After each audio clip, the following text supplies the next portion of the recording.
So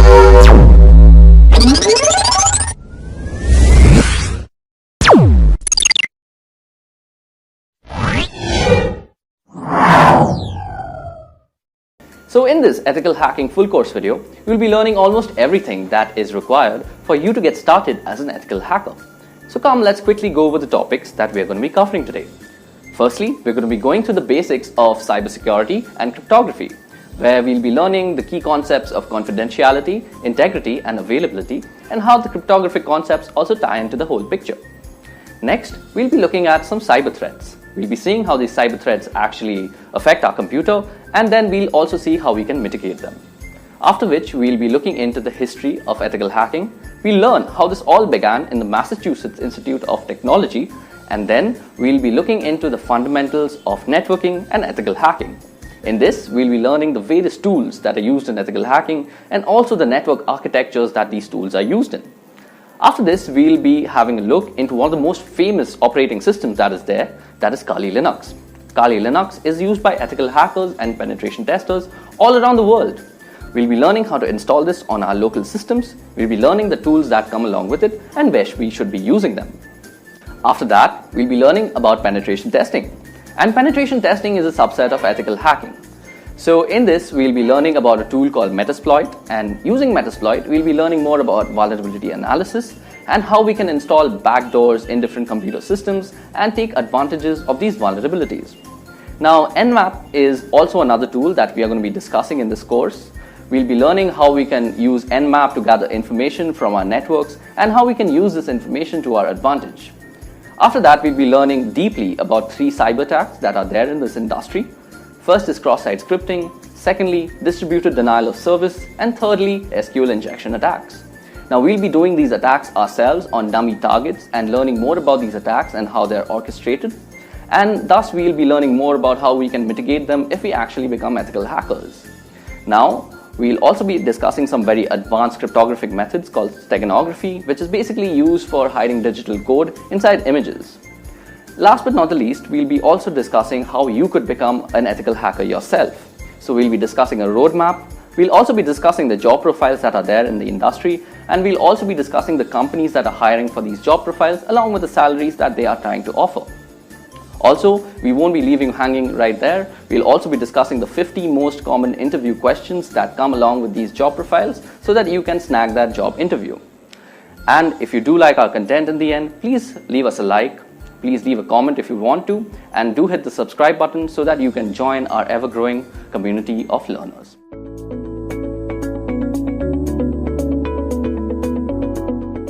It can be rightfully said that today's generation lives on the internet, and we general users are almost ignorant as to how those random bits of ones and zeros reach securely to our computer. It's not magic, it's work and sweat that makes sure that your packets reach to you unsniffed. Today, I, Arya Paul from Edureka, I'm here to tell you guys about how cybersecurity makes this all possible. Now, before we begin, let me brief you all about the topics that we're going to cover today. So basically, we're going to ask 3 questions that are important to cybersecurity. Firstly, we're going to see why cybersecurity is needed. Next, we're going to see what exactly is cybersecurity. And in the end, I'm going to show you all through a scenario how cybersecurity can save a whole organization from organized cybercrime. Okay, so let's get started. Now, as I just said, we are living in a digital era. Whether it be booking a hotel room, ordering some dinner, or even booking a cab, we are constantly using the internet and inherently constantly generating data. This data is generally stored on the cloud, which is basically a huge data server or data center that you can access online. Also, we use an array of devices to access this data. Now, for a hacker, it's a golden age. With so many access points, public IP addresses, and constant traffic and tons of data to exploit, black hat hackers are having one hell of a time exploiting vulnerabilities and creating malicious software for the same. Above that, cyber attacks are evolving by the day. Hackers are becoming smarter and more creative with their malwares, and how they bypass virus scans and firewalls still baffle many people. Let's go through some of the most common types of cyber attacks now. So as you guys can see, I've listed out 8 cyber attacks that have plagued us since the beginning of the internet. Let's go through them briefly. So first on the list, we have general malwares. Malware is an all-encompassing term for a variety of cyber threats, including trojans, viruses, and worms. Malware is simply defined as code with malicious intent that typically steals data or destroys something on the computer. Next on the list we have phishing. Often posing as a request for data from a trusted third party, phishing attacks are sent via email and ask users to click on a link and enter their personal data. Phishing emails have gotten much more sophisticated in recent years, making it difficult for some people to discern a legitimate request for information from a false one. Phishing emails often fall into the same category as spam, but are more harmful than just a simple ad. Next on the list, we have password attacks. A password attack is exactly what it sounds like: a third party trying to gain access to your system by cracking a user's password. Next up is DDoS, which stands for Distributed Denial of Service. A DOS attack focuses on disrupting the service of a network. Attackers send high volumes of data or traffic through the network that is making a lot of connection requests, until the network becomes overloaded and can no longer function. Next up, we have man-in-the-middle attacks. By impersonating the endpoint in an online information exchange, that is the connection from your smartphone to a website, the MITM attacks can obtain information from the end users and entity he or she is communicating with. For example, if you're banking online, the man in the middle would communicate with you by impersonating your bank and communicate with the bank by impersonating you. The man in the middle would then receive all the information transferred between both parties, which could include sensitive data such as bank accounts and personal information. Next up, we have drive-by downloads. Through malware on a legitimate website, a program is downloaded to a user's system just by visiting the site. It doesn't require any type of action by the user to download it actually. Next up, we have maladvertising, which is a way to compromise your computer with malicious code that is downloaded to your system when you click on an affected ad. Lastly, we have rogue softwares, which are basically malwares that are masquerading as legitimate and necessary security software that will keep your system safe. So as you guys can see now, the internet sure isn't a safe place as we might think it is. This not only applies for us as individuals, but also large organizations. There have been multiple cyber breaches in the past that has compromised the privacy and confidentiality of our data. If we head over to this site called Information is Beautiful, we can see all the major cyber breaches that have been committed.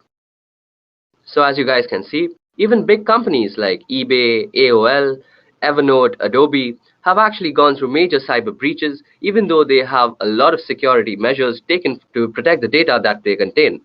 So it's not only that small individuals are targeted by hackers and other people, but even bigger organizations are constantly being targeted by these guys.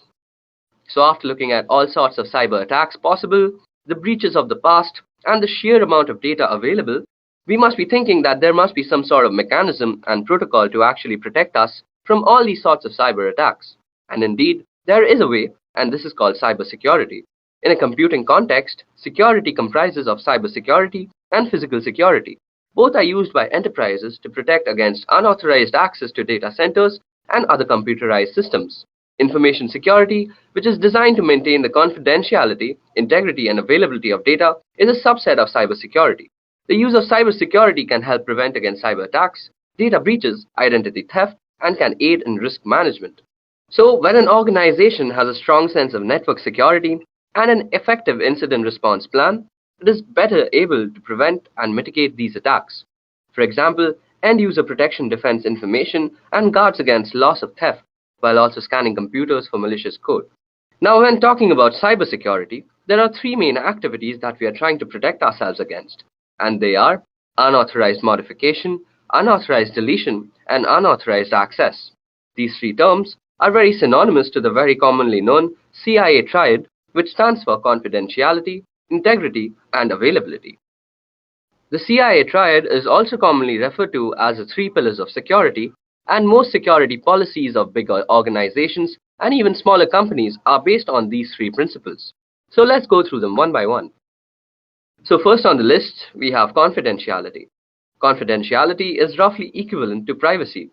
Measures undertaken to ensure confidentiality are designed to prevent sensitive information from reaching the wrong people, while making sure that the right people can in fact get it.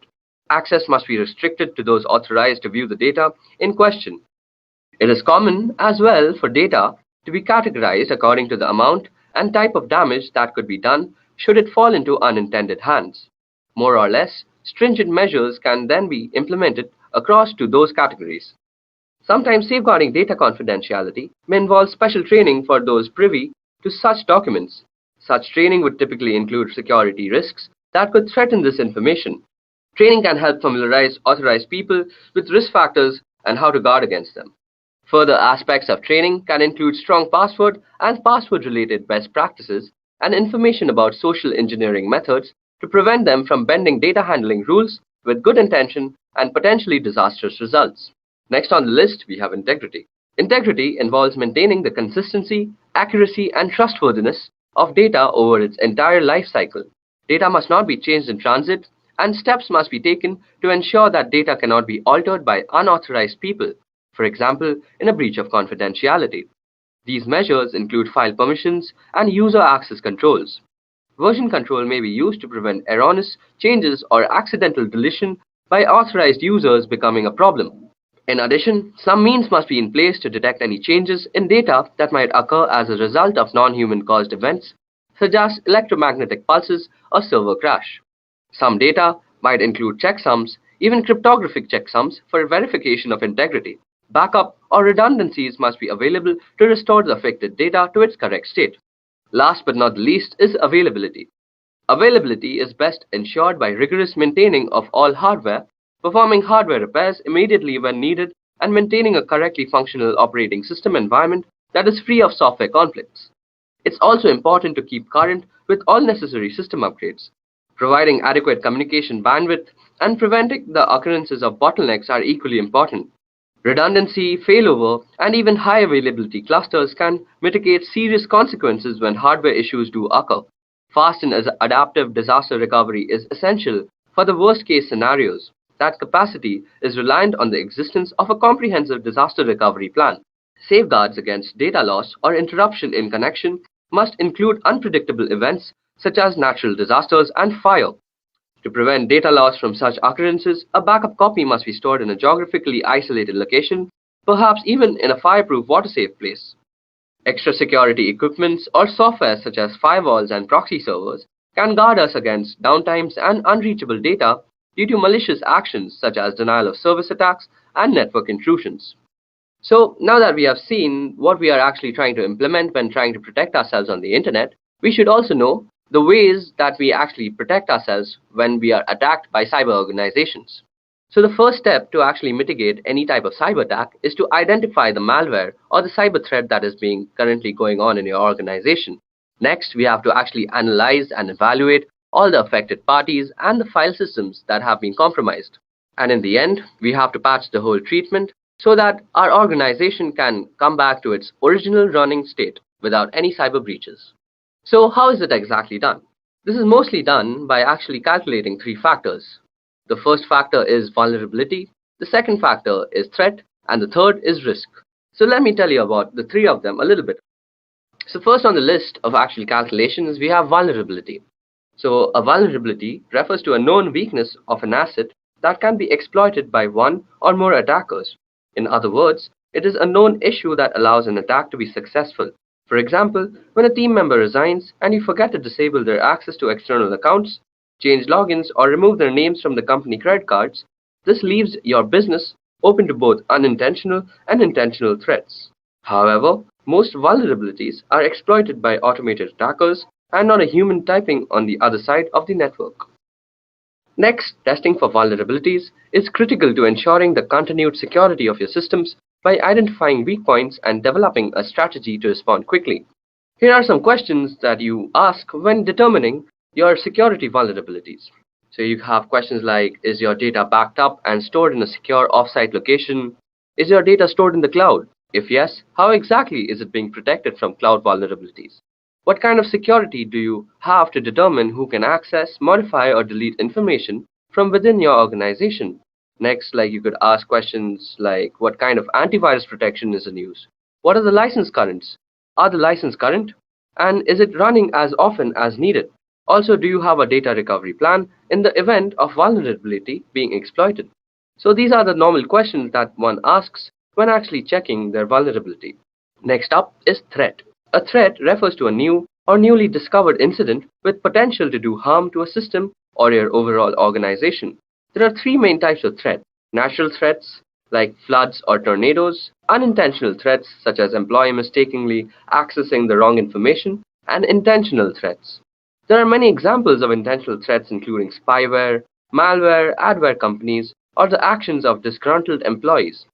In addition, worms and viruses are categorized as threats because they could potentially cause harm to your organization through exposure to an automated attack, as opposed to one perpetrated by human beings. Although these threats are generally outside of one's control and difficult to identify in advance, it is essential to take appropriate measures to assess threats regularly. Here are some ways to do so.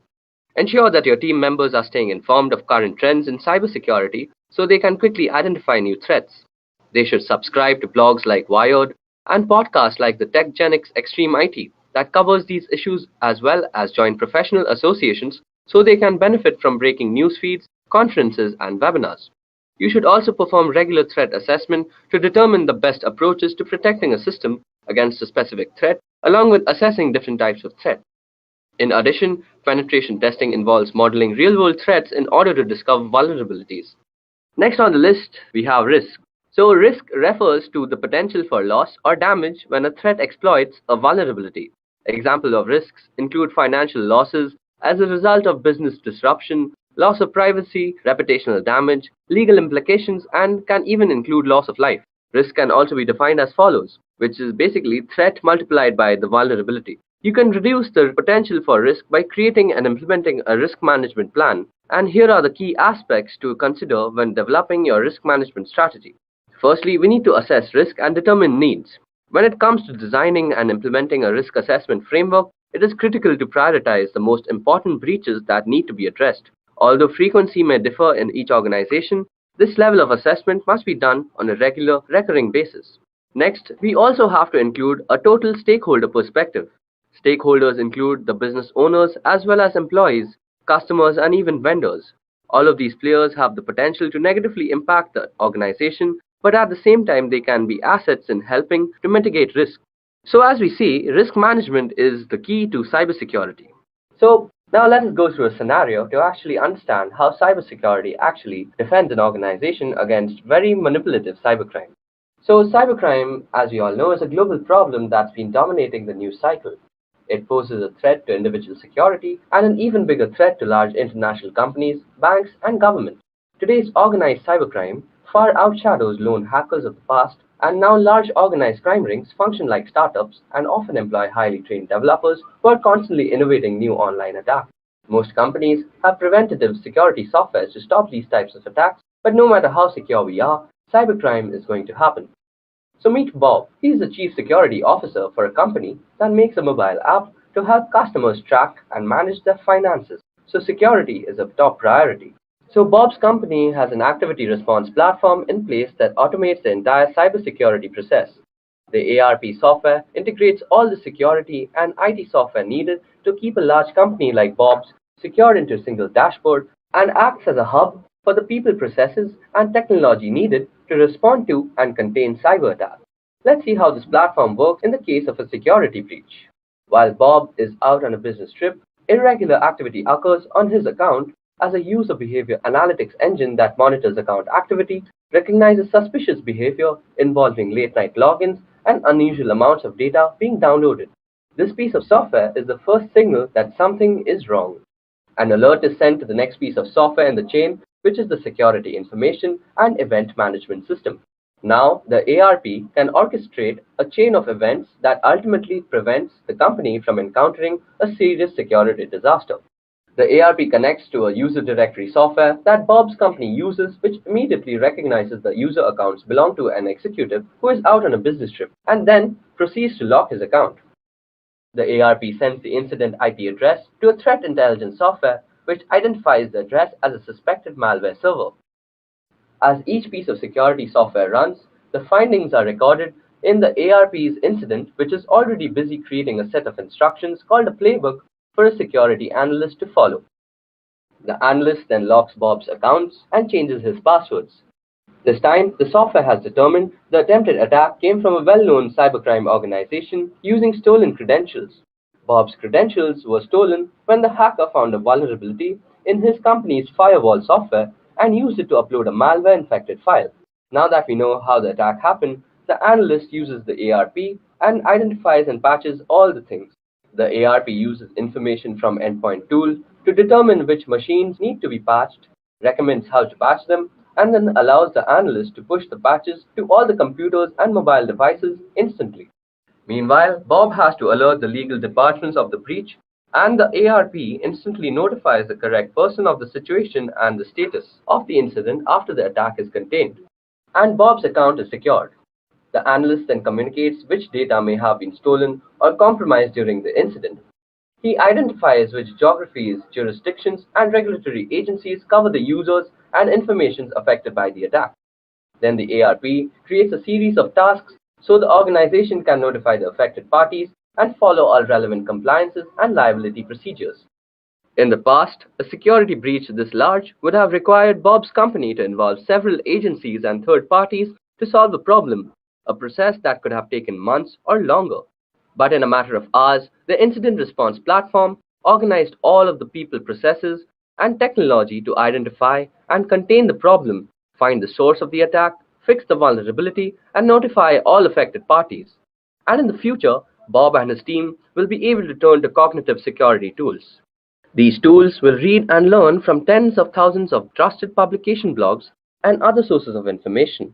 This knowledge will uncover new insights and patterns, anticipate and isolate, and minimize attacks as they happen, and immediately recommend actions for security professionals to take, keeping data safe and companies like Bob's out of the headlines.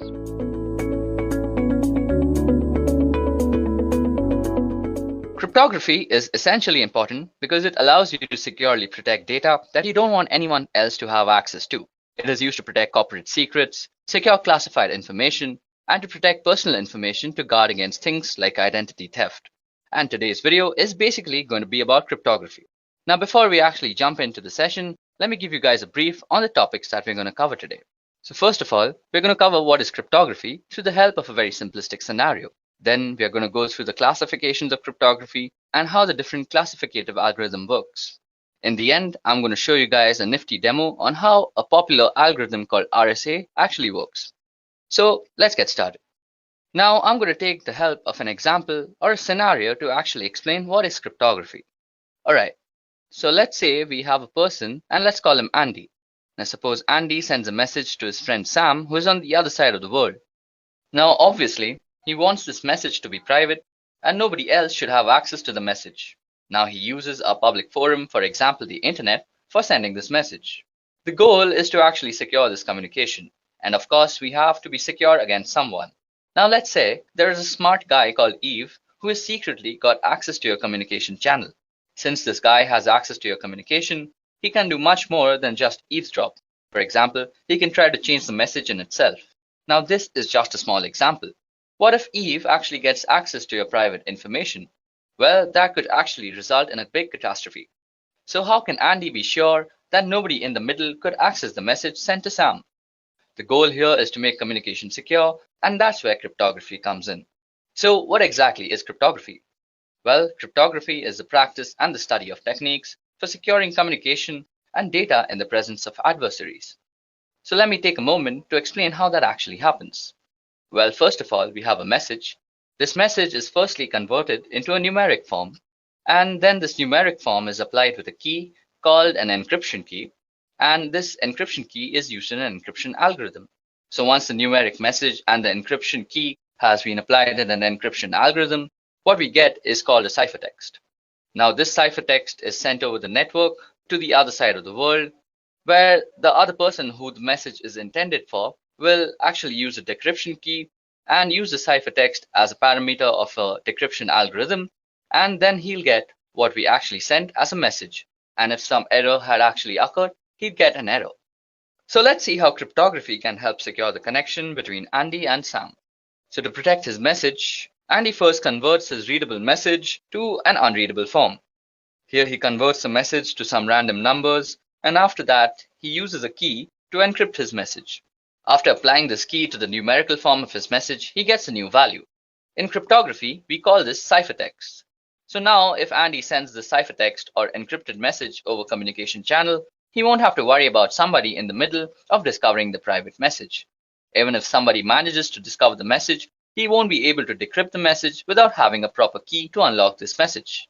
So suppose Eve here discovers the message and he somehow manages to tamper with the message and message finally reaches Sam.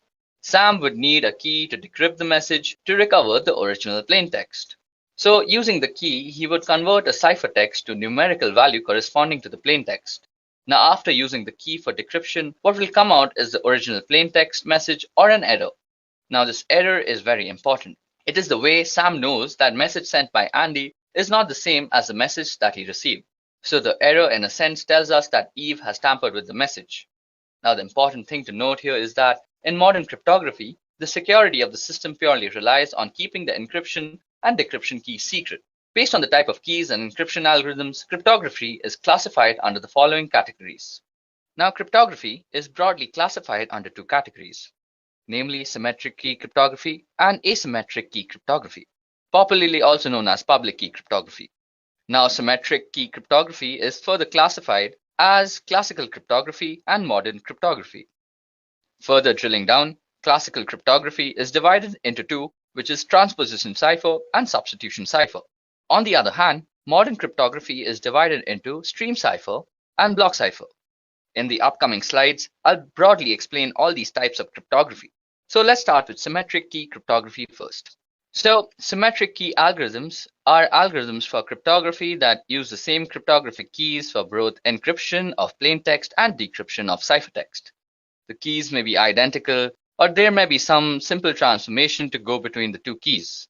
The keys in practice represent a shared secret between two or more parties that can be used to maintain a private information link.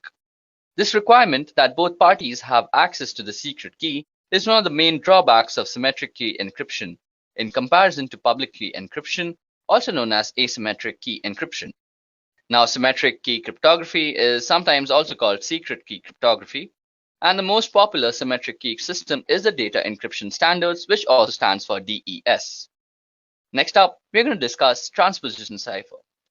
So, in cryptography, a transposition cipher is a method of encryption by which the positions held by units of plaintext, which are commonly characters or groups of characters, are shifted according to a regular system, so that the ciphertext constitutes a permutation of the plaintext. That is, the order of units is changed, the plaintext is reordered. Now, mathematically speaking, a bijective function is used on the character's position to encrypt and an inverse function to decrypt. So as you can see that there is an example on the slide. So on the plaintext side, we have a message which says, "Meet me after the party." Now this has been carefully arranged in the encryption matrix, which has been divided into 6 rows and the columns. So next we have a key, which is basically 421635, and then we rearrange by looking at the plaintext matrix, and then we get the ciphertext, which basically is some unreadable gibberish at this moment. So that's how this whole algorithm works. On the other hand, when the ciphertext is being converted into the plaintext matrix is going to be referred, and it can be done very easily. Moving on, we are going to discuss substitution cipher. So substitution of single letters separately, simple substitution can be demonstrated by writing out the alphabets in some order to represent the substitution. This is termed as substitution alphabet. The cipher alphabet may be shifted or reversed, creating the Caesar and Abstash cipher respectively, or scrambled in a more complex fashion, in which case it is called a mixed alphabet or deranged alphabet. Traditionally, mixed alphabets may be created by first writing out keyword, removing repeated letters in it, then writing all the remaining letters in the alphabet in the usual order. Now consider this example shown on the slide. Using the system we just discussed, the keyword zebras gives us the following alphabets from the plaintext alphabet, which is A to Z. So the ciphertext alphabet is basically zebras, then followed by all the alphabets we have missed out in the zebra word. So as you guys can see, it's zebras followed by S, C, D, F, G, H, and so on.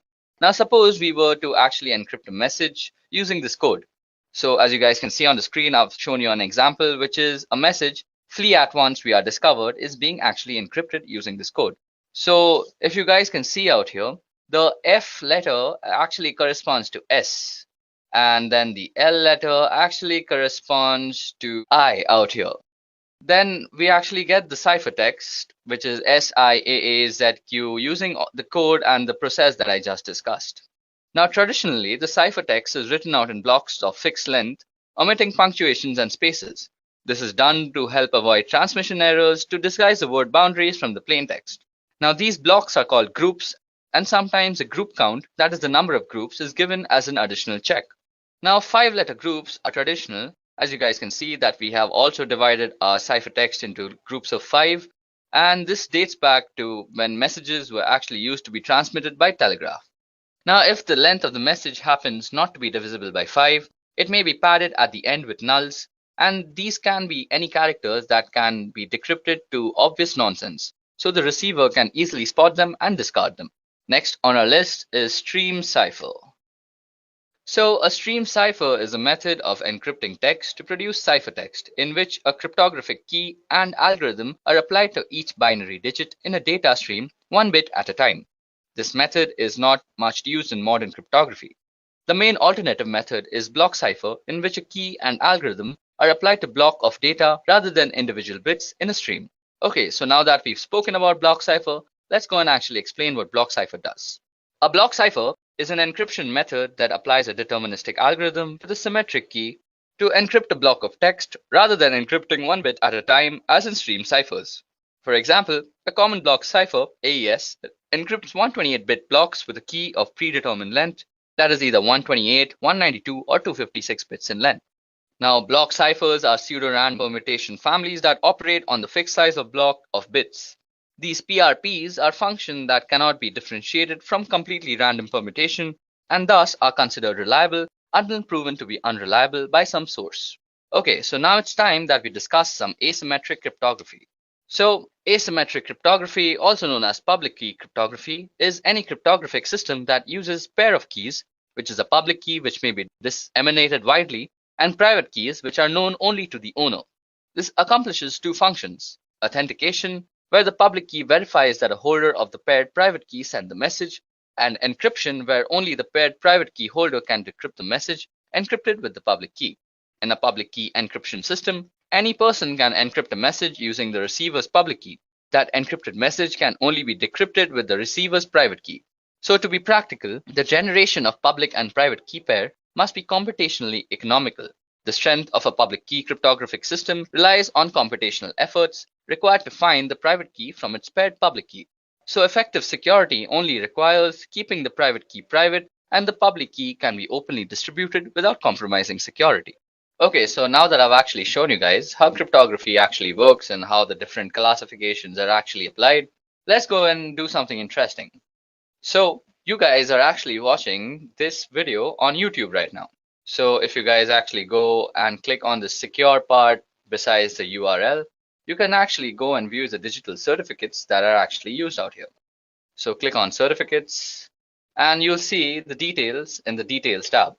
Now, as you guys can see, the signature algorithm that is used for actually securing YouTube is being SHA-256 with RSA. And RSA is a very, very common encryption algorithm that is used throughout the internet. Then the signature hash algorithm that is being used is SHA-256.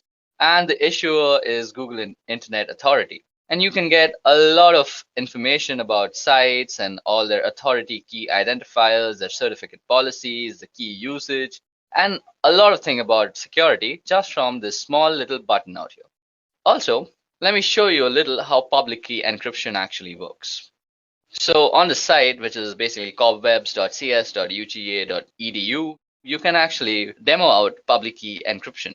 So suppose we had to send a message. First, we would need to generate keys.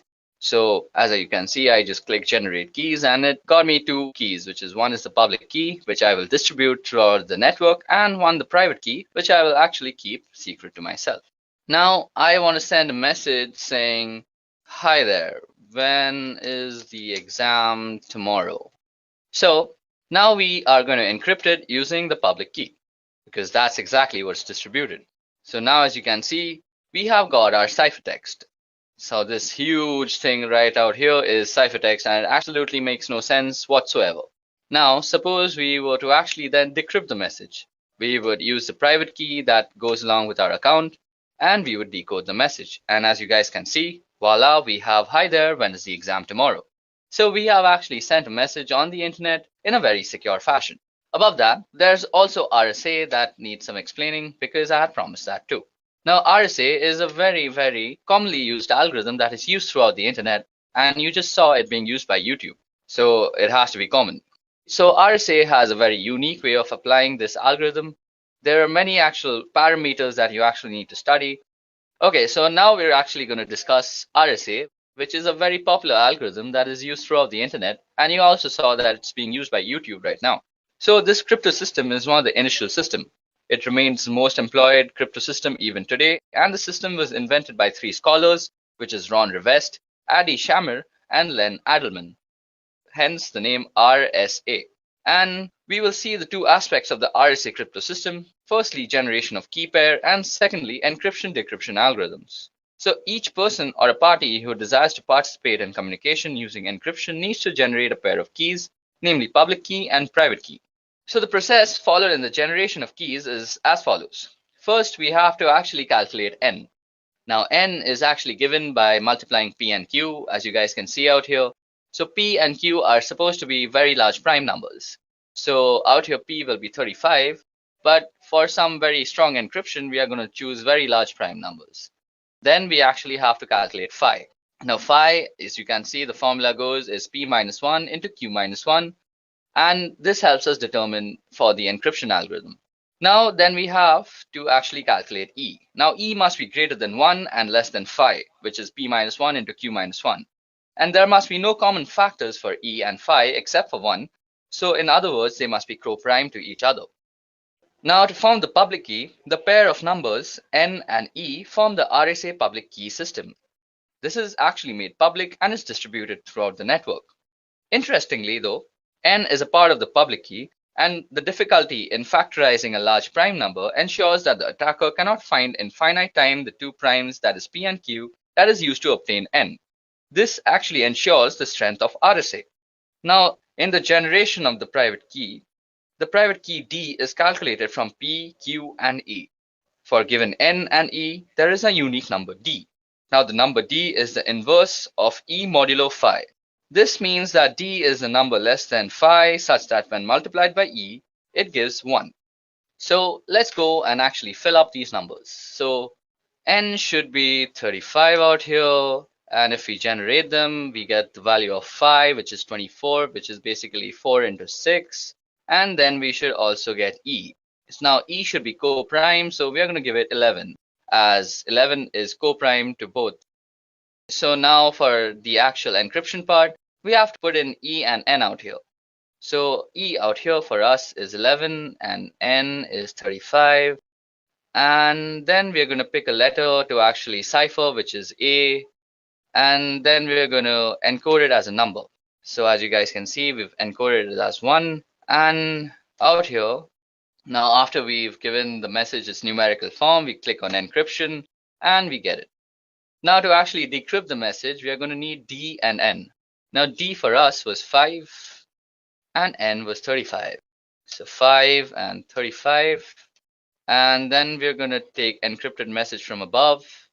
And we're going to decrypt this message. So after you decrypt it, we have the numerical form of the plain text. And to then decode the message, just click here, decode message. And as you guys can see, we have decoded a message using RSA.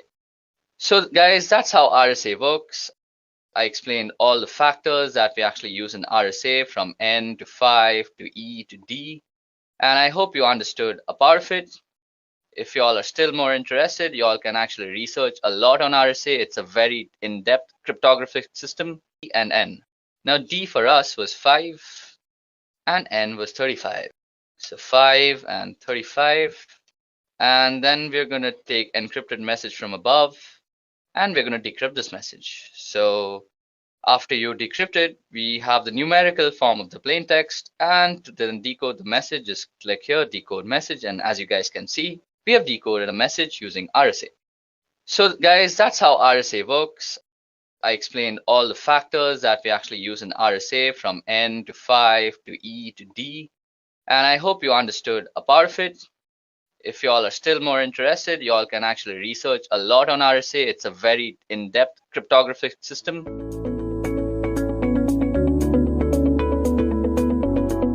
Just as pollution was a side effect of the Industrial Revolution, so are the many security vulnerabilities that come with the increased internet connectivity.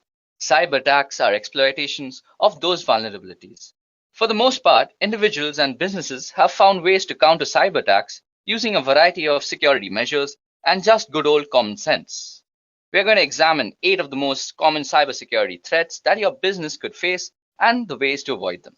So before we actually jump into the session, let me give you how the session will actually work. We are going to discuss the most 8 common cyber threats. We're going to discuss in particular what they are, how the threat works, and how to protect yourself. Okay, so now let's jump in. Now, cyber attacks are taking place all the time. Even as we speak, the security of some organization, big or small, is being compromised. For example, if you visit this site out here that is ThreatCloud, you can actually view all the cyber attacks that are actually happening right now. Let me just give you a quick demonstration of how that looks like. Okay, so as you guys can see out here, these are all the places that are being compromised right now. The red parts actually show us the part that is being compromised, and the yellow places actually show us from where it's being compromised from. Okay, as you guys can see now that someone from the Netherlands is actually attacking this place and someone from USA was attacking Mexico. It's a pretty interesting site and actually gives you a scale of how many cyber attacks are actually happening all the time in the world.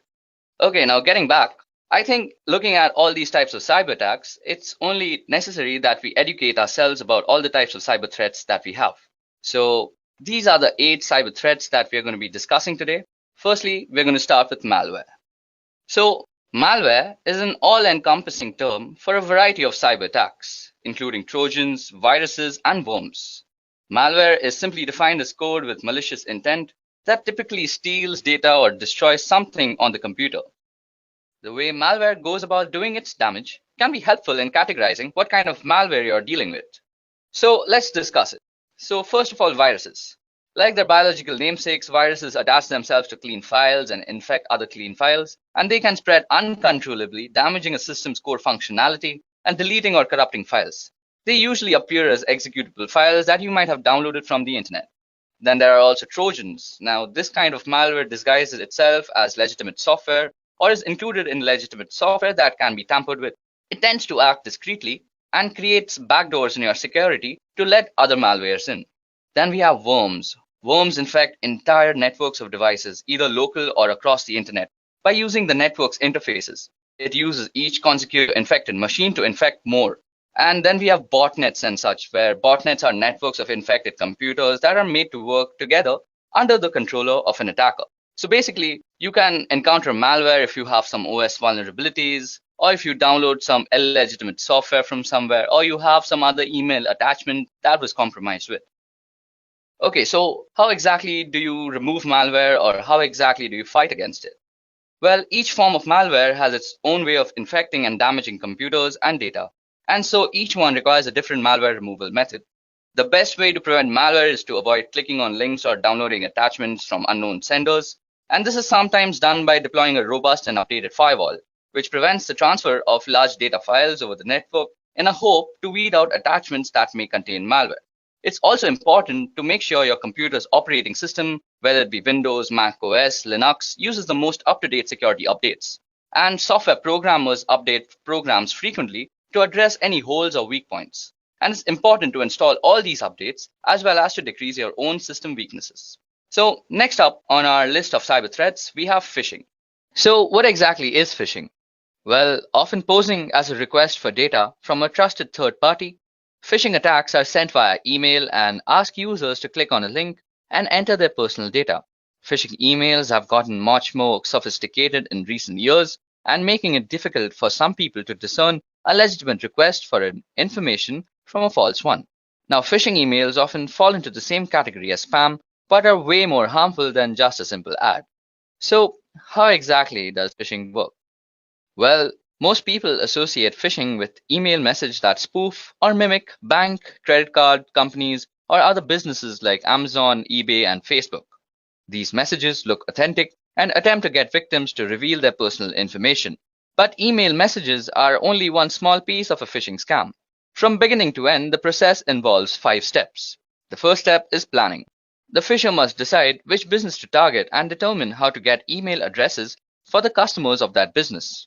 Then they must go through the setup phase. Once they know which business to spoof and who their victims are, phishers create methods for delivering the messages and collecting the data. Then they have to execute the attack, and this is the step most people are familiar with. That is, the phisher sends a phony message that appears to be from a reputable source. After that, the phisher records the information the victims enter into the web page or pop-up windows. And in the last step, which is basically identity theft and fraud, the phishers use the information they've gathered to make illegal purchases or otherwise commit fraud. And as many as a fourth of the victims never fully recover. So how exactly can you be actually preventing yourself from getting phished? Well, the only thing that you can do is being aware of how phishing emails actually work. So first of all, a phishing email has some very specific properties. So firstly, you will have something like a very generalized way of addressing someone, like dear client. Then your message will not be actually from a very reputable source. So out here, as you can see, it's written as Amazon on the label, but if you actually inspect the email address that it came from, it's from management@maisoncanada.ca, which is not exactly a legitimate Amazon address. Third, you can actually hover over the redirect links and see where they actually redirect you to. Now, this redirects me to www.fakeamazon.com, as you can see out here. So basically, you know this is actually a phishing email, and you should actually report this email to your administrators or anybody else that you think is supposed to be concerned with this. Also, let me give you guys a quick demonstration on how phishing actually works from the perspective of an attacker. So first of all, I have actually created a phishing website for harvesting Facebook credentials. I simply just took the source code of the Facebook login page and pasted it, and then made a backend code in PHP, which makes a log file of all the Facebook passwords that get actually entered onto the phishing page. Now, I've also sent myself an email as to make sure this looks legitimate, but this is only for spreading awareness, so please don't use this method for actually harvesting credentials. That's actually a very illegal thing to do. So let's get started. First of all, you'll go to your email and see that you'll get some email saying your Facebook credentials have been compromised. So when you open it, it looks pretty legit. Well, I haven't made it look all that legit. It should look legit, but the point out here is to actually make you aware of how this works. So as you guys can see, it says, "Dear client, we have strong reasons to believe that your credentials may have been compromised and might have been used by someone else. We have locked your Facebook account. Please click here to unlock. Sincerely, Facebook Associate Team." So if we actually click here, we are actually redirected to a nice looking Facebook page, which is exactly how Facebook looks like when you're logging in. Now, suppose I were to actually log into my Facebook account, which I won't. I'll just use some random ID, like this is an email @gmail.com, and let's put password as admin123, and we click login. Now, since my Facebook is actually already logged in, it'll just redirect to facebook.com, and you might just see me logged in.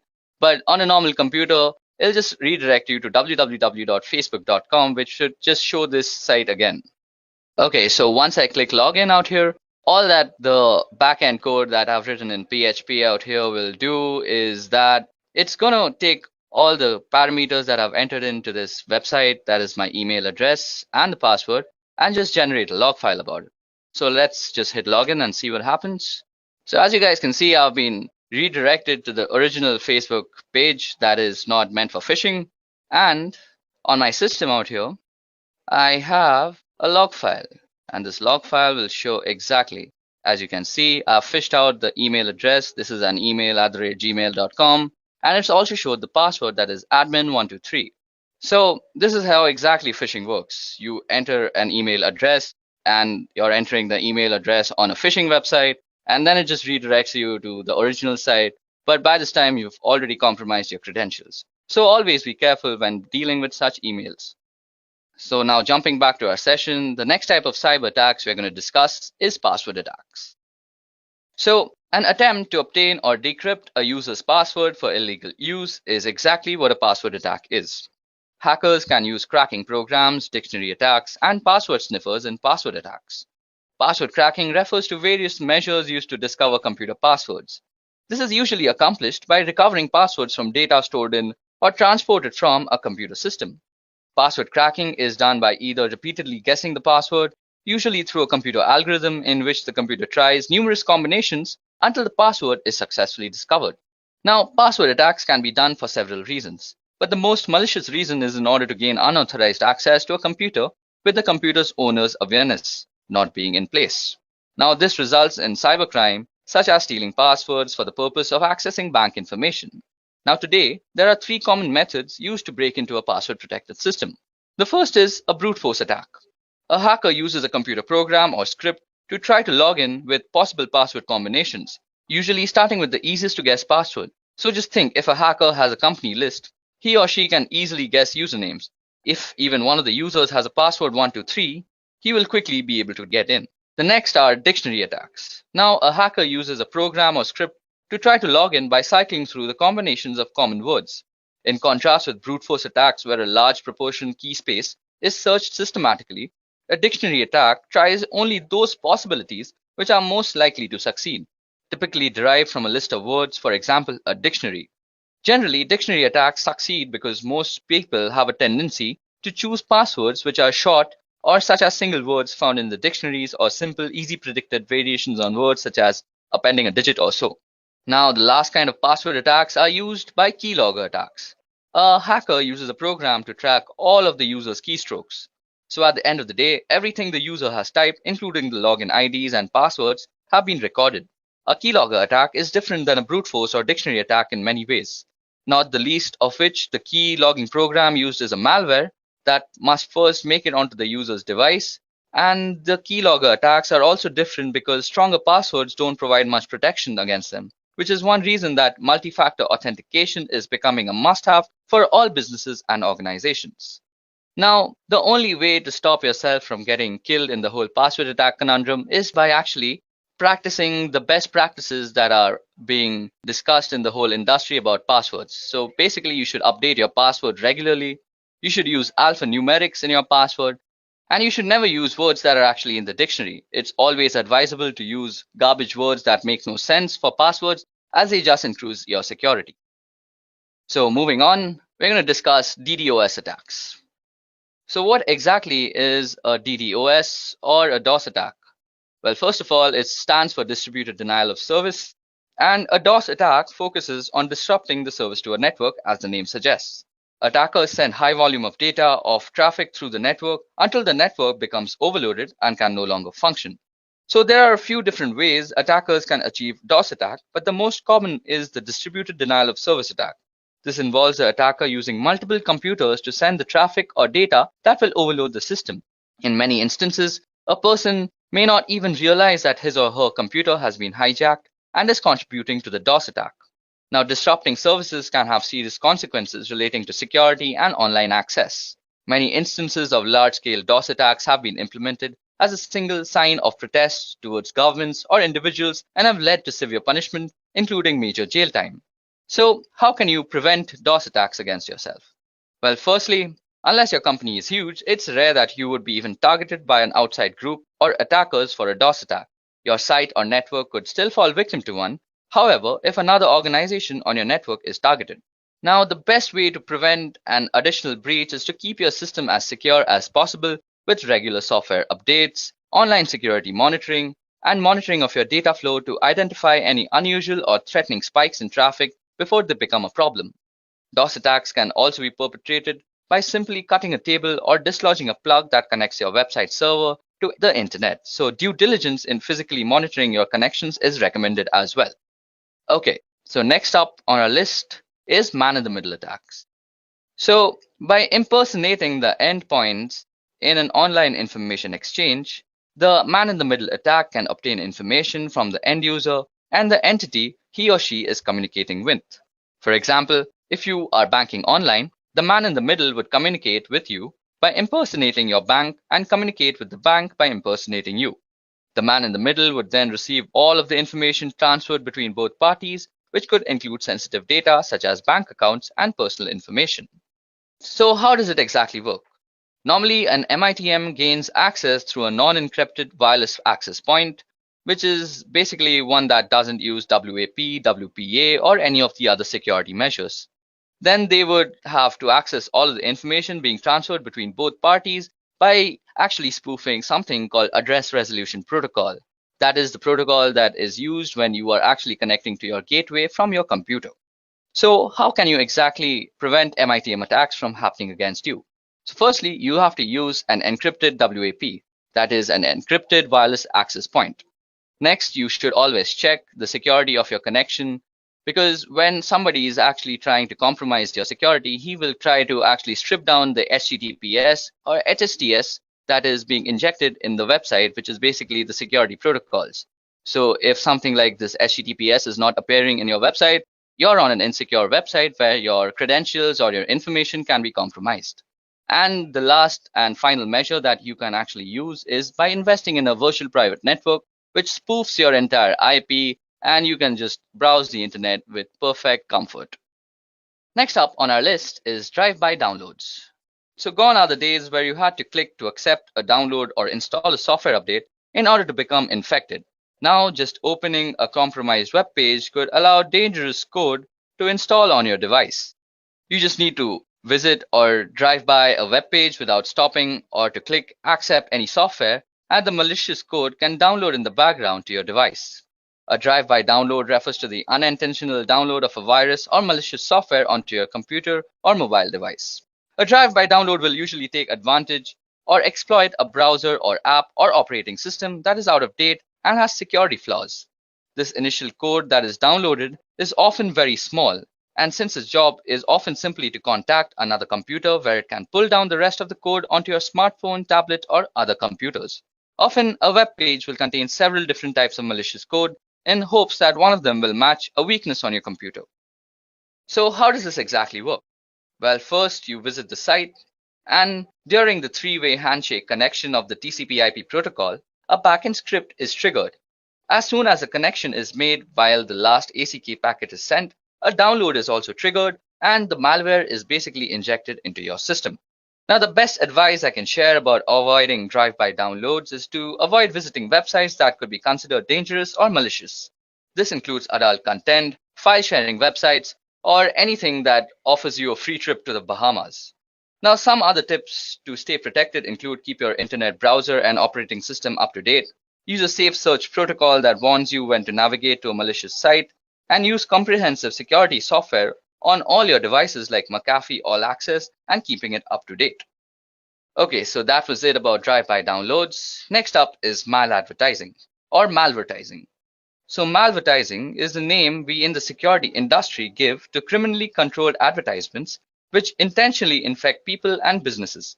These can be any ad on any site, often ones which you use as a part of your everyday internet usage, and it is a growing problem, as is evident by a recent US Senate report and the establishment of bodies like Trust in Ads. Now, whilst the technology being used in the background is very advanced, the way it presents to the person being infected is simple. To all intents and purposes, the advertisement looks the same as any other, but has been placed by a criminal. Like you can see the Mint ad out here, it's really out of place, so you could say it's been made by a criminal. Now, without your knowledge, a tiny piece of code hidden deep in the advertisement is making your computer go to the criminal servers. These then catalog details about your computer and its location before choosing which piece of malware to send you. And this doesn't need a new browser window and you won't know about it. So basically, you're redirected to some criminal server, the malware injection takes place, and voila, you're infected. It's a pretty dangerous thing to be in. So how exactly can you stop malvertising? Well, first of all, you need to use an ad blocker, which is a very must in this day and age. You can have ad blocker extensions installed on your browser, whether it be Chrome, Safari, or Mozilla. Also, regular software updates of your browser and other softwares that work peripheral to your browser always help. And next is some common sense. Any advertisement that is about a lottery that's offering you free money is probably going to scam you and inject a malware too. So never click on those ads. So the last kind of cyber attacks we are going to discover today and discuss about is rogue software. So rogue security software is a form of malicious software and internet fraud that misleads users into believing that there is a virus on their computer and manipulates them into paying money for a fake malware removal tool. It is a form of scareware that manipulates users through fear and a form of ransomware. Rogue security software has been a serious security threat in desktop computing since 2008. So now, how does a rogue security software work? These scams manipulating users into download the program through a variety of techniques. Some of these methods include ads offering free or trial versions of security programs, often pricey upgrades, or encouraging the purchase of the deluxe versions. Then also pop-ups warning that your computer is infected with a virus, which encourages you to clean it by clicking on the program. And then manipulated SEO rankings that put infected website as the top hits when you search. These links then redirect you to a landing page that claims your machine is infected and encourages you a free trial of the rogue security program. Now, once the scareware is installed, it can steal all your information, slow your computer, corrupt your files, disable updates for legitimate antivirus softwares, or even prevent you from visiting legitimate security software vendor sites. Well, talking about prevention, the best defense is a good offense. And in this case, an updated firewall makes sure that you have a working one in your office that protects you and your employees from these type of attacks. It is also a good idea to install a trusted antivirus or anti-spyware software program that can detect threats like these. And also a general level of distrust on the internet and not actually believing anything right off the bat is the way to go. Machine is infected and encourages you a free trial of the rogue security program. Now, once the scareware is installed, it can steal all your information, slow your computer, corrupt your files, disable updates for legitimate antivirus softwares, or even prevent you from visiting legitimate security software vendor sites. Well, talking about prevention, the best defense is a good offense. And in this case, an updated firewall makes sure that you have a working one in your office that protects you and your employees from these type of attacks. It is also a good idea to install a trusted antivirus or anti-spyware software program that can detect threats like these. And also a general level of distrust on the internet and not actually believing anything right off the bat is the way to go.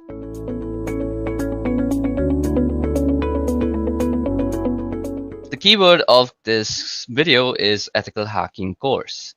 But in reality, it's just an expansive video on the fundamentals of ethical hacking. There is no such thing as an ethical hacking course, to be honest, because no course can teach you a discipline like ethical hacking. All the best that you can do in creating content for ethical hacking is that you can tell people about the fundamentals that are followed in this discipline. Okay, now before we start, let me just give you a general idea of the topics that I intend to cover throughout this video. Okay, now to be honest, we're going to cover a pretty broad range of material. We are firstly going to be going over footprinting and reconnaissance, where you get an idea of what's involved in the ethical hacking engagement that you're working on and information about the target that you're engaged with. Then we're going to talk about networking fundamentals, and here we're going to get our hands dirty with packets and the understanding of TCP/IP at a deeper level, and also understanding how the different protocols work and why they work that way. Now, we are also going to be talking about cryptography, where we talk about different cryptographic ciphers. We're going to deal with web encryption to SSL and TLS. We are also going to talk about certificates and the creation of certificates and how they actually operate. We will also talk about public key cryptography, and we are also scanning and enumeration, so Nmap, and dealing with Windows servers and using SNMP and LDAP and all that sort of stuff. Then we're going to be talking about penetration, where we deal with different ways of getting into systems and also go over using Metasploit, which is an exploit framework. And we're going to talk about how to use Metasploit and you actually get into systems and make use of the exploits that they have. Then we're going to talk about malwares, viruses, and worms and rootkits and all of that sort of stuff. We're going to take a look at the different pieces of malware and how you would pull that apart in order to understand what it's doing and potentially make use of that malware during an ethical hacking engagement. Then we're going to talk about different types of denial of service attacks or DOS attacks and the difference between a denial of service attack and a distributed denial of service attack. And there is a difference there. So we're going to go over those attacks. Now, we're also going to go over web application hacking and the types of tools that you would use during web application hacking and the different vulnerabilities that web applications have and how to make use of these exploits and those vulnerabilities. We're going to talk about wireless networking, how to probe wireless networks, what wireless networks are doing, and how to secure wireless networks. We're also going to talk a little bit about detection evasion. And to be honest with you, Detection evasion kind of comes up in a lot of different areas through the many of the topics that we're also going to talk about: programming, programming attacks, and how to protect oneself against programming attacks. Okay, so that was the number of topics that we are actually going to cover through this video. Now, the approach that I'm going to be taking in the series of videos is, whenever possible, we're going to be going to use a hands-on approach. So we're going to show you the actual tools I'm going to make use of and the tools to do some sort of demonstration and how they actually work. I am a big believer in getting your hands dirty as the best way to learn anything. So, as we go through the series of videos, I strongly encourage you to get access to the tools that I'm going to be demonstrating wherever possible and dig in and get your hands dirty along with me. And there are places where we're going to be going over some theoretical material, and I'm not a big fan of PowerPoint slides. But sometimes they're a necessary evil in order to convey certain types of information. So wherever possible, I'm going to minimize their use, but you will run across places where they're just a necessity. And we're going to have to go through some slides where, in order to get some particular points across, they are primarily of a theoretical nature. So that's the approach that we'll be taking through this video, and I hope you have fun as you go along the way. Okay, so let's begin. Now, the first topic that we're going to tackle is, what is hacking? Okay, so let us take a trip to the early days of hacking to start with. Now, the Internet Engineering Task Force is responsible for maintaining documentation about protocols and various specifications and processes and procedures regarding anything on the Internet. They have a series of documents called the Request for Comments, or the RFCs. And according to RFC 1389, it says, a hacker is a person who delights in having an intimate understanding of the internal workings of a system, computers, and computer networks in particular.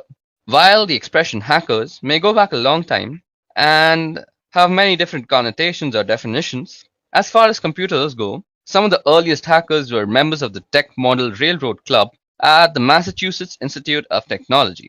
And what those people did and the various things that they did and were involved in are detailed in Stephen Levy's book called Hackers for Our Purposes. Now, for our purposes, we'll be talking about other types of hackers. Although the spirit of what we do goes back to those early days, now the definition of hacking or hackers has changed, particularly in the 1980s, and in part as a result of a couple of people, namely Robert T. Morris, who was a Cornell graduate, who unleashed a piece of software that was called a worm on what was an early version of the Internet worm, went on to cause a lot of damage and create a lot of downtime on systems across the country and across the world. Now, the Morris worm did end up resulting in something good, however. That is, the Computer Emergency Response Team at Carnegie Mellon was created primarily in response to the Morris worm. Now, there's also Kevin Mitnick, who is another well-known hacker who was responsible for various acts of computer crime over a couple of decades. He was the first convicted in 1988. So the definition of hacker or hacking moved from something benign to something far more sinister in popular culture. Now, we see hacking or hackers in all sorts of popular culture. We've seen them in hacker movies called War Games, also the movie Hackers. Of course, you also see it in the Matrix movies, where you can see, if you look really closely, that they are using a tool called Nmap, which we will get into the use of in great detail later on as we go on. Now, also the movie Sneakers and the movie Swordfish. And on television, in addition to other places, you can see the agents at NCIS regularly doing things like cracking complex cryptography in just a matter of seconds or minutes. So, what is hacking really? Well, hacking is about a deep understanding of something, particularly with relation to computers and computing. It's also about exploring and the joy of learning new things and understanding them very clearly, and being able to manipulate those things in ways that maybe other people haven't before. It's also about digging into problems to find out solutions in creative and interesting ways, and sometimes finding problems where there weren't problems previously. And that's a little bit about what is hacking. Okay, so now that we have talked about what exactly is hacking and how the meaning and connotations of that word has changed over time, how it came into existence, how it was coined, let's go over the reasons that people normally hack. Now, you may want to hack just for fun. As discussed previously, Hacking is a tradition that goes back several decades at MIT, even preceding the computer related definition of hacking. Now, MIT has a long and storied history of hacking, and sometimes of a computer related nature, which in this case happens to be true, and sometimes of a non computer related nature instance. Now, here you can see that MIT's homepage has been hacked, or you might even say defaced, to indicate that Disney is buying MIT. This was an April Fool's Day prank in 1998, and again, this is just the kind of hacking that you would do for fun rather. Now, sometimes you might want to hack just to prove a political point or any point for that matter. In this case, again, Bill Gates had donated some money to the MIT, which allowed them to have a new building. And he was coming to MIT to visit and give a talk about Microsoft Windows and its systems. And as you can see, the Windows systems that were installed in the entryway at the building were hacked to be running Linux instead. And you can see here that Tux the Penguin is saying, "Welcome to the William H. Gates building." Again, that's some students who decided that they wanted to make a point about Linux and Microsoft and Windows to Bill Gates, and they thought hacking was the best way to go about it. Sometimes you hack just for the challenge. Here's an example again at MIT, where some students turned the facade of a building into a Tetris game board. Now, this was a reasonably difficult hack, and the students went after it just for the challenge of completing it. And it just so they could have some pride of ownership and to be able to say that they were able to pull this off. You know, the things that teenagers do to show off to other teenagers, it just increases with increase in scale. Now, in spite of its difficulties and its challenges and all the obstacles and planning that had to go into it, they were able to pull it off, and now they have those bragging rights. So that was one of them, and one of the instances where somebody would hack just for the challenge and for the fun in it. Now, sometimes you want to hack to prevent theft, and this is where we get more specifically into computer related hackings. You see a lot of articles and stories in the news over the last few years about cybercrime, and here's an example of data theft compromised. And a fewer than 1.5 million cards for global payments. So there are some attackers who got into this company, Global Payment, and they were able to pull out about 1.5 million credit card numbers during the intrusion there. So what you may want to do is you may want to learn how to hack in order to find these holes in your systems or applications or employer systems so that you can fix these holes and prevent these compromises from happening because of the reputational hit that your company takes whenever things like these happen. You have the risk of completely running out of business. So just to protect your job, to protect your company, and to protect your own desire of business, you may just want to learn to hack, and that's a very good reason. Now, you may also want to find all the problems that exist in your system before putting them out and deploying them so that you can keep these attackers from getting in and stealing critical or sensitive information. Sometimes you may want to hack to get there before the bad guys. And the same sort of idea is the last one where we're just going to talk about, and that exactly is ethical hacking. Now, we were just talking about how sometimes you may want to hack into your own system before publishing it out to the public. Let's take Internet Explorer for example. Now, Internet Explorer was actually published to the public with some critical error in the code, and these flaws were heavily exploited by people who actually found them. Now, a number of people in the world go out looking for these flaws, and they call themselves security researchers, and they get in touch with the vendors after they found a flaw or a bug and work with the vendors to get it fixed. What they end up with is a bit of reputation, they get a name for themselves, and that name recognition may end up getting them a job or some speaking engagements or a book deal or any number of ways that you could cash in on some name recognition from finding these sort of bugs and getting them fixed. If you want to get there before the bad guys, you may think you're helping out a vendor, you may want to just make a name for yourself, you may want to find these sort of bugs before the bad guys do, because thing about the bad guys finding them is they don't announce them and they don't get them fixed, and that makes everybody a little less secure. Finally, you may want to protect yourself from hacked computer companies and fight cybercriminals. And this is a new headline from June 18, 2012. And we're starting to see these sort of news headlines show up as companies are starting to retaliate against attackers in order to retaliate against attackers. Now, in order to retaliate against attackers, You need to be able to have the same sort of skills and techniques and knowledge and experience that those attackers have, and where your company may want you to learn to hack, or the company may want to bring in people who are skilled at these sort of activities so that they can attack the attackers, and hopefully you end up with more steely exterior and you get a reputation for not being a company that people want to go after. Those are several reasons, and there we go. I gave you around a bunch of reasons as to why you may want to hack: for fun, to prove a point, to protect yourself, to protect the company, to not run out of business, and along with another bunch of reasons. Okay, so now that we have talked about why you would want to hack, let's move on to the types of hackers that exist.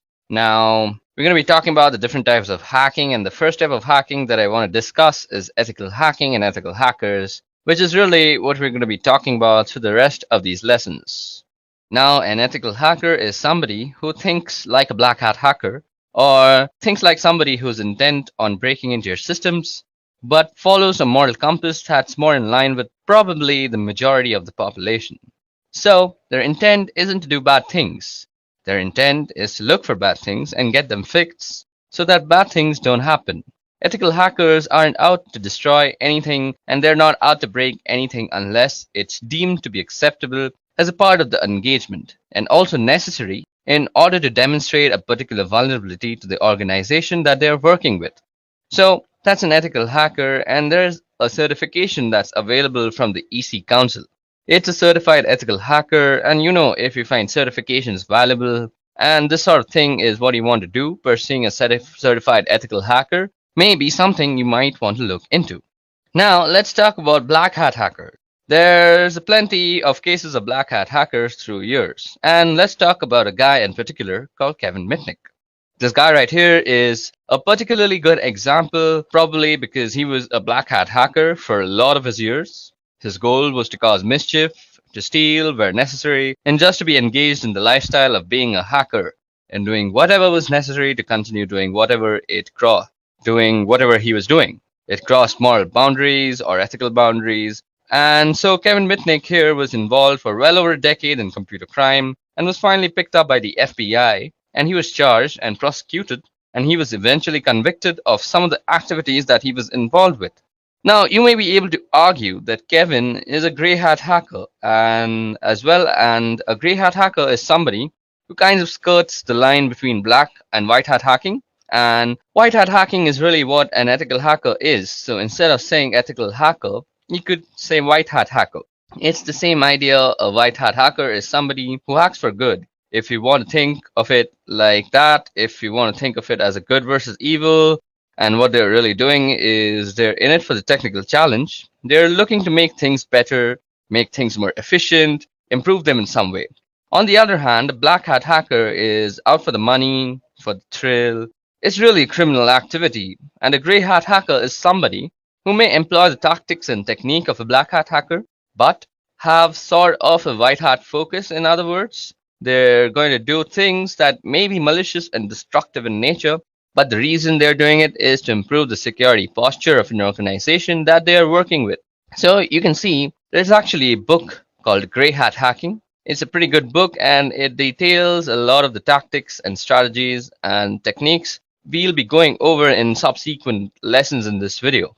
Now, one other type of hacking that I want to talk about is a thing called hacktivism, and you'll find hacktivism all over the place. And one example in the last year or so, and certainly in recent memory, is called Lulz Security. Yeah, you heard that right. It's called Lulz Security. And you can argue that Lulz is actually a response to another type of hacktivism. An organization called Anonymous started hacking companies like Sony to protest their involvement in a lawsuit regarding a PlayStation 3 hacker. Now, Lulz Security was supposedly protesting the treatment of Anonymous, or was hacking in support of this group, Anonymous. So they hacked a number of companies and did things like pulled information, usernames, and passwords from the databases at these companies. And they said that the reason was to shine a light on the security of these companies, and also theoretically to embarrass the companies with their weak or poor security postures. And the problem with that they were doing this through were posting information that they had found online. And that information often included details about customers for these particular corporations. And for an ethical hacker, a white hat hacker that would cross the boundary of causing harm.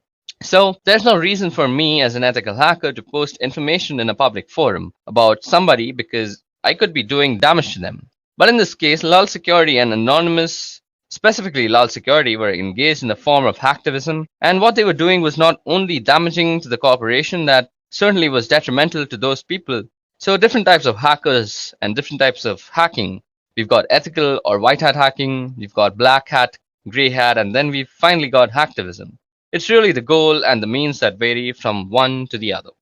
Okay, so now that we've discussed the types of hackers, let's also discuss the skills necessary to become one. So, what we're going to discuss in this part are the different skills that are required or will be learned as a part of this video. So, initially, just for basic computing, you need a basic understanding of operating systems and how to work them. There are going to be several fundamental types of tasks that I won't be going into any detail at all, and you'll need to know how to run programs and do things like open up a command prompt without me walking you through and how to do that.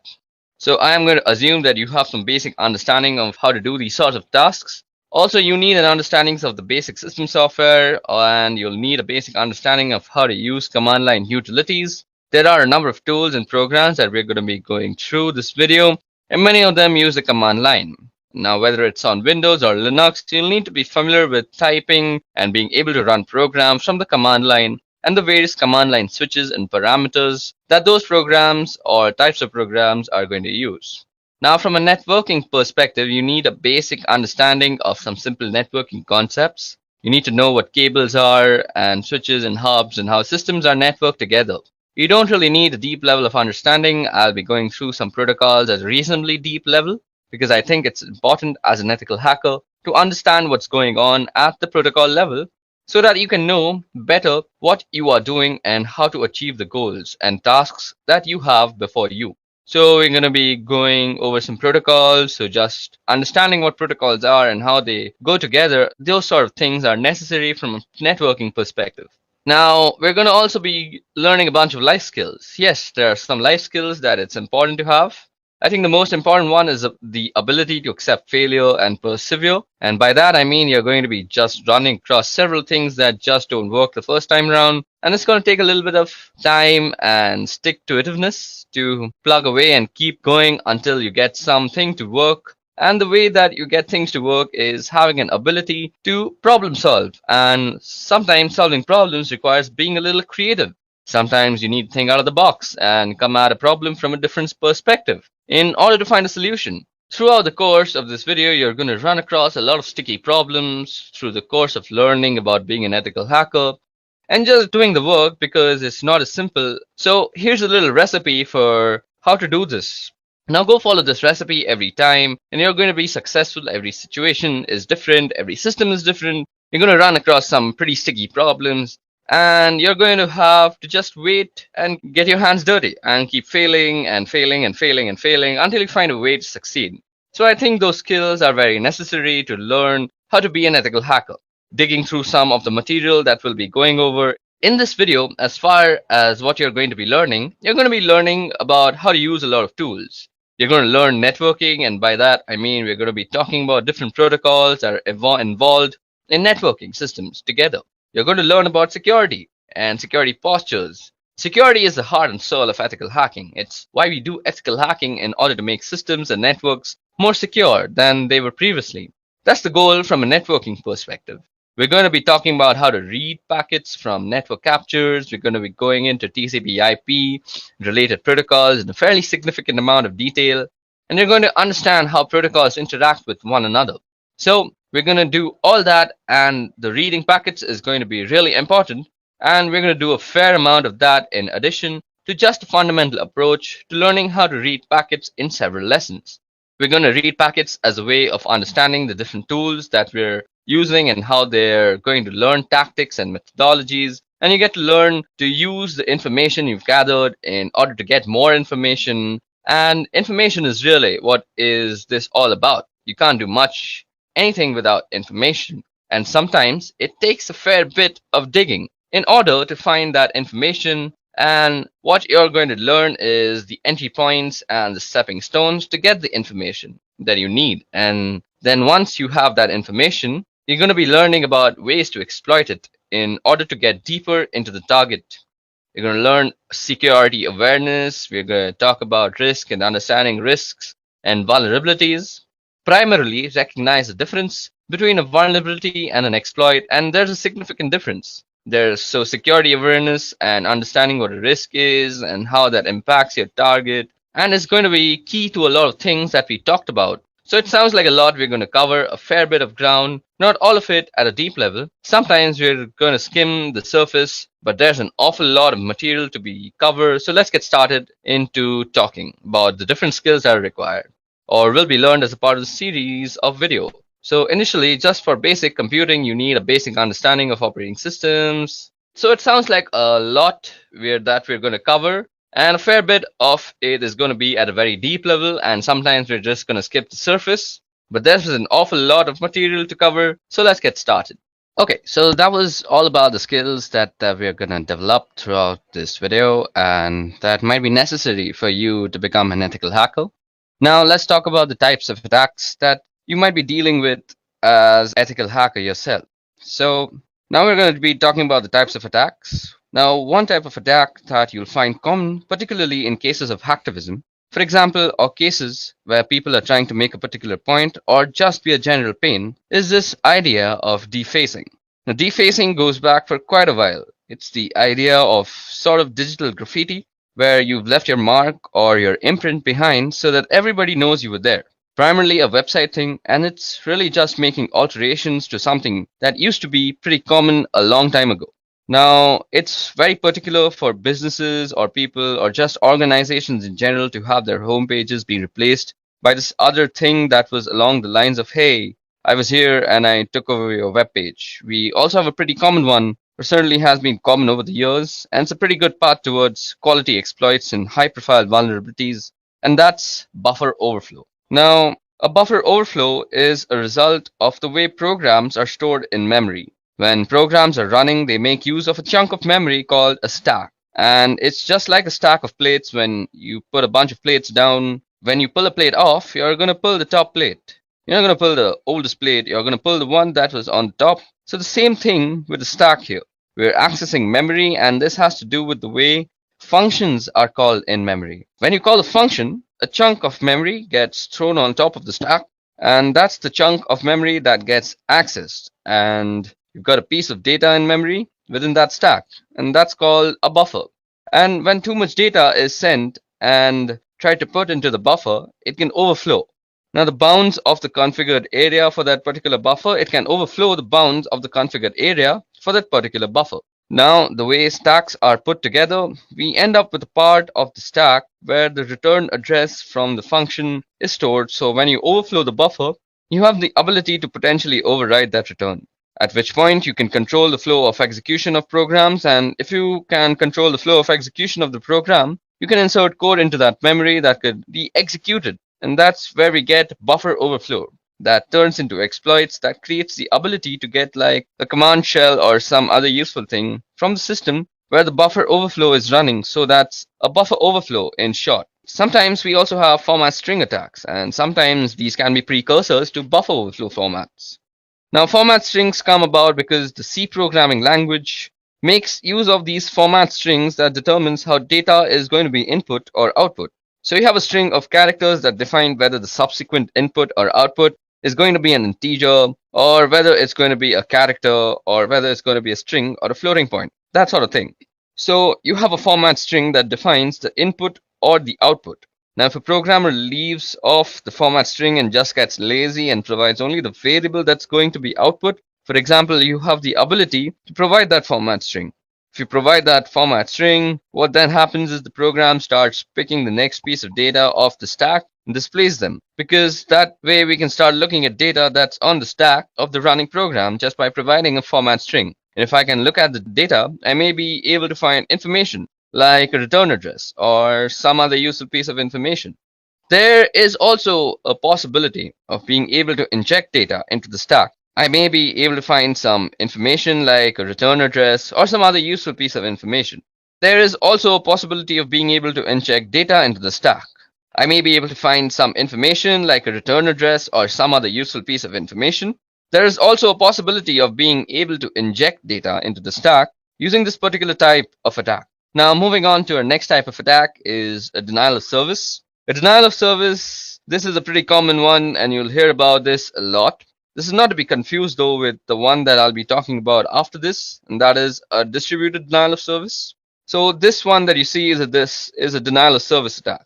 And a denial of service is any attack or action that prevents a service from being available to its legitimate or authorized users. So you hear about a ping flood or a SYN flood, that is basically a SYN packet being sent to your machine constantly, or a Smurf attack. And the Smurf attack has to do something with ICMP echo requests and responses using broadcast addresses. That one's been pretty well shut down over the last several years. You can also get a denial of service simply from a malformed packet or a piece of data, where a piece of data is malformed and sent into a program. Now, if the program doesn't handle it correctly, if it crashes, suddenly you're not able to use that program anymore. So therefore, you are denied the service of the program and thus the denial of service. Now, as I said, a denial of service is not to be confused with a distributed denial of service. And I know it's pretty trendy, particularly in the media, to call it any denial of service a DDoS or any denial of service a DDoS. Now, it's important to note that any denial of service is not a DDoS. A DDoS, or as you might know, a distributed denial of service, is a very specific thing. A distributed denial of service is a coordinated denial of service making use of several hosts in several locations. So, if you think about a botnet as an example, a botnet could be used to trigger a distributed denial of service, where I've got a lot of bots that I'm controlling from a remote location, and I'm using all these bots to do something like sending a lot of data to a particular server. When I've got a lot of systems sending even small amounts of data, all of that data can overwhelm the server that I'm sending it to. So the idea behind a distributed denial of service attack is to overwhelm resources on a particular server in order to cause that server not to be able to respond. Now, the first known DDoS attack used a tool called Stockholm-Rot, which is German for barbed wire. Now, Stockholm-Rot came out of some work that a guy by the name of Mixter was doing in 1999. He wrote a proof of concept piece of code called TFN, which was the Tribe Flood Network. Let me just show that for you. So you can see on the Wikipedia page that the Tribe Flood Network, or TFN, is a set of computer programs that is used to conduct various DDoS attacks such as ICMP floods, SYN floods, UDP floods, and Smurf attacks. Now, I know many people don't really consider Wikipedia a really good source of any sort of knowledge, but it's a good place to start off. So if you want to read about all these types of attacks like ICMP floods and what exactly is a SYN flood, you can always do that from Wikipedia. It's not that bad a place. Of course, you shouldn't use Wikipedia as your final Rosetta Stone. Moving on. So this program called OldRod, which was used to attack servers like eBay and Yahoo back in February of 2000. So that attack in February of 2000 was really the first known distributed denial of service attack, which is not to say that there weren't denial of service attacks previously. So to that, there were certainly plenty of them, but they were not distributed. Now, this means there weren't a lot of systems used to coordinate and create a denial of service condition, and therefore we get the distributed denial of service attack. So that's a handful of type of attacks and some pretty common attacks that you're going to see as an ethical hacker when you become an ethical hacker, or if you're trying to become an ethical hacker, you should always know about these types of attacks. Okay, so in this lesson, we're going to be talking about penetration testing and some of the details around how it works and logistics and specifically things like scope. So what exactly is penetration testing? So, well, not surprisingly, it's testing to see if you can penetrate something, which means you're going to check to see whether you can break into a particular thing, whether it's a server or in applications, depending on the type of engagement you've got. You may have the ability to try to break in physically to a location, but primarily what you're going to be doing with penetration testing is you're going to be trying to break into systems and networks and applications, and that's the kind of what it's all about. And this may actually involve social engineering attacks. So it may require you to make a phone call to somebody and get them to give you their username and password, or some other type of social engineering attack, where maybe you send a URL via a crafted email. Sometimes it's just strictly a technical approach where you're running scans and you're running Metasploit and you're gaining access. That way, or maybe some other type of technical application sort of connection. Sometimes it's physical access that you need. So, in order to get access to a particular system, if you can get physical access, then maybe you can get in. So, that was all about that's what exactly penetration testing is. It's checking whether you can get into a system, whether it be physically or on a network. So, what are the goals of penetration testing? The goals would be to assess weakness in an organization's security postures. We want to figure out what they're vulnerable so that they can go and fix these problems. You want to help them understand their risk positions better and what they can or may be able to do to mitigate those risks. And ultimately, you want to be able to access systems in a particular way to find weaknesses. So, those are really sort of the goals of penetration testing. Now, from a result standpoint, when you're done your testing, what you are going to do, well, you're probably going to generate a report.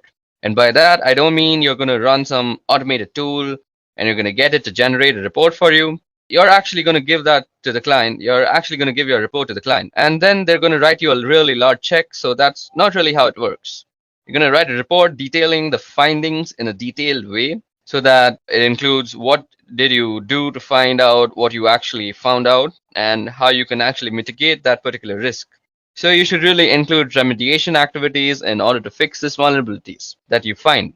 And it's pretty easy to walk around saying, hey, that's a problem and that's a problem and that's a problem. That's really not a lot of value in that where there's a value is that, hey, that's a problem and here's how you can go about fixing it.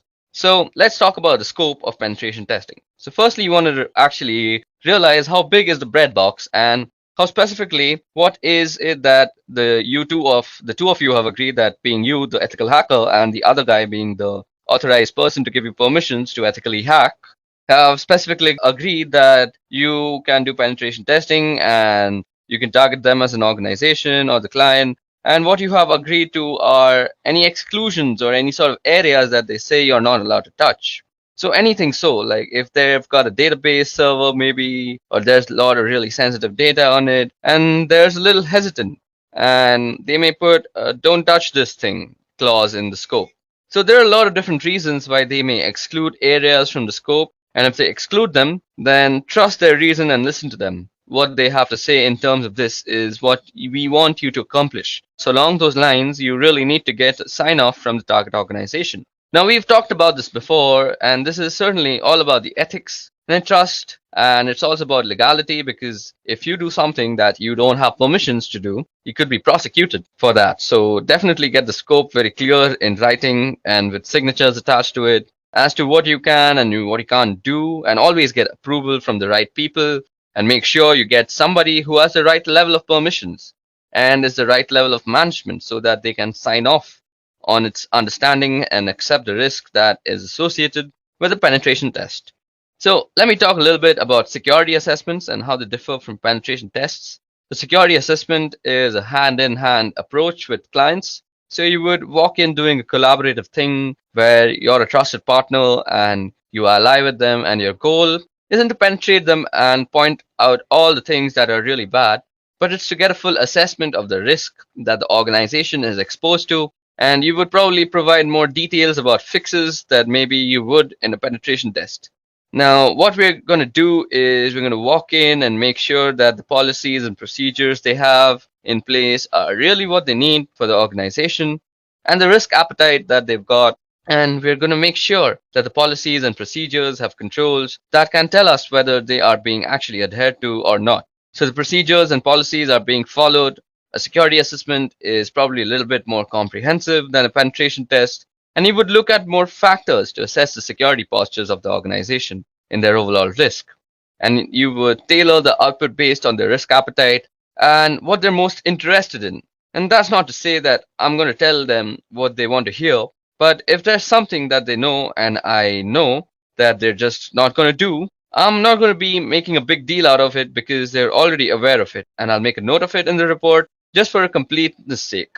But I'm not going to go out in a lot of detail, so it's really kind of a hand-in-hand collaborative approach, where again, you're not just saying that they want us to say we're providing some real security and risk guidance towards their activities and other things. So it may provide an unrealistic view, so you've got to let's say, to do this penetration test against your target. Now you're going to have to go in, you're going to have to get set up, you're also going to have to start doing a bunch of scans and make sure that you're gathering information and screenshots and data for your reports. You're going to have to do all sorts of activities. Also, during the course of that week, you're going to be engaged in probably beginning to write your report and getting a sense of what is going to say and what's going to be in it. If you don't actually get any major penetration during the course of that week, the organization may feel like they're quote unquote secure.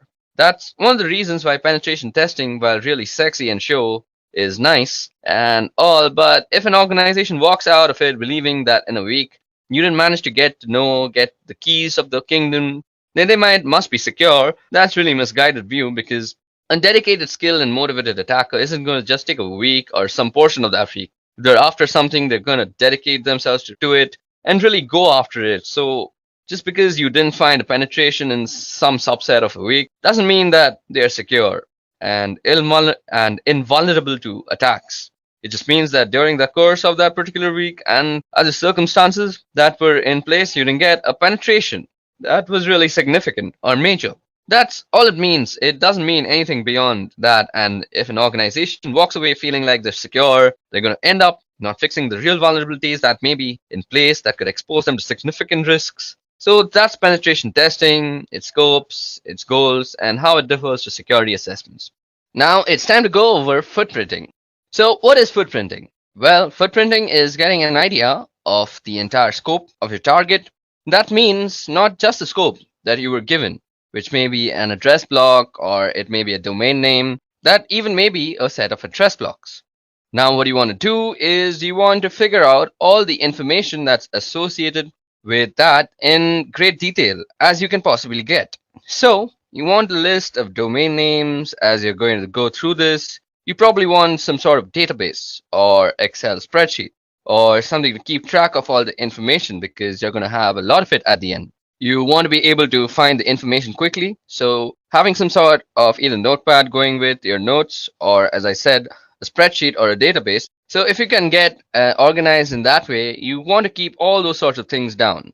So in this case, I want to do some sort of search on, suppose, let's say edureca.co. Now I need network blocks, so far we found out that just made up IP addresses because I'm just putting information down. But I need network blocks, so you may have one IP address that you can find externally, or you're going to want a whole range of internal blocks, and you can do a little bit of digging if you aren't provided those. You want specific IP addresses for critical systems, web servers, email servers, databases, if you can find any of these things of those sorts.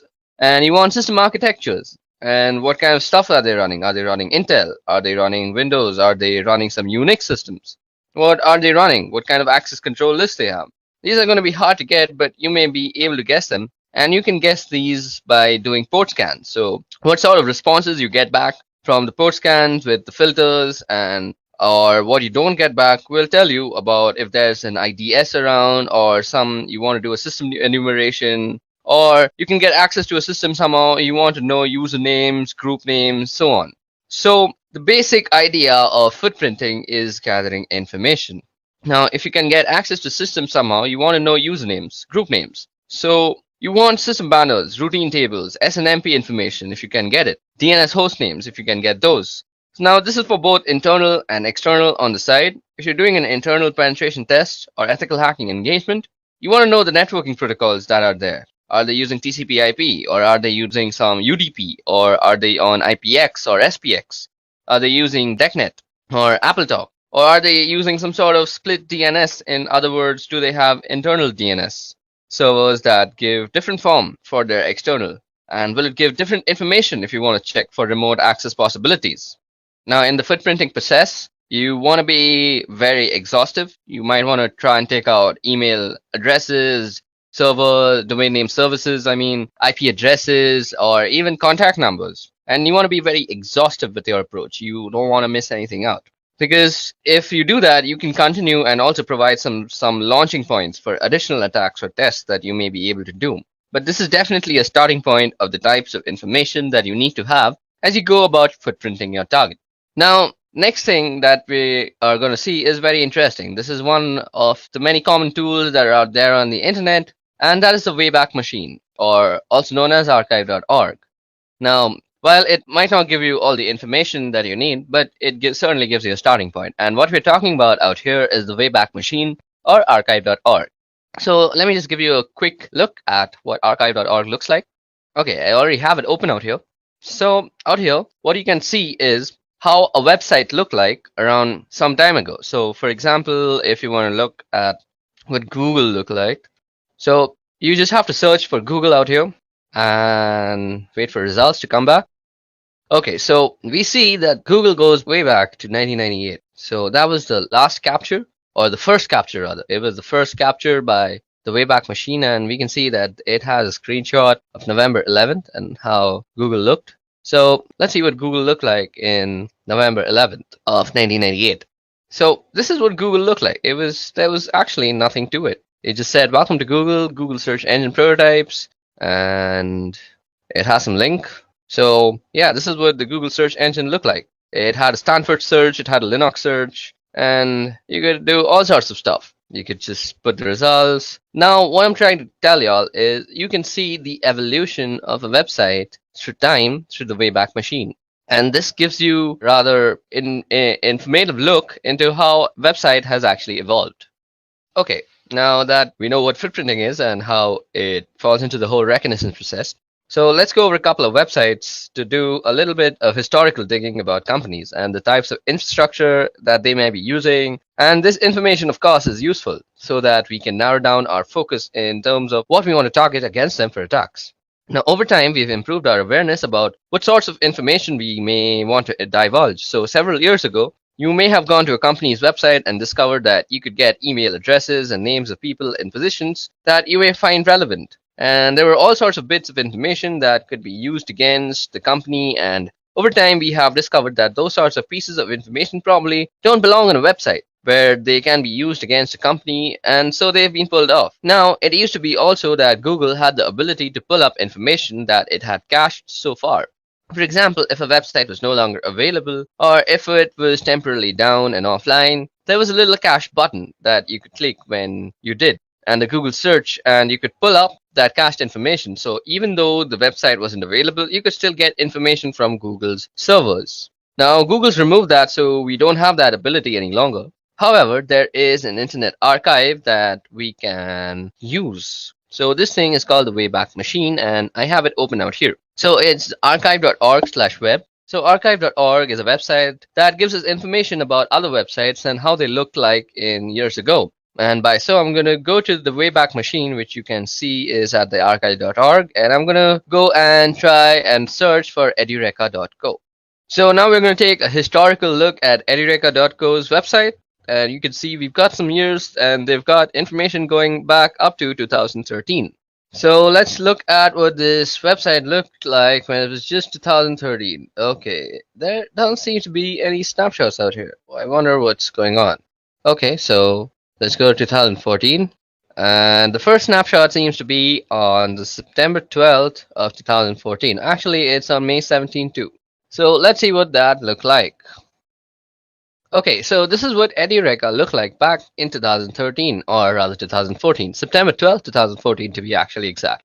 Now, you can see that we have some live classes and all these pictures are there, and they've got this weird picture of this guy out here. I don't know why that was a thing back in 2014. Now we can browse more advanced screenshots, or rather the screenshots that were taken later on, and see how this company has evolved with its infrastructure and the way it actually lays out its content. Okay, so it still hasn't evolved, but I can go a couple of years ahead and see what this has actually evolved into. So if I were to go to December 2016, so this is what it looked like in 2016, and we can see that they've added this weird box out here about browsing courses. They have added a search bar that kind of looks weird, but it's mostly because my internet is slow and it's not loading all the elements. They've also changed how they've actually laid out the courses. We can also see a change in the prices, I guess. So yeah, this tells us about how it evolves as a complete website. Now, this other website that I want to talk about is called Netcraft. Now, Netcraft does internet research, including the types of web servers that companies run. and they have a web server surveys. You can see here as we scroll that Apache Web Service has 64.3% of the internet market, of course, and that's followed by Microsoft with 13%. Interesting information, maybe useful information, but even more useful than that is looking at what different companies run for their websites. And you can see here, okay, so let's try and search for edureka.co out here. So let's just put in the website URL, and that Netcraft generate the site report.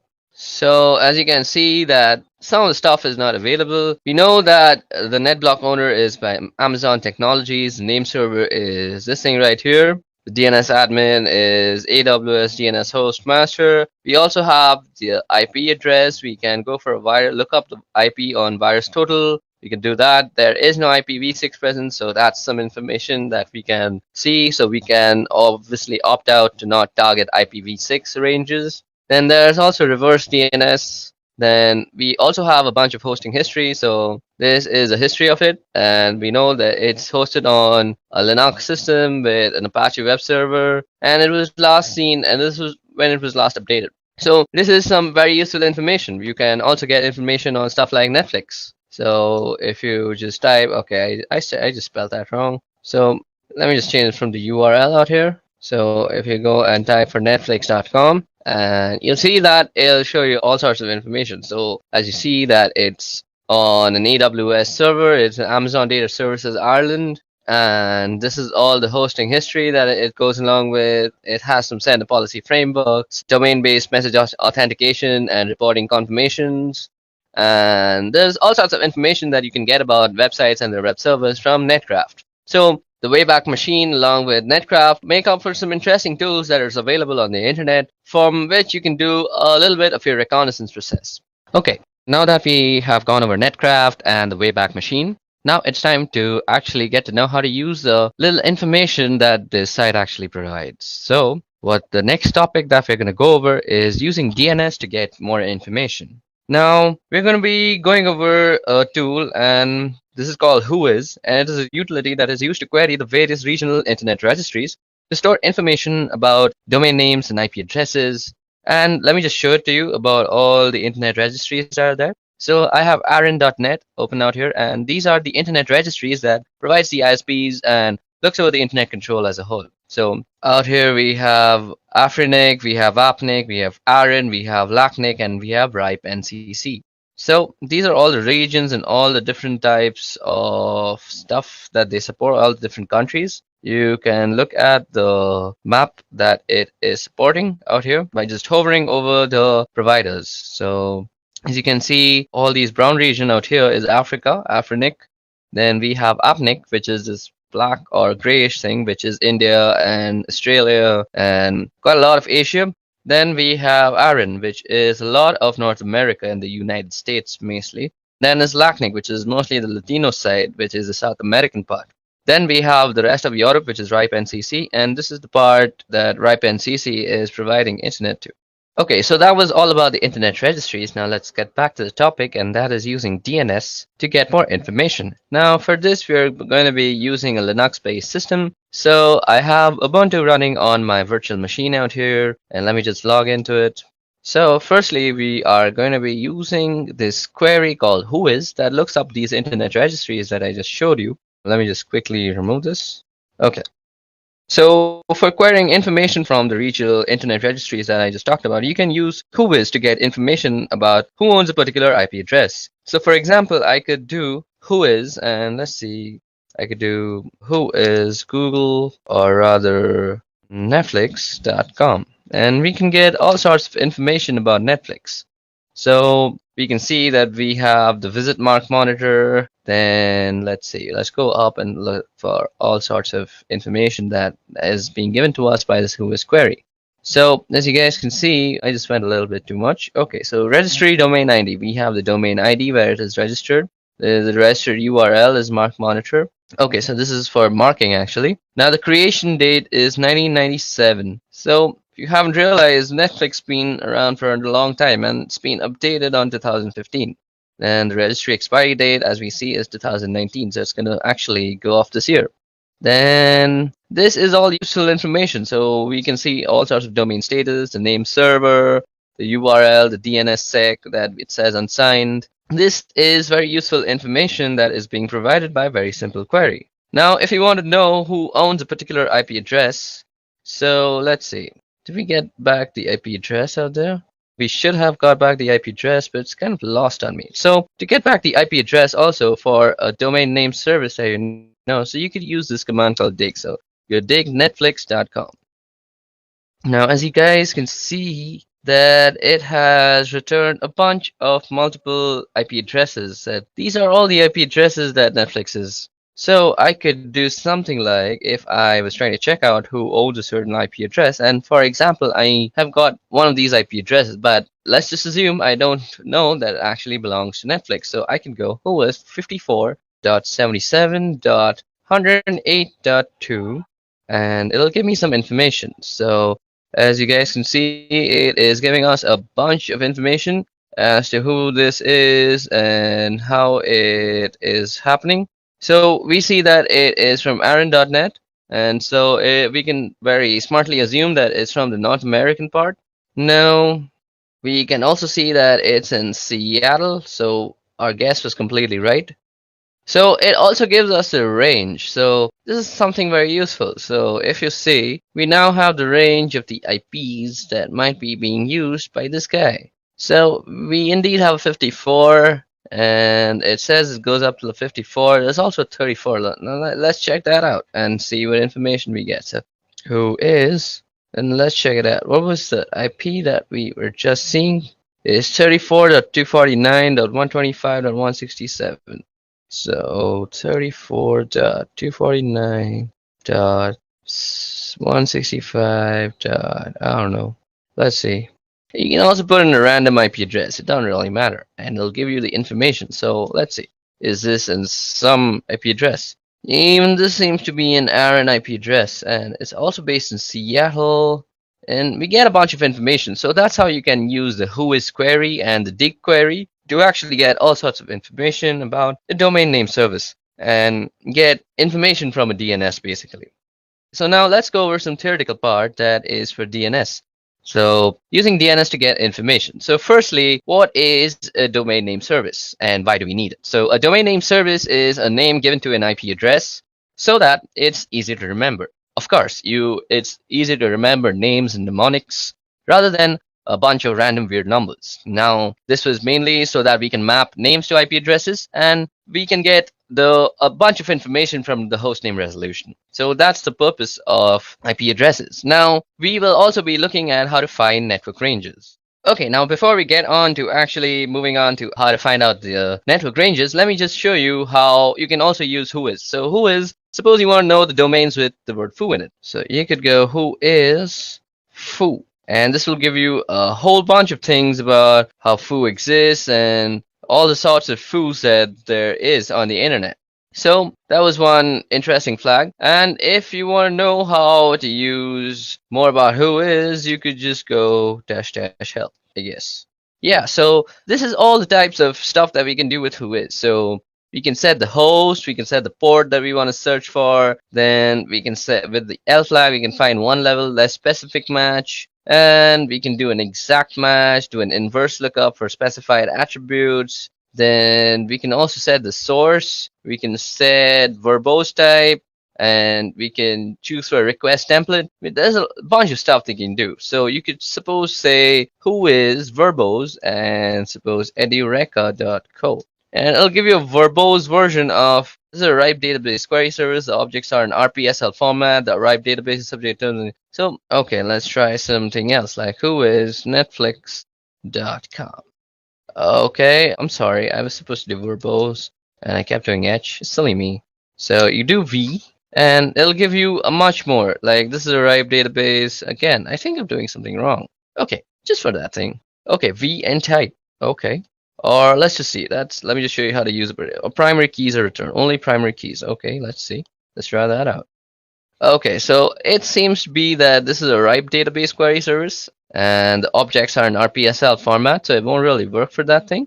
And it also says that no entries found because it's this error. So this is for some later lesson. So for now, I hope I gave you a good idea of how to use whois. Like you could just go whois and some IP address like 192.168.101 or some gateway address like that. Or you could just go for a domain name service like Facebook and get all sorts of information about Facebook when the query actually returns you something. Okay, so let's move on to network ranges now. Now, in this part of the video, we're going to be going over the utility called Whois, which is used for getting information from the DNS. Now, let me just show you a website out here. So this is the regional internet registries. So the internet registries are used to store information about domain names and IP addresses, and there are 5 regional internet registries.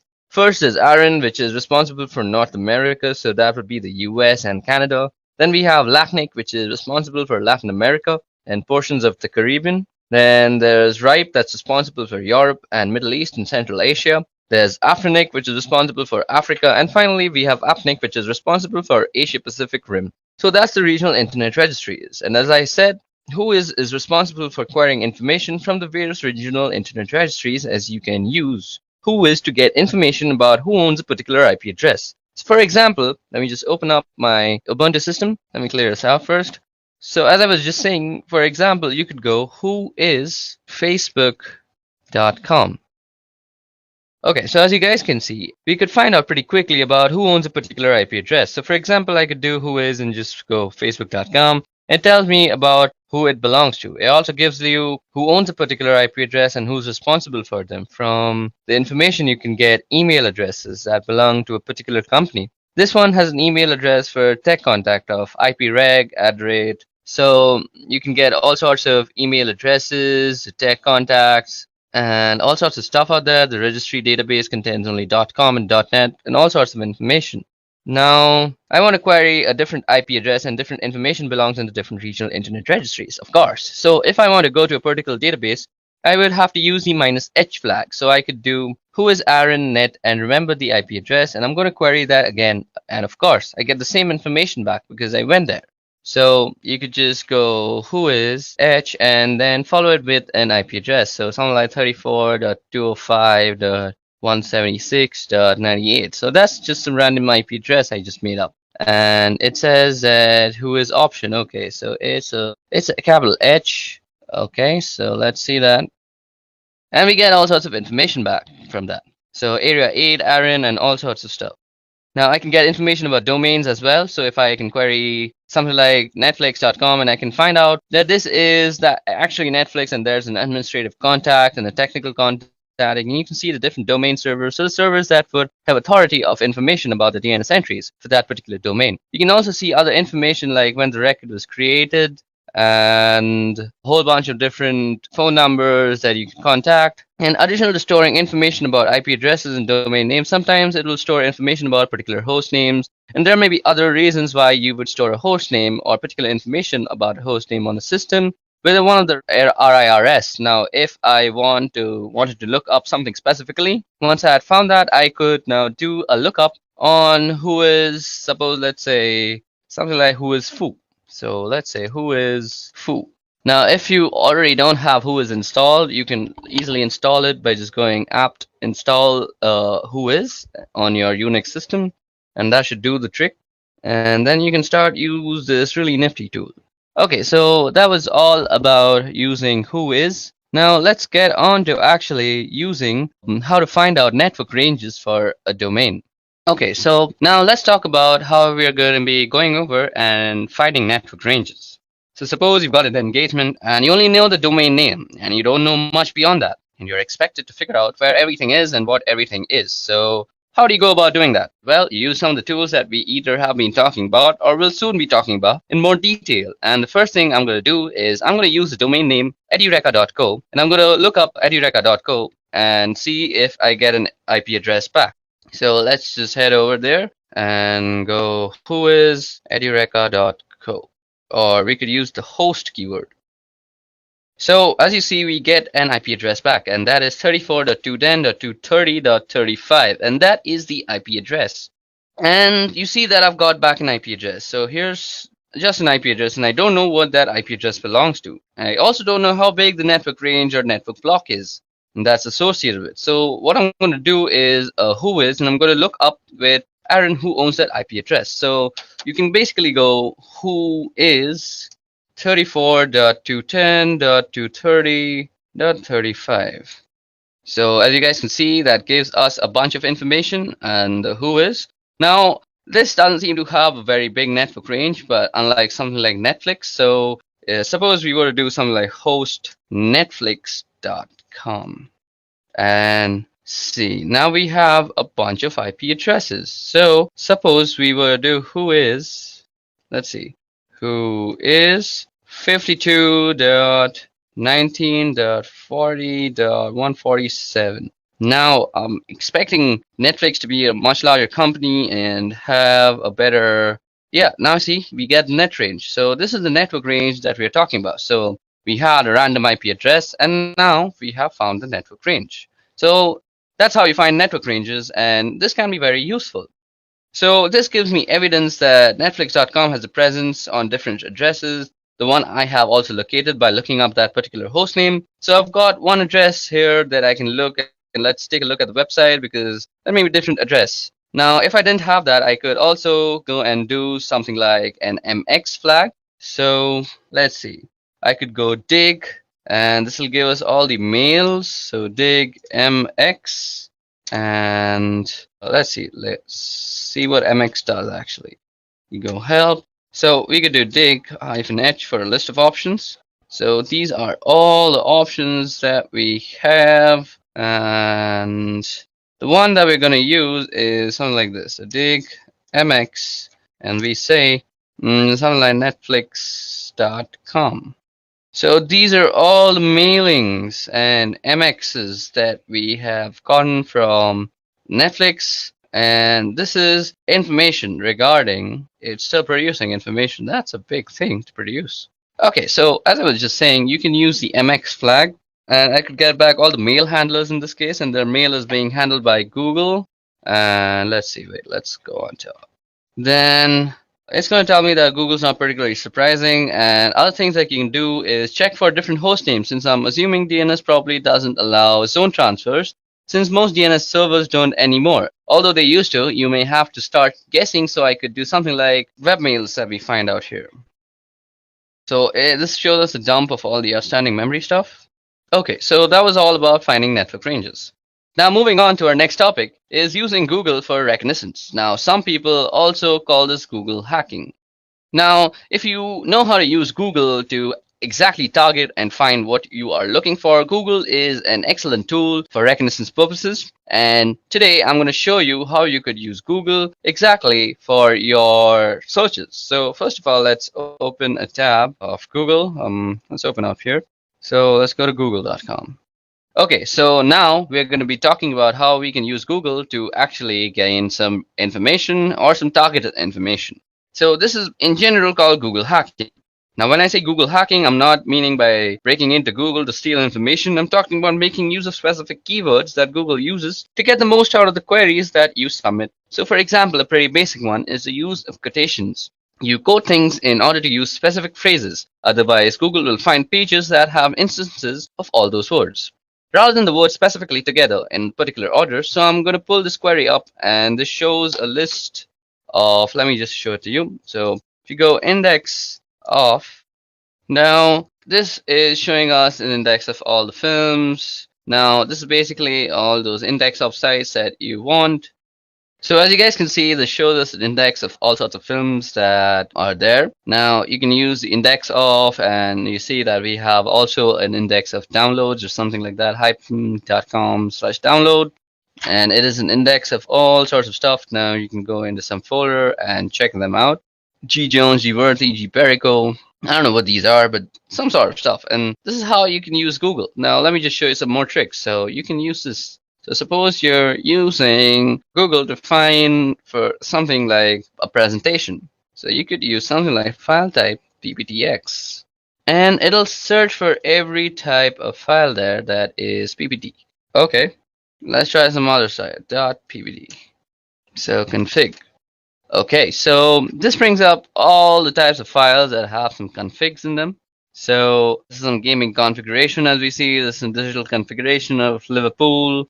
Now you could also use something like this thing in URL, and you could use something like root and this will give you all the things with root in their URL. So kingroot.n, digital trends, and how to root Android. So that's in the root, and suppose you want to say something like all in file type, or suppose you want some extension. So .ppt, .pptx, does that work? Let's search for JavaScript files. Okay, I think it's JS. Okay, that doesn't seem to work either. This shows us all the things with JS in it. No, it's just external JS. I'm doing this wrong. So you could use file type. So let's see, file type, and we go, see, doc. So these are all the documents that you could find with the file type thing. And you could also do JS, I guess. Yep, and this will give you all the JavaScript files that are there. So this is how you can use Google to actually narrow down your searches. So suppose you want a particular set of keyword, and we want to make sure we get the passwords file from Google. Okay, so now let's go into more details about the various things you can find using Google hacking techniques. Now, while Google hacking techniques are really useful for just general searching in Google, they're also useful for penetration testers or ethical hackers. You can narrow down information that you get from Google. You get a specific list of systems that may be vulnerable. So we can do things like look for error pages that do in the title error. So I'm going to get a whole bunch of information. So suppose like we go in title and we say error. So as that we get all sorts of stuff, and we can do the minus Google part. So if you do a minus Google, it'll not show you the stuff that's from Google. So we get various documentation pages about different vendors and the errors that they support. So here's one doc about Oracle, about Java error. Where you know something more specific, we may be able to get errors about all sorts of other stuff. So this is how you could use the Google hacking technique to your own advantage if you're a penetration tester. Now, let's also show you something called the Google Hacking Database. Now, this is very useful for an ethical hacker. Now, the Google Hacking Database was created several years ago by a guy called Johnny Long, who put this Google Hacking Database together to begin to compile a list of searches that would bring up interesting information. Now, Johnny has written a couple of books on Google hacking, so we're at the Google Hacking Database website here, and you can see them talk about Google Docs and all sorts of stuff. Now, you can see that we can do all sorts of searches like in URL, SAP, BC, BSP. This brings up some portal pages. Now, out here you can bring up some password, APS password in URL. Now, this will give you all sorts of stuff on Google. So suppose you go in URL, so like APS password. Now, you can get all sorts of stuff like which have passwords in their URL. So maybe you can just guess a password from there too. Now that was Google hacking. So Google hacking entries, and they also have a number of categories and that you can look through to find some specific things. So you may be interested in, of course, and you can search specific information that you may be looking for with regards to a specific product. For example, let me just show you exploit database. These are all the types of stuff you can go through out here.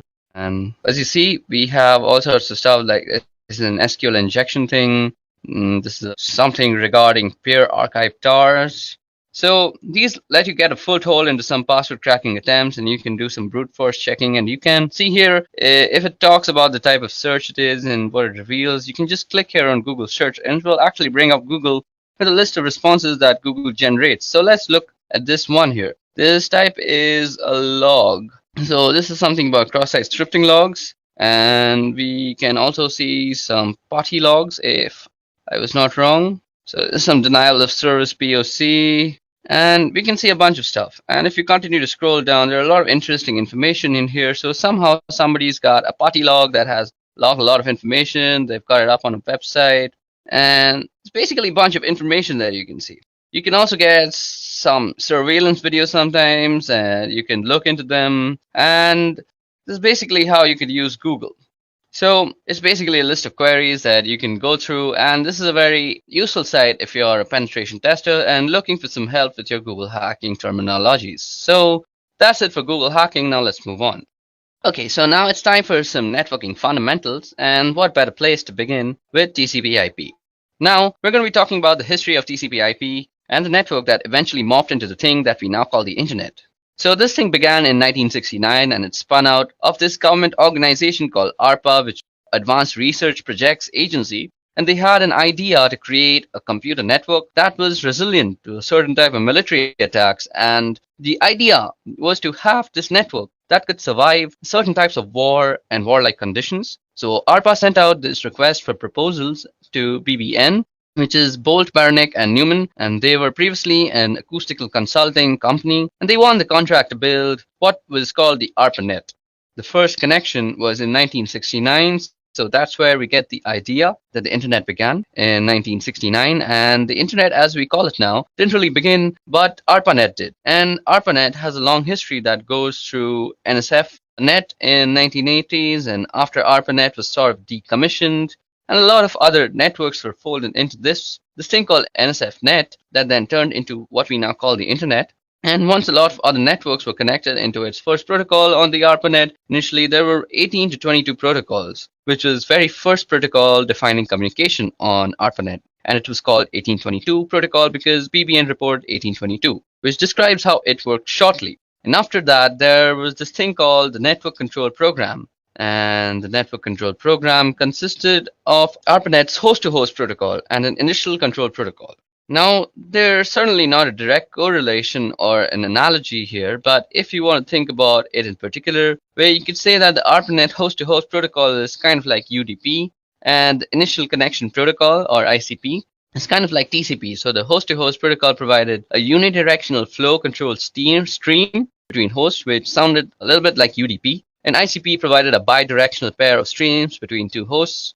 And again, these aren't perfect analogies, but the host-to-host protocol is a little bit like UDP, and ICP is a little bit like TCP now. Now, the first router was called an interface message processor, and that was developed by BBN. It was actually a ruggedized Honeywell computer that had special interfaces and software. So the first router wasn't a ground-up built piece of hardware, but it was actually an existing piece of hardware that was specially purposed for this particular application. So Honeywell had this computer that they made out, and BBN took that and made some specific hardware interfaces and wrote some special software that allowed it to turn into this interface message processor, which passed messages over ARPANET from one location to another. So where did IP come in here in 1973? So IP came in here as well in 1973, as I just said, and a guy by the name of Vint Cerf and another guy by the name of Robert Kahn took the ideas of NCP and what the ARPANET was doing, and they tried to come up with some concepts that would work for the needs that the ARPANET had. And so by 1974, they had published a paper that was published by the IEEE, and they proposed some new protocols. They originally proposed a central protocol called TCP. Later on, TCP was broken into TCP and IP to get away from the monolithic concept that TCP was originally.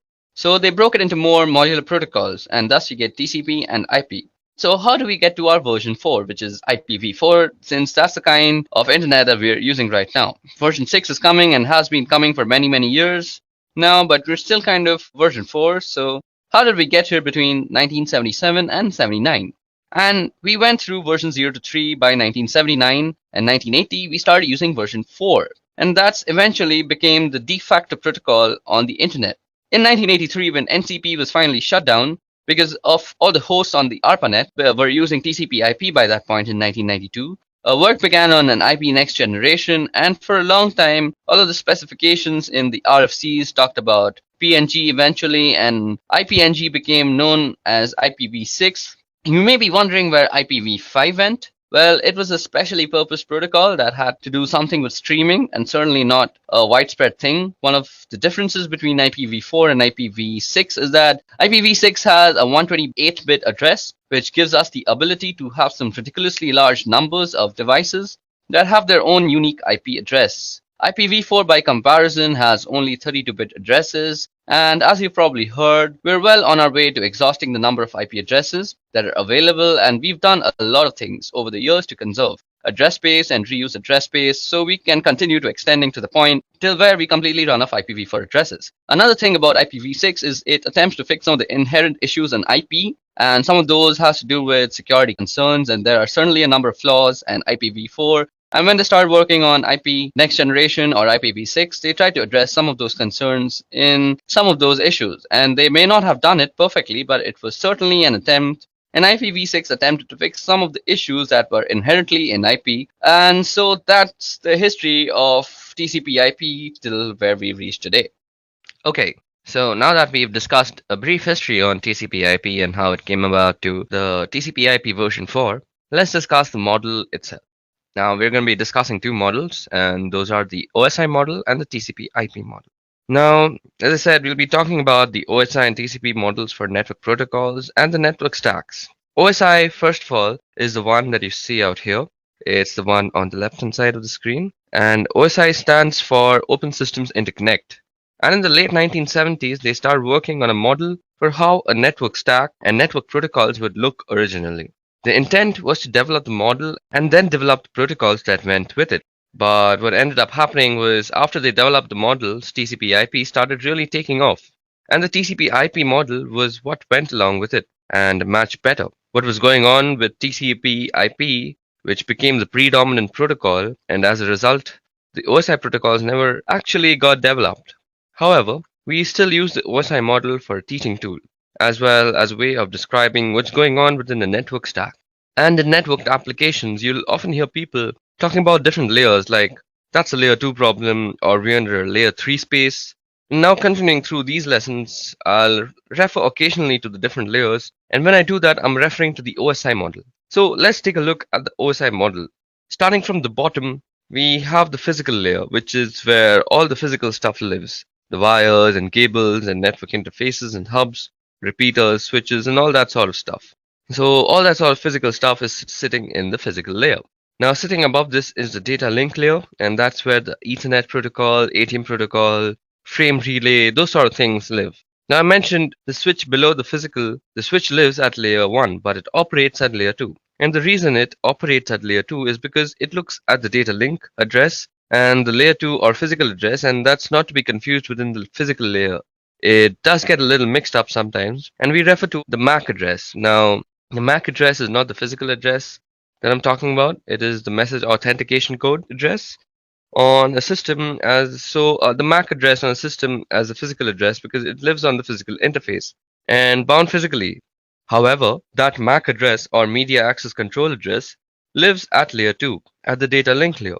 The network layer, which is right above at layer 3, that's where the IP lives, as well as ICMP, IPX, and from IPX, SPX suite of protocols from novel routers operate at layer 3, and at layer 4 above that is the transport layer. That's the TCP, UDP, and SPX again, from the IPX, SPX suite of protocols.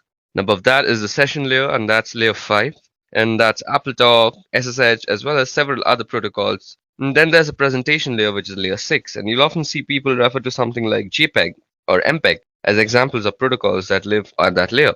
Then there's a presentation layer, which is the final layer, which is layer 6, and you'll often see people refer to something like JPEG or MPEG as examples of protocol that live at that layer. And then they live at that layer, which is the presentation layer. Finally, we have layer 7, which is the application layer. And that's HTTP, FTP, SMTP, and similar application protocols, whose responsibility is to deliver and use the functionality. So that's basically the OSI model, and that's the 7 layers of the OSI model. And there's some important thing to note here.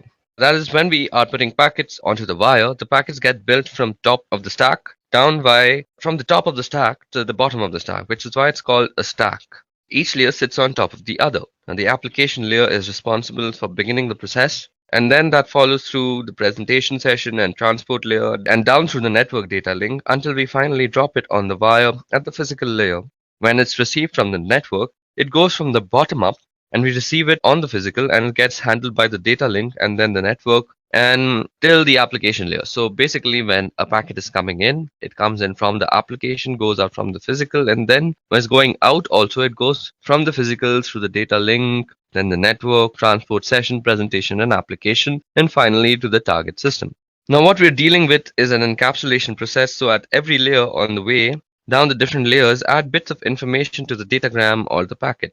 So that's when it gets to the other side. Each layer knows where its demarcation point is. While it may seem obvious, each layer talks to the same layer on the other side. So when we drop a packet out onto the wire, the physical layer talks to the physical layer, and in other words, the electrical bits that get transmitted by the network interface on the first system are received on the second system, On the second system, the layer 2 headers that were put by the first system get removed and handled as necessary.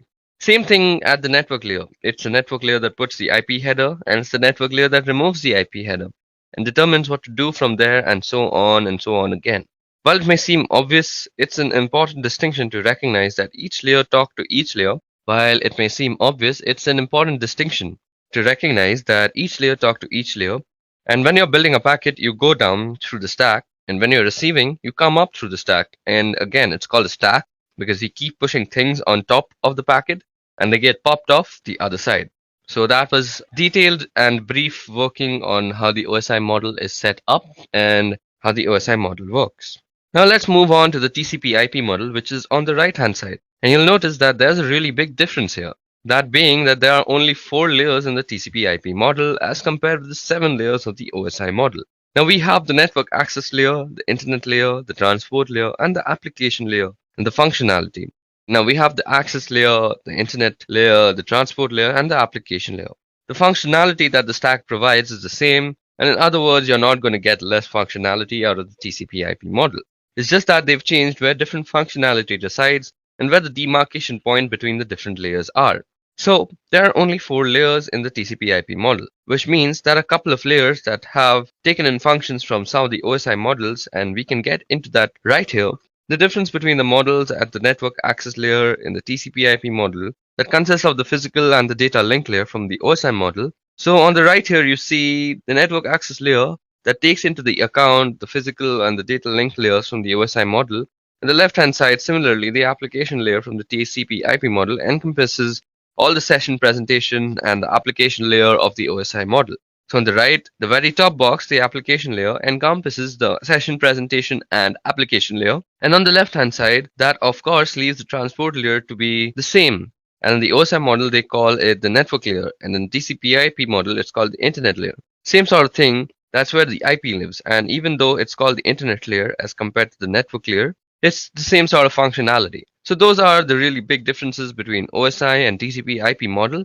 Anytime I refer to layers through the course of this video, that I'm going to be referring to the OSI model, and in part because it makes it easier to differentiate the different functionality. If I were to say layer 1 function in the TCP IP model, you would necessarily know if I was talking about a physical thing or a data link thing. Since there's more granularity in the OSI model, it's better to talk about the functionality in terms of the layers in the OSI model, and that's the predominant model, the OSI model and the TCP IP model for network stacks, network protocols, and applications. Okay, so now that we've discussed the TCP IP model, let's go over another important protocol, and that is UDP. So what you see out here on your screen right now is Wireshark, and we'll be going over the uses of Wireshark and what it's useful for in the upcoming lessons. But for now, let me just show you a UDP packet. Okay, so before we get into the analysis of the packet while it's still filtering, let me just tell you a little bit about UDP. So UDP is a protocol in the TCP IP suite of protocols. It's in the network layer. That's the network layer in the OSI. So a 7-layer reference model, the IP network layer, carries the IP address, and that has information about how to get packets to its destination. The transport layer sits on top of the network layer, and that carries information about how to differentiate network layer applications. And that information about how those network application gets differentiated is in the form of ports. So the transport layer has ports, and the network layer has, in this case, an IP address. And UDP is a transport layer protocol. And UDP stands for User Datagram Protocol, and it's often called connectionless or sometimes unreliable. Now, unreliable doesn't mean that you can't really rely on it. Unreliable means that you can't trust that what you send is reaching the other side. So what means actually that there's nothing in the protocol that says it's going to guarantee that the datagram that you send or the packet that you send is going to get where you want to send it. So the protocol has no sort of safety feature like that. So you shouldn't use this protocol, that is UDP, if you want some sort of safety net. And if you needed that type of safety net, you would have to write it into your own application. So basically, UDP is a fast protocol, and that's one of the reasons why it's good. It's also one of the reasons why it's unreliable, because in order to get that speed, you don't have all of the error checking and validation that messages are getting there. So because it's fast, it's good for things like games and for real-time voice and video. Anything where speed is important, and you would use UDP. So right here, I have a packet capture. So I'm using Wireshark to capture some packets, and let's check out a UDP packet.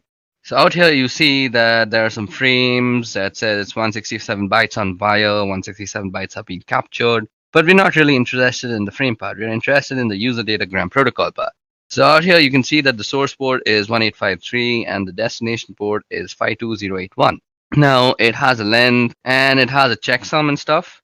So as you guys see out here, well, we don't really see a bunch of information. What you only see is the source port and the destination port, the length, and there's also a checksum. So UDP doesn't come with an awful lot of headers because it doesn't need any of the things that you see in the other packet headers. The only thing it needs is to tell you how to get the application on the receiving host, and that's where the destination port comes in. And once the message gets to the destination needs to know how to communicate back to the originator, and that would be through the source port or a return message.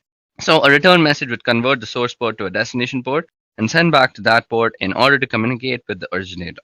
So we have a source port and destination port, and the length is a minimal amount of checking, and to make sure that if the packet that you received is different from the length that's specified in the UDP header, then there may have been something wrong. So you may want to discard the message to check for more messages. So the checksum also makes sure that nothing in the middle was tampered with, although if there's some sort of man-in-the-middle attack or something like that, a checksum is pretty easy to manufacture after you've altered the packet. So you can see here in the message that there's a number of UDP packets. Some of them just say UDP. The one I look at happens to be from some Skype application, I guess. So talking to Skype servers, and we've already got the DNS. Now DNS also needs some fast response times because you don't want to spend a lot of time looking up information about servers that you're going to before, because just to go to them. So DNS servers throw out their queries onto the wire using UDP hopping to get fast sponsors. They don't want to spend a lot of time setting up connections and during all the negotiating that comes with a protocol like TCP, for example.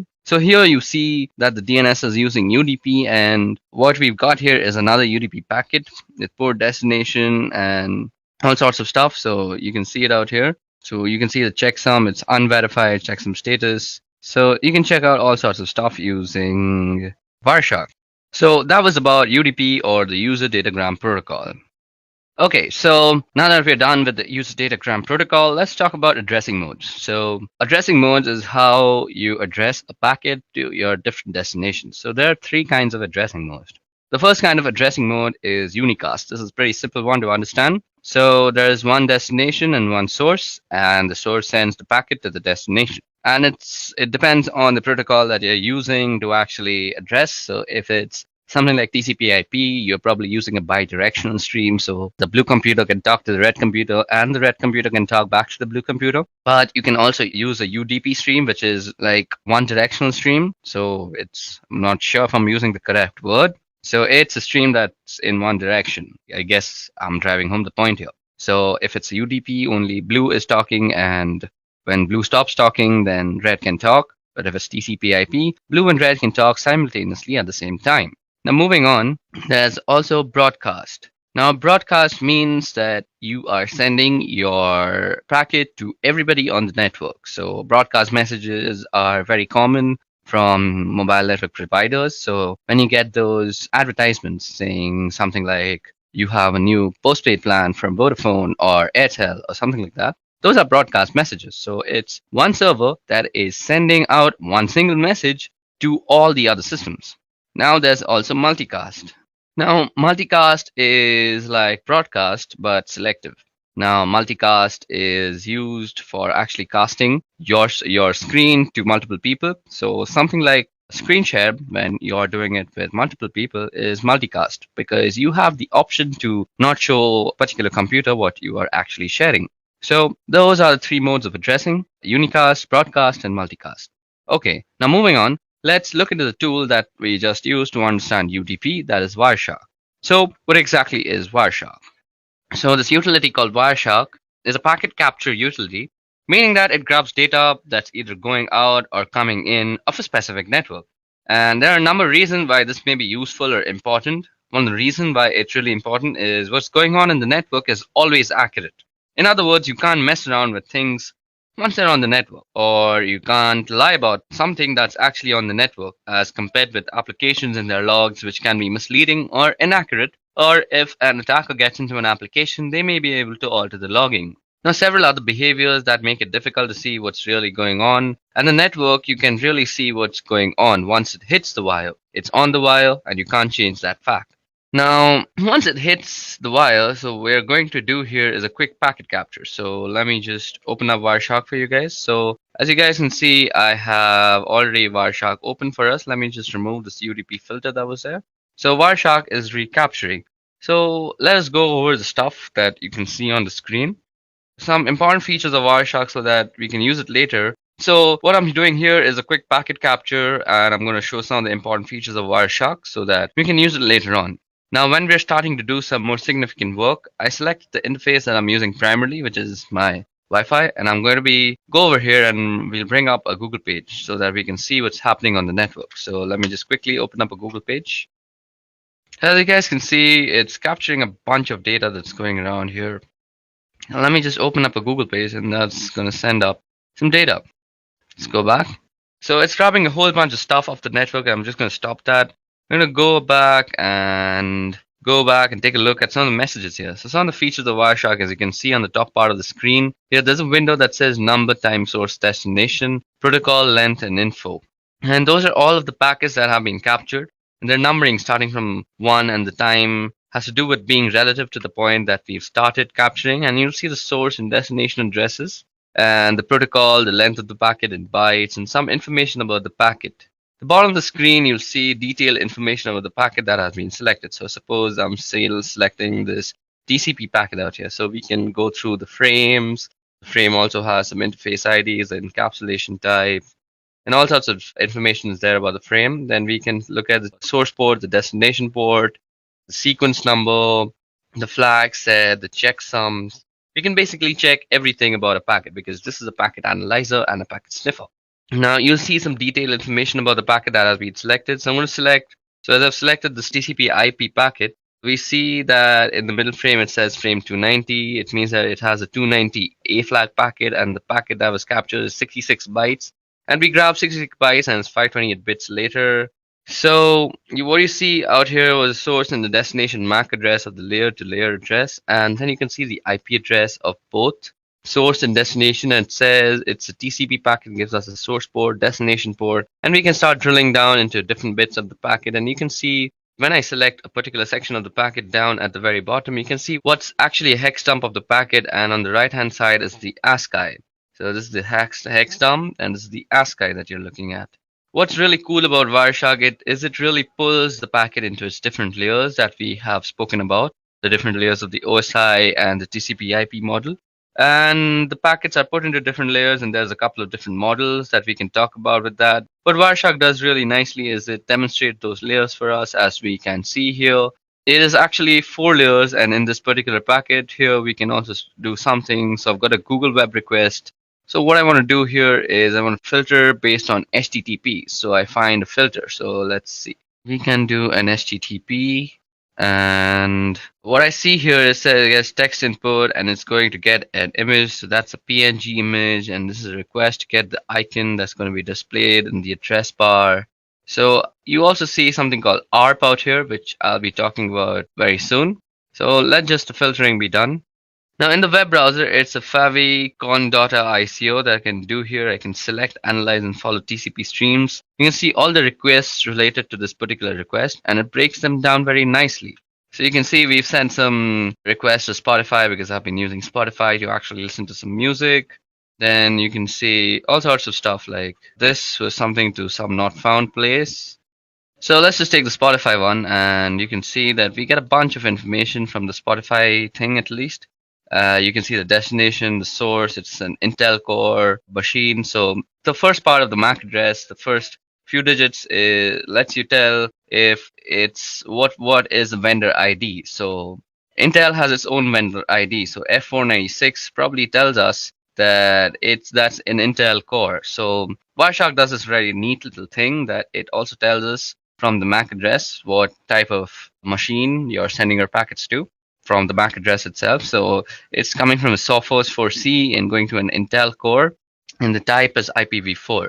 So that was all about Wireshark. You can use it extraneously for packet sniffing and packet analysis. packet analysis comes very handy when you're trying to actually figure out how to do some stuff like IDS evasion, where you want to craft your own packets and you want to analyze the packets that are going into the IDS system to see which packets are actually getting detected as some intrusion. So you can craft your packet in a relative manner so that it doesn't get actually detected by the IDS system. So this is a very nifty little tool.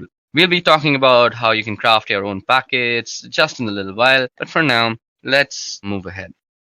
Okay, so now that we are done with our small little introduction and a brief use and history of Wireshark, now let's move on to our next topic for the video, that is DHCP. Okay, so DHCP is a protocol and it stands for Dynamic Host Configuration Protocol. So DHCP is a network management protocol used to dynamically assign an internet protocol address to any device on a network so they can communicate using IP. Now, DHCP automates and centrally manages these configurations rather than requiring some network administrator to manually assign the IP addresses to all the network devices. So DHCP can be implemented on small local networks as well as large enterprises. Now, DHCP will assign new IP addresses in each location when devices are moved from place to place, which means network administrators do not have to manually initially configure each device with a valid IP address. So if a device with a new IP address is moved to a new location of the network, it doesn't need any sort of reconfiguration. So versions of DHCP are available for use in the Internet Protocol version 4 and Internet Protocol version 6. Now, as you see on your screen is a very simplistic diagram on how DHCP works. So let me just run you down. DHCP runs at the application layer of the TCP IP protocol stack to dynamically assign IP addresses to DHCP clients and to allocate TCP IP configuration information to DHCP clients. This includes subnet mask information, default gateways, IP addresses, domain name systems, and addresses.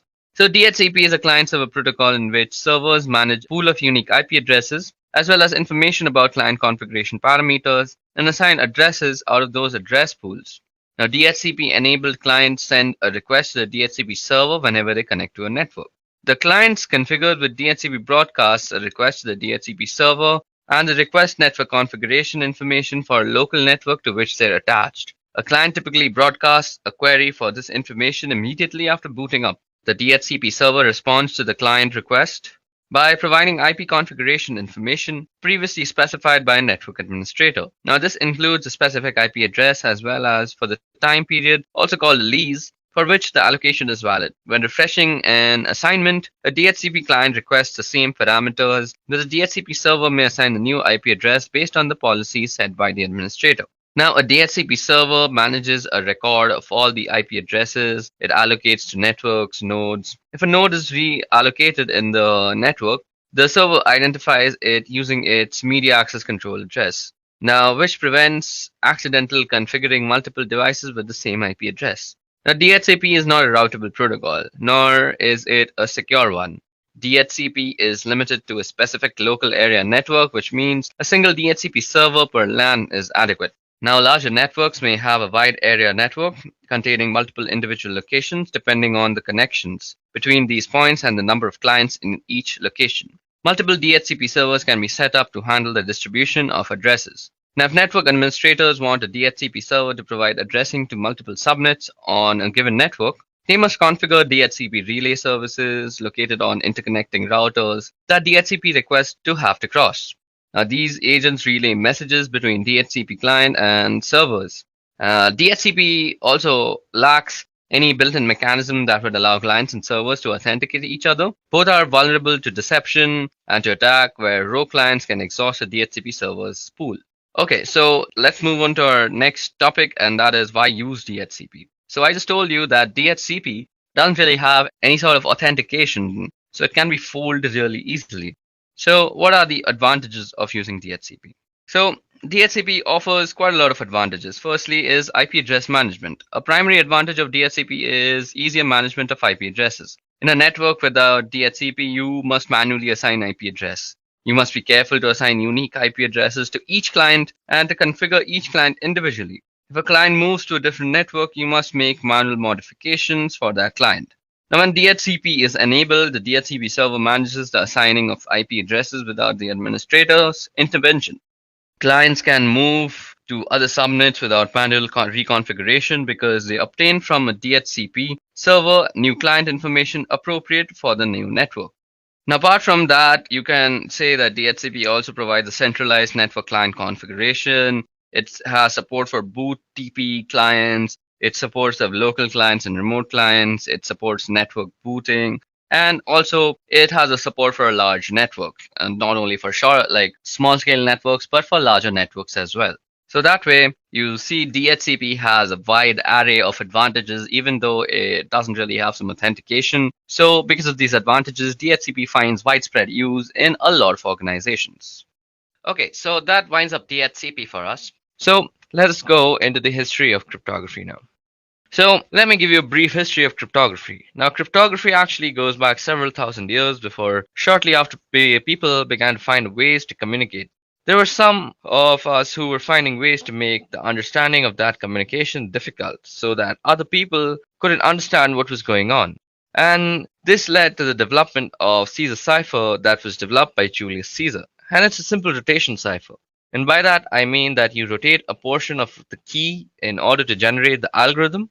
So here's an example. We've got two rows of letters and that are alphabetical in order, and means we basically written the alphabets down and the second row is shifted by three letters.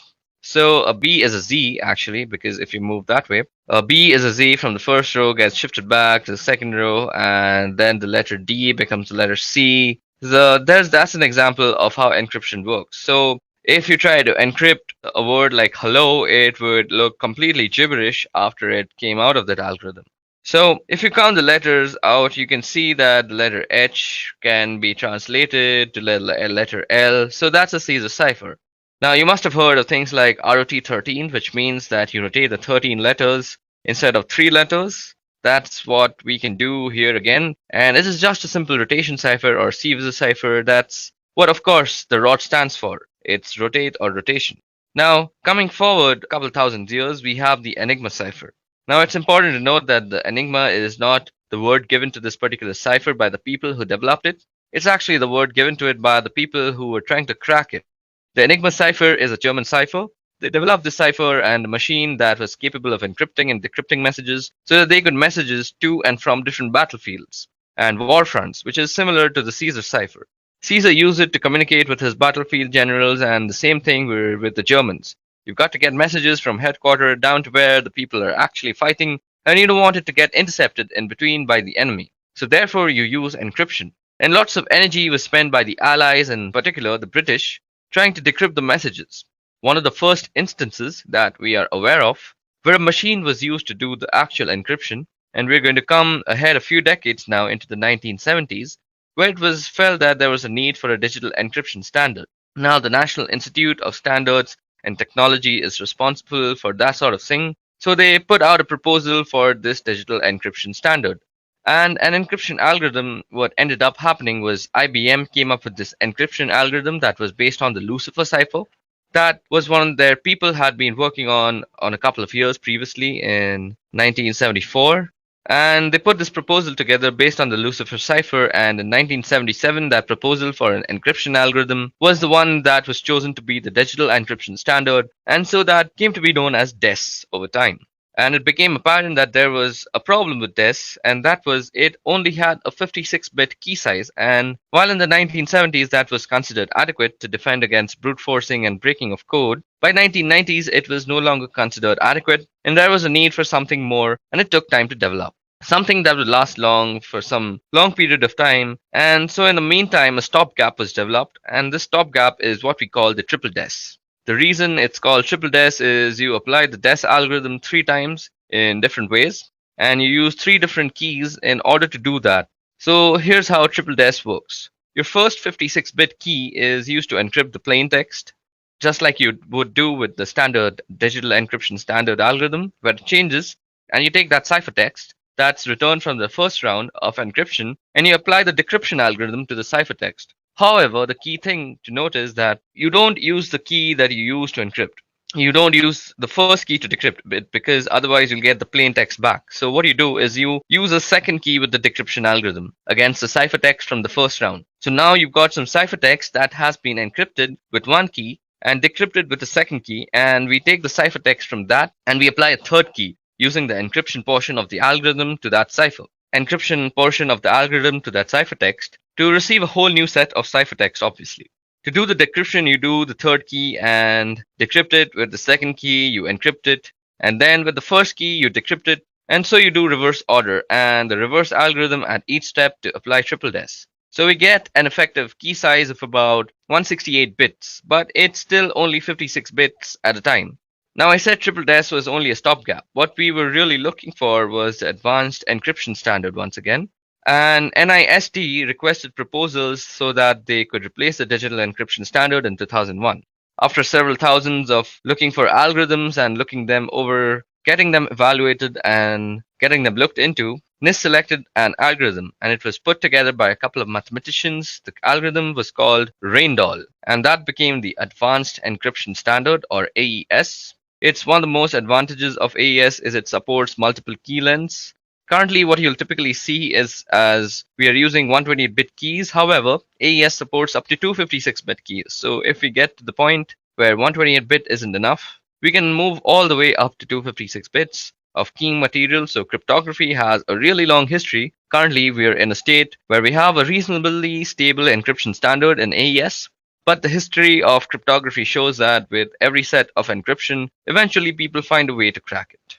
Okay, so that was a brief history of cryptography. Now, what I want to do is let's go over and talk about AES, triple DES, and DES in themselves because they are some really key cryptographic moments in history. Because there are some really key historic moments in the history of cryptography.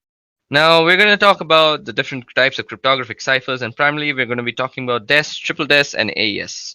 Now, DES is the digital encryption standard. It was developed by IBM in the 1970s, and originally it was a cryptographic cipher named Lucifer.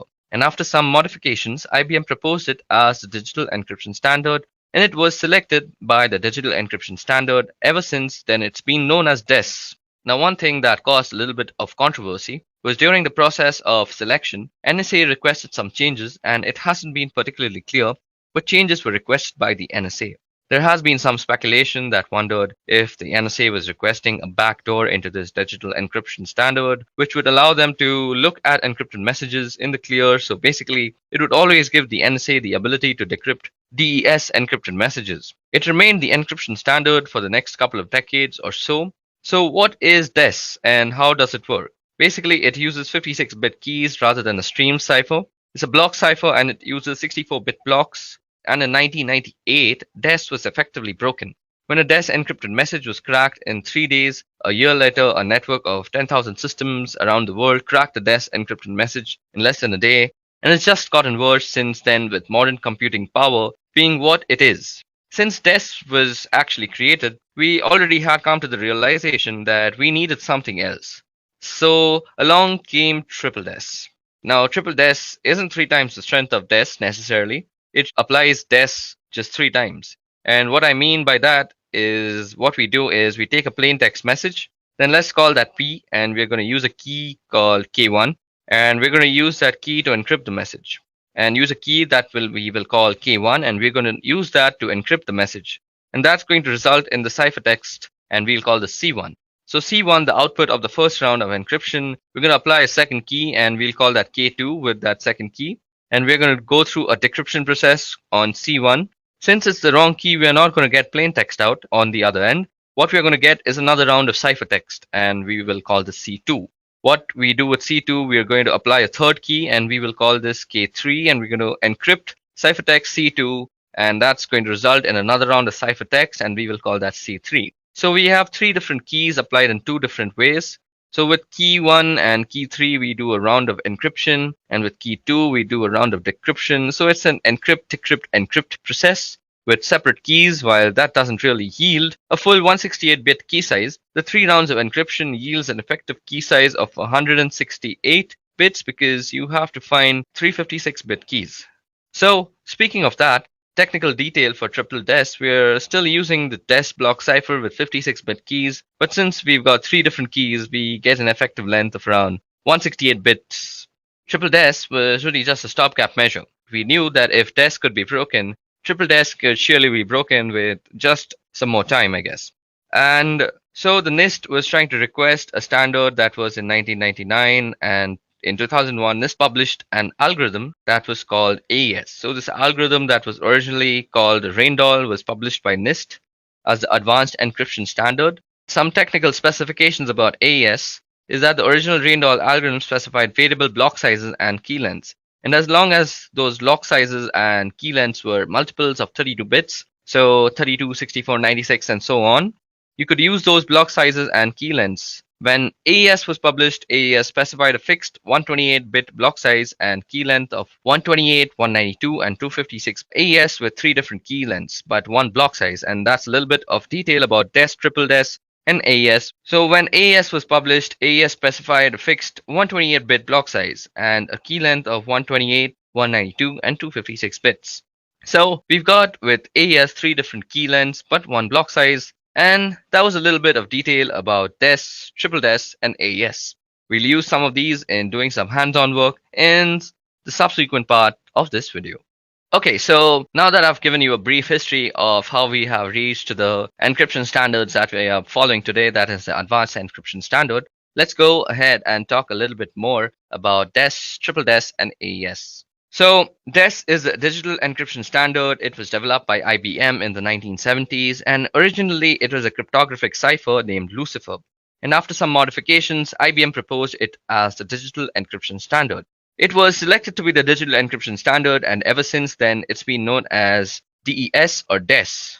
One thing that caused a little bit of controversy was during the process of selection, the NSA requested some changes, and it hasn't been particularly clear what changes were requested by the NSA. There has been some sort of speculation that wondered if the NSA was requesting a backdoor into this digital encryption standard, which would allow them to look at encrypted messages in the clear. So basically, it would always give the NSA the ability to decrypt DES encrypted messages. It remained the encryption standard for the next couple of decades or so. And what is DES and how does it work? Now, DES remained the digital standard for encryption for the next couple of decades. So what does it do and how does it work? So basically, it uses a 56-bit key rather than a stream cipher.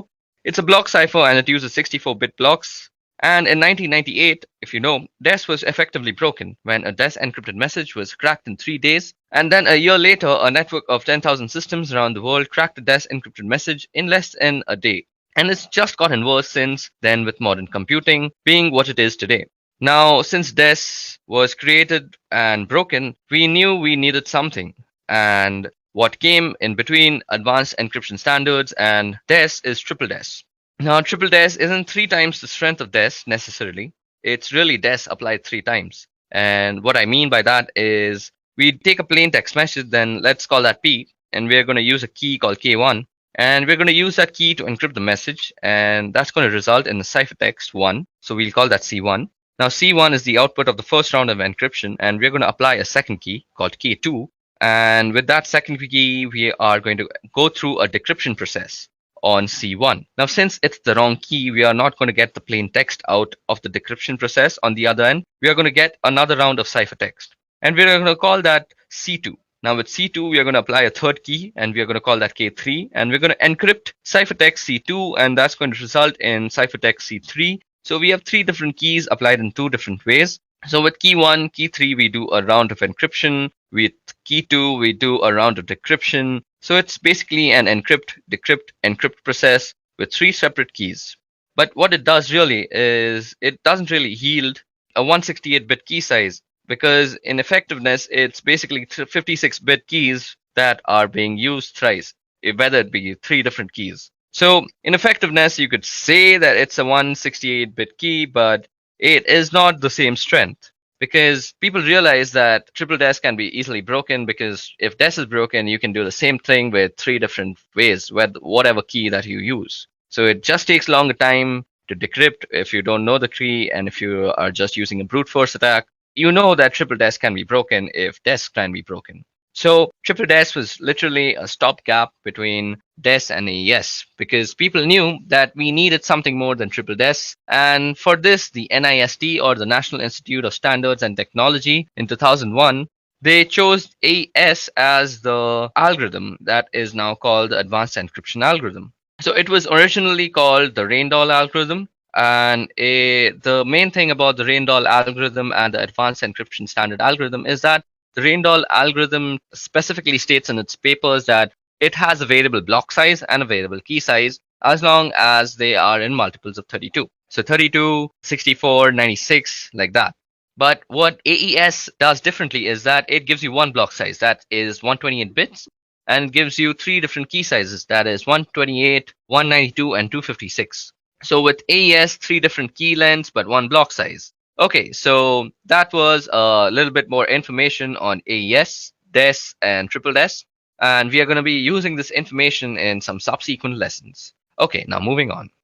Okay, so now that we've discussed the different history of cryptography and the more important cryptographic algorithms, let's discuss the different types of cryptography. Now, the first type of cryptography I'm going to talk about is symmetric cryptography. And by symmetric cryptography, I mean that the key is the same for encrypting or decrypting. So I use the same key whether I am encrypting the data or decrypting the data. One of the things about symmetric key cryptography is that they use a shorter key length than for asymmetric cryptography, which I'll get into a couple of minutes. It's also faster than asymmetric, and you can use algorithms like DES or AES, as those are both symmetric key cryptography algorithms, and you can use a utility like AES script. Let me just demonstrate how symmetric key cryptography works. So for this, we can use a tool called AES script. So in AES script is actually available for Linux and Windows and Mac, all the systems. So I'm using it on the Windows one and I'm using the console version. So first of all, I have a text file called text.txt. So let me just show that to you. So as you guys can see, I have this thing called text.txt. Now to do text.txt, let me just show what text.txt contains. So as you guys can see, it has a sentence called "The quick brown fox jumped over the lazy dog." So that's the sentence that has all the alphabets in the English language, rather. So now we are going to try and encrypt it. So we can use something like AES or DES because both of them are symmetric key ciphers, symmetric key algorithms, rather. So we are using AES in this case. So what we're going to do is say AES script. We're going to encrypt it and we're going to use a password of, let's say, Pokemon. So we're going to call it Pokemon and we're going to do text.txt. We're going to encrypt that file. So now we have encrypted that file. Now let's go see. We must be having a new file. So this is called text.txt.aes. So that is our encrypted file. And this is what we would generally send over the network if we are sending it to anybody. So let's assume the person who's received it also knows our encryption algorithm. I mean, encryption algorithm and the key that goes along with it. So let's try to decrypt it now. Now, before I decrypt it, let me just show you what an encrypted message looks like. So this is what the ciphertext looks like. Type text.txt.aes. So yeah, as you guys can see, the Windows console can't really read everything. But if I were to go here, if I were to just go into the file and just edit Notepad++, you'll see that it's a bunch of crap. You really can't make out anything. What is being made here, we can't really decipher much. So that's the point of using encryption. Now, if you were to decrypt it, all we have to do is AES script.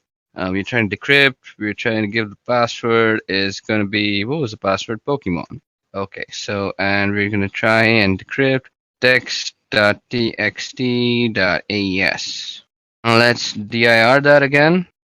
Okay, so that just decrypts our message for us. So this is how you would use AES script for encryption and decryption.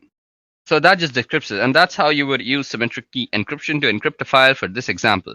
Symmetric key uses either a stream cipher or a block cipher, and the differences between stream or block ciphers is that block takes a block of bits at a time and it's a fixed length. So for example, 64 bits, if I were to use a block cipher with 64 bits, I would need to take in 64 bits before I could start encrypting. Now, if I didn't have 64 bits to encrypt, I would have to fill it with padding in order to get up to 64 bits a stream cipher. On the other hand, it will encrypt a bit at a time, so it doesn't matter how many bits you've got. You don't need to have some multiple of the block length in order to encrypt without padding. And another type of cryptography is asymmetric. Now, asymmetric, as you would expect, uses two different keys, and that's where we have public key and private key. Asymmetric key cryptography uses a longer key length, and it also has more computation, and the encryption process is slower with a symmetric key encryption. and the encryption process is slower than with the symmetric key encryption. One of the uses for symmetric key is for signing documents or emails, for example, where I would have the private key sign something and the public key would be used to verify a signature. And another reason for using asymmetric key encryption is to ensure that you got it from who actually sent it. Since you've got two keys, you always know who the other end of the equation is. Where with symmetric key, since it's just one key, if you can intercept the key, you can decrypt and also encrypt messages. And so if somebody can figure out the key, you can break into a communication stream using symmetric key encryption. So asymmetric gives you the advantage of ensuring that the other end is who the other end says, and they are, since they're the only ones who should have the private key. And in this particular instance, in practice, however, hybrid encryption models tend to be used, and that's where you would use asymmetric encryption to encrypt asymmetric session keys. So basically, you encrypt the message that you are sending using symmetric key encryption, and then when you're exchanging the key with somebody else, you use asymmetric key encryption. So this is going to be a slower process. You probably won't want to use it for smaller files. In order to do that, fortunately, the file example that I have is a smaller one. So I'm going to try and generate a key right now. So for this, we have to head over to our Ubuntu system. So let's see. Let me show you how public key encryption actually works. And we are going to first create a key. So let me just clear this out for you. So first of all, let's create a file and let's call that text.txt. Now, if you see, we are going to edit text.txt to have some file. So have some text in it. So there seems to be a warning with the GTK. I'll just use echo instead. So now let's see if that is in our file. Okay, so let me just show you how asymmetric key encryption or public key cryptography works. So first of all, we need a text file. So let me see. Do we have a text file? So there seems to be a text.txt. So let's see what this text.txt says. So it says that this is a random text file. Now what we want to do is we want to create a public key first. So I'm going to use OpenSSL for doing this. So we go OpenSSL and we are going to use it with RSA. So we're trying to generate a key. So gen RSA, and we're going to use des3 to use this, and we're going to output it into a file called private.key. So we are also going to be using a 4096 bit. So this is going to be our private key. So this will create a private key using RSA algorithm. So let it work its way out. So first of all, it's asking me for a passphrase now. So since you can protect your keys with a passphrase, so I'm just going to use my name.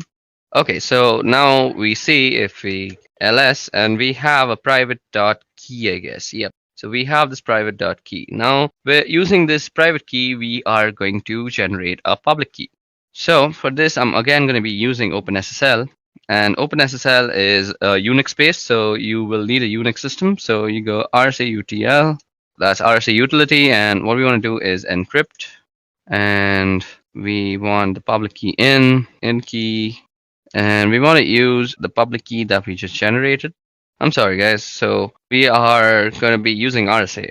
So first of all, we need to generate a public key. So for that, we use the private key. So we will give the private key as an argument after the in flag. So private.key, and we are trying to get out a public key. So pub out, and we are going to call it public.key. Okay, so there seems to be. Okay, I messed it up a little. I forgot to give the output. So you go out, and then you use public.key.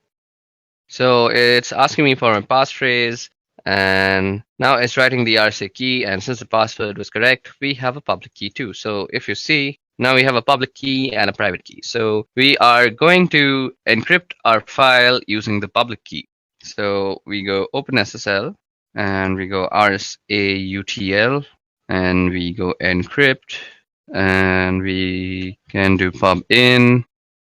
So we are going to use the public key, and we want to put the text.txt as the file to be encrypted. So text.txt, and what we want to output is an encrypted file. So encrypted.txt. Okay, I call it OpenSSL.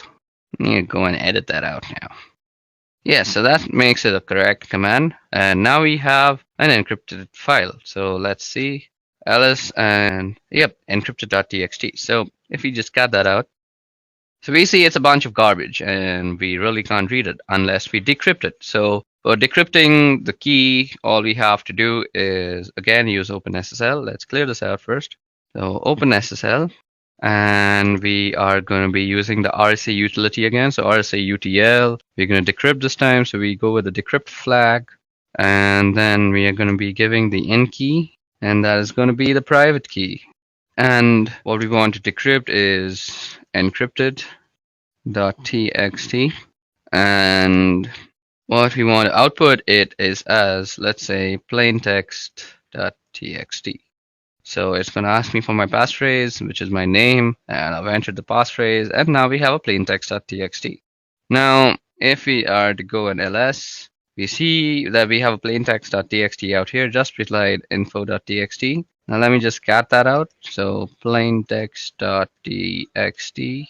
So this is a random text file. And if we go up, we see that it was a bunch of garbage, and before that, it was a random text file.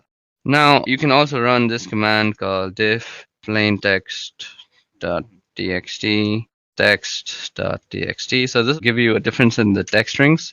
So it's 0, so it gives you that's the difference. So both the files are the same, and that's how public key cryptography works and how symmetric key cryptography works. Okay, now moving ahead of cryptography, let's talk about certificates. Okay, so now that we're done with cryptography, let's talk about digital certificates. So what is a digital certificate? Well, a digital certificate is an electronic password that allows a person, organization to exchange data securely over the internet using public key infrastructure. So digital certificate is also known as a public key certificate or an identity certificate. Now, digital certificates are a means by which consumers and businesses can utilize the security application of public key infrastructure. Public key infrastructure comprises of the technology to enable and secure e-commerce and internet-based communication. So, what kind of security does a certificate provide?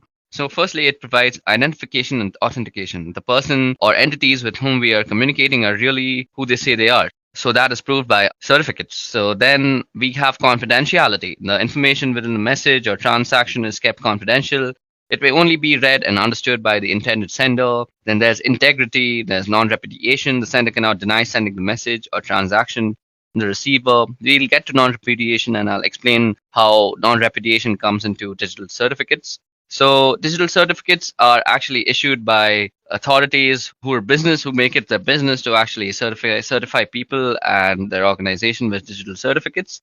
Now, you can see these on Google Chrome. Now, let me just open Chrome for you guys, and you can see it out here. You can see certificates, and you can go into the issuer statements, and you can go into all sorts of stuff. So you can see it's issued by Encrypt Authority X3. So that's an issuing authority for digital certificates. Now, that was all about the theory of certificates. Let's go and see how you can create one. So to create a digital certificate, we are going to be using the OpenSSL tool again. So first of all, let me show you how to create a certificate. So we are going to be using the OpenSSL tool for that. So first of all, let me clear the screen out. So in this case, I'm going to generate a certificate authority certificate. So I'm doing an RSA key here to use inside the certificate. So first of all, I need to generate a private key. So to do that, as I had just showed you guys, we can use the OpenSSL tool. You go OpenSSL and gen RSA, and we're going to use DES3. Then we're going to out it, and let's call it ca.key. And we're going to use 4096 bits. So I'm doing an RSA key here to use inside the certificate. So I'm generating a private key, and the private key is used as a part of the certificate. And there's a public key associated with the certificate. So you've got public and private key, and data gets encrypted with the public key and then gets decrypted with the private key. So they are mathematically linked, that the public and private key, because you need one for the end of the communication and the other for the other end of the communication. And they have to be linked so that the data that gets encrypted with one key gets to be decrypted with other key. So this is asking for a passphrase, and so I'm going to be giving my name as a passphrase. So that has generated the key for us. So now I'm going to generate the certificate itself. So I'm going to be using the OpenSSL utility. So first of all, you say OpenSSL, and you say request. So it'll be a new request and it's going to be an X509 request. It's going to be valid for 365 days. And let's see, the key is going to be ca.key. And we're going to output it into CA, or let's call it edureka.crt. So this is a certificate that I'm producing in the name of the company that I'm working for. So that is Edureka. So it says it's unable to load the private key. Let me just see, is the private key existing? I had a previous private key, so let me just remove that. Does it have a ca.key? Seems like I put the name differently. So let me just try that again. Open SSL, then we do request. So we're requesting a new certificate, and it's going to be X509, and it's going to be there for 365 days, and key is ca.key. Apparently that's what it's called out here. So, and it's going to be out into edureka.crt. Let's see if that works. So let's enter the passphrase. So it's my name. So now it's going to ask me a bunch of information that's going to be inside the certificate. So let's say it's asking the country name. Again, so let's put in the state. Okay, so IN, state, province name, some state. So Bangalore. Locality, let's say Whitefield. Organization name is Edureka. Unit name, Brain Force. Common name, let's leave that out. Email address, let's leave that out too. And we have our certificate. So if you go and list out your files, you'll see that there is a certificate called edureka.crt out here, which is highlighted. Okay, so now if you want to view this file, you could always use the OpenSSL. You could always use the OpenSSL utility. So you say you want to read an X059 request and you want it in text, and what you want to see is edureka.crt. Okay, so that is the certificate. So you see that it has all the signature, it has signature algorithm, it has all the information about the certificate, and it says signature issuer is CIN in state Bangalore, in location Whitefield, Edureka Brainforce, validity. It has all sorts of information. So that was all about digital certificates, who issues digital certificates, where are they useful. So this is basically non-repudiation. So nobody can say with this certificate that if this certificate is included in some sort of a website and that website tends to be suppose malicious and there's a complaint. Now the website can't go to a court of law and say they didn't know about this because the certificate that was included had their private key and the private key was only supposed to be known to the company. So that is non-repudiation. You just can't deny that you didn't do it. Okay, so that was all about certificates. Now moving on. Okay, so moving on, we are going to be talking about cryptographic hashing. Now, while the word cryptographic is in the term cryptographic hashing, and it does lead you to believe that there is encryption involved, there is no encryption involved in a cryptographic hash. There is a significant difference between hashing and any sort of encryption, and that is primarily that encryption is a two-way process. When I encrypt a piece of data or a file or anything else, what I'm doing is putting it into a state where I expect it to be able to get it back out again. In other words, when I encrypt a file, I expect it to be able to decrypt the file and get the original contents. Hashing is a one-way function on the other hand. Once I've hashed a piece of data or a file, there is no expectation and ability to get the original piece of data back. Hashing generates a fixed length value and different types of hashing will generate different length values. For example, MD5 will generate a different length value than SHA-1. And they're both hashing algorithms, but they generate different length values. And the resulting value from a hash function should be in no relation at all to the original piece of data. As a matter of fact, if two inputs generate the same hash value, it's called a collision. And if you can generate collisions, you may be able to get a point where you can generate a piece of data that are going to generate the same hash values, and that leads you to the potential ability to break the particular hashing algorithm that you're using. So what we can use hash is for, well, one thing we can use hash is for file integrity. We can run a hash on a file and get a value back, and later we can check that the value to make sure if it's the same. If it's the same, I can be sure that the same file was hashed in both instances. So let me just show you an example of what I just said, that if we hash a file, we'll get the same hash every time. So remember the certificate that we just created. Let me just log in again. So we are going to hash this certificate and it will create a certain hash. And we are going to see that every time we hash it, we are getting the same hash. So we can use this command called MD5 sum and we can do edureka.crt. So this is the hash produced after you've hashed edureka.crt. So if I do an MD5 again, so MD5 is a hashing algorithm that you should know of. So edureka.crt and it will produce very similar hash. Let's see if SHA-1 works like this. So SHA-1 edureka.crt. Okay, SHA-1 is the SHA from the SHA-utils package. Okay, so I've proved my point that with MD5, which is a cryptographic hashing algorithm, we are getting the same hash back. So if you are able to produce the same hash, that means you have broken the algorithm in itself. So if you run MD5 on Linux, you can get a version of MD5 and MD5 summation program on Windows and Mac OS, where with the utility MD5, which does the same thing. So I just showed you the file and I hashed it. And another reason we use hashing is we are storing passwords. So passwords are stored after hashing. We hash the passwords, and the reason for hashing passwords is so you're not storing the password in clear text, which would be easily seen even if you got it protected with permissions. If I hash the password every time I hash that password, I'm going to get the same value back from the same algorithm. So what I do is store the hash in some sort of password database. Since it's a one-way function, you can't get the password back directly from the hash. Now, what you can do with most password cracking programs, do some variation of this, and you just generate hashes against a list of words, and you'll get a hash value that matches the one in the password. Once you get the hash that matches the one in the password, you know what password is there and here, and we come back to the idea of collisions. If I can take two different strings of characters and get the same values back,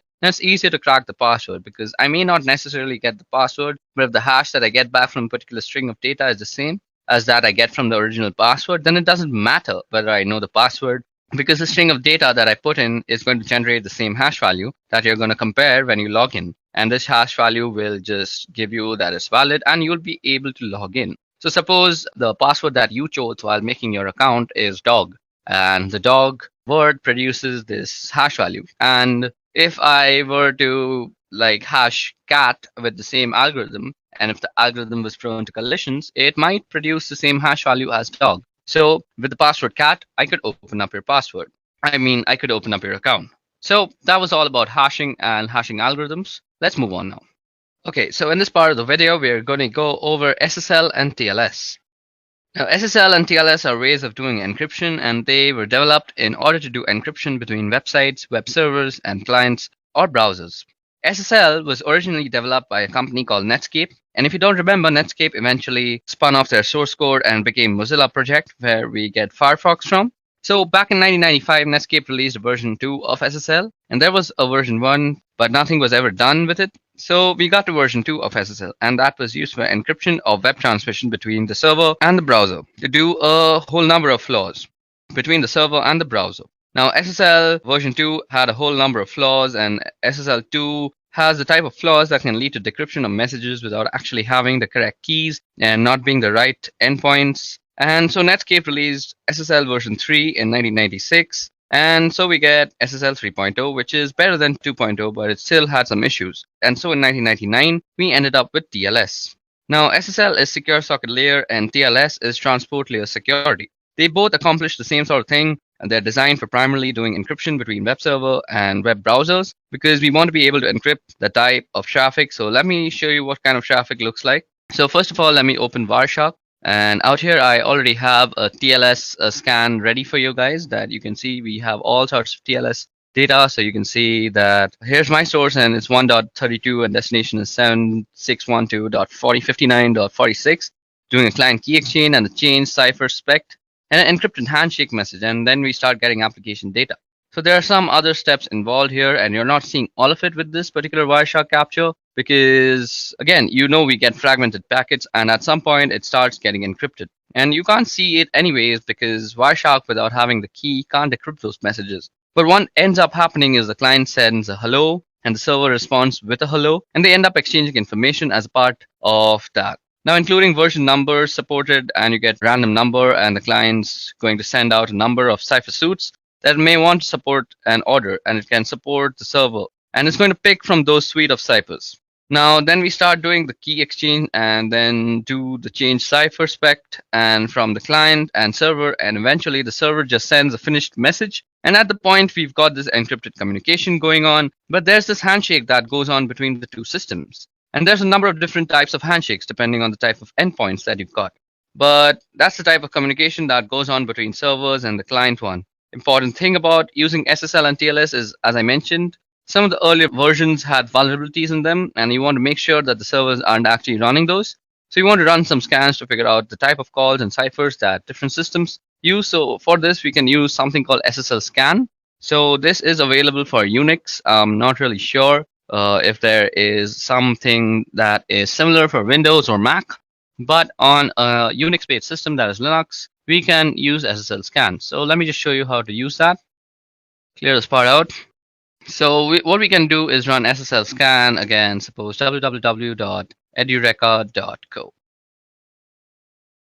So I'm going to do an SSL scan here against the website, and you can see it's going out and probing all the different types of ciphers that we know on this system. Start with SSL v3 and are going to TLS version 1. And we could force SSL scan to try to do an SSL v2. If I scroll back up, here I get the surface ciphers, which is SSL version 3. It's using RSA. And it's using RSA for the asymmetric. Now, in order to do the key exchange, and once we get the session key up, we're going to use AES 256, and then we're going to use the secure hash algorithm to do the message authentication, or the MAC. It's sometimes called the HMAC for the hashed message authentication code. And what it does is simply hashes the MAC address that you would check one side against the other to make sure that the message hasn't been fiddled with in transmission. You can see here all the different types of cipher suites that are available. Here's TLS running RC4 at 40 bits using MD5, so that would be a pretty vulnerable type of communication to use. And between the server and the client, a 40-bit cipher using RC4 is a low-strength cipher, and we would definitely recommend that clients remove those from the supported ciphers that they have on their server. All that configuration would be done at the web server as well as when you generated your key and your certificates. Normally, certificates would be handled by a certificate authority. Now, you can also self-sign certificates and have those installed in your web server in order to do communications with your clients. The challenge with that is browsers today warn when they see a certificate against a certificate authority that is entrusted of it, and it doesn't have any certificate authority at all. So you'll get a warning in your browser indicating there may be a problem with your certificate. If your clients are savvy enough, and if the users are savvy enough, you may be able to make use of these self-signed certificates and save yourself some money.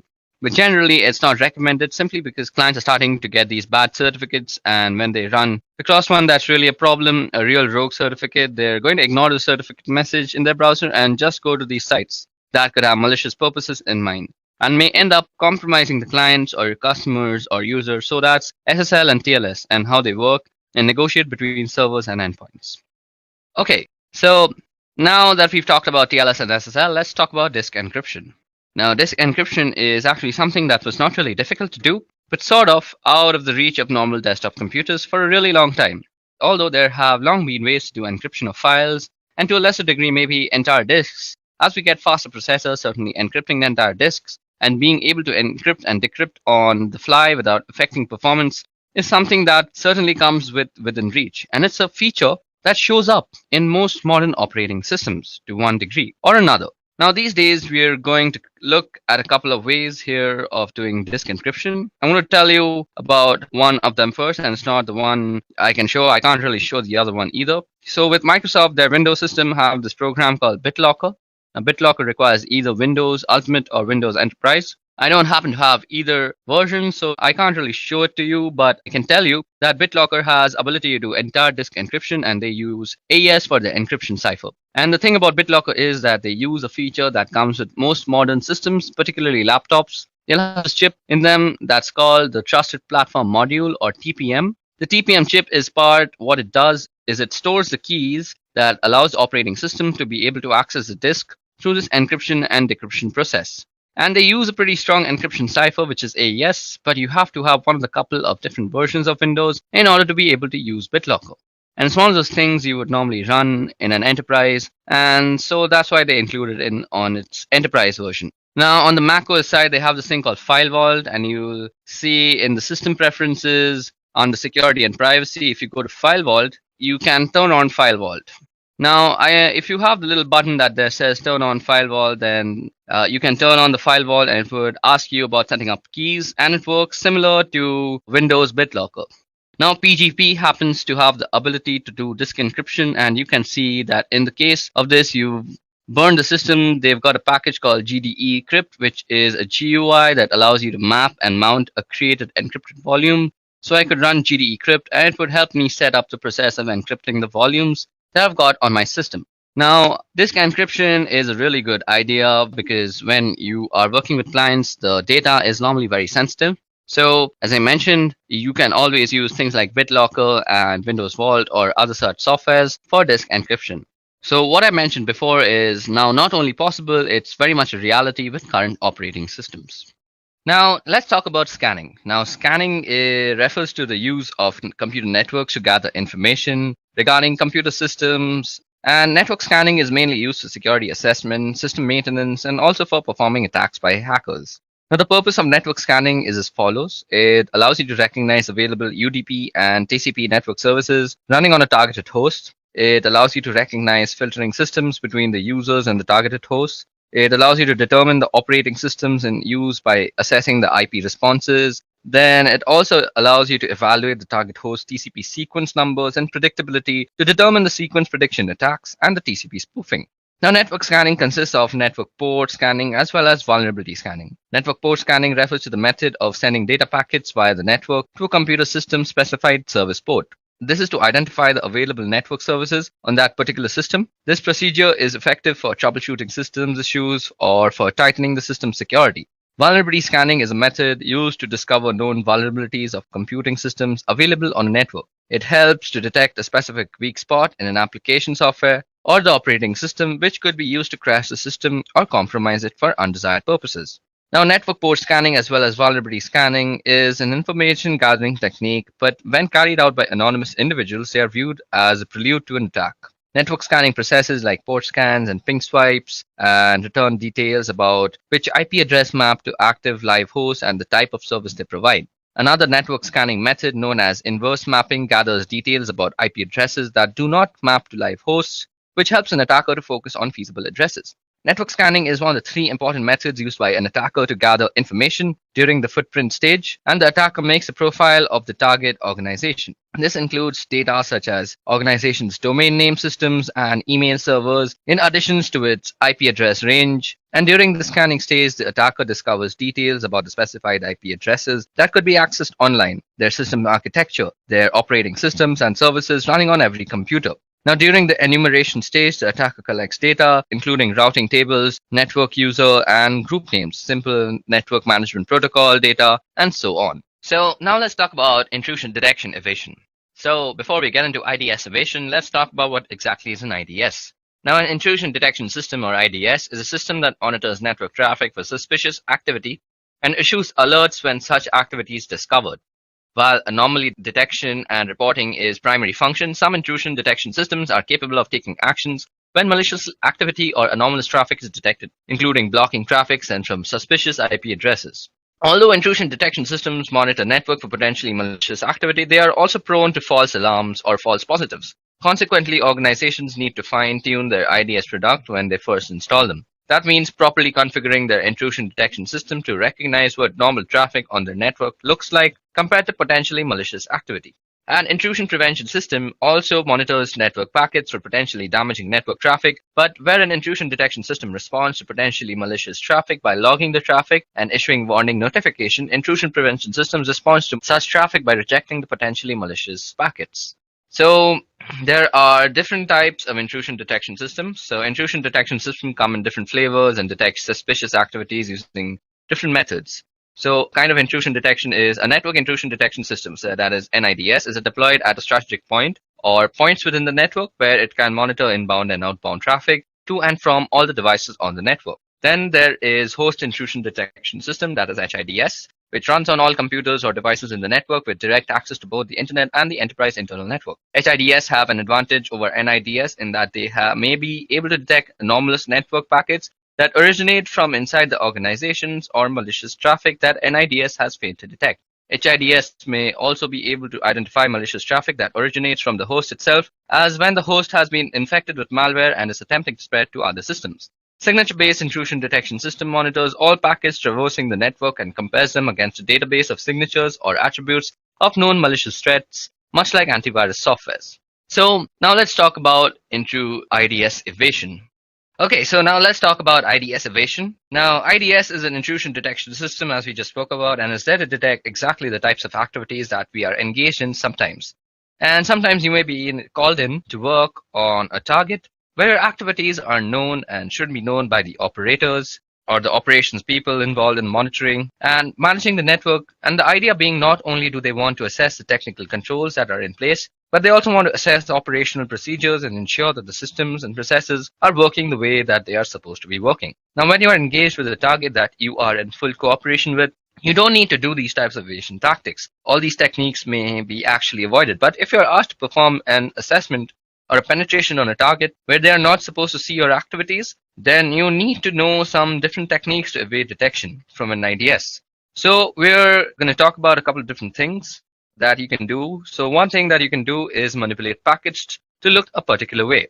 Now, for this, there's a tool called Packeth. So Packeth is a really good way to actually manipulate traffic, and by actually manipulating the contents of a packet, like you can specify the destination and source. So it's a really useful tool to set up packets, look a particular way. One thing it can do is allow you to spoof IP addresses. So I could set a source IP address here that was something completely different from mine. Now, if I'm using TCP or UDP, I'm not going to see the response back.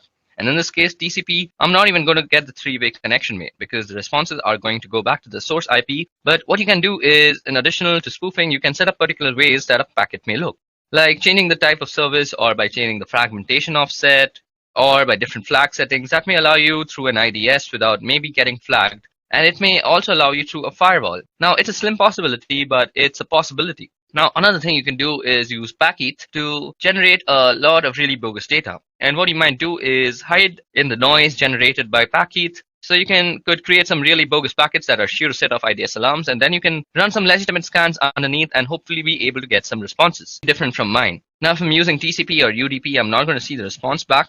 And in this case, TCP, I'm not even going to get the three-way connection made because the responses are going to go back to the source IP. But what you can do is, in addition to spoofing, you can set up particular ways that a packet may look, like changing the type of service, or by changing the fragmentation offset, or by different flag settings that may allow you through an IDS without maybe getting flagged. And it may also allow you through a firewall. Now, it's a slim possibility, but it's a possibility. Now, another thing you can do is use Packeth to generate a lot of really bogus data. And what you might do is hide in the noise generated by Packeth. So you could create some really bogus packets that are sure to set off IDS alarms, and then you can run some legitimate scans underneath and hopefully be able to get some responses.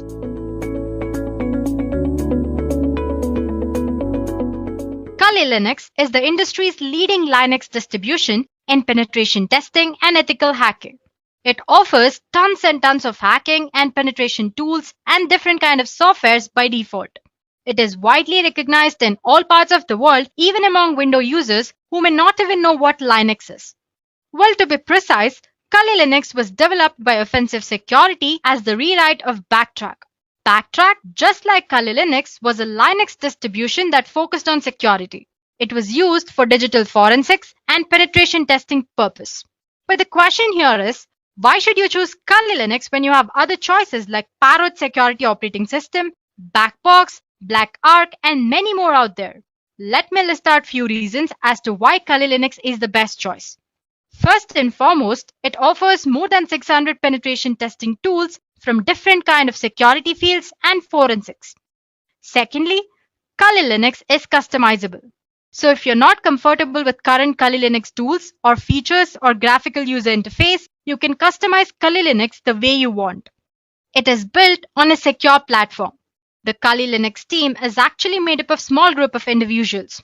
Those are the only ones who can commit packages and interact with repositories, all of which is done using multiple secure protocols. So Kali Linux is definitely a secure platform. Although penetration tools tend to be written in English, Kali includes multilingual support. This way, more users can operate in their native language and locate the tools that they need for the job that they are doing on Kali Linux. And lastly, Kali Linux, just like Backtrack, is completely free of charge. On top of all these benefits, Kali Linux offers different installation options. One way of installing Kali Linux is by making a Kali bootable USB drive. This is the fastest way of installing Kali Linux and the most favorable as well. We will discuss why in a while. You can also install Kali Linux using hard disk. Installing Kali Linux on your computer using a hard disk is a very easy process. But you should make sure that your computer has compatible hardware. You can also install Kali Linux alongside your operating system. It could be Windows or Mac. But you should exercise caution during setup process because it might mess up with your default BIOS settings. Lastly, you can use different kind of virtualization software such as VMware or VirtualBox to install Kali Linux on your preferred operating system. Well, apart from all this, you can also set up Kali Linux on advanced RISC machines or ARM like Raspberry Pi, TrimSlice, KubeTruck, and many more. So there you go, guys. Now you know what Kali Linux is and why it is a leading Linux distro for ethical hacking and penetration testing. In today's session, we will explore different ways to install Kali Linux. Let's get started then. Earlier, I said that the fastest method for setting up Kali Linux is to run it live from a USB drive. But why? First of all, it's non-destructive. It makes no changes to the host system's hard drive or the operating system that it is installed on. So once you remove USB, your operating system will return to its original state. Secondly, it's portable. You can carry Kali Linux in your pocket and can run it whenever you want, just in few minutes. It's customizable. You can create your own Kali Linux ISO image and put it into USB drive using a simple procedure, which we will discuss later. And lastly, it's potentially persistent. You can configure your Kali Linux live USB drive to have persistent storage so that the data you can collect is saved and you can use it across different reboots. Now let's see how to create a bootable Kali USB drive on Windows. Guys, actually the process is very simple. It's just a 3-step process. First of all, you need to plug your USB drive into an available USB port on your Windows PC. Next, you need to note down the destination drive it uses once it mounts. For example, it could be F drive. After that, you will have to download and launch a software called Win32 Disk Imager. On this software, you'll have to choose Kali Linux ISO file that needs to be imaged and verify that the USB drive to be overwritten is the correct one. Lastly, once the imaging is complete, you need to safely eject the USB drive from Windows machine. So like I said, it's very simple, right? Well, I'm not going to show you demo on this one because like I said, it's very easy and I'm sure you guys can pull it off. If you have any doubts, you can post them in the comment section. We'll get back to you. And as for the demo part, we'll be doing 4 installations here. First of all, we'll see how to install Kali Linux using VMware on Windows operating system. Then we'll see how to install Kali Linux on Mac using VirtualBox. Moving on, we'll see how to install Kali Linux tools on different Linux distributions. I'll be showing how to install it on Ubuntu. Well, the procedure is same for every other Linux distribution, so you can go ahead and use the same procedure for the Linux distribution that you're using.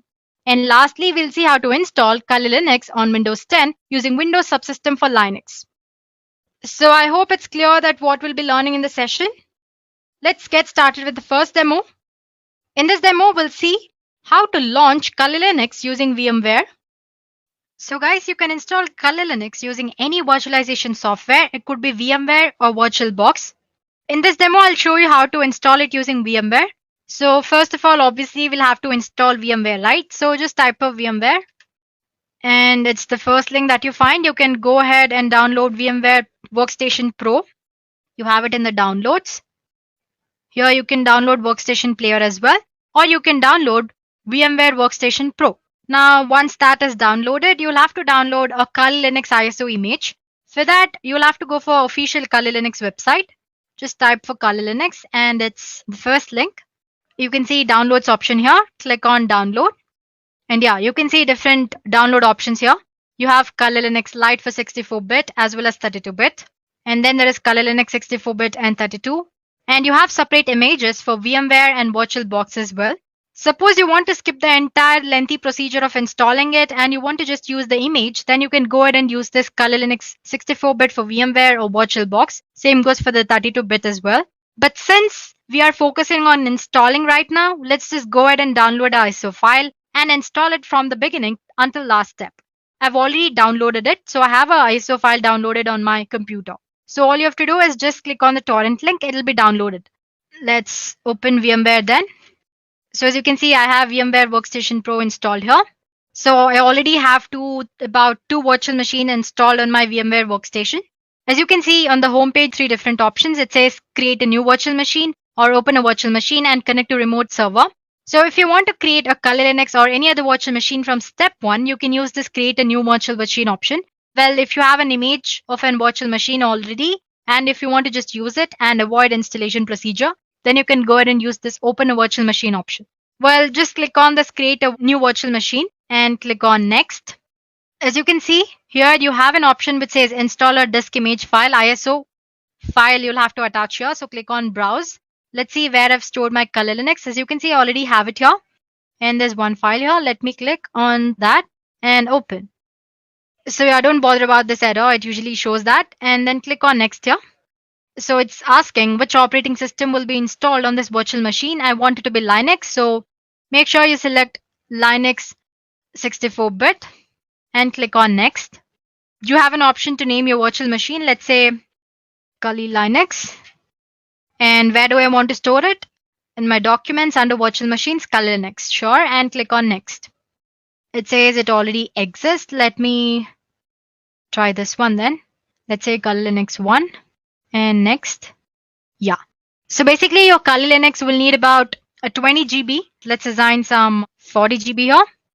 That's the maximum disk size that you can allot. Well, you can allot more than that as well, but minimum it needs about 20 GB. And you have an option which says store virtual disk as a single file or multiple files. Let's just select store virtual disk as a single file to avoid complications and click on next here. So as you can see, you can review your virtual machine settings here. You have an option to make changes to the settings. You can make changes right now or you can do it later as well. Let's just go ahead and make changes now. Click on this customize hardware option here. Well, as for the memory for this virtual machine, it totally depends on what you're using virtual machine for. If you're not using it for heavy works, then you can assign least amount of memory. Let's say I want to assign about 2 GB. There we go. And as for the processors, number of processors 1 and the number of core processors, you can choose as many as you want. Let's say 2. This will increase the performance of your virtual machine. So, and again, it totally depends on whatever you want to choose. And yeah, we have already attached the image. Network adapter, you can set for NAT. USB controller and sound card, you can retain the default settings. And as for the display, click on accelerated 3D graphics since Kali Linux has a graphical user interface. And it says 768 MB is the recommended amount of memory that you can use for graphics. So let's go ahead and select that and click on close. Well, you can actually make all the settings after installing Kali Linux as well. No problem there. Once you've done that, click on finish here. As you can see, my Kali Linux image is ready for installation. You have 2 options to power up. As you can see, you have this option here. You can click on that to power on this virtual machine, or you can go ahead and click on this. Let me click on this. So once you click on that, you should be greeted with this Kali boot screen. As you can see, there are a lot of options here. We did discuss live option earlier, right? So if you don't want any trace of Kali Linux on your operating system, you can go ahead and use live option here. You have live USB persistence mode and live USB encrypted persistence as well. Suppose you want to store some data and save it for a later reboots, you can use live persistent option here. And most of the time people get confused with this install and graphical install. Just don't go ahead and click on install option. Do it only if you're well versed with command line interface. So basically that install option is for command line interface. So you'll be greeted with Kali Linux command line interface. Since if you're using Kali Linux for the first time, go ahead with graphical install. Select the graphical install and click enter. So as you can see, it'll start mounting storage devices. Whole installation process might take about 10 minutes. So it's prompting you to select a language. So select your preferred language, then your country location. Let's say English and click on enter. And it's asking you for the country location. Just give United States and enter. And I want the keyboard to be configured with American English. You can choose any native language. Like I said earlier, it supports multilingual or it supports multiple languages. So go ahead and choose it. But it might complicate the way you use Kali Linux later. So you can always go ahead and stick ahead with English only. Well, it doesn't matter. So as you can see, it's configuring the network. So it'll detect the ISO file and load installation component and then prompt you to enter a host name for your system. Well, in this installation, let's just enter Kali and click on enter. You can give the name you want. And next it's asking you for the domain name. Suppose you have set of virtual machines and if you want to give all of them a domain name, you can assign a domain name as well, but it's optional. Let's not give any domain name here and click on enter. The next thing it does is it'll prompt you for the password that you'll have to enter every time you launch your Kali Linux. So just give some password of your choice and click on continue. The best thing about Kali Linux is you can set up date and time as well. You can make it later as well, but you can choose it here. So just click on Eastern or whichever choice you like and click on enter. So the installer will now probe your disk and offers you 4 different choices. As you can see, it says guided use entire disk. Guided use entire disk can set up LVM, which is logical volume manager. Same thing, which is encrypted, and manual. So if you are an expert, if you've already used this Kali Linux before, you can go ahead and select any of these 3 options from the bottom. That's LVM or manual or encrypted LVM. Otherwise, you can always go ahead and choose guided use entire disk option here if you're a beginner and click on enter. So this is the disk partition where all the data will be stored and click on continue. It's asking if you want to store all files in one partition or if you want to make partitions. So depending on your needs, you can go ahead and choose to keep all your files in single partition, which is default, or you have separate partition for one or more of the top level directories. Let's just choose the first option and click on enter. So once you've done that, you'll have one last chance to review your disk configuration. Once you're sure that you've given correct details, click on enter here. It's asking if the changes that you make to Kali Linux should be written to the disk or not. So say yes. So it will start partition and install the virtual machine. It took a while, but as you can see, installation is almost done. It's asking me to configure the package manager. Well, if you select no in this session, you will not be able to install packages from Kali repositories later. And click on continue. So suppose if you want to install other repositories or updates later on, you can always go and click on yes. Otherwise you can go for no as well. Now it's going to configure the package manager. It'll install package manager and configure it. Then it'll install grub bootloader. And it's asking if you want to install grub bootloader to master boot record. Definitely yes. So select yes and click on continue. So it's asking to select the device manually. You can click this, select the device. So yeah guys, we're done here. So you can finally click on continue option to reboot your new Kali installation. So as you can see, the entire process took about 10 to 11 minutes. So yeah, let's go ahead and click on continue here. It's gonna finish the installation.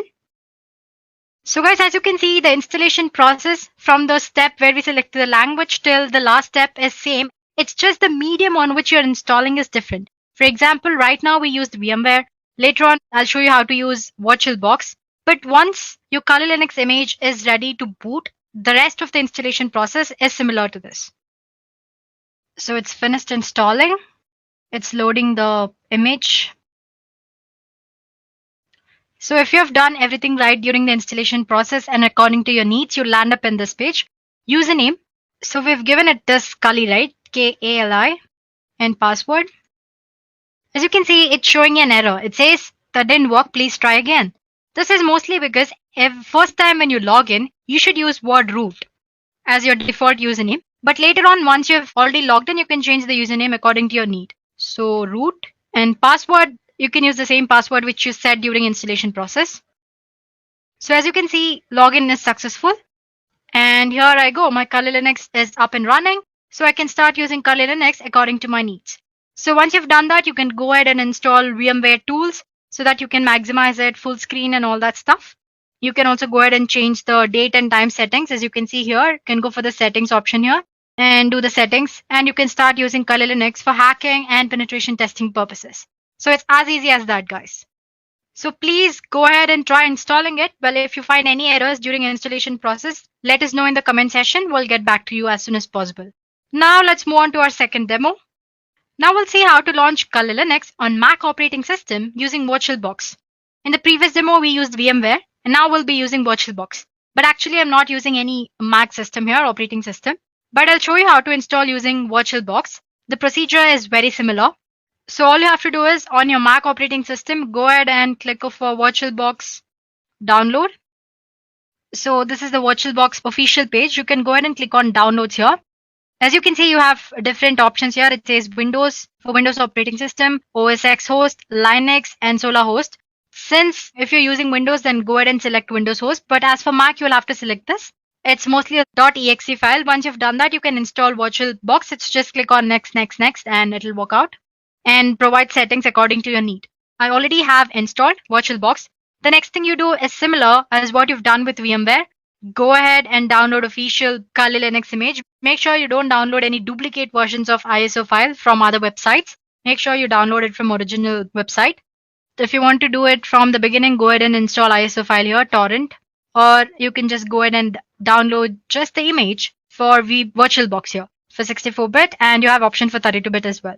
I've already done that. So let me open my VirtualBox. Yeah, here it is. The procedure for VMware and VirtualBox is almost same, just slight difference. Let me maximize the screen for you guys. As you can see, I already have a virtual machine launched up here. I haven't powered it up yet. Anyway, I'll show you how to install new one. Just click on new option here. This is your VirtualBox homepage, guys. So click on new here and just give a name. We've already given Kali Linux earlier, right, for the virtual machine. So let's give it some other name. Let's say capital KL Linux. And choose the type of operating system, that's Linux. And here 64-bit, minus 64-bit. According to your operating system needs, you can go ahead and choose 32-bit as well. Click on next. And again, like I said earlier, depending on what you're doing on Kali Linux operating system or virtual machine, you go ahead and assign the memory. Since I'm just showing you how to install, I'm not assigning much memory here. So let's just retain the default 1024 MB, that's 1 GB. And click on next. And it's asking, you have 3 options here. You have not to add virtual hard disk, create a virtual hard disk now, and you can go ahead and add a virtual hard disk here, use an external virtual hard disk. Go ahead and select the second option, click on create, and use VirtualBox image. Like I said earlier, we downloaded ISO image, right? And it's an ISO file with extension .iso. So basically it's nothing but image. So click on next, and I want to the storage on physical hard disk to be assigned dynamically, and click on next. So this is the name of the virtual machine which we just gave earlier. It's asking you to choose the path wherever you want to store your virtual machine. Let's say documents and virtual machines. Click on open and save. So that's the path I've set up. And as for the memory, Kali always needs you to assign at least 20 GB. So let's go ahead and give 20 GB. You can always assign more than that. And click on create.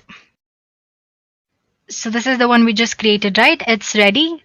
Just click on settings. Before you power up, you'll have to make certain settings. So if you want to change name or type and version, you can always go ahead and do that here.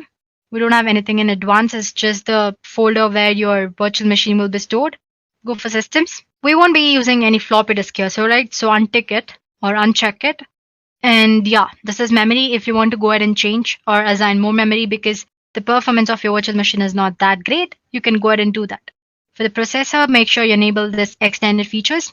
So basically, if you want to increase the performance of your virtual machine, the number of processors you assign should increase. Well, for now, since I'm just showing you how to install, I'm just going to assign 1. You have option to increase to say 2, like that. And as for the display, you can enable 3D acceleration display. Storage settings, this is the most important one. Right now, we don't have any image attached here. So click on this empty and click on the CD image that you see here and choose virtual disk. And attach the image or the ISO file, torrent file which you just downloaded. Click on open. And audio, no settings, default, network. By default, you can always set it for NAT since we're using only one virtual machine here. But if you want to use a Kali Linux with any other virtual machine like Metasploitable 2, you can go ahead and use this host only adapter option here. Because when you use NAT and when you have 2 virtual machines, both of them will be assigned with same IP address, which will definitely a problem because both of these virtual machines need to interact, right? So yeah, well, I'm just saying all this for the information. So you can go ahead and click on host only adapter if you're using 2 virtual machines and you want them to interact. As for now, I'm just retaining it NAT. And rest you don't have to make any changes. And click on OK. Once you've made all the settings, click on this. Or you can go ahead and click on start option here. You can right click on it and start. Again, like I said, the installation process from step 1 is very similar to that we did using VMware. So again, you'll be greeted with Kali boot screen and you have multiple options. Again, I'm not repeating the entire thing here. So go ahead and click on graphical install. And if you're a pro in using command line, you can always go for install option. And if you want to just use it for one time purpose, you can always go for live option here. That's all, guys. I'm sure you can catch up from here, right? Because it's almost similar for the ones we did using VMware. If you have any doubt, just go back and take a look at it. Yeah, well, like I said, I showed you on how to use VirtualBox to install Kali Linux on Windows operating system. Well, it's same for the Mac as well. You just have to download your stuff there instead of Windows. You have another option with this operating system. You can dual boot your Kali Linux with Windows or Mac.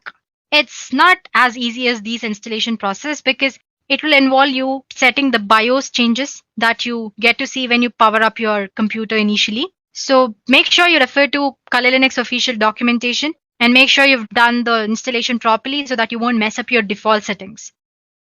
So guys, we are done with two ways of installing Kali Linux, one on Windows and one on Mac. We saw how to install it using VMware as well as VirtualBox.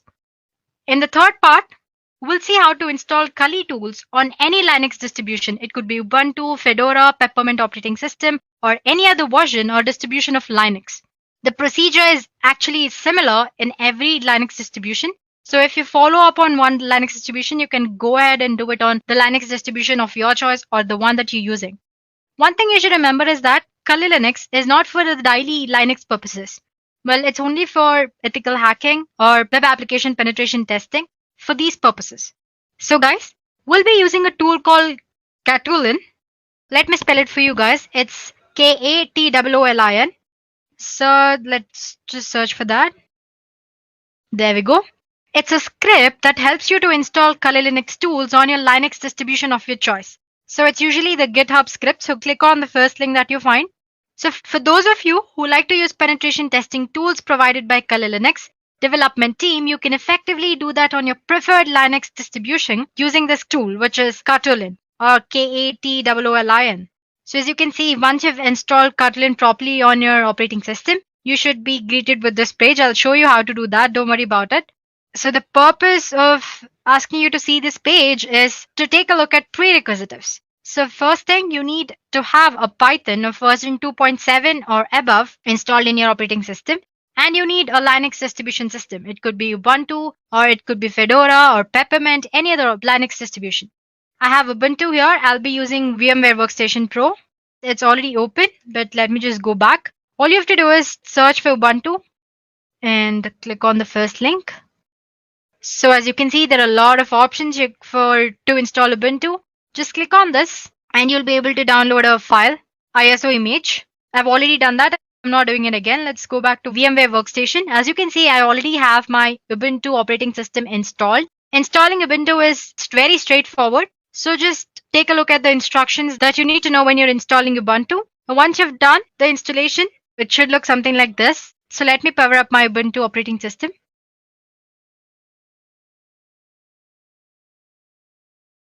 So as you can see, once you install, you'll land up on this page and it's asking for the password. You set up this username and password during the installation process, so don't worry about it. Click on enter. So let's say you are a Unix lover, you like using Unix platform. But right now you want to use certain tools for performing application penetration testing and ethical hacking. You just don't need all the tools, you need few tools. In that case, instead of installing Kali Linux on your operating system, installing only certain Kali Linux tools will be the best option, right? For that, like I said earlier, we'll be using Katulin. I have a set of 4 or 5 commands that you need to use to install Katulin. First of all, you need to have Git on your operating system. Let me check if I have it or not. Anyway, I have these 5 or 4 set of commands which we'll be using. I'm going to attach them in the description below. So if you want, you can use them. As you can see, install Git, first command. It says unable to use it because I have to log in as a root user. So let me it's asking for the password. Yeah, now I'm a root user. So let me try the command again. That's apt-get install Git. Yeah, installing Git. It's just going to take a few minutes. While this is happening, let's go ahead and explore Katulin tool. Let me go for Firefox here. Let's search for Katulin. So it's the first link, guys, like I said earlier. So let me scroll down. As we saw, this should be the home page, and we did take a look at the requirements. So let's just go back and see if it's done. It's still happening. So one thing guys, make sure you have a Python of version 2.7 or above, otherwise the entire thing won't work at all. Yeah guys, it's done. Now we are done with the first step. We need to install, or we need to clone the cartoolen, right? So what you do, like I said, I have a command right here. Just copy this and place it over there. Control C. Let's go back to terminal and let me clear the screen for you guys. Yeah, and paste. So basically I'm cloning it here, and the next command is I'm copying the Python file to this directory and click on enter.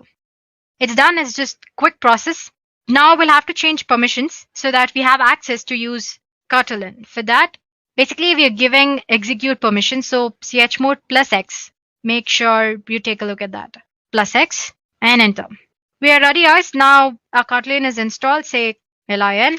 So as you can see, it's all ready. But the first thing that you should do is before you upgrade your system, it says please remove all the Kali repositories to avoid any kind of problems. So as you can see, it shows you like 5 options here. First one, it says add Kali repositories and update.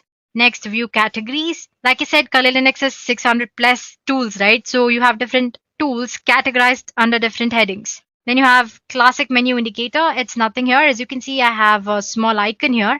If you click on that, it'll just show you different menus. That's all. And if you want to install Kali menu for easy access, you can do that as well. So let me just click one. Under one, it says add Kali Linux repositories, update, remove, and view all contents. So let's try removing them. Let's try with adding repositories. It says there are certain duplicate signatures removed and all that. So let's just try to remove like they suggested earlier. They've been deleted. Now one. So if you guys want to go ahead and update the repositories, already existing ones, you can go ahead and do that. I'm not doing it now because it's going to take a while.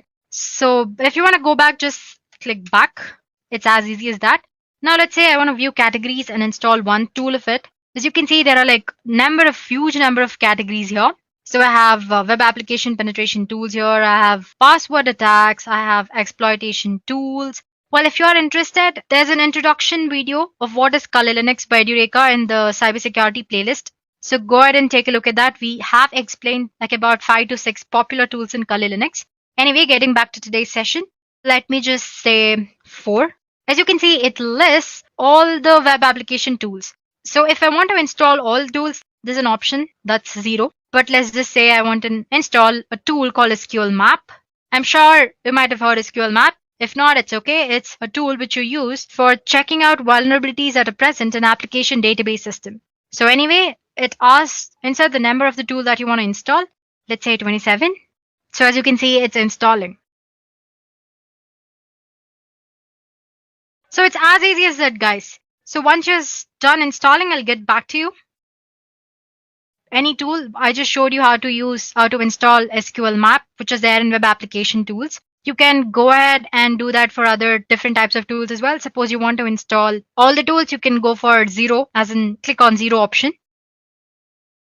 So there you go, guys. I just showed you how to install one tool. So you can go ahead and do that for any kind of tool under any category. So if you just want to go back, click back and go for other types of tools. Let's say 8. There you can see. So whatever different type of exploitation tools you want, you can go ahead and install them. Let me just click back and the back.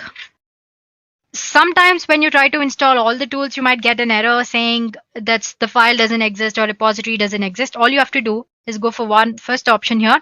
As you can see here, you have option 2, which is update. So update your repositories. Make sure the Kali Linux mirror, which is present for the updation, is the right one. Once you've done that, you won't get any errors. All the tools will be installed properly. So suppose you want to get back from these cartoolen, easy, just press Ctrl C. And yeah, as you can see, it says goodbye. So that's as easy as it is to use Kali Linux tools on any kind of Linux distribution. While I've showed you on Ubuntu, the procedure is same on any other Linux distribution, guys. So there we go, guys. We're done with 3 things. First, we did on Windows using VMware, then on Mac using VirtualBox. And third, I showed you how to install Kali Linux tools on any kind of Linux distribution. And finally, there's one last demo. Here we'll see how to install Kali Linux on Windows operating system using Windows Subsystem for Linux feature. So let me get back to my operating system. We won't be needing VMware Workstation anymore. So guys, we'll be using a feature called Windows Subsystem for Linux, which is by default present in all the current versions of Windows 10. This is actually for those who prefer using Kali Linux command line interface. So make sure to listen to me properly. Or use this option only if you are a pro in using command line interface or if you have any experience using command line interface. Otherwise, just go ahead and use VMware or VirtualBox and install Kali Linux graphical user interface option. So yeah, this Windows Subsystem for Linux allows you to run Linux distributions as subsystem on your Windows operating system. This feature is really a new feature. It exists only in Windows 10. So you need to use latest version of Windows 10 to perform this demo or use this option.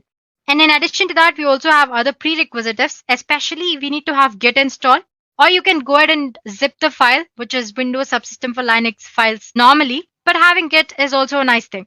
Secondly, you need to have Python of version 3 or above. Make sure you've installed Python and set up the path. To check if your Python is installed properly or not, just say cmd, go for your command prompt, and just type for Python version. It should show you version properly, only then you can be sure that your Python is properly installed. As you can see, for me it's showing 3.6.7, which is definitely above 3, and it's properly installed and the path is set. The first thing you need to do is enable WSL or Windows Subsystem for Linux. Just go for the control panel and there click on Programs and turn Windows features on or off. Make sure not to touch any other features. It might mess up your operating system. So scroll down, it's usually at the bottom.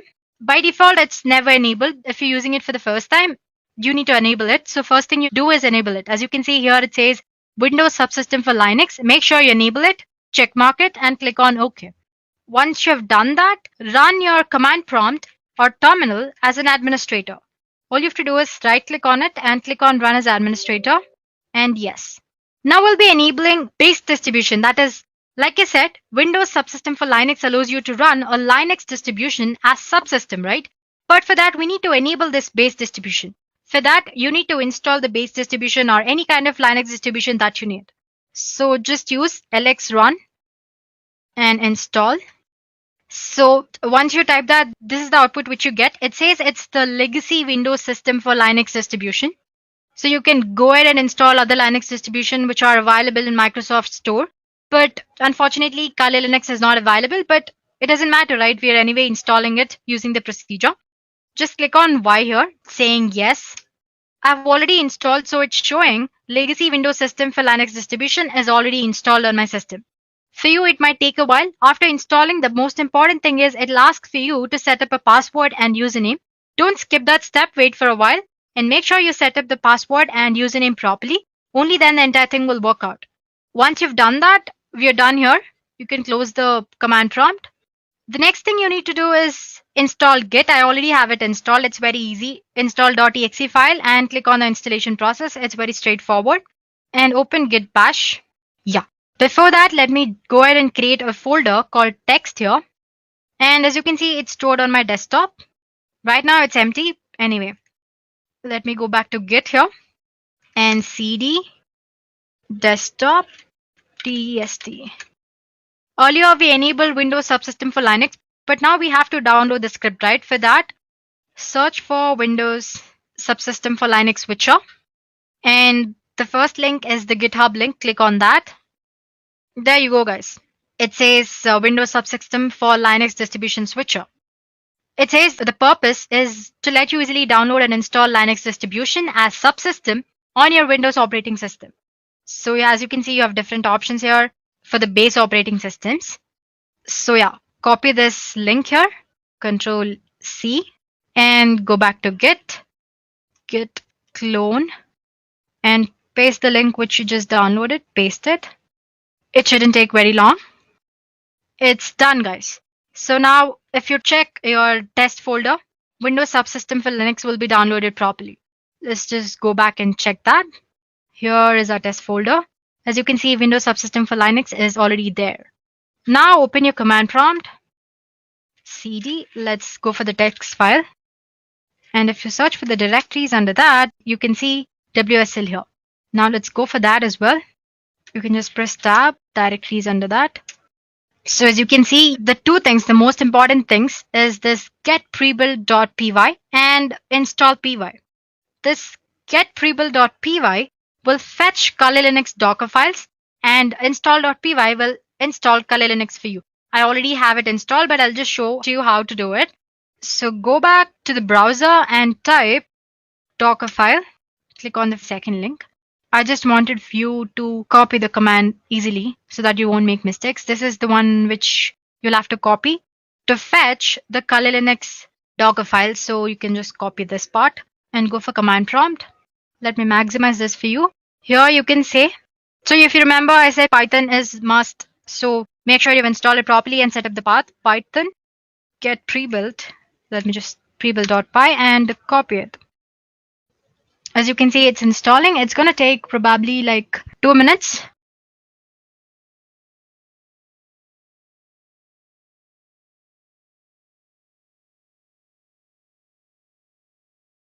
So it says it's done. It says it's saved to this file in the text folder.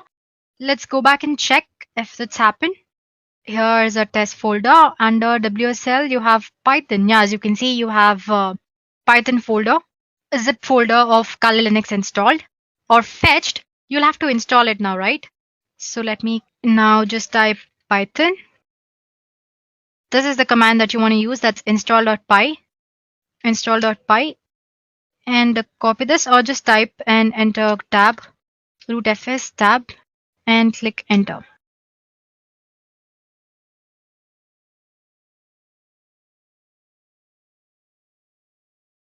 So as you can see, it took a while, but it did install, right? Now all you have to do is it's installed. So you can close the CMD and open your command prompt and run it as an administrator. Click yes. Let me maximize the screen. You'll have to set the root password or the default user as root. So set default. It's the command that you need to use. Set default user as root. As you can see, it's now set to root, and click bash. Done, guys. Right now we are running on Kali operating system on command line interface. If you want to make sure if you're actually running on Kali, just type cat etc and issue. It shows that Kali Linux rolling. So as you can see, we have successfully installed Kali Linux command line interface, or how to use command line interface on Windows using Windows subsystem for Linux. And I'm telling it to you again, just use it if you know how to use command line interface very properly. Otherwise, it might be a little overwhelming for beginners. Default. It's the command that you need to use. Set default user as root. As you can see, it's now set to root, and click bash. Done, guys. Right now we are running on Kali operating system on command line interface. If you want to make sure if you're actually running on Kali, just type cat etc and issue. It shows that Kali Linux rolling. So as you can see, we have successfully installed Kali Linux command line interface, or how to use command line interface on Windows using Windows subsystem for Linux. And I'm telling it to you again, just use it if you know how to use command line interface very properly. Otherwise, it might be a little overwhelming for beginners.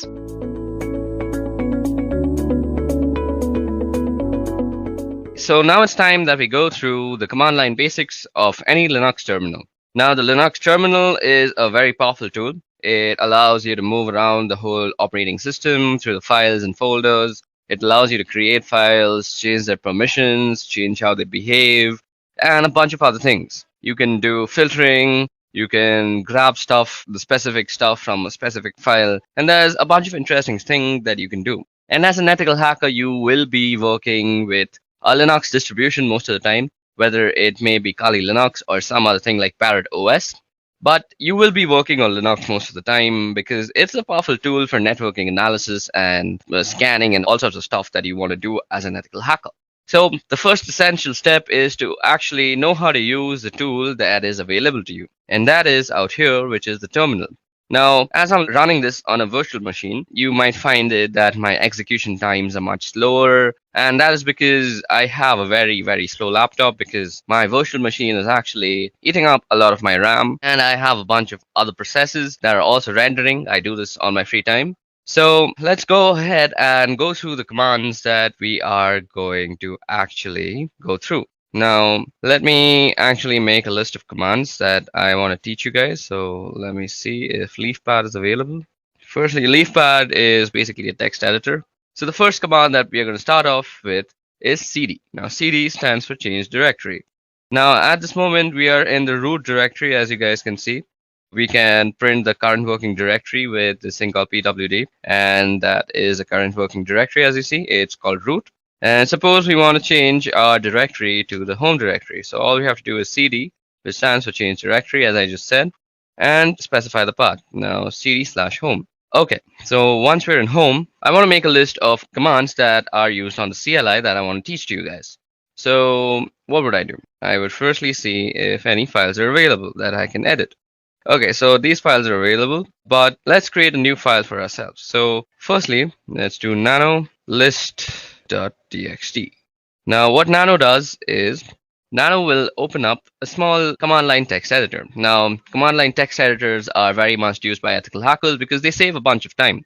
If you're always switching between GUI and command line because you'll be doing a bunch of stuff on the command line, and suppose you want to write something, you're always switching to GUI, it's a waste of time, and you want to save time as an ethical hacker. So you can use this thing called a command line editor, and it can basically do most of the stuff a GUI editor would do. Now you say nano and the name of this file. So Nano basically has created this file now, and it has opened up this new fresh window which overrides the command line that we were in, the bash. And this is the place where you can actually edit what goes into the file. Now let's see the list of commands that I'm going to teach you. I'm going to teach you ls. ls will be the list of files. We did cd. We saw a pwd. So that was the print working directory. We'll be looking at how you can copy stuff with the cp command. Then we'll be looking at mv, which is basically move. Then we'll be looking at cat, and that's an interesting one. And also less, which is another interesting thing. Then we'll be looking at grep, which is actually used for grepping or grabbing things from files that you might want to see. You'll see what I mean in a short while. We'll see echo, which probably does what you think if you have any experience with Linux. Then we'll be doing touch. And we'll be doing make dir, which is make directory, and then we'll do in chown, chmod. Then one of the most dangerous commands has rm, and then you can do man plus help.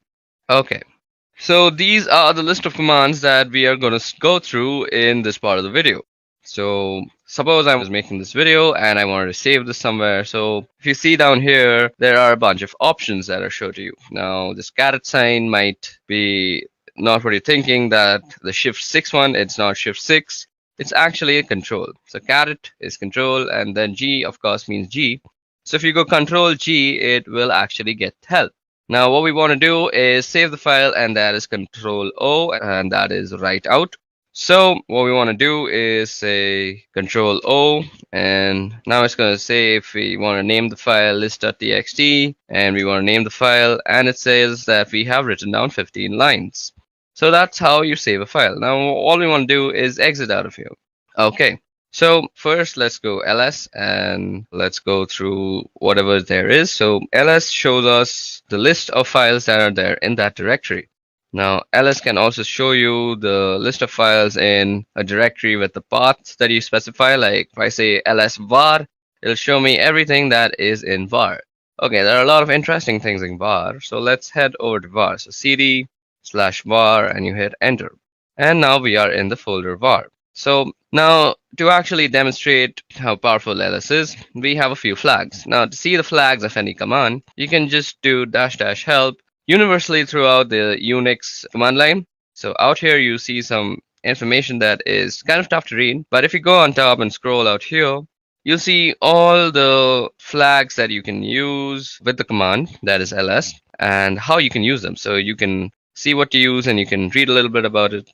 So if you use the all, it ignores entries starting with dot.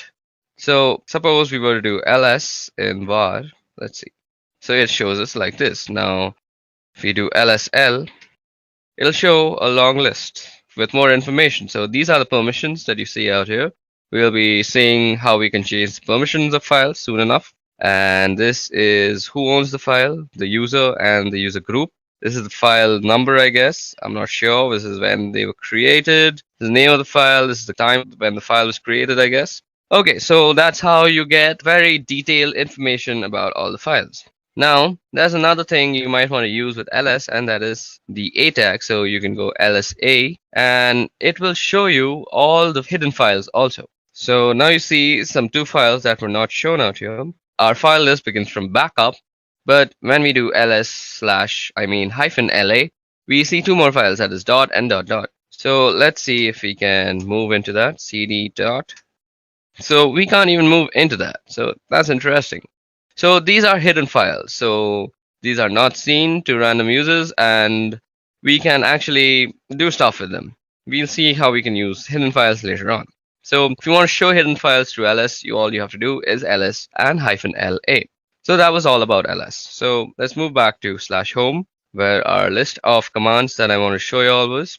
So cd home, let's ls and see what was it called. It's called list. And suppose I want to see the contents of list.txt. All I have to do is say list.txt. Now it shows us whatever this file is containing. It'll read it out for you. So we've done cd, we've done ls and its various forms, we've done pwd. Now it's time to do cp. So cp is basically used for copying files from one place to another. So suppose I want to copy this address file that is there into some other directory, let's say var. So all I would have to do is cp name.txt, and then you specify which location you want to actually copy it to. So cd slash var.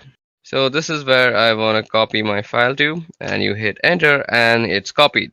But that was a very small file. Now we can actually check if it was copied before I move on and pour some more knowledge into you. So let's go into var. So cd slash var, hit enter, and you're in var again, and you see ls, and now you see a name.txt. So let's remove name.txt from here because I want to copy it again and show you all a difference between a flag that I'm going to use right now. So the hyphen and letters that you use are called flags technically in the Linux terminology. So let's go back to home. Now, instead of the name of the file and moving back to home just like I did, you can type out the complete name of the file out here. So you could have gone cd slash home slash name.txt and copy it to slash var. But this time what we're going to do is we're going to use a hyphen v, which is basically used for a verbose output of whatever you're doing. So most of the commands that we're going to using will have a hyphen v with them. So let's see how this actually affects the output. So what we're going to do is we want to copy, so cp and verbose, and we want to copy the file name.txt, and we want to copy it to the folder called var, right? So now you'll see that it will give us what is being moved, rather, that is name.txt, and where it is being moved to. So this is a very good way of knowing what is actually happening, because if you do it without the verbose part, and suppose name.txt was just a 20 GB file, and you just don't know if it has finished or not. So if it's a 20 GB file, it'll continuously update you on where what is being copied. So basically, all you have to do is type -v if you want to know where your file is being copied on the exact path. Okay, so that was about how you can copy files from here and there. Now, what was the next command that we want to see? So cat. So let me just go and see the next command that is there. So list.txt. So after cat, I want to show less. Okay, so we've done cp. We also have to do mv. Now, as you guys can see, that cp is basically a copy. Copy is, as you would expect, it leaves a copy of the file that in the original directory while also maintaining a copy in the directory that you specified. But if you wanted to move the file completely, all you would have to do is use the command mv. So mv is for moving the file. Now let's see what all goes with mv. So you can type help, and as I said, you get the verbose option, and you get suffixes. You can force things to happen. So suppose you don't have the permission, do not prompt before overwriting.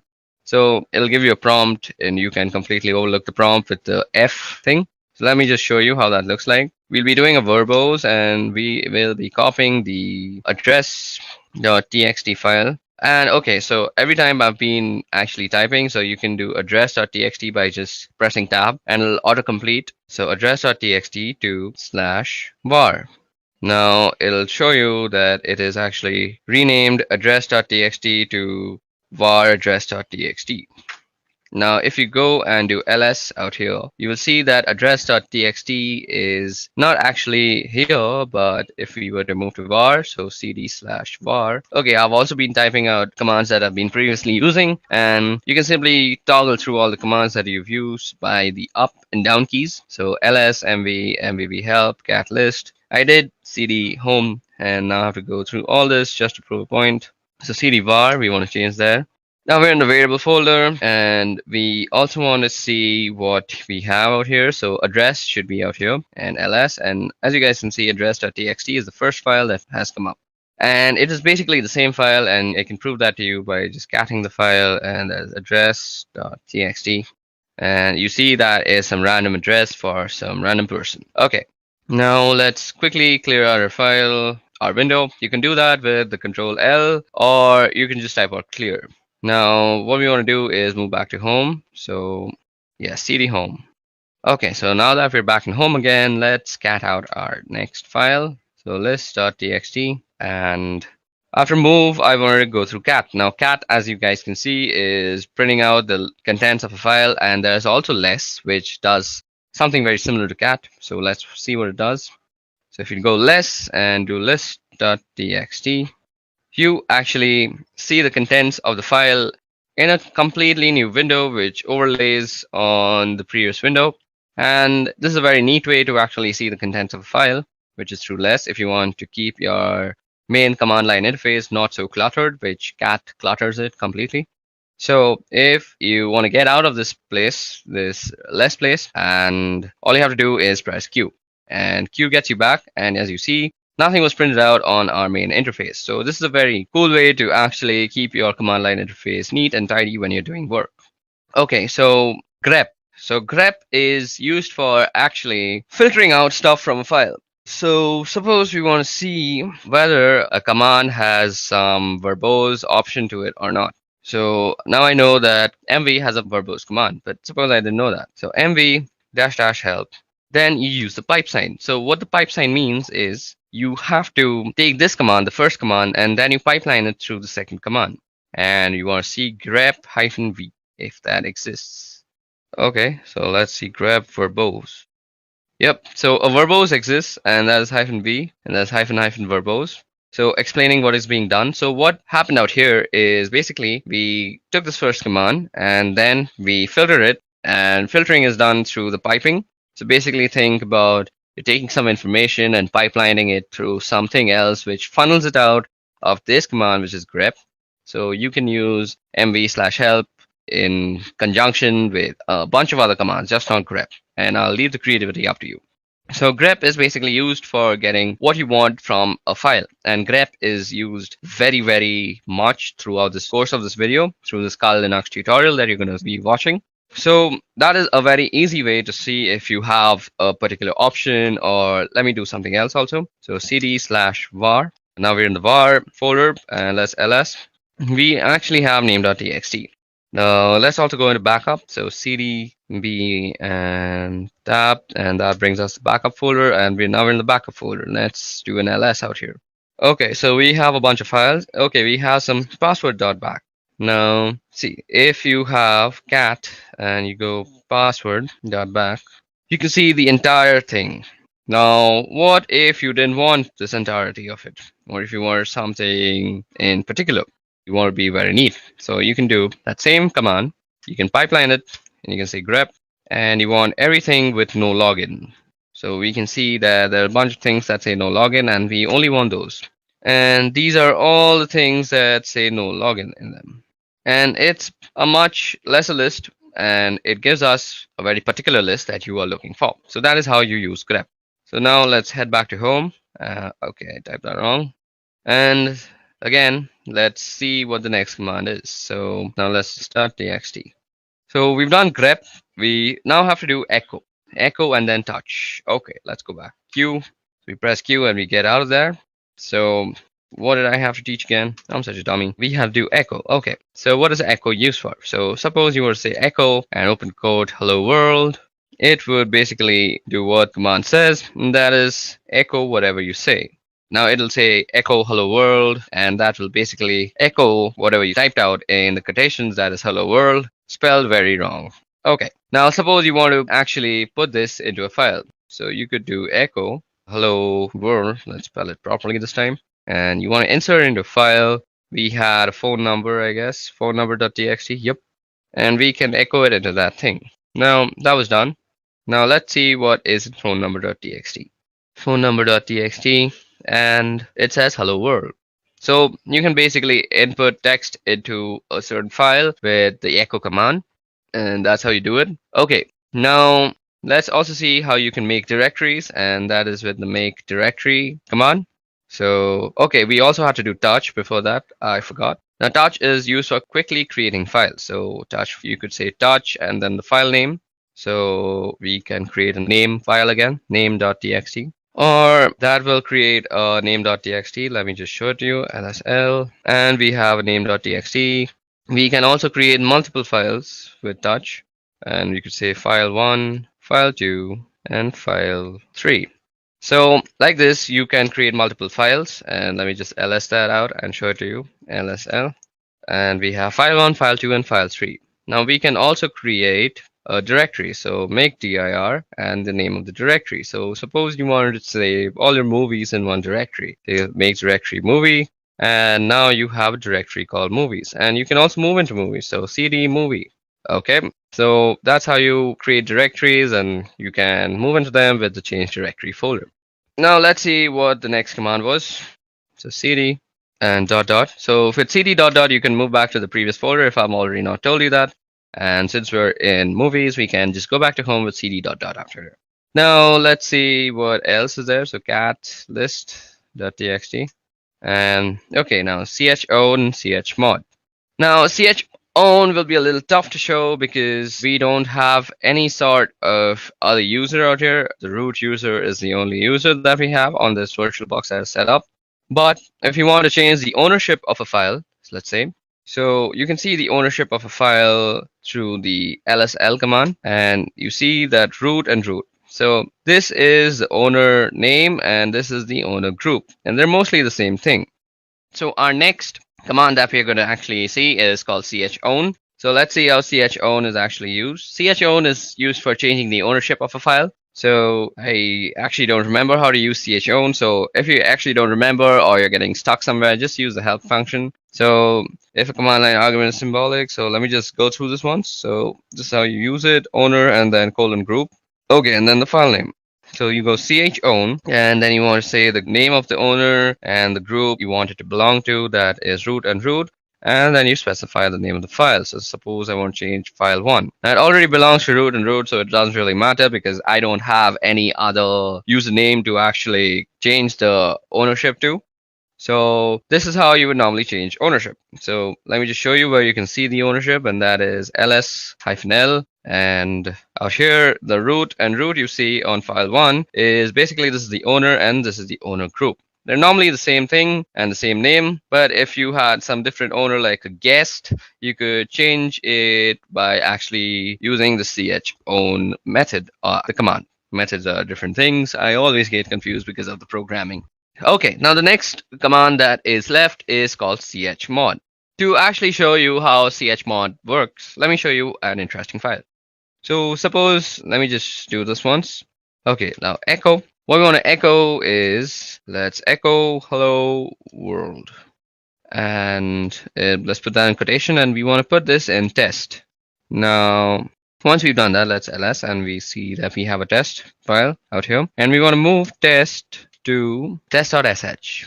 So test.sh is the executable file that is used in bash scripting. So we move test to test.sh, and the way you actually execute bash files on your command line is with the dot and the slash. So you say dot slash, and if I press T and I press tab, you see that there is no options that's coming up. That is because test.sh is not an executable file. So test.sh don't have the executable permission. So let me just show that to you. ls, and you see test.sh. It doesn't have the executable. Now you see movie, it is executable. I don't know why, it is a directory, so it is an executable. You can move into it. So it's blue in color. So the way you actually can make this an executable is by changing its permissions. So the way you do that is chmod, and basically you change it to an executable. So plus X, that is making an executable. If you do plus R, it'll make it readable. And if you do plus W, it'll make it writable also. So if you do plus X and do test.sh, and now you go and do LSL, you'll see that test.sh has become green because it is an executable file now. And now if you do // and you press T, you get test.sh if I press tab. So now it is an executable file, and if I execute it, it presses out hello world onto my screen. So that's how you can use the chmod, or which is basically the change of permissions of files. And we'll be changing permissions of files throughout the course of this video. It'll be very useful for us, and you'll see as we go along with this video. Okay, so the next thing that I want to show you all, only two are left, and I remember those now, and it is RM. And RM is used for actually removing files. So you should be very careful while using RM or any sort of removing command on a Linux system, because once you remove something, it is very difficult to get it back, and it's almost near impossible. It's not like Windows, where it's basically just disappeared in front of your eyes, but it's still there in the memory, cluttering it all up. That's why Linux always trumps Windows. That's one of the reasons. I'll make a video on that later on. But for now, let's focus on RM. Now, we can remove file 1. So let's see. So file 1 is going to be removed. So if we ls now, you see file 1 doesn't exist. But let me show you. RM, and if I do movie, it'll say cannot remove movie is a directory. But if you go into the help menu, I bet there will be a option that you can just forcefully remove it. So RM force will just remove. So RM/R, and you can do movie, and it'll recursively remove everything. And if you go here and do LSL, you'll see that there is no movie directory anymore, and that is how you can remove movies. Now, that prompt that you see out there is actually a safety measure, because once you remove a directory and it's not retrievable, that's a very sad scenario, and you don't want to get yourself in such a scenario in whatsoever possibility. Okay, moving on, so on and so forth. That was all about the RM folder. Now you can do RM and the address of anything. So RM, I know we moved an address.txt, so into the var folder, we can go rm var and address.txt. And that will remove address.txt from the folder of var. Let me just show you that worked. So cd var and ls, and you see that there is no address.txt out here. Okay, another way to get help for any command that you want is man, and suppose you want to see about rm. It'll show everything about RM that is there to show to you. It'll show you how to use it. It'll give you a description, synopsis, the name, remove files or directories. It's a very useful way. So out here you see this is the manual page. So that is what it means, man. And you can press line 1 or H, or you can press Q to quit. So that's very much helpful. Okay, guys, so that was all about the command line interface and how we can use it to go about the operating system and change file permissions, copy files, move files, and a bunch of other stuff. Now it's time to get on with the interesting stuff, and that is, firstly, we're going to be learning how you can actually stay anonymous with proxy chains. Okay, guys, so now that we are done with the command line basics, it's time that we move forward with proxy chains. So before we move forward with proxy chains, let us head back to our PowerPoint presentation and see what exactly proxy chains are. Okay, so proxy chains. Now, as the name suggests, proxy chains are basically a chain of proxies. Now, where is a proxy used? A proxy is used whenever you want to anonymize yourself on the wire or the network. You do not want to know, or you do not want your others to know what the source IP address was for your client system. And to do this, all you have to do is send your packets through a bunch of intermediary systems, and these intermediary systems carry the packet out and they transmit it to the target system. And this is much slower, and let's see how we can use this in Kali Linux now. In combination with Tor, in order to anonymize traffic, not only on web browsing traffic, but rather instead on all networks related traffic generated by pretty much all your applications. But you can also change this in the settings. Now, what we're going to do is we're going to open up the proxy chain configuration file, and we're going to understand all its options that are available. So to do that, all you have to do is say nano. You go into the etc folder, and then you go for the proxy chain. .conf, and what you see out here is the nano editor, and we had spoken about the nano editor when we were discussing the CLI part. I hope you haven't skipped that. Now what you see out here is a bunch of instructions and options. So let me just zoom in into this command line interface, and now you can read everything much well. So what proxy chains is, well, it gives you the ability rather to route your traffic through a series of proxy servers and stay anonymous in such a fashion by hiding behind them or by having them forward your requests, so it looks that on the other side that your requests are coming from them as opposed to you. Now, surprisingly enough, there are a large amount of these proxy servers out there that you can use, but they're not very stable. They go up and down and they're not very fast. So for specific targets, they can be useful, but not for brute forcing and not for any sort of computing attack. So suppose you're doing something to a certain target. If you're trying to log in or you're already logged in, you can definitely do it through proxy chains. And it will be reasonably fast and reasonably stable as well. But if you're doing some sort of mass scanning or you're brute forcing a password or something of a kind of a proxy chain with a list of proxies selected from the internet, especially the free proxies, it's not going to work. I mean, it's going to work out eventually in a technical sense, but it will consume more time than you can spare. And by that, I mean it can be very, very long time. It can take about months or two to do a simple scan. So that's not an option. And there are other ways of doing that, but for the time being, I just want you to know how you can use proxy chains and how you can configure it. And actually, because it's really useful and I use it fairly often, and a lot of people do, and it's a fantastic piece of software. So first off, we have the types of proxies. So you see HTTP, SOCKS4, and SOCKS5. Now, there are fundamental differences between these protocols, and you always want to find yourself a SOCKS5 proxy as that's the best possible one, and that has the ability to anonymize all sorts of traffic. HTTP, well, as the name it says, it's for HTTP traffic, and SOCKS4 is very similar to SOCKS5, but it does not support IPv6 protocol and it does not support UDP protocol. So this can be SOCKS4 and it can be rather problematic, and you always want to make sure that you're using SOCKS5 wherever and however. Anyway, down below, you have these other options, which we will go over. So basically, how you enable these options is that you don't need to type some complex lines of code or anything of any kind. Basically, all you have to do is just delete the hash out here. Let me just show you. So suppose we wanted to actually activate dynamic chains option. So all we have to do is delete the hash. But let's put in the hash right now. So after you delete the hash, all you have to do is save the file and the option is enabled. This hash presents a commented outline, meaning that the system reading this will ignore if there is a hash, and if there isn't a hash, it will take it into consideration and interpret it accordingly. Anyway, what we have here are statements which allow us to specify how we want our traffic to be routed.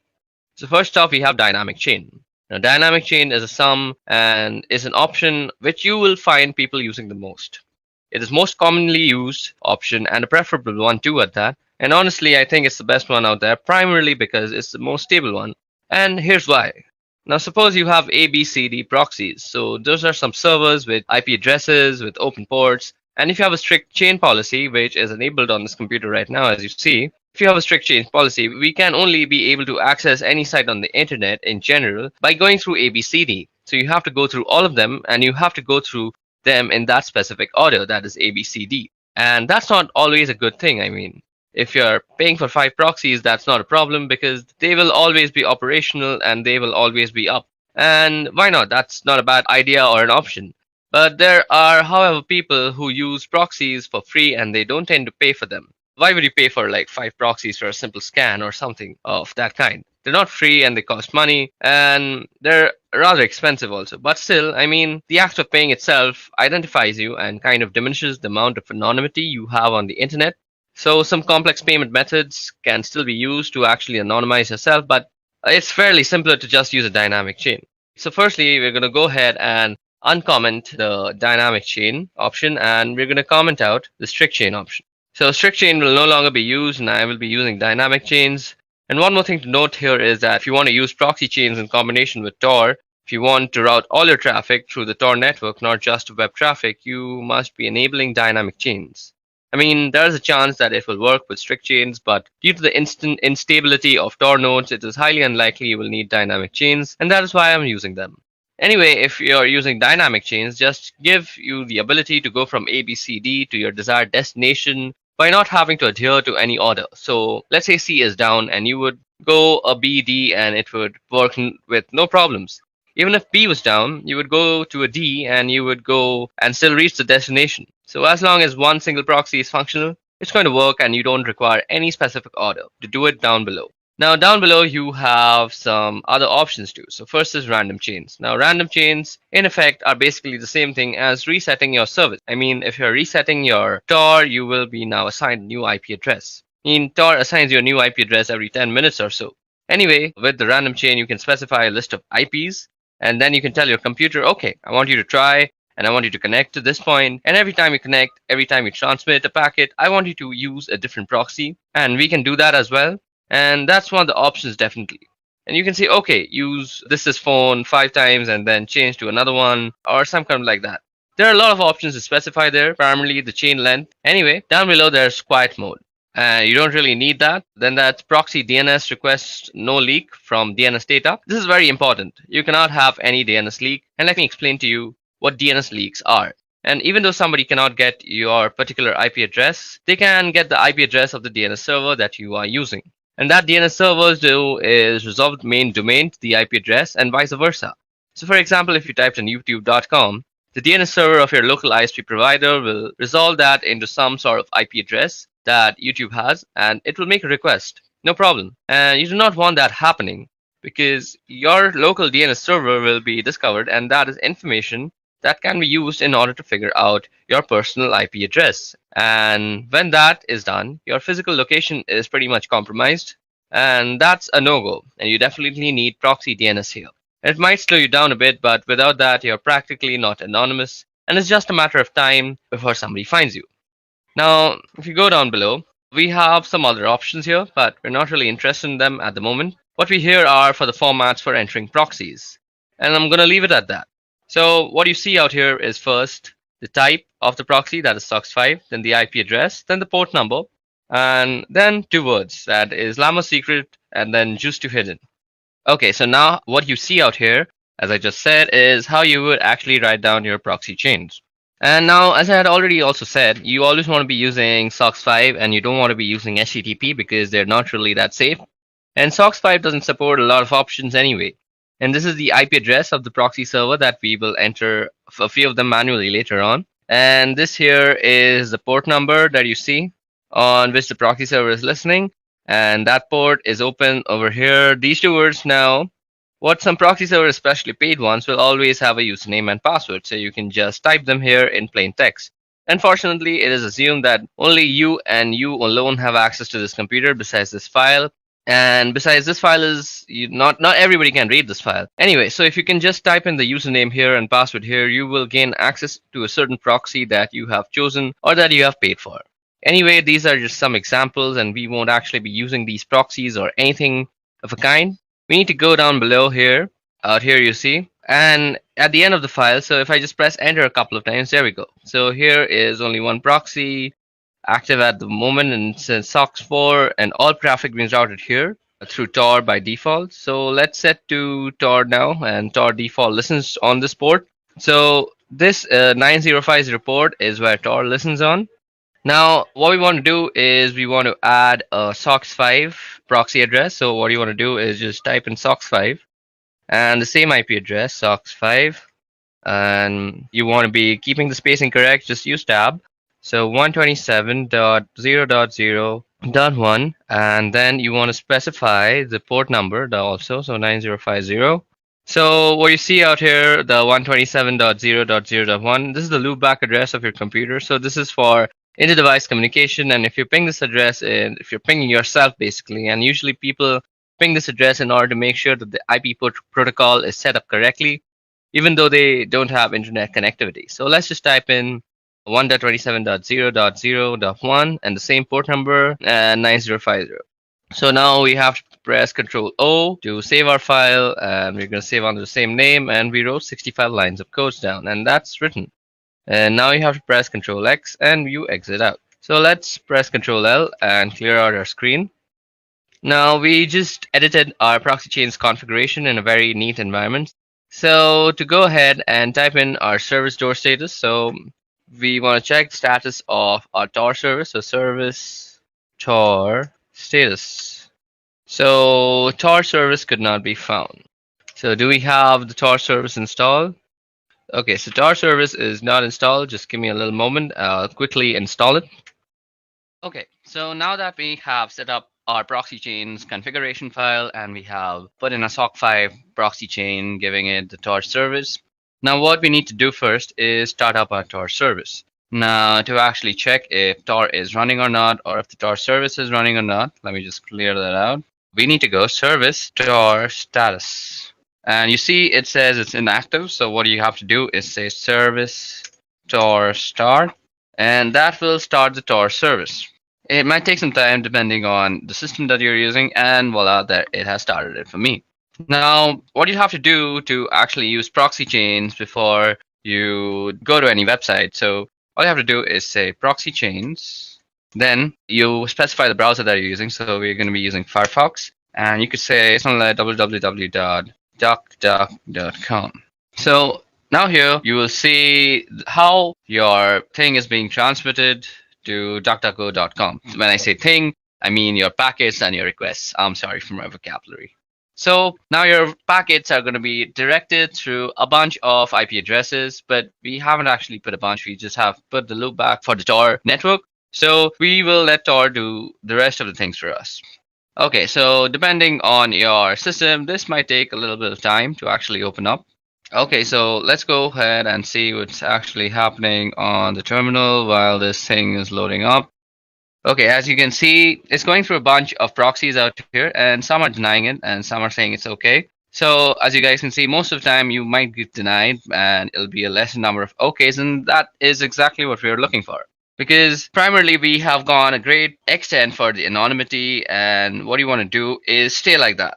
So this is basically how you use proxy chains. Now, if this computer just decides to open up DuckDuckGo.com on Mozilla, I could actually show you some interesting stuff, but it seems my computer has kind of given up on actually opening DuckDuckGo.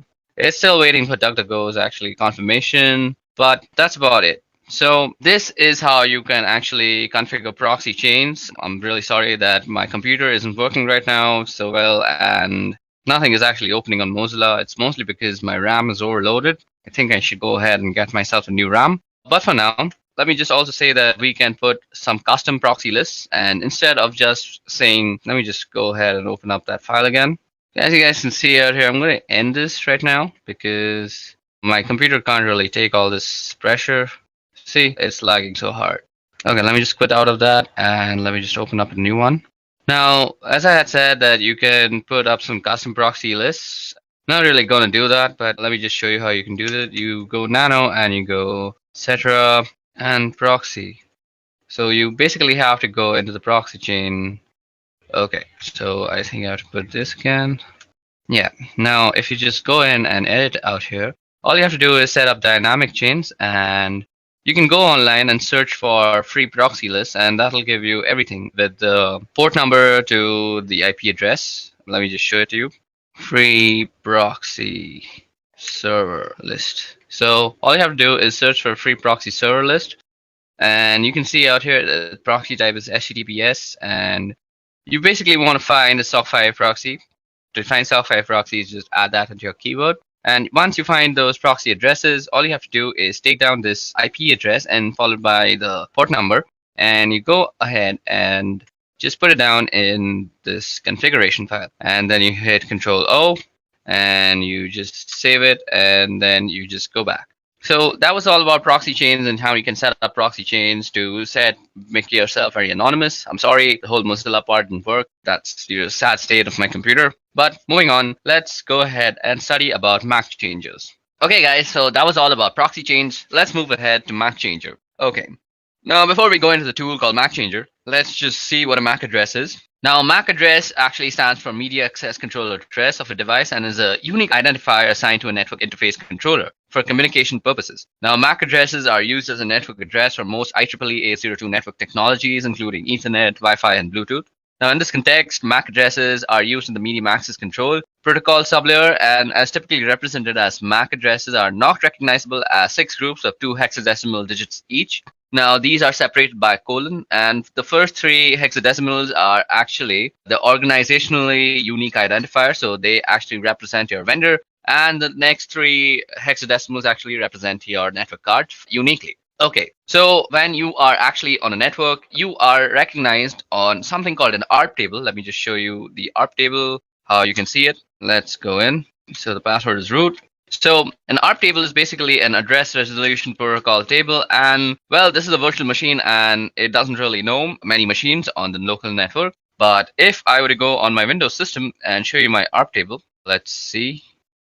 Okay, so if I show you the ARP table of my Windows machine, on any machine that has a TCP/IP protocol suite installed, you will have this command that is working called ARP, and you give the -a, and now you see that your IP address or somebody else's IP address is actually mapped to a physical address. Now, the MAC address is very commonly used in the ARP protocol, and this is how you are actually identified on a network. Now, sometimes what you want to do is be unknown on this network. There are various reasons why you want to do that. Let me just give you an example of a very malicious reason that was done in my college. So we as students would actually change the MAC address of our own computer to the professor's computer. So we would somehow look up the professor's IP address and then come to know about his MAC address. And then we would spoof our MAC to be his MAC address. And then we would do some sort of malicious activity on the college internet. And then the internet administrators of our college would come to know that that MAC address is doing some sort of malicious activity. And that MAC address would get permanently banned for that session on the college network. So basically, our professor would not be able to use the wireless projectors that he would use to actually show us his presentations. And we'd end up getting a free class. Now, I am not actually promoting any sort of bad activity like this. I have just experienced this in my own college life. So that was something. But there are many other reasons that you might want to spoof your Mac. Now, Mac Changer is an amazing tool for actually spoofing your Mac. So first of all, how do you come to know your MAC address? So let's see, you go ifconfig, and this will give us our MAC address. Now, this address that you see out here is the MAC address of this machine. So you can also check out the MAC address by going Mac Changer. Then let's type in the help options, and this will show us how to get the MAC address. So if you see there's a show flag, so we can go Mac Changer, and you can put the S and then you put the interface. Now the interface is where it's working. So eth0 is where we are actually getting. We don't want the loopback one. So eth0, and this will give us the MAC address. So our current MAC address is 080027. Let's see if that was the same one shown. Where is that MAC address? Okay, so ether 080027. So I'm sorry, this was the MAC address. I selected the wrong thing. What I was showing you is the IPv6 address, and you can see that's very, very long. So this is our MAC address. Now, what you might want to do to change your MAC address, well, let's see. With V, we can get the version. With S, you can show. We can do the E. And as I said, if you remember that the first 3 bits is about the vendors, so you can also get the vendor list by going -L. So you go -L, and this will give you a list of MAC addresses and which vendor they belong to. So sometimes if you know the vendors that are actually being used on the network of your college, for example, and you want to just stay anonymous and not raise any flags of suspicion, so you could hide yourself as a Cisco router. So suppose your college was using all sorts of Cisco routers, and you decided that today I'm going to spoof myself as a Cisco router and I'm going to screw around with the network. So it would not raise any flags before you actually decided to do some malicious activity. In some deeper inspection of your MAC address, people would actually realize that you are actually spoofing the address. And after some investigation, they would indeed take some time to actually reach to you and how you spoofed it. But the point of changing your MAC is not raising any flags. And that is exactly what you should try to do. So MAC Changer is also very useful for getting the list of all the MAC addresses and their vendor IDs. Now let me just clear the screen out quickly. So we go clear, and let's bring back the help. So we go MAC Changer and --help. Now what we want to do is give ourselves a random MAC address. Now MAC Changer, so that is done with the R flag, and we want to do it on eth0. So once you run that, you will be given a new MAC address. So our new MAC address is F6C649. Now you can verify that by running ifconfig. Now we could just do ifconfig, and you see our new MAC address is on Ether. So we could also do something like this, ifconfig, and you could grep Ether. So that is telling you the MAC address, and this is completely new. Also, you could show it through the Mac Changer tool itself. Okay, so we need to give it the ETH0. I forgot that. Now you see that this is our current MAC address and this is our permanent MAC address, and they two are completely different. Sometimes you also might want to actually change your MAC when your laptop is or your system is booting up, because you might want to stay anonymous all the time. Who knows? And sometimes you might think, I'll actually change it when I want to change it. But let's face it, we are forgetful as human beings, and we tend to forget things that we are supposed to do. So, what else is better than to actually automate the whole process yourself and forget about remembering all these stupid nitty gritty stuff? So, you can tell Linux or Kali Linux to actually change your MAC address on boot up is use this tool called crontab. Now, crontab is actually used for scheduling tasks on Linux. So, let me show you how to do that. Firstly, let's clear our screen and go crontab and go help.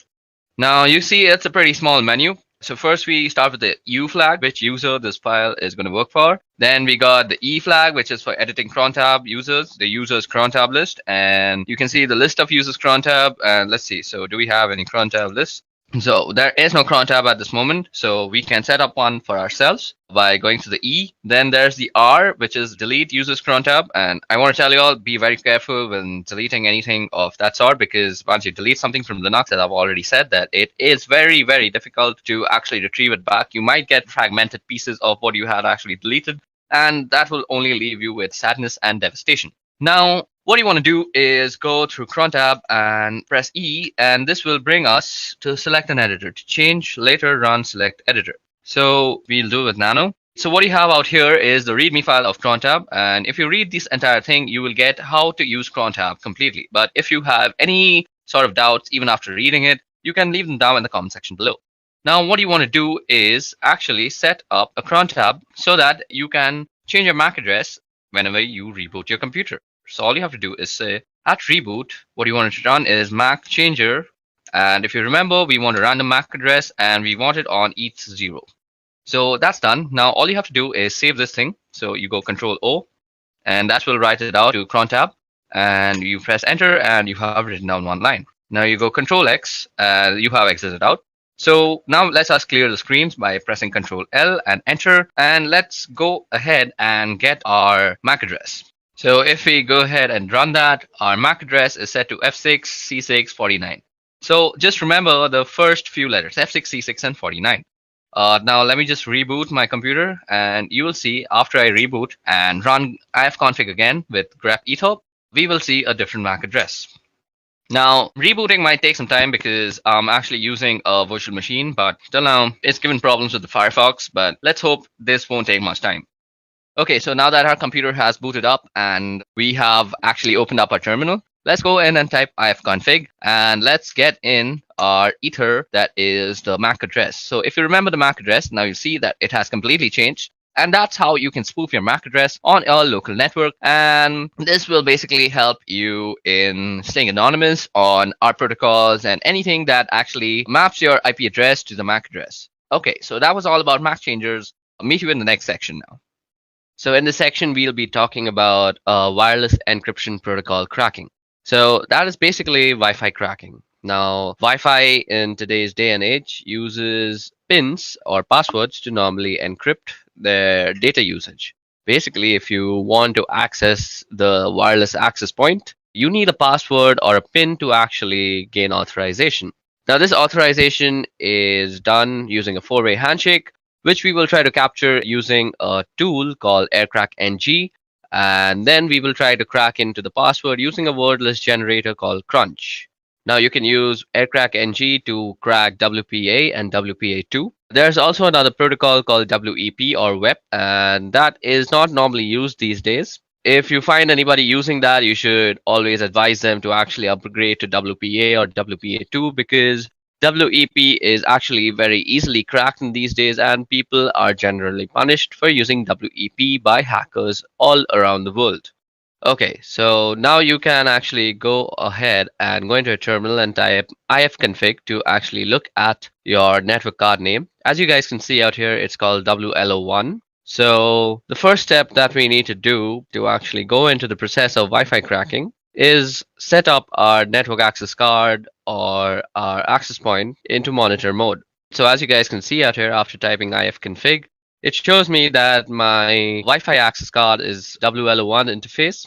Now, our process of cracking passwords is pretty simple. What we want to do is actually monitor for all sorts of access points that are nearby to us. Once we have chosen the access point that we want to actually penetrate into and find the password, what we want to do is run an arrow dump scan on it, and then we will try and de-authenticate any device that is connected to that access point.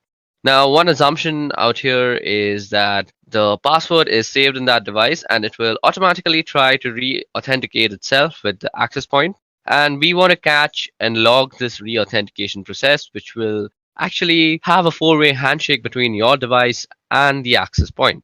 So this is basically the procedure we are going to follow.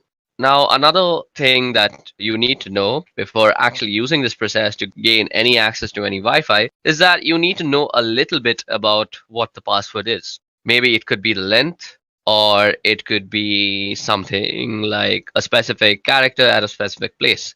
Maybe you know a series of characters. So you just can't really guess the password out of thin air. That is not how cracking works, unless you have some unlimited potential of processing power.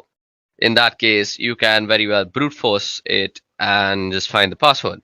But if you're not somebody who has unlimited processing power and you're trying to use AirCrackNG, you need to know a little bit about the password. Also, before we proceed with this wireless encryption protocol cracking, what I want to say is if you want to get into somebody's Wi-Fi network or you want to actually test for vulnerabilities, it's better that you test for router vulnerabilities than actually cracking a Wi-Fi password, because you're more likely than not to find more router vulnerabilities than actually successfully crack a Wi-Fi password if you don't know anything about it. If you don't know anything about the password, just go ahead and run some vulnerability tests on the router itself, and more often than not, you will just find something you can abuse. Okay, now let's talk about the two tools that I'm going to be using. Now, these two tools, one of them is already installed on Kali Linux, but if you're not using this on Kali, you can also use this on any Linux-based system. So what you have to do is download and install AirCrackNG, which is easily installed with the command apt-get install AirCrackNG. And you also have to install this word list generator called Crunch. Now, Crunch is easily downloadable by just Googling the name, and the first link will be a SourceForge link, and all you have to do is go inside that and install it. And once you figured out how to install Crunch, you can make sure that it's installed.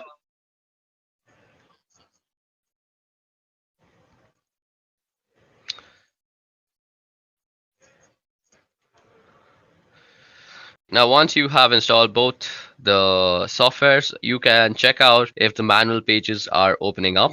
Let me just open the manual page of AirCrackNG and show you that it has been properly installed. Now, as you guys can see, the manual page of AirCrackNG opened up and the manual page of Crunch is also opening up. So that means both of our softwares have been successfully installed on our system. Now, before we go ahead, let me just show you how Crunch actually works. So Crunch is basically a word list generator.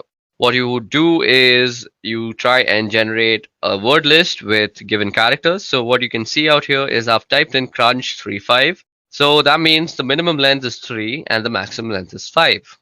And I've given it a series of numbers. So it will use these numbers and generate all the words that are possible from length 3 to length 5. So the way we are going to use Crunch in conjunction with AirCrack is that we are going to use Crunch to generate the word list. And then we're going to pipe the word list through AirCrackNG when we are actually trying to capture and crack what we will capture in a certain log file. Now, what you want to do first is actually put your network interface card on a monitor mode.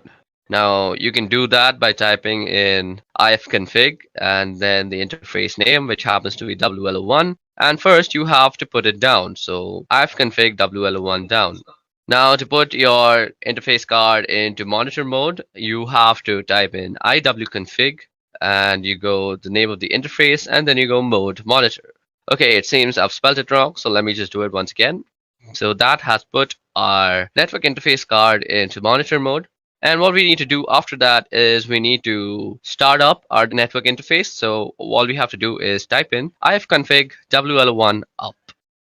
Now, once it is up and running, you can check by typing in ifconfig that indeed your network interface card is up and running. Don't worry, it's running in monitor mode if it's up and running. What we want to do next is pretty important to the whole process. So what we want to do now is check for some services that might still be running in the background that might hamper with our whole scanning process. So we do this by actually typing in the command airmon-ng check and then the name of the interface. So as you guys can see, nothing is exactly running right now. But if there were any process running, you would only add the command airmon-ng check, and instead of writing the interface name, all you have to do is say kill. And it will kill any processes. Now, if you see any process named the network administrator, you want to kill that process first separately and then kill any other child processes. You may need to actually run this command a few times before all the processes are killed, and then you're good to go. Okay, so now that we have finished killing all the subprocesses, what we want to do is run an error dump scan on the network card. So that is WLO1. So for this, we go error dump -ng and then we put in the name of the interface. And this will start up a scan that will look something like this. So after you run the error dump scan on your interface, what you see out here is a result of all the access point that is found out through the monitoring mode. Now, if you see, we have a bunch of columns out here. First of all, we have the BSS ID column. Now, the BSS ID column is basically the MAC address of all the routers that are found. Now, every router obviously has a MAC address. So those are the MAC address that is tied to the router names, which is shown by the ESS ID. Then we have the PWR column, we have the beacons column, we have the data packets column. Another important column is the channel column. It's important to know which channel your router is working on. Then we can see the cipher column, the authentication. So out here, we can see the encryption that is used. So most of it is using WPA2. So what we will be cracking is basically WPA2. So from this list, what you need to recognize is basically the Wi-Fi router that you want to crack into. Now, I'm performing this particular test in my office, and I don't really have the permission to actually go in and test them for these vulnerabilities. I'm not the security analyst of here. So I don't really have the permissions to penetrate into them. So what I have done is I have run a similar test at home using my own Wi-Fi, and I will show you the results for that. But for this working example, you will see the scans that I'm running in this office. So as we intend to stay ethical, what we are going to do out here is we are going to capture whatever we find in our office for only educational purposes. But when we are doing the actual cracking step, that is the last step of this whole procedure, I'll be running it on a file that I had generated at home, as I just said, because I have permissions to do whatever I want with my own Wi-Fi and password. Okay, so for this example, I'm going to pick this Wi-Fi that is called Edureka Wi-Fi, and it's running on channel number 6.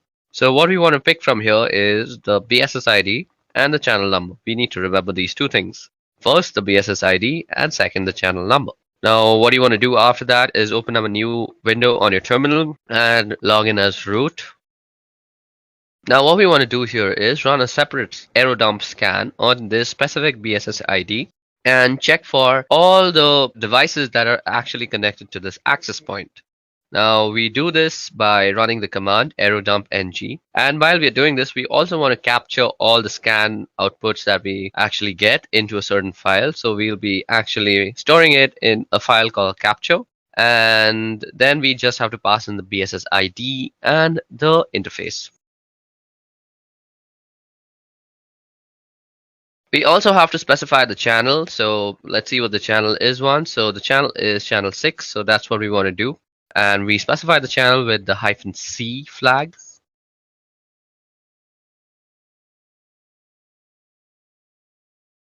So after you have identified the MAC address, all you need to do is copy it down and place it after the BSS ID flag. Okay, so we're going to run our command out here, and we just want to say our file is going to be called test.capture. Now that our scan is up and running, all we want to do is wait till someone is actually connected to this access point. So I forgot to mention this. For this process to actually work properly, somebody needs to be connected to that access point, because what we are going to try and do is disconnect that certain device and let them reconnect and capture that log file. Okay, so it seems like nobody is actually connecting to it. So at this time, all I'm going to do is go back to our AeroDump scan that we had run on our network interface and look for some other MAC address or other access point to actually penetrate into. And let's see if something has actually connected to that. Okay, so, oh, voila. Now what you see out here is that somebody has actually connected to this access point, and his MAC address can be seen under the stations tab. Now, what we want to do is run a deauthentication broadcast message on that station and deauthenticate that guy. Now, to actually run the deauthentication process, all you have to do is go ahead and open up a new terminal window again and let the scan be running in the background. Don't close any scan at this moment. Okay, so the information that we need to remember is the BSS ID, or rather the MAC ID of the station. Now, you also want your monitoring to be running on the same channel so that your deauthentication message is being already broadcast on the same channel. So we can do that easily by going airmon ng and saying WL1, and you can say start on the specified channel. So what we want to be doing is running this on channel 6. Then we want to go and use the third suite of tools, that is Air Replay. Now, Air Replay is used for broadcasting deauthentication messages and all sorts of stuff. Now, you can see all this in the help menu also, and you can do that by typing in --help. If you go down, you see that you can send a deauthentication message using the -0 flag, and that's exactly what we're going to do. Then we say 0 again because we want to constantly send a broadcast of deauthentication. So it's looping basically. And until and unless we stop the scan, nobody will actually be able to access the Wi-Fi. So it's basically like a small DOS attack. And then we want to specify the BSS ID. Okay, so it seems like I forgot the whole A tag before the BSS ID, and that should get it working. Okay, so it seems like I have copied some wrong BSS ID, I guess. So let me just go ahead and copy that once properly. Okay, so now that we have the proper BSS ID, as you guys can see, we are running a deauthentication broadcast message on that particular network access card. And now you want to run this for around a couple of minutes so that you become sure that all the devices have disconnected.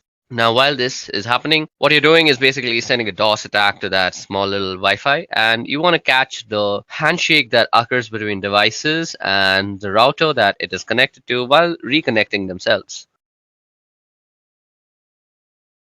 Okay, so now that we've let the scan run for a couple of minutes, let us just stop it. Let's stop this other scan too. Now, if I go and list out the files on my desktop, you should see that there's something called the test capture. Now, the test capture is given to us in various formats. We have the capture format, which is test capture -01.cap, and then we have test capture CSV. We have a Kismet CSV. So it gives you a bunch of formats to actually run your cracking on.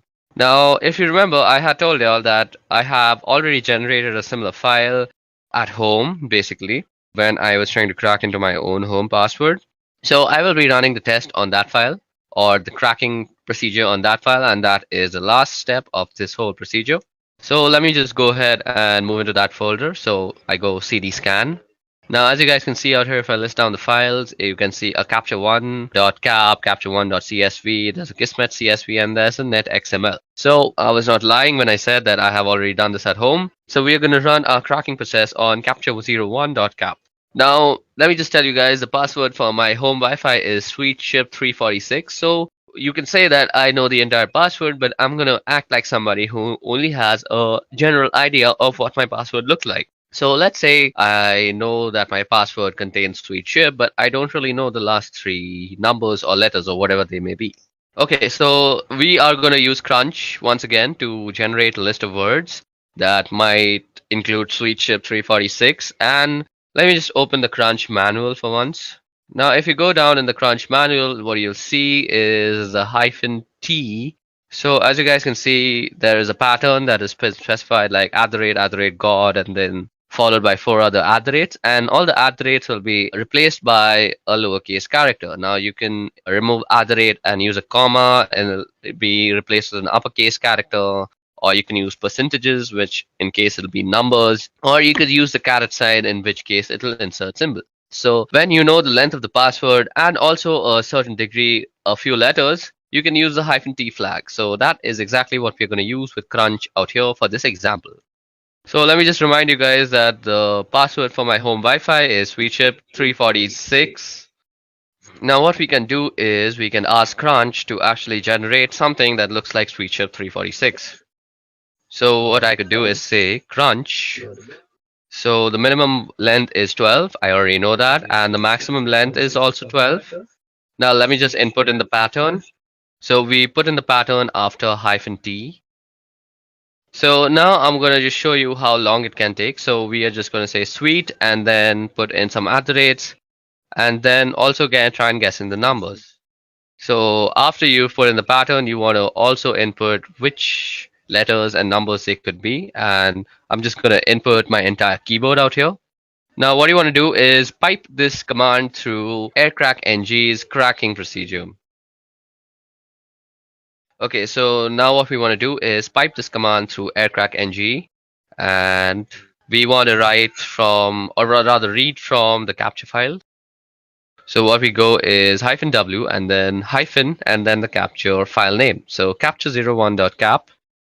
And then we also have to specify the ESS ID, which is given through the E flag. And the ESS ID for my home Wi-Fi is nestaway_C105. So that's exactly what I'm going to type in. And this will start up the cracking process on my Wi-Fi from the captured file.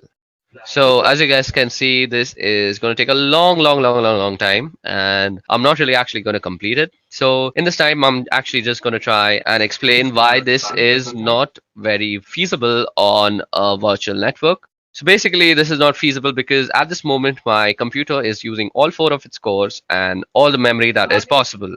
So what this means is, on a virtual box, this is not really possible. Your virtual box doesn't really have that much power.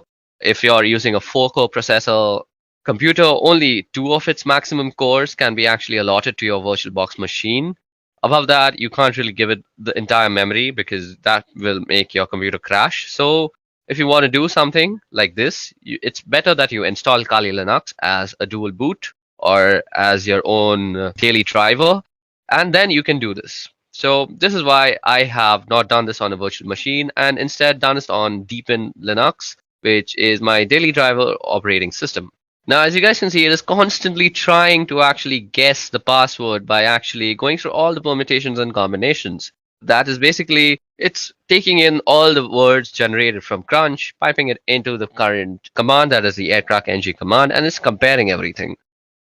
So what I'm going to do is I'm actually going to end this because this will take a very long time. And what we're going to do is we're going to actually try and shorten the command of the amount of guessing that we're trying to do. So let me just try and do that. So as you guys can see out here, I have reduced the number of alphabets that might be actually tested. But even in this case, this will take a humongous amount of time. And let me just show that to you. So as you guys can see, the test is running, and there's not really much you can do. You can just let this run, go out for a cup of coffee, and then come back. And you might still see that running. It really depends on what the password is and how much time it takes to crack it. And how much processing power you have directly affects how much time this will take. So let me just show you guys that this is taking a bunch of time.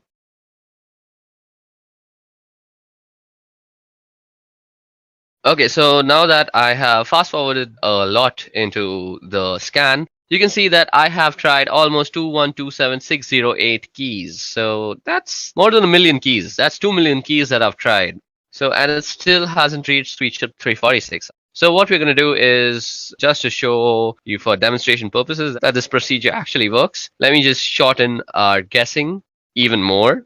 So what we want to do is, this time we want to just guess the numbers. So we will modify our command accordingly. So we just put in sweetchip and let the algorithm just guess the 346 part. So we're going to remove the alphabets from the guessing scope also. And as you guys can see, the password is almost immediately guessed because only 456 keys were tested. And as you guys can see, it shows that the key was found and it's sweet ship 346. Now, let me also show you that it works with the guessing of letters, just because I don't think I've justified that letters are also guessed and not just numbers. So let me make it just guess the P part. That is sweet she, and then it should guess P and then 346. So let me just show you that. And as you guys can see, it guesses it almost immediately after just going through 15,000 keys.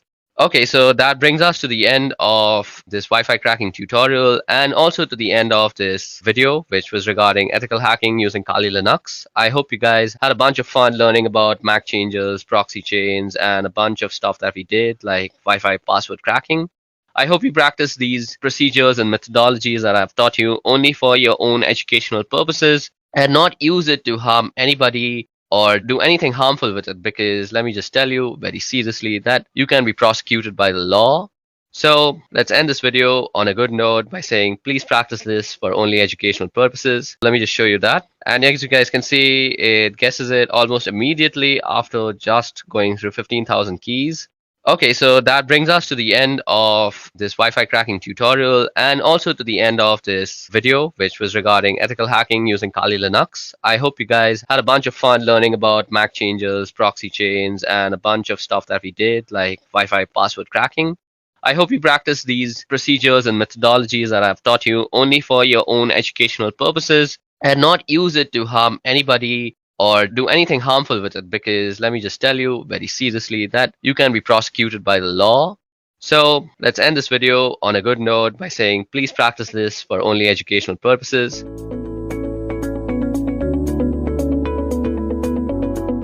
If you are a hacker, pen tester, security researcher, or just another person who pings Google in front of friends to look cool, then it's likely that you must have already known about some Linux distros which are particularly made for them.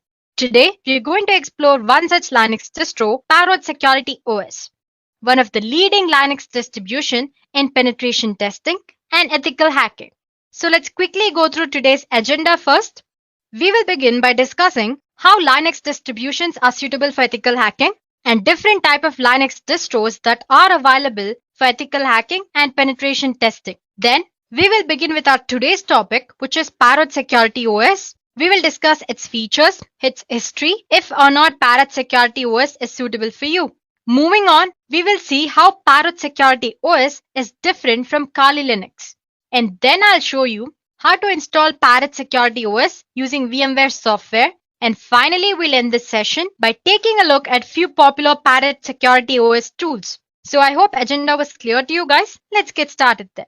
A security-focused operating system is a hacker's best friend, as it helps a hacker to detect the weaknesses in computer systems or computer networks. Whether you want to pursue a career in information security, or you are already working as a security professional, or if you are just interested in this specific field for fun, a decent Linux distro that suits your purpose is always a must. Now, if you're wondering what a Linux distro is, it is a Linux distribution that has been curated to perform security-related tasks. And most of the time, a Linux distro will have a Linux base of Ubuntu or Debian flavor, and they usually have some custom tools pre-installed in it as well. As you guys know, Linux is the best choice for security professionals for obvious reasons, and hence, most of the distros are usually built on it. A Linux distro can help you in performing analysis, ethical hacking, penetration testing, digital forensic tasks, and various other auditing purposes. But guys, apart from these distros, there are other open source tools as well that you can bundle and use as per custom requirements. But using these distros have a lot of advantages. Like first of all, they save a lot of time and effort that you need to spend when you are dealing with custom requirements. Secondly, they help beginners to easily start with security testing without having to get into the nitty-gritties of operating system. And lastly, the most popular reason is you have great pool of distros that you can choose from. Most of the time, Kali Linux is the obvious first choice of operating system for every new hacker. If you ask me why, the obvious answer would be because Kali Linux has a lot of cool things. It comes bundled with a curated collection of tools. Moreover, these tools are organized into easy to navigate menu and a live boot option that's very newbie user friendly. As in, it's very friendly to new ethical hacker. But guys, Kali Linux isn't the only distribution which is targeted at pen testers. There are many exciting alternatives that may better fit your use case. Anyway, let's begin our discussion with Kali Linux. It was developed by FNC Security as a rewrite of Backtrack. Kali Linux distros tops the list of best operating system for ethical hacking purposes. And then there is Parrot Security OS, which is our today's discussion. It is a mixture of frozen box operating system and Kali Linux. It's the second most popular operating system for ethical hacking and penetration testing as well. And then you have Backbox Linux. It's a Ubuntu-based operating system with its focus mainly on security assessment and penetration testing. Then you have Pen2, an excellent hacking operating system with wide variety of tools that you can choose from. Apart from these, you have Deft Linux, Blackout Linux, Cyborg, Bugtrack, and many others. But as for today's session, we will be discussing about Parrot operating system. Parrot OS is the second most popular Linux distro for ethical hacking after Kali Linux. It is a comprehensive, portable security lab that you can use for cloud penetration testing, computer forensics, reverse engineering, hacking, cryptography, and many other security purposes. Now, a little bit about its history. The first release of Parrot OS appeared in April 10, 2013. Originally, it was developed as part of FrozenBox. Now it has grown to include a community of open source developers, professional security experts, advocates of digital rights, and Linux enthusiasts from all over the world. Well, compared to others, Parrot Security OS promises a lightweight operating system and it's highly efficient.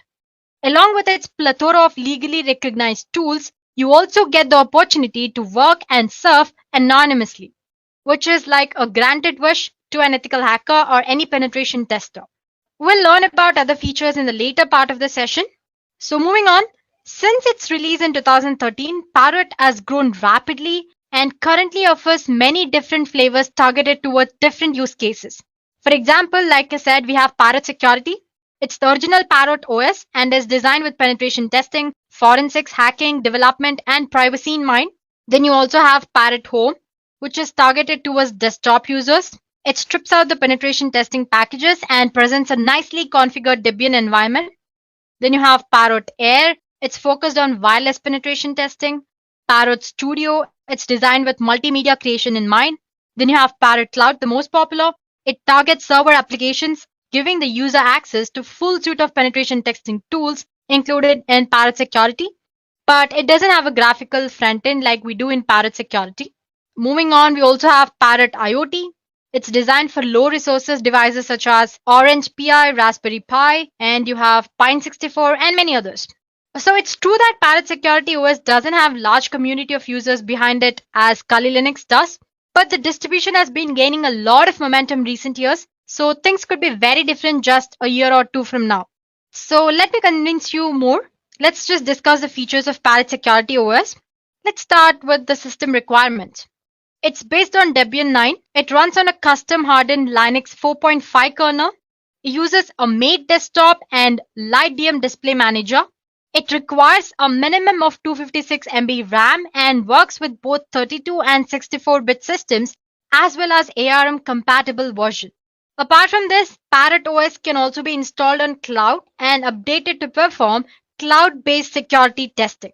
So basically, it runs on Debian 9. It is compatible with 32 as well as 64-bit systems and ARM systems as well. And it requires a minimum of 256 MB RAM. So those are the system requirements. Moving on, it also supports anonymity. It offers a tool called AnonSurf, including anonymization of entire operating system. It comes with custom-built anti-forensic tools, interfaces for GPG and CRISP setup. Additionally, it also supports encryption tools such as LUKS, TrueCrypt, and VeraCrypt, and many others. Moving on, it also supports forensic boot option to shut boot automounts plus many more.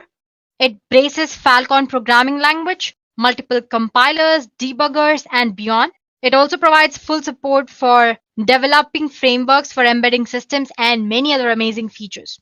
So guys, these are a few features of Parrot OS. So basically, Parrot operating system supports anonymity. It offers different kind of cryptography tools. It also supports forensic mode. And it also provides opportunity to develop frameworks for embedded systems and many other amazing features. Moving on, Before you go ahead and use Parrot OS, there are some important considerations that you need to take a look at. First of all, Parrot OS provides general purpose features like any other normal operating system. But guys, before you go ahead and use Parrot OS, there are some important considerations that you need to take a look at. First of all, it provides general purpose features like any other normal operating system does, but at its core, it is still tuned for security and forensics. Now let's see how different Parrot OS is from other distributions. Parrot is different from a general purpose distribution because it does not try to hide its features. For example, there is a tool called Parrot Update Reminder. It's simple yet powerful program. Using this program, you can check for system upgrades once a week. But instead of hiding the upgrade process behind a progress bar like any other operating system, it shows the user the full upgrade process from the apt output. So you can see the upgrade process going on. Secondly, Parrot was designed to be a very comfortable environment for security experts and researchers. It includes many basic programs for daily use, which other penetration testing distributions usually exclude. Parrot security includes its own sandbox system. It provides a secure distribution. User applications in Parrot are protected to limit the damages in case if the system is compromised anytime. So this way, no harm is caused. So like we discussed earlier, it also supports digital forensics. Digital forensics experts need an environment that does not compromise their proof. So Parrot comes with auto-mount functions which are disabled by default to allow forensics acquisitions to be performed in a very safe way. So before you go ahead and choose any of these operating systems, make sure you check out their features or the services they offer and make sure if they are suitable for the task which you want to perform. But as for Parrot OS, these are its features we discussed earlier, and these are the certain points that you should take into consideration before you go ahead and use it. Now, if you're wondering who the Parrot security is made for, well, it's made for security experts, digital forensics experts, engineering and IT students, researchers. You have journalists and hacktivists as well in the list, and you have the newbie hackers, police officers, and special security institutions. So basically, if you ask me, it's suitable for a student or the entry-level security experts as well. So first, I'll show you how to install Parrot Security OS on VMware. So basically, when it comes to installation, you have two options. You can install Parrot Security OS alongside your operating system using dual boot option, or you can install it using any of these virtualization software like VirtualBox or VMware. As for today's session, I'll show you how to install it using VMware. So let's get started with our installation. So guys, just search for the Parrot Security OS and it's most probably the first link that you find on the net. This is Parrot Security OS official website. As you can see, there's a little bit about its history, its features. It says it's based on Debian. It's designed for security development and privacy in mind. It also includes a laboratory for security and digital forensics experts. Along with that, it also focuses if you want to develop your own software and all that. And its project goals mostly are security, privacy, and development. This is the part which you should consider important development, unlike other operating systems. Its features, it's secure, lightweight when compared to Kali Linux or any other operating systems, and it's a free source. So go ahead and explore it. So as for the download options, you can go for Security Edition here. In the download menu here, you can see other options as well. It says Home Edition, Security, and other builds. We discussed few of the flavors of Parrot OS earlier. We discussed Parrot Home, Parrot Air, Parrot Studio, and many others. Anyway, today we're concerned with Parrot Security. 4.5.1 is the current version that's running. So you have two options here to download. First of all, take a look at the size. It's 3.7 GB and 5.9 GB. So make sure whichever you want, you're downloading it depending on your operating system requirements. And as you can see, this is a LiveBlood installer ISO. This is a virtual appliance. You can choose any of these. If download is taking a little longer than you've expected, maybe you can go for Meris or a torrent. So I've already installed it. I'm not doing it. I have both ISO file as well as this OVA format installed as well. Next thing we need to do is install VMware. So VMware Workstation Pro. So you have a download option here. You can go ahead and download it. You have for the free option here. You also have VMware Player, I guess. Wait, here I go for the link. Sorry about that, here in the downloads. So you can go for Workstation Pro or you can also go for Workstation Player here. Any of this, whichever suits you. I've already downloaded it. It's going to take for a while and then all you have to do is install, click on next and finish the installation process. So before you start your virtual machine, make sure you have your Parrot OS image ISO file or OVA format, whichever is of your choice. And then here we go, VMware Workstation homepage. Yeah, as you can see, I already have a Parrot OS operating system installed here, a virtual machine installed here. I've installed it using ISO file. It's very easy. I'll show you how to do it. But if you have OVA format, all you have to do is click on this file menu here, open. And as you can see, I have a Parrot Security OVA here, and click and import it. That's all. Click, select it and click on open. So I'm not going to show you how to do that. So it's very straightforward process. That's it. So this is my ISO file. Let me show you to again how to install it anyway. Click on file, or you can just go for create a new virtual machine here. Click on next and attach the ISO file. Browse. I have it in my local disk D. Here I have Parrot Security and open. Next. It's a Linux, it's Debian, the latest version, which is 64-bit, and click on next. Give any suitable name for your virtual machine. Let's say Parrot Security. Okay. OS. And click on next. Let's assign about 40 GB. It again depends on what you want to do. If you're doing heavy tasks, maybe you can assign more disk. So as it asks, store virtual disk as a single file or split into multiple files. I'm going to choose single file. Click on next. And you can always go ahead and make this customize hardware settings later. But you can do it now as well. Customize hardware. I have NAT connection as for network adapter, memory 512. Let's just say 2 GB. And NAT, yeah, we set processors. I'm just assigning 1 for now. Cool. And close. As you can see, the changes which you have made are displayed here. Once you're satisfied with your settings that you made, click on finish. You're good to go. Your security system has been displaying here. So like I said, you can always make settings later on. You have this edit virtual machine setting options here. Just click on this. Let me maximize the screen for you guys. So as you can see, the Parrot Security ISO is very flexible. There are quite a few options. You have live mode, you have terminal mode, you have RAM mode. So basically live mode is just a standard live USB boot option. Just like you can see while you're installing Kali Linux. Suppose if you don't know how to install Kali Linux, there's a video on how to install it as well by Dureka. You can refer to that in the ethical hacking playlist. Okay, so coming back, sorry about that. You have persistence mode, encrypted persistence, forensics mode, and all that. Terminal mode, as you can see, is another live boot option, but without graphical user interface. But the most popular one among new hackers, or if you're the first time user, is install option with a graphical user interface. So it's almost familiar with Kali Linux users.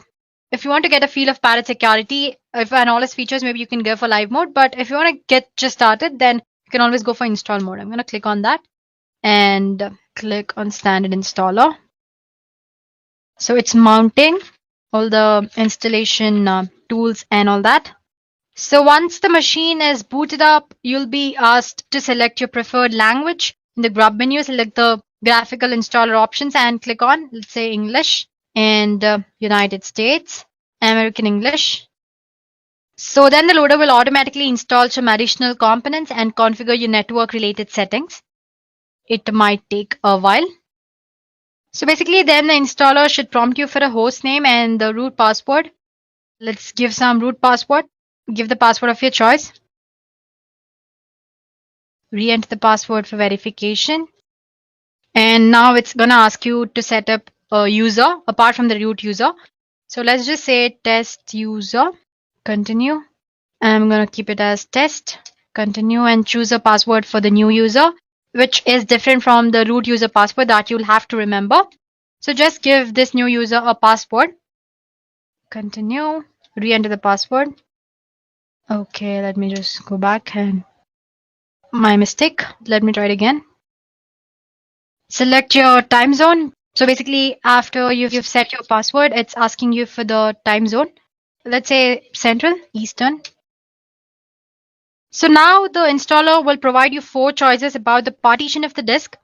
The easiest option for you is to use guided use entire disk option, which is the first option here. Experienced users can always go for manual partitioning method for more granular configuration options. So yeah, guided partitioning, I'm going to select it. Guide use entire disk. This is the disk where I want to store. So it's asking if you want to store all files in one partition or different. Let's just say all files in one partition and hit on continue. So now we'll have to confirm all the changes to be made to the disk on the host machine. Be aware that continuing will erase the data on the disk. So after that, you can just click on finish partitioning and writing disk thing. It's asking if you want to write the changes to the disk. Obviously, yes. So click yes. So once on confirming the partition changes, the installer will run through the process of installing the files. Let it install the system automatically. This may take a while.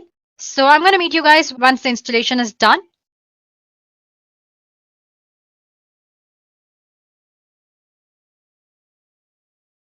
So once the installation is done, it'll ask you if you want to install the Grub bootloader on your hard disk. Just say yes and click on enter device manually. Oh, sorry, just click the device which is already there. Go back. The installation process is now almost complete. So guys, the installation is done. Once the installation is done, you can see the machine boots you into made desktop environment. As in, if you have chosen the install option, you'll be presented with a LightDM login screen. So basically, you'll have to enter the password and the which you set up for the test user earlier, not the root password. Please do remember that. I'm sure you remember setting up a password for the user, right? That password. And login. So here we go. So guys, here we are. As you can see, the machine boots you into the Mate desktop environment. Let me pronounce it M-A-T-E. You can call it whatever you want, Mate or Mate desktop environment. So as you can see, it's very good looking. Apart from that, Parrot Security will automatically detect when updates are available and prompt you to update the system as soon as you install it. Here, it's not showing it to me because I've already updated it. But otherwise, all you can do is just go to the terminal here. You can see a terminal option here, right? Go to terminal there and just say sudo apt-get update. It'll ask me for the password. Here we go. Might be I might have updated in another virtual machine anyway. I installed the other one as well. Maybe it's in that. Anyway, it'll update for you. So let me just minimize this. While it's updating, let's go ahead and do other things. Oh, it's almost done, I guess. Yeah, as you can see, it's almost updated. And it says 116 packages more can be upgraded. And if I want, I'll have to run update list. If I want to see which of those packets are, I have to just list out those using apt command here. I'm not showing it to you guys. So anyway, when you're making use of it, make sure your system always stays updated. Okay, let's go back to exploring Parrot OS. So as you can see, system is laid out in a very straightforward manner with a collection of tools that you might be familiar with if you've used Kali Linux before. The menu system is almost similar to Kali Linux and it's very easy to navigate. The real difference is that Parrot Security is meant to be used as a daily driver, as in your regular operating system, to do the other things as well. To prove that, you can see you have sound and video options here, a lot of programming languages options as well. You have system tools and you have graphics included. You have Office applications or softwares. You have Base, you have Math, Writer and Planner, just like any other normal operating system. So while you can use Kali Linux as a desktop workstation, it really is a penetration testing distribution first. I'm talking about Kali Linux. So with Kali, you need to build the system towards being a daily use system. As in, you start using Kali Linux, you need to modify or you need to customize it in such a way that you make it more plausible or easy for you to use for the daily purposes. But that's not the case with Parrot Security OS. Its interface and everything is so good, it almost appears like a normal operating system and it is like a very normal operating system. So you have your penetration testings which are there, and along with that, you have your day-to-day applications are also there in this. Now talking about the system requirements, the default Parrot Security install uses about 313 MB of RAM. So as you can see here, you can see this quite little bar. It's like a task manager, which you can find it in your Windows. You can click on that. It'll show you all the progress that's going on. First of all, it says the Parrot GNU Linux system and the release and the kernel, all the information about your ISO file. And you have made desktop environment here. And the hardware, which is this, and the processor it's based on, available space and all that. When you click on the processes, it shows all the processors which are currently running, sleeping, just like your task manager and your Windows operating system. So yeah, like I said, it requires about 313 MB of RAM, approximately around that. But of course, this is only system related process running. When compared to Kali Linux, it's very lightweight. Kali Linux install requires about 604 MB of RAM, and that too only with system related process running. So like I said, it's a very lightweight system. So yeah, the bar is a task manager. It lists all the processes that are running and all that. You obviously have a terminal, which I showed earlier. The cool thing with terminal is that it goes with their interface. Other than that, it's pretty much like any other normal terminal. And then there is appearance of the interface, I mean. My first reaction when I saw it was wow, amazing, right? When compared to the plain Kali Linux. So yeah, you get to use cool collection of wallpapers as well. You have change desktop background here. You have fonts, interface, and see you have quite a lot of collection of wallpapers. And you can go ahead and add your customs as well. That's all about the interface. And like I said, it's like any other normal operating system. So it comes with a lot of programming languages and a bunch of text editors. You also have IDEs as well. It uses Pluma as your default text editor. So that's it when talking about the normal operating system. Now talking about the performance, almost all of us know that Kali Linux is a bit laggy, and when you run it on a low-end system, sometimes it's like a nightmare when you have brute force attack going on in the background or you're doing something else. It's gonna, what do you say, stuck or it's very slow. But in Parrot OS, it's very lightweight and doesn't lag much. As you can see, it's smooth. Now, talking about hardware requirements, pretty much both Kali Linux and your Parrot require high-end hardware, but Parrot needs low specification hardware as compared to Kali. So, if I have to conclude in one word, Parrot is a good-looking distro. It's very lightweight. It's resource friendly, and if you want to know how much resources it's consuming and all that, you can always go ahead, click on the little bar which is available there, click on the resources. You can see the CPU history, memory, network history, file systems, and all that. So basically, it's a good looking distro, lightweight, resource friendly. All those features apart, Parrot Security OS has pretty good collection of features as well, which we discussed earlier. It comes like with hell lot of tools, but if you see the sections, there are a lot of other things which are not in Kali Linux. So the most pointed tool here is that in Kali Linux, suppose if you want to say private when you're doing hacking or any other stuff, you'll have to install AnonSurf, Tor, and then enable them, or proxy chain. You also have option of proxy chains to stay yourself anonymous on the system while you're doing hacking or pen testing or anything.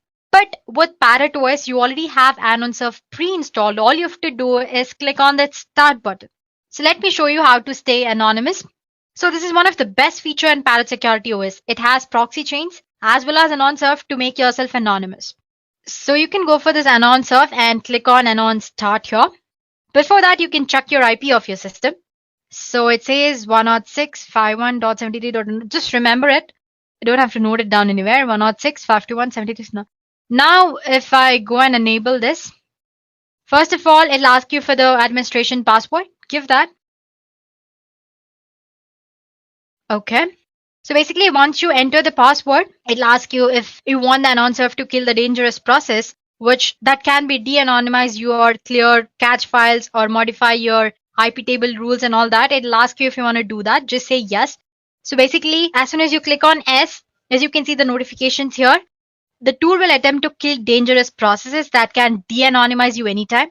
It'll clear your cache files. It'll modify your IP tables, modify your resolve config file, disable your IPv6, and only allow you the outbound traffic through Tor. As you can see, it says Tor is running, started it for you.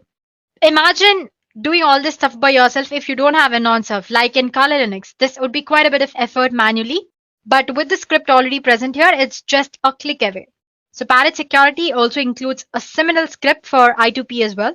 Apart from that, once you've enabled, you can also check, like I said, your IP address now.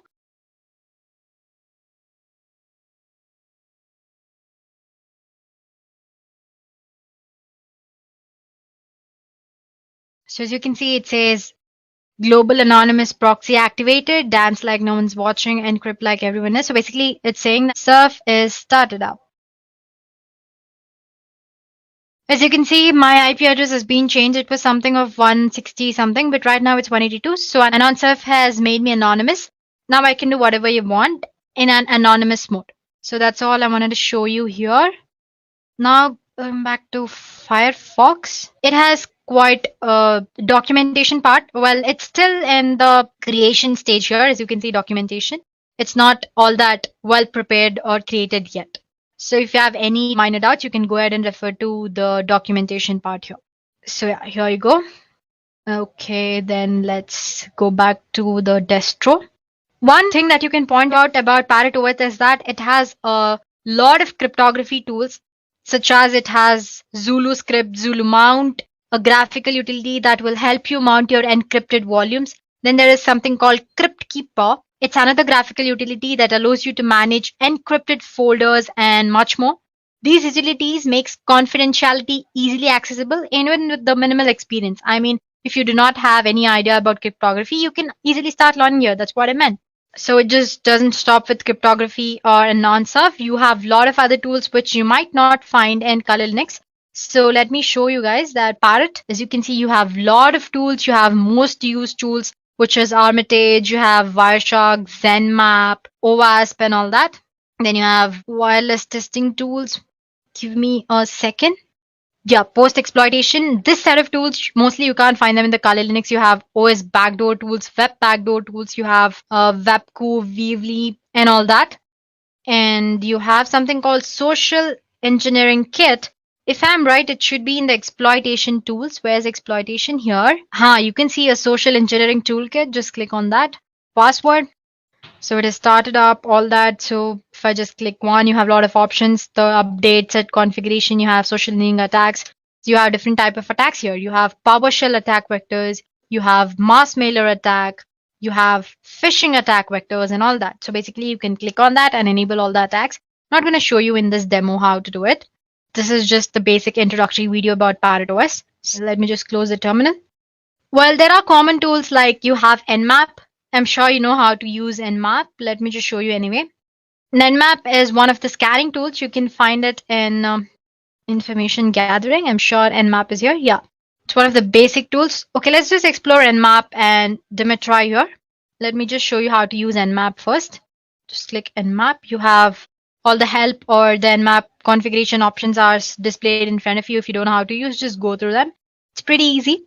A simple example, I'm already using the one which is already there. Just say scanme.nmap.org.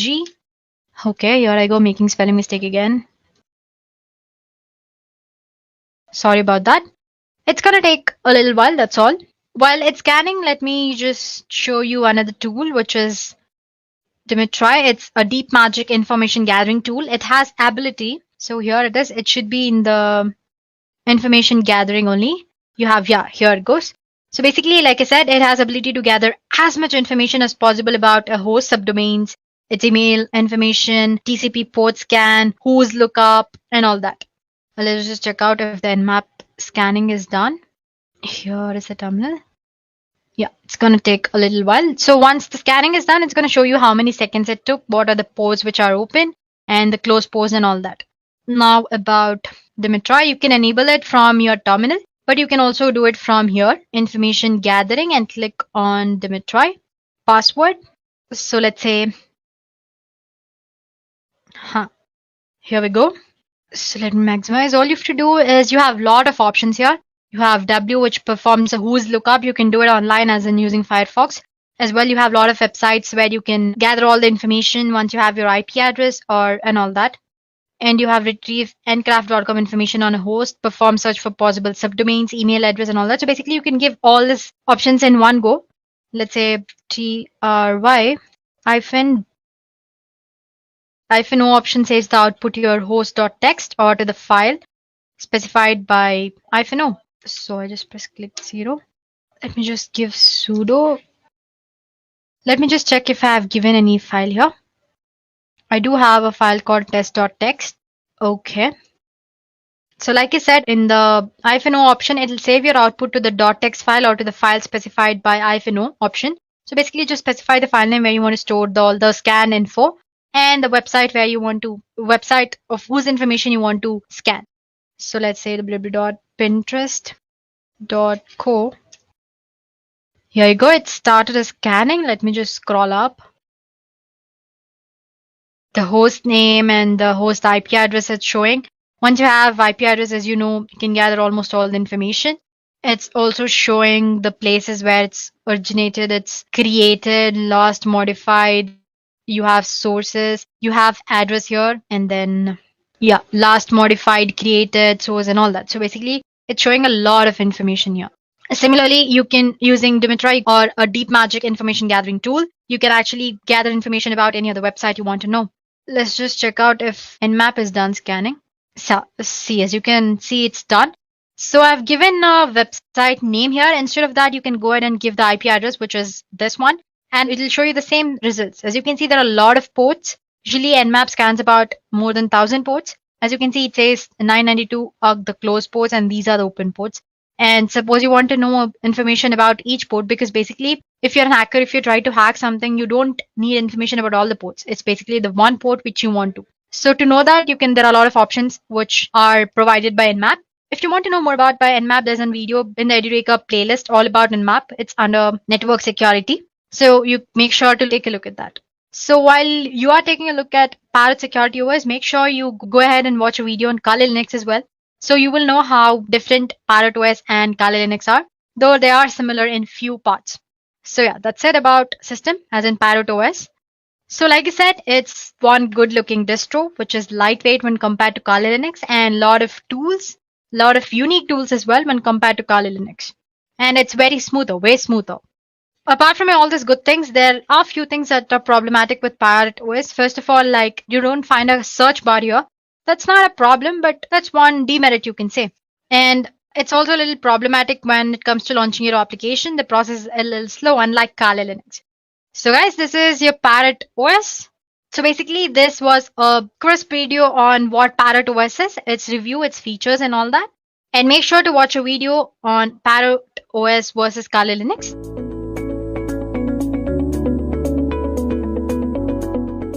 So, Linux has been known for its various distributions that cater to various needs. One of the most famous distributions is Kali Linux. That is a penetration testing oriented distribution which was built to bring about much needed corrections in its previous iteration known as Backtrack OS. Now, since the release of Kali Linux, it has gone under various iterations in the form of updates, while other penetration testing and security related distributions were also being developed all around the world. So in this session, we will compare Kali to one such distribution that has come under the spotlight, and that is Parrot OS. So today in this video, I will first be giving you guys a brief introduction to what exactly is Kali Linux, and then I will also give a brief introduction to what Parrot OS is. Then we will be comparing Kali versus Parrot according to various parameters. So let's move ahead. Now let me give you guys a brief introduction to what Kali Linux is. So Kali Linux is a penetration testing and security focused operating system. As the name suggests, Kali has a Linux kernel at its core. Above that, the creators of Kali, Matti Aharoni and Devon Kearns, also added the latest injection packages to help pen testers save some time. Kali Linux is developed according to the Debian development standards, and it was developed as a refined penetration testing distribution that would be served as a replacement for Backtrack OS. Currently, the development of Kali is being handled by Offensive Security, which is the organization that provides prestigious certifications like OSCP, OSCE, and OSWP. Over the years, Kali has developed its own cult following, with people who would swear by the word and by the power provided by Kali. While I may not be such a staunch believer in Kali Linux, there are plenty of reasons for one to use Kali. For one, it's absolutely free. Secondly, it comes pre-installed with tons and tons of penetration testing tools and security related tools. Above that, it can be completely customized according to your needs, as the code is an open source Git tree and the whole code is basically available to the public to be tweaked. Also, the kernel that runs Kali Linux comes with the latest injection packages, and it also comes with GPG signed packages and repositories. Above that, Kali Linux has some true multi-language support, and it was developed in an extremely secure environment. Also, Kali supports a wide range of wireless devices. Now, at this moment, Kali may seem like a very useful operating system. But as you guys might remember the great quote from Spider-Man, great power comes with heavy resource utilization. According to the official documentation of Kali, the system requirements are quite heavy. On the low end, Kali Linux needs a basic of at least 128 MB of RAM and a 2 GB hard disk space to set up a simple SSH server that will not even have the GUI of the desktop. On the higher end, if you opt to install the default GNOME desktop and the Kali Linux full meta package, you should really aim for at least around 2 gigs of RAM and around 20 GB of free hard disk space.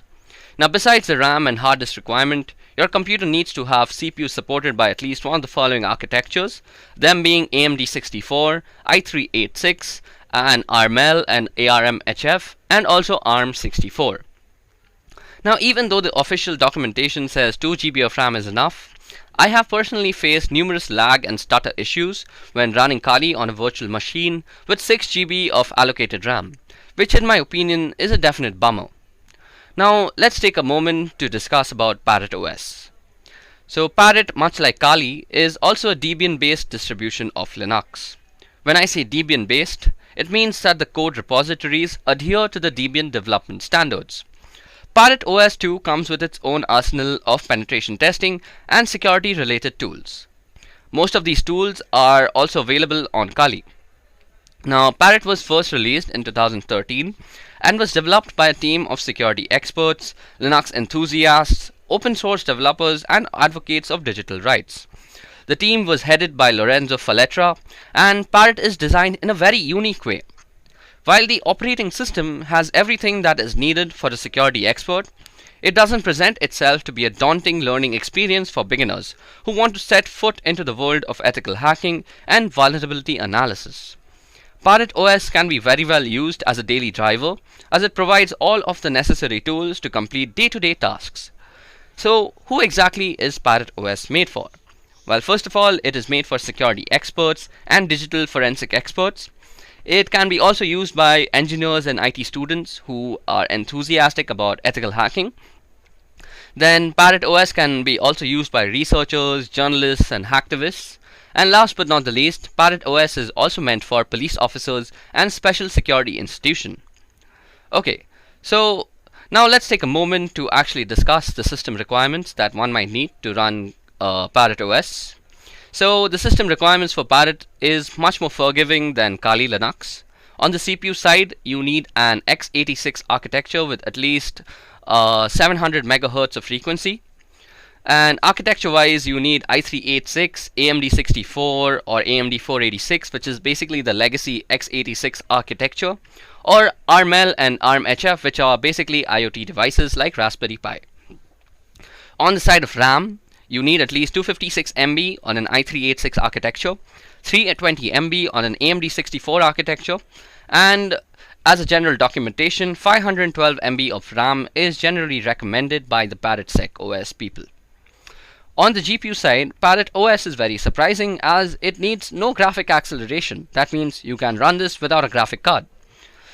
On the side of hard disk space, Parrot OS needs at least 16 GB of free hard disk space for its full installation. That is 4 gigabytes left, 4 gigabytes lesser than Kali Linux. And for booting options, both Kali Linux and Parrot OS have the legacy BIOS preferred. Now, comparing two operating systems when it comes to Parrot OS and Kali Linux, that are both operating systems meant for similar purposes, that is penetration testing in this case, it becomes really tough. Most of the factors in such cases boil down to a matter of personal taste rather than an objective comparison. Now, before we move ahead with the comparison, let me list out a few similarities that you might have noticed between the two operating systems. So first of all, both operating systems are tuned for operating penetration testing and network related tools. And both operating systems are based on Debian development standards. Both of the operating systems support 32 and 64-bit architecture, and both operating systems also support Cloud VPS along with IoT devices. And of course, both of them come pre-installed with their own arsenal of hacking tools. Now, let's get down with the differences. The first criteria of differences that we are going to discuss is hardware requirements. Now, as you guys can see on the slide, I have put down the system requirements of Parrot OS on the left hand side, and I have put down the system requirements of Kali Linux on the right hand side. So as you guys can see, Parrot OS and Kali Linux both need 1 GHz dual core CPU. When it comes to RAM, Parrot OS needs much lesser RAM than Kali Linux. Parrot needs 384 MB of RAM for its minimal running time, and Kali Linux needs 1 GHz of RAM on the other hand. In terms of GPU, Parrot OS doesn't really need a graphic card as it has no need for graphical acceleration. Kali Linux, on the other hand, if you're trying to run the GNOME desktop version, you will certainly need a graphic card. On the other hand, Parrot OS needs 16 GB of free hard disk space for its full installation, and Kali Linux needs 20 GB of free space. So basically, Parrot OS is a much more lightweight version. So we see that Parrot OS definitely wins against Kali Linux when it comes to hardware requirements due to its lightweight nature. Not only does it require lesser RAM to function properly, but the full installation is also pretty lightweight thanks to the use of the Mate desktop environment by the developers. So basically, if you're having an older hardware configuration on your computer, Parrot OS should definitely be your choice. Now the next parameter that we're going to compare the two OSs in is look and feel. Now this section completely boils down to personal choice. Personally, I prefer the minimalistic look that is given by Parrot OS. The interface of Parrot OS is built using the Ubuntu Mate desktop environment. There are two clear sections. On top, you see a pane which contains applications, places, systems, which is much like Kali itself. Parrot also gives some cool information about CPU temperatures along with a usage graph. And the bottom pane contains the menu manager and the workstation manager, which is a brilliant addition to the Linux system. Kali Linux, on the other hand, follows the GNOME desktop interface. While it still has the functionality that is offered by Parrot OS, it doesn't provide the same clean and refined look in my opinion. If you don't know your way around a Kali interface, it is pretty easy to actually get lost. Now, the next parameter that we're going to compare them is hacking tools.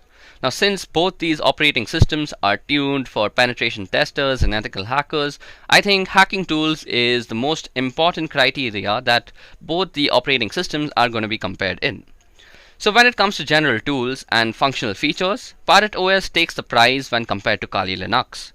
Parrot OS has all the tools that are available in Kali Linux, and also it adds its own tools. There are several tools that you will find on Parrot that is not found on Kali Linux. Let's take a look at a few of them. So the first one that you see is called Wi-Fi Fisher. Now Wi-Fi Fisher is a rogue access point framework for conducting red team engagements or Wi-Fi security testing. Using Wi-Fi Fisher, penetration testers can easily achieve a man-in-the-middle position against wireless clients by performing targeted Wi-Fi association attacks. Wi-Fi Fisher can be further used to mount victim customized web phishing attacks against the connected clients in order to capture credentials or infect the victim stations with some sort of malware. Another tool that is seen on Parrot and is much appreciated that is not seen on the Kali side is called AnonSurf. Now, being anonymous for a hacker is the first step before hacking a system. And anonymizing a system in an ideal way is not an easy task. No one can perfectly anonymize a system, and there are many tools available on the internet that say that they anonymize system. One such tool is AnonSurf. Now, AnonSurf is pretty good as it uses the Tor IP tables to anonymize the whole system. Also, if you guys have not already realized this, Tor also comes pre-installed on Parrot, while it has to be externally installed on Kali. Now, these things that you see, that Wi-Fi Fisher, Tor browser, and AnonSurf, surely they can be imported and downloaded on Kali, but they don't really come pre-installed, and that is what counts right now. So, since Parrot OS also is designed with development in mind, it also comes pre-installed with a bunch of useful compilers for various languages and IDEs for their respective development, which is completely absent on the Kali Linux side. So for this part of hacking tools, Parrot OS definitely takes the prize. Now the next thing that we are going to compare both these operating systems is release variations. Now both operating systems come with a variety of variations, but Parrot OS has much more diversity in terms of variety. So let me just explain what I mean. So as you guys can see on the left hand side, I have listed down the release variations that are available for Parrot OS. Now aside from the full editions, which is both provided by Parrot and Kali, they also both provide the light editions on Parrot side and the light addition on Kali side. They are both basically the same thing, wherein minimalistic tools are actually pre-installed and you can install and customize the operating system according to your own needs. If you don't choose to customize the operating system, you can very well use it as a very lightweight and portable operating system. So Parrot OS Lite Edition and Kali Lite Editions are two flavors of the operating system. Now this is where the differences start. So Parrot OS Air Edition also exists. So this is an edition that is used for wireless penetration testing and wireless vulnerability testing. So basically anything wireless, Parrot OS Air Edition does it faster and does it better. Then there's also Parrot OS Studio Edition, which is used for multimedia content creation. Yes, you heard that right. Parrot OS can also make content for your social media. So if you're thinking about using Parrot OS for marketing as well as security, Parrot OS here is definitely your go-to operating system. Kali, on the other hand, aside from its light version and full edition, offers some desktop interfaces like the E17, KDE, XFCE, the Ubuntu Mate, and the LXDE. So these are basically just skins that run over Kali and basically make Kali look a little different from one another. You can check out all these different customizations on the Kali documentation. Other than that, Kali has also support for cloud and IoT devices in the form of the ARML and ARMHF releases. These releases are also available in Parrot OS, so Parrot OS doesn't stand down. So as you guys see, Parrot OS provides you a lot of diversity in the variety that it is offering. So in my opinion, Parrot OS also takes the prize in this section. Now the main question remains, which of these two distributions is better for beginners? Well, it is to be duly noted that both these distributions are not exactly meant for beginners. If you want to learn about Linux as an operating system, you're better off using something like Ubuntu or Deepin. This also doesn't mean that you cannot learn the basics on Parrot or Kali. On the other hand, if you are already knowing the basics of Linux and want to get your hands on an operating system to learn ethical hacking, I'd personally recommend using the ParrotSec OS Lite Edition. This is because the Lite version comes with the bare minimum of networking tools. This means as you learn your ethical hacking concepts slowly, you could develop or install tools one by one, instead of being overwhelmed with a whole bunch of them from the beginning. Not only does this allow yourself to evolve as an ethical hacker and penetration tester, but it also makes sure your fundamentals are built in a methodical manner. Now, I recommend Parrot OS over Kali for one other reason too. That is because the default user for Kali is root. This makes the environment a whole lot more aggressive, and mistakes tend to be punished and a whole lot more difficult to deal with. So this means that Parrot OS is generally the winner in my opinion.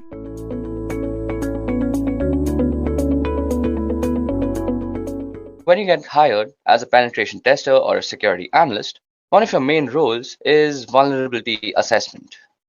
So what exactly is vulnerability assessment? Well, a vulnerability assessment is the process of defining, identifying, classifying, and prioritizing vulnerabilities in a computer system, application and network infrastructures, and providing organization doing the assessment with the necessary knowledge, awareness, and risk background to understand the threats to its environment and react appropriately to them. So vulnerability is a situation that can be taken advantage of by a hacker or a penetration tester for their own misuse or actually for fixing the issue. So vulnerability assessment has 3 steps. So the first step is actually identifying the assets and the vulnerabilities of the system. The second step is actually quantifying the assessment, and the third is reporting the results. Now, vulnerability assessment is only a small part, and pen testing is an extended process of vulnerability assessment. Pen testing or penetration testing includes processes like scanning, vulnerability assessment in itself, exploitation research, and reporting whatever the results are. So, in the industry, one of the most widely used frameworks when penetration testing is Metasploit. So Metasploit is widely used in penetration testing, as I just said, and also used for exploitation research. So some of you might ask, what exactly is an exploit research? Well, in this world, there are tons of exploits, and the way to approach each one of them is ever so different. So what we have to do is exploit all the research that is available to us, and we have to find the best way to approach them. So suppose, for example, you have a secure shell login. So the best way to actually approach a secure shell login, until my knowledge, is that you have to get a backdoor access to this from the port numbers that you can scan via Nmap or Zenmap. Okay, so without wasting much time at looking at PowerPoint presentations, let's actually get started as to how we can use Metasploit. So Metasploit is a freely available open source framework that is widely used by pen testers, as we just discussed.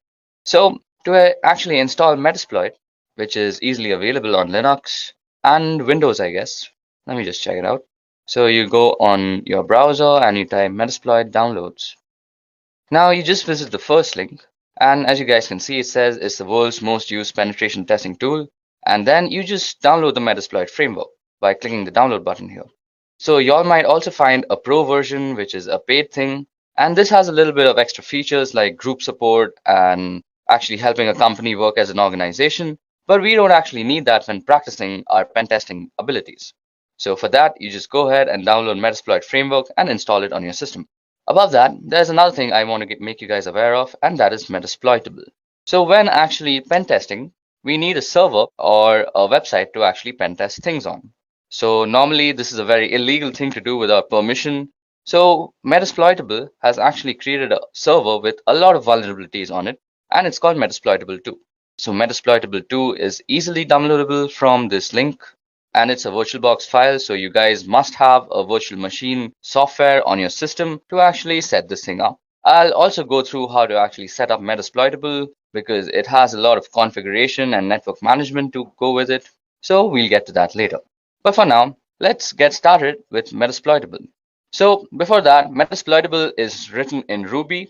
And if you all know Ruby coding and you all know how to make exploits, you all can also always contribute to the Metasploit community. So Metasploit is one of the most widely used pen testing tools in the industry. So what exactly is Metasploit? Well, it's a framework. And what a framework is it's actually a collection of tools.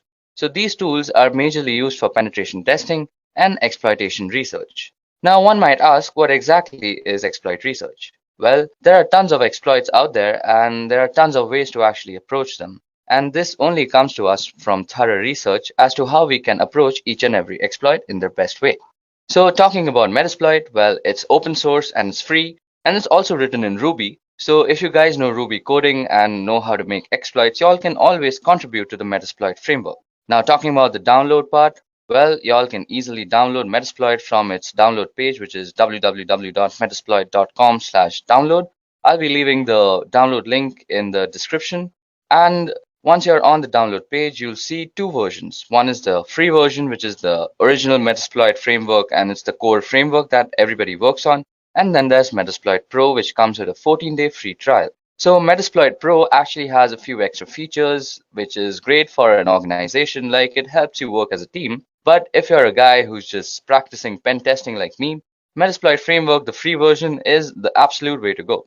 Now also, when pen testing, y'all will also need Metasploitable. Now Metasploitable is an intentionally vulnerable target machine for actually practicing your Metasploit skills on. So we'll go over the installation of Metasploitable later, but for now, let's go over Metasploitable. So once you guys have actually downloaded the link, y'all can actually install it on your systems. And Metasploit actually has three interfaces. So we are going to be using the command line interface, or the MSF console in other words. But y'all can also use the GUI interface, which is called Armitage, if I'm not wrong. So let's get started. So first of all, I've already actually downloaded Metasploit and installed it on my computer. And y'all can just do the same by pressing the download button, as you guys can see. So to start up Metasploit, all you have to do is go on your terminal. And so to start a Metasploit, all you have to do is go on your terminal on Linux.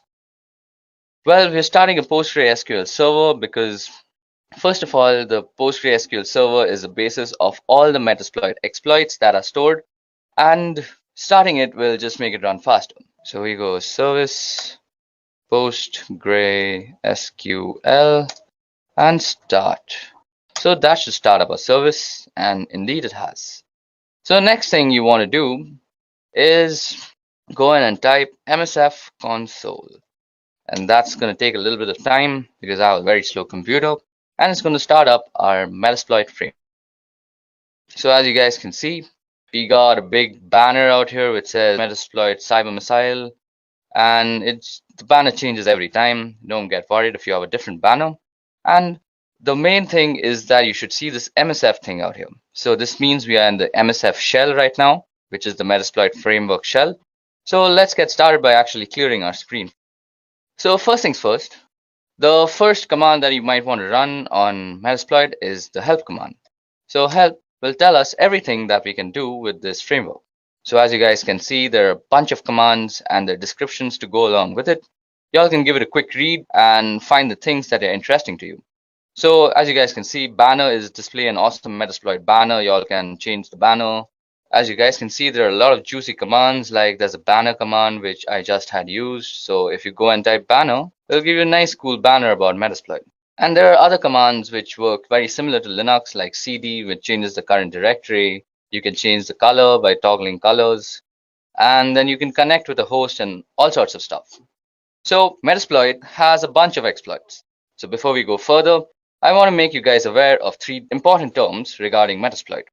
So the first is a vulnerability. And we had already discussed this, that a vulnerability is a situation which can be taken advantage of by a system or a person who access. So the second part is an exploit. So what exactly is an exploit? Well, an exploit is a module which is a bunch of code written in Ruby on Metasploit that is used to target different vulnerabilities. And the third thing is a payload. So a payload is the action that you do once you actually have access to somebody's system. So basically, suppose you've hacked somebody and you've gained access to their system. Now the activities you do after gaining access is defined as the payload. So we just spoke about exploits, and I told you guys that Metasploit has a bunch of exploits. So how do we see all the exploits that are there? So you go show exploits.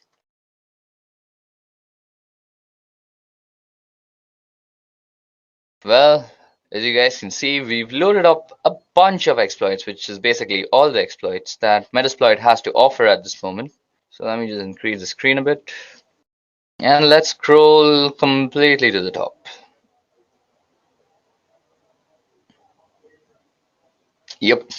So as you guys can see, show exploits gave us a bunch of exploits, and it shows their name, a description, a disclosure date, and a rank. So the name and description is, as it says, it's the name of the exploit and it's a short description about it.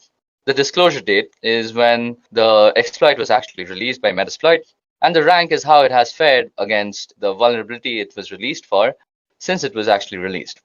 So as you guys can see, ranks range from excellent, great, good, and stuff.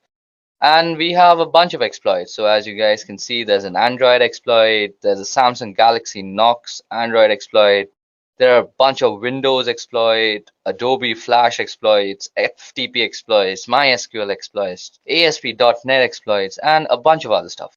So as you guys can see, there are a bunch of exploits to use, and it can get confusing and rather troublesome to search for the exploit you actually want to use. So as a pen tester, you can always go for the search keyword, which is basically, suppose you know that you have a MySQL server which has a bunch of vulnerabilities and you want to test those out.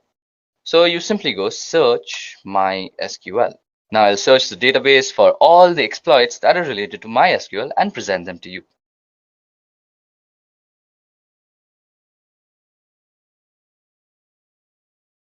Okay, so we have our results. So as you guys can see, we have a bunch of MySQL related modules now.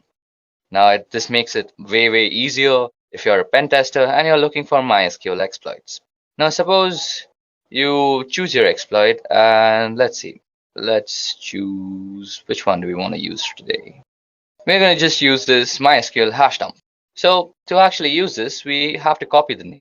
So double click on it and it'll just select it, and then you go Control-Shift-C in your terminal. So that copies it. And so if you want some more information about it, you can always go info and then just paste in the name of the exploit. So this gives us a bunch of information, actually gives us all the information you need about the exploit. So it gives you the name, that it's a MySQL password hash dump. Its module name is auxiliary scanner and all this stuff. It's licensed by Metasploit framework in itself, and it has a normal rank. And these are all the options that you might need to set when actually using the exploit. And this also gives you a small description. So it says this module extracts the usernames and encrypted password hashes from a MySQL server and stores them for later cracking. So seems like pretty cool stuff you can do with MySQL server and its password database. So if you actually want to use this, so you have to use the use keyword. So we go use and Control-Shift-V. So as you guys can see, it's denoted in red out here that we are indeed in the exploit that we want to use. Now, the first thing you want to do when you're using an exploit is you want to go and say show options. Now, as you guys can see, these are the options that we actually need to set before using the exploit. Now, the options can be necessary or they can be optional. So there's a password field out here, which is not really necessary, but will help your exploit if you actually provide it. But you need to provide the R hosts, which is the targeting host machine, and the port and the threads is already set. Now, suppose you want to set the R hosts, so you can just go set R hosts, and you can set it to whatever IP address you want. Like suppose you want to address 192.168.2.56, something like that. So that will set the R hosts. You can also set the number of threads. Now threads are actually what the threads mean in parallel processing. That means how many parallel threads you're going to run so that you have faster computation. So this means you need GPU power if you have multiple threads running. So let's set threads to 30 for now. So we've set the threads to 30, and then you can go show options again and see that you have indeed actually set your options. So we've set the threads to 30 and our host has also been set. So that was all about how you can get into a module, get some information about a module, and how you can also use the module. So once you're done using the module, or once you're done setting up the options rather, you can go ahead and run the command run or even exploit. And this will start actually running the exploit on the system that you want to. Now I've put in a very arbitrary IP address and that does not have MySQL port running, so our exploit failed. Now, once you have tested out your exploit and you want to go back to the main MSF Unix shell, just go ahead and type back. It's as simple as that. So that brings us back to the MSF command line. So let's go ahead and clear our screen now. Okay, so it's time we do something interesting. So to do that, first of all, we need to go ahead and actually download Metasploitable 2. So to download Metasploitable 2, you have to go on this link. I'll leave the link in the description. So, or rather, you can just go on your browser and type in Metasploitable 2 download. So Metasploitable, as we had earlier discussed, is a Linux-based distribution, and it's mostly meant for actually practicing your pen testing skills. So basically, it has a bunch of ports open on it. So it's basically just for your ease so that you don't go ahead and test it out on some valid website and then get thrown into jail, because that's a very illegal thing to do. So go ahead and download Metasploitable 2 and then also download Oracle VirtualBox Machine or Oracle VirtualBox. So you all can also easily download that from www.virtualbox.org. And this is because you should never run Metasploitable 2 on a system that is connected to a network. You should always use it on a virtual machine because it's protected that way so that nobody else can access it. So to actually set up Metasploitable, once you've downloaded it, you go ahead and open up your VirtualBox. So out here, you have to go into Global Tools and you create a host-only network manager. Now I've already created a host-only network manager, and then you go ahead and enable the DHCP server by pressing this out here like enable. Then you go back and you just go new. You give it a name like whatever you want to name it. I have already named mine Metasploitable 2, as you guys can see. So we're going to call this demo for just demonstration purposes. Choose the type to be Linux, and it's Ubuntu 64-bit. Click next, give it a gig of RAM, and you are going to use an existing virtual hard disk. So out here, you just click on this button out here, and you browse to the place where you've actually downloaded and unzipped your Metasploitable download file. Then you'll get this virtual machine disk file, which is a VMDK file, and you just go ahead and load it up. So I'm not going to do that again because that's just going to eat up my RAM, and I've already installed it out here. So that was all about the installation and the configuration. So now let's get started and let's start playing around with Metasploitable. So once you're done downloading and installing Metasploitable on your computer, all you have to do is go ahead and start it up in your VirtualBox machine. And the login ID and the password both are MSF admin. So first of all, we need the IP address of our Metasploitable server. So we go ifconfig, and this gives us the address. So as you can see out here, our address is 192.168.56.101. So once you go ahead and started up Metasploitable, it's time that we go ahead and exploit all the vulnerabilities that is presented to us by Metasploitable 2. So to do that, let's head back to our Linux terminal again. So once we have the IP address, that was 192.168.56.101 if I am correct. So let's go and quickly get a little bit of information about that. So who is 192.168.56.101? So this will give us a who is on Metasploitable 2, and it'll give us a bunch of information as to how the server is set up, where it is set up, the ports that are open, and various other things. So as you guys can see, this gave us a complete who is. So to get some more information about our Metasploitable server, we're going to be using Nmap. Now, if you guys don't know about how to use Nmap, you can go out and check my other video on the playlist. I've made a pretty good Nmap tutorial. So we go nmap-f-s and v, which is steel version, and we give it the name or the domain name server, 92.168.56.101. So we've got a juicy result out here, and we can see that there's a bunch of stuff open. So as you guys can see, there's the FTP port open, which has a version of VSF-TPD 2.3.4. There's also OpenSSH, which is 4.7 P1 Debian. There's also Telnet, which is almost miserable to have Telnet running on your computer. Then there's SMTP, there's HTTP, and there's a bunch of ports open, as you guys can just see on your screen. So it's time we actually use Metasploit like a pen tester to go ahead and test out these vulnerabilities. So let's choose these FTP things. So we have this FTP out here. So from the version number, which is given to us by the steel version flag on Nmap, we know that it's using VSF-TPD 2.3.4. So we can easily search for an exploit of the same version. So as a pen tester, you would go search VSF-TPD 2.3.4. So this should give us all the exploits that are available for this particular vulnerability.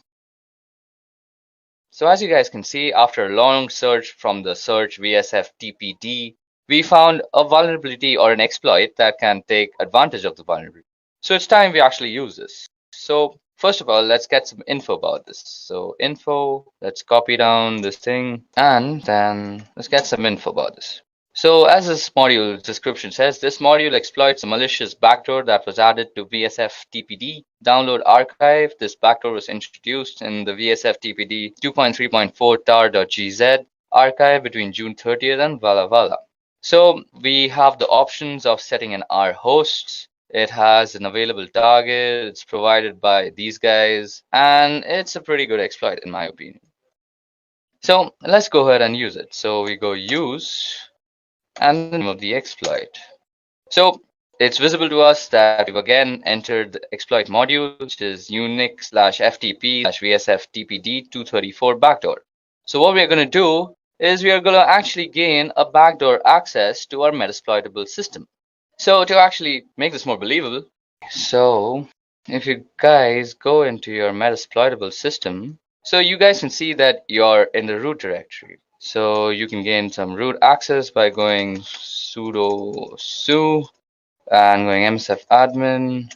So we're now a root user in the msf admin, or rather the Metasploitable console.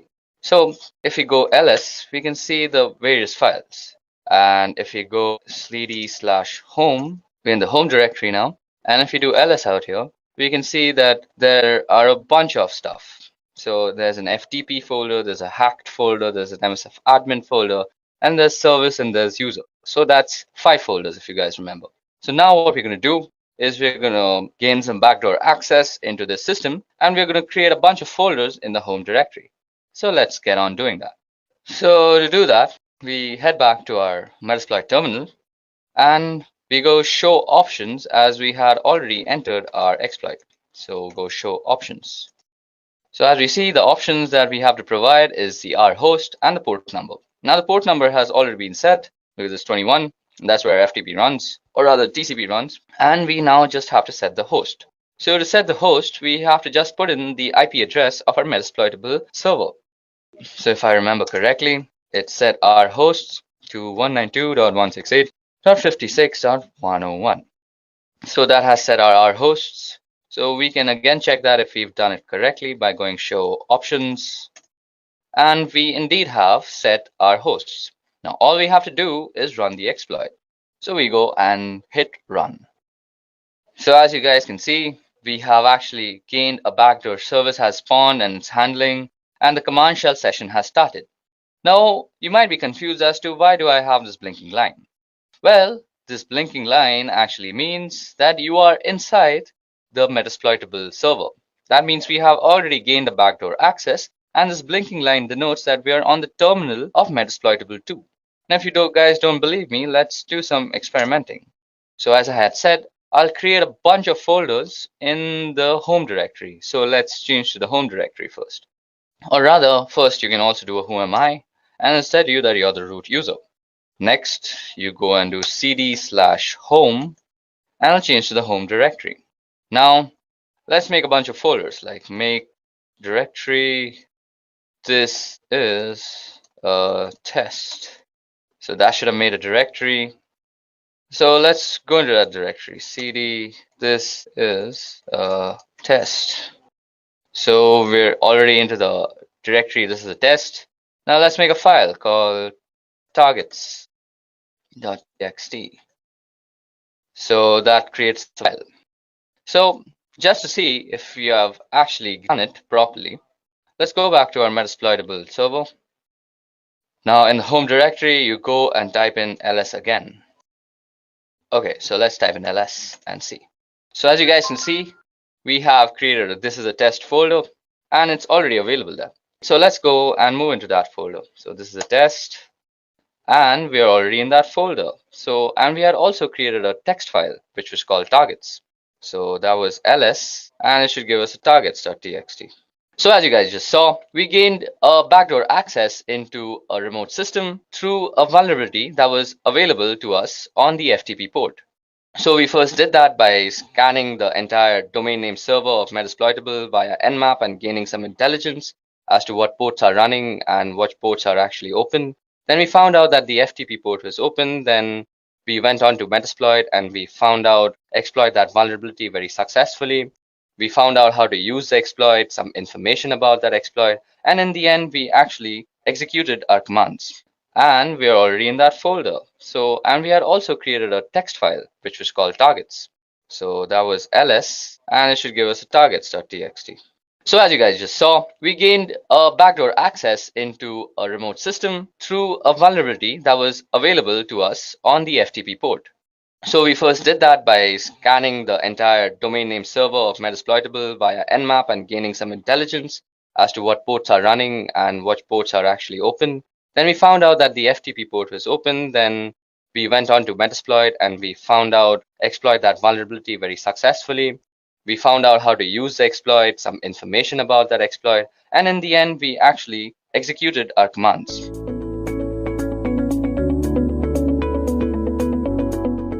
Now, you guys must be wondering what exactly is Nmap and why should I learn it? Well, Nmap is a network scanner that is widely used by ethical hackers to scan networks, as the name suggests. Now, you might wonder, why do I need a network scanner? Well, let me give you an example. So, suppose you have a Wi-Fi that has been set up in your new house, and you realize that your data is being actually consumed at a faster rate than you are using it. Now, you have suspected that it's your pesky neighbor who keeps on connecting to your Wi-Fi and eating up all your data. So to actually confirm all your doubts, what you want to do is a network scan, and Nmap is a pretty wonderful tool to do that.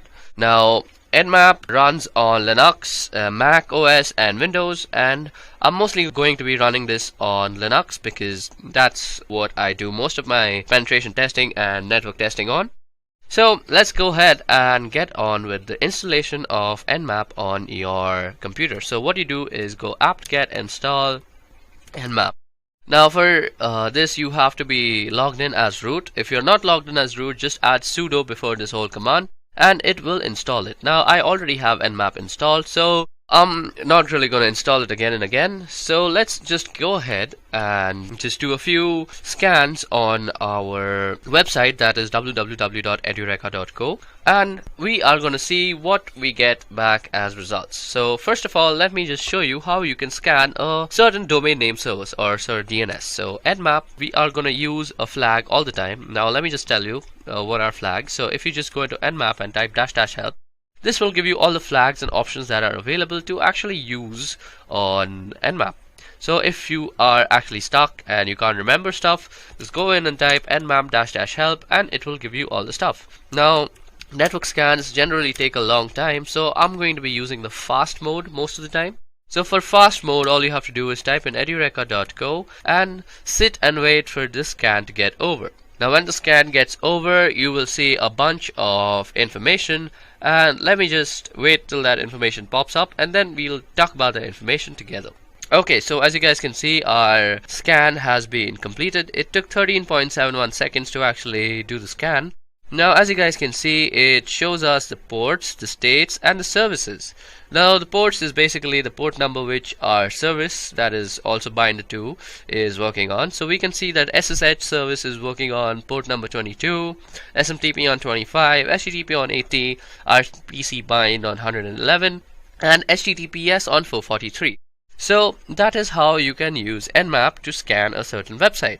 Now if you see, Nmap has also given us the public IP of the DNS, because what Nmap does is it looks up the DNS and then translates it to an IP that is recognized to that DNS server. So Nmap also returns the public IP. So what we can do also is Nmap -f and 34.210.230 and .35. Okay, so as you guys can see that our command also works when we put in the IP address and it produces the same results. Now we can also scan for multiple hosts.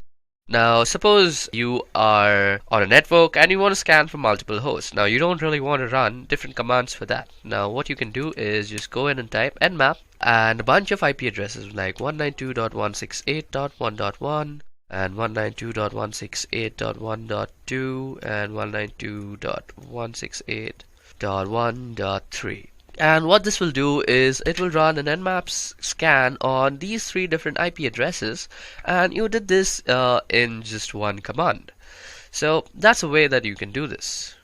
Now you can also know about how much of your scan is left by just pressing the up button. So that will tell you and give you a constant update on how your scan is going. Like mine is 32.4% done and 34.7 now, and also show you kind of the time remaining. Okay, so till this port scan is going on, let me just tell you about the states. Now states can be of two types: open, closed, and unavailable. Sometimes you'll see that it is unavailable, and that's because some sort of firewall or something is running out there. States can also be closed. In that case, mostly Nmap will not return you any result unless you're explicitly finding something of the closed state. So that was a little trivia on states and how they work. Let's see how much our scan is done. So our scan is done 81% and it takes around another 20 seconds. It should be done soon. Now this scan could be significantly made faster with just the F tag, but I really want to give you all a good look into how this works. 97, 98, 99. Okay, so as you guys can see, this is our result. It gives us a bunch of ports and services. Now, as I just said, this thing can be also closed and also unavailable. So, open and closed, we see both the examples. Okay, so that was about how you can scan multiple ports. So, you can also scan multiple ports with this command, as I will show you. So, 192.168.1.1 to 30. Now what this will do is basically scan everything from 192.168.1.1 to 192.168.1.2 up till 30 like that. So this is a very useful way of actually scanning multiple IP addresses, and let me just show you how that works. Since we have used the F flag, this is going to work considerably faster. Now as you guys can see out here, this had taken around 119 seconds, so that's around 2 minutes. Now this will take a considerably lesser time. So let's see, this was done in 29.91 seconds and we did 30 IP addresses. So we see that -F surely speedens the whole scanning process. Now you can also give Nmap a target list. Now let me make a target list. So targets.txt. Let me just cat it out for you. So there's nothing in it. Now all I want to do is edit this file. So let me just edit that file and put in 192.168.1.1, 192.168.1.2, 192.168.1.3, 192.168.1.4, 192.168.1.5, or 15. Boom, roasted. Now all we have to do is save it. So that saves it, and Control X to actually exit it. Now you can go ahead and view what is in targets.txt. So as you guys can see, this is what is in targets.txt. And now you can just pass it to Nmap with the IL flag, and you could say that Nmap is going to actually scan all the IP addresses that are in this file. So let that just run. So this will take a little bit of time because it's 5 IP addresses and it's not really running on the fast mode. 83% of our work is done. Okay, so as we see, our scan has been completed. Now what you see out here is the scan results for whatever we had provided in the targets.txt list. So that's how you can also provide Nmap input file, and it will give you the results for all the targets that were specified in the file. Now let's go ahead and talk about a little bit on port scanning. So Nmap is also a brilliant tool for scanning ports, and if you have a server or a website, you know that there are around 65,535 ports out there on every server, and almost 99% are unused. So sometimes scanning ports is really a necessity. Now you can scan ports by just using the P flag and specifying the port number, and this is how you would do it, and you would just specify the IP address after that. So I'm going to use www.edureka.co, and what you can also do is this will scan only the port number 20, but you can also scan from port number 20 to 25. You can also put in commas and tell Nmap you also want to scan all these other port 80 as HTTP and 443 as HTTPS. So you can surely do that. So let me just go ahead and run this. Okay, so that gives us an information on the ports that is there. Now something about ports also, you suppose you know you want to scan for some HTTP ports, so you can just say Nmap, and with the -p you can just say that I want to scan the HTTP port on www.edureka.co. So that will just go ahead and do that, and as you guys can see, that gave us a result. And you can also add in stuff like MySQL, FTP, and stuff like that. So let me just see and show you how that runs. Okay, HTTP is not a port, HTTP. Okay, so as you guys can see, these are the ports that are running, and it gave us according to the name. Now if you want to scan all the ports, you can use -p and then the IP address at www.edureka.co. Now this generally takes a lot of time because you're basically doing 65,000 scans, so I'm not really going to do that. I'm going to quit this out. Another thing that I wanted to show you all that generally takes a lot of time to actually execute is called something like an aggressive scan. So as you guys can see out here, I have done an aggressive scan on Edureka. So to do that, all you have to do is nmap-a, and then you go edureka.co. So let us see how much time did this take to actually execute. This took 459 seconds. That's a long time for a scan. But it gives us a bunch of other information. For example, it gives us the trace route. So what is a trace route, first of all? So trace route is the route taken by a packet to actually reach the clients and the target server. So as you guys can see, our packet had 22 hops. First it went to the first hop was to the gateway router, that is 192.168.1.1. Then it went to the Airtel lease line, then it went to this IP address, then it went to the BSNL VSNL.net, and it went to London, New York, then Chicago, and it went all the way up to wherever this thing is hosted. That was some information, and then there is some other information given to us like the TCP open, TCP wrap, program versions, port types, port states, and all sorts of other information is given about in an aggressive scan. Another scan that I have previously also done and kept for y'all is because it takes a lot of time, and I have done something called the service version. So nmap-s and v with v capital will give you the service version. So it tries to actually guess the version of the service that is running. So for example, on the TCP port it tells us it is postfix SMTPD. On the Apache it's Apache HTTPD, and you can see all sorts of versions that are here. Another thing Nmap is generally brilliant is for guessing the operating system that is running. Now, I have already done this scan previously because this takes a humongous amount of time that I don't really have, and that is 386.34 seconds, and this scan together basically took me more than 10 minutes, and I don't really have that kind of time for explaining all this stuff. So, as you guys can see out here, the OS is kind of, OS details is Fortinet, FortiGate. It kind of tries to guess the OS upon the time to live that is in the response from the packets that it sends. So -SV, -O, and -A are some really cool stuff that you might want to know.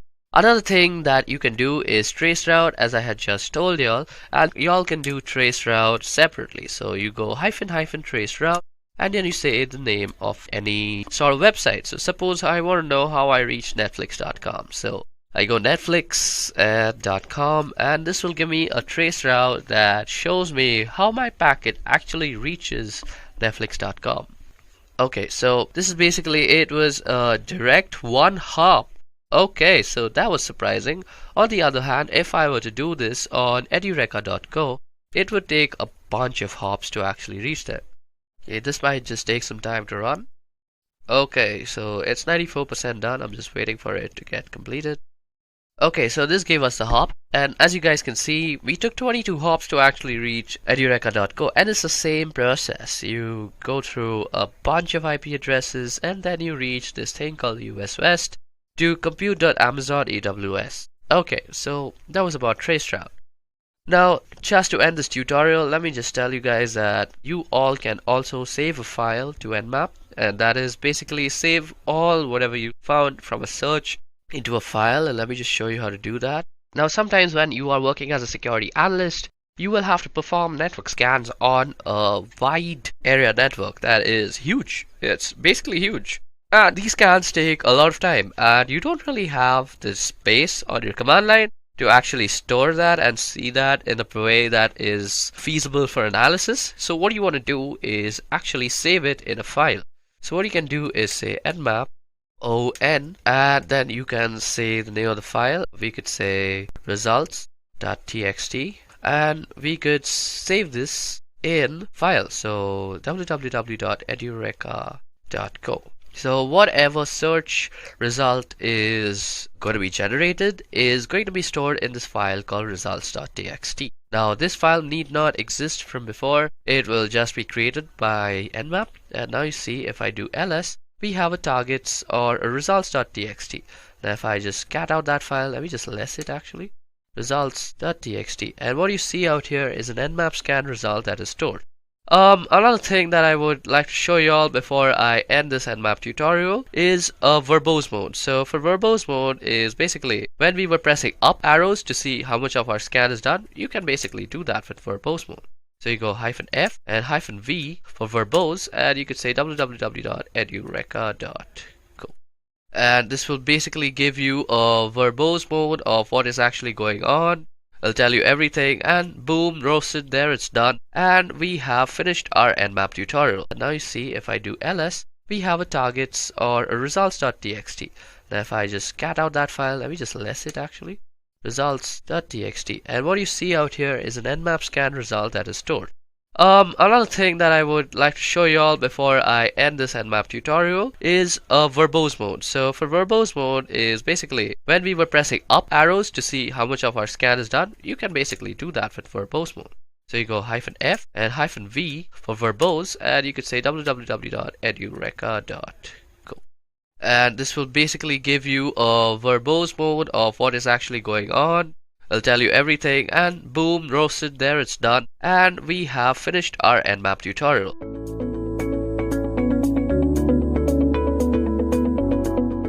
So first of all, what exactly is cross-site scripting? Well, cross-site scripting refers to client-side code injection attacks wherein an attacker can execute a malicious script, also commonly referred to as a malicious payload, into a legitimate website or web application. Now, XSS is amongst the most rampant of web application vulnerabilities and occurs when a web application makes use of something like an unvalidated or unencoded user input within the output that it generates. Now, by leveraging XSS, an attacker does not target a victim directly. Instead, an attacker would be exploiting a vulnerability within a website or something like a web application that the victim would visit, and essentially using the vulnerable website or the web application as a vehicle to deliver a malicious script to the victim's browser. Now, while XSS can be taken advantage of within a VirtualBox script, ActiveX, and Flash, unquestionably the most widely abused is JavaScript. This is mostly because JavaScript is the fundamental to any browsing experience. All the modern sites today have some JavaScript framework running in the background. Now, XSS can be used in a range of ways to cause serious problems. Well, the traditional uses of XSS is the ability for an attacker to steal session cookies, allowing an attacker to probably impersonate a victim, and that just doesn't stop there.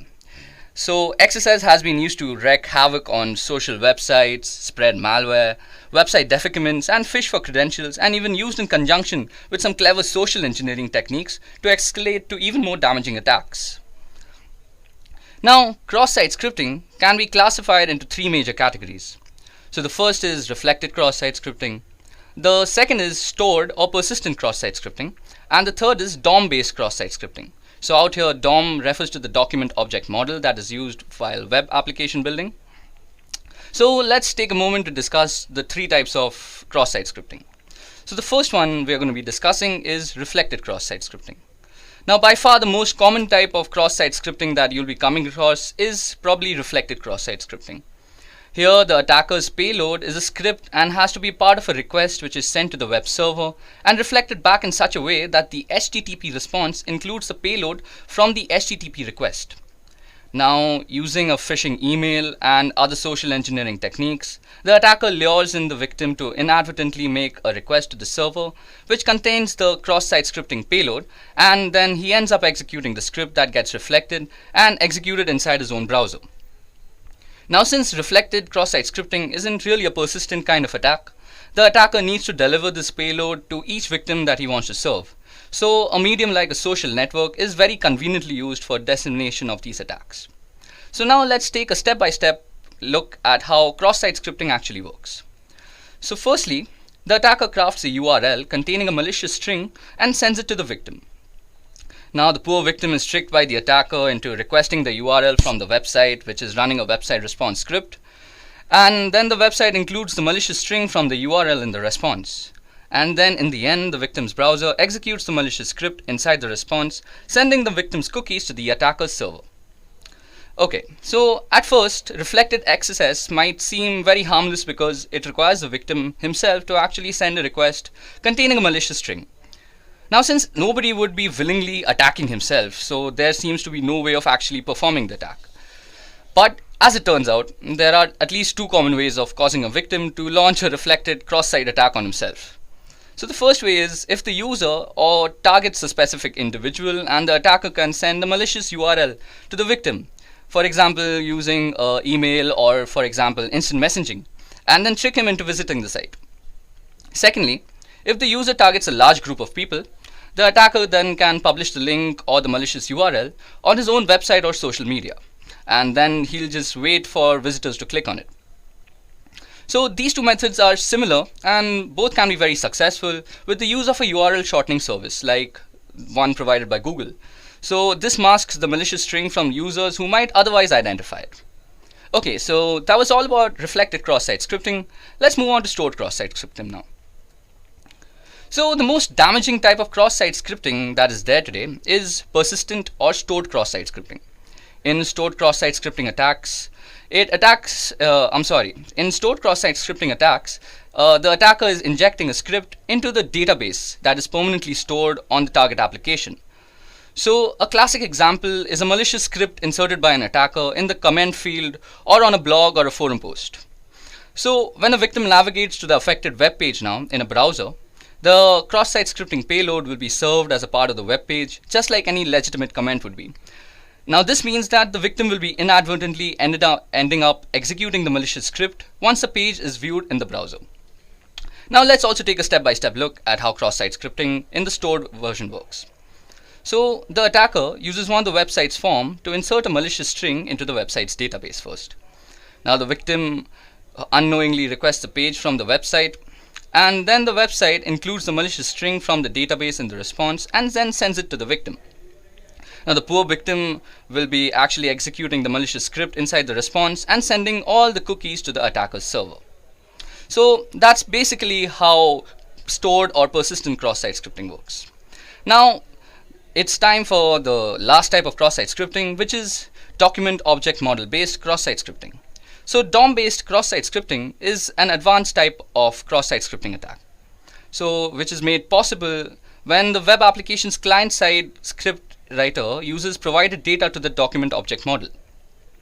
So basically it means that data is subsequently read from the document object model by the web application and outputted to the browser. So if the data is incorrectly handled in this place, an attacker can very well inject a payload which will be stored as a part of the document object model and then executed when the data is read back from the DOM. Now let's see how that actually happens. So first the attacker crafts a URL containing a malicious string and sends it to the victim. Now this victim is again tricked by the attacker into actually requesting the URL from the website. This is like the primary step in actually performing cross-site scripting. Now the third step is that the website receives the request but does not include the malicious string in the response. Here's the catch of DOM-based cross-site scripting. So now the victim's browser executes the legitimate script inside the response, causing the malicious script to be inserted into the page. That is basically into the inner HTML attributes. And the final step is then the victim's browser then executes the malicious script inserted into the page and then just sends the victim the cookies to the attacker's server. Now, if you guys must have realized, in the previous examples of persistent and reflected cross-site scripting, the server inserts the malicious script into the page, which is then sent as a response to the victim.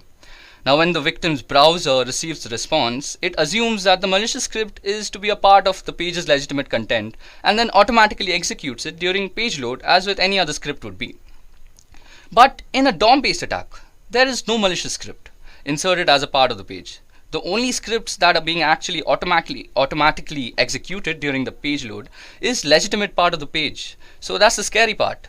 So the problem is that this legitimate script directly makes user input in order to add HTML to the page. So the malicious string is inserted into the page using inner HTML. So it's passed as HTML. So mostly people who are actually servicing or surveying any server for cross-site scripting attacks, they will not be actually checking the client side. So it's a very subtle difference, but it's very important. So in traditional cross-site scripting, the malicious JavaScript is actually executed when the page is loaded as a part of the HTML server. And in DOM-based cross-site scripting, the malicious JavaScript is executed at some point after the page has already been loaded, because the page's legitimate JavaScript treating user input is using it in an unsafe way. So now that we have actually discussed all the three types of cross-site scripting that is widely available today, now let's see what can actually happen if if you were actually a victim of cross-site scripting. So let's see what can happen if you actually were a victim of cross-site scripting. So the consequences of what an attacker can do with the ability to execute JavaScript on a web page may not immediately stand out to you guys, but especially since browsers like Chrome run JavaScript in a very tightly controlled environment these days, and JavaScript has very limited access to users' operating systems and user files. But when considering that JavaScript has the access to the following that we're going to discuss, we can only see how creative JavaScript attackers can get. So firstly, with malicious JavaScript has access to all the same objects that the rest of the web page has. So this includes a thing called cookies. Now cookies are often used to store session tokens, and if an attacker can obtain a user session cookie, they can impersonate that user anywhere on the internet. Secondly, JavaScript can read and make arbitrary modifications to the browser's document object model. So your page will just be incorporated with all sorts of scripts and viruses without you even knowing from the server side. Now JavaScript can be used with the XML HTTP request to send HTTP requests with arbitrary content to arbitrary destinations. And the most scary part is that JavaScript in modern browsers can leverage HTML5 APIs, such as accessing a user's geolocation, webcam, microphone, and whatnot, and even specific files from the user's file system. Now, while most of these APIs require the users to opt in, cross-site scripting in conjunction with some very clever social engineering can bring an attacker a very long way. Now the above in combination with social engineering, as I just said, allows an attacker to pull off advanced attacks including cookie theft, key logging, phishing, and identity theft too.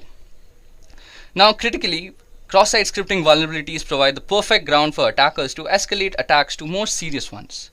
So now that we understand what cross-site scripting attacks are and how damaging they can be to your application, let's dive into the best known practices that are actually followed to prevent them in the first place.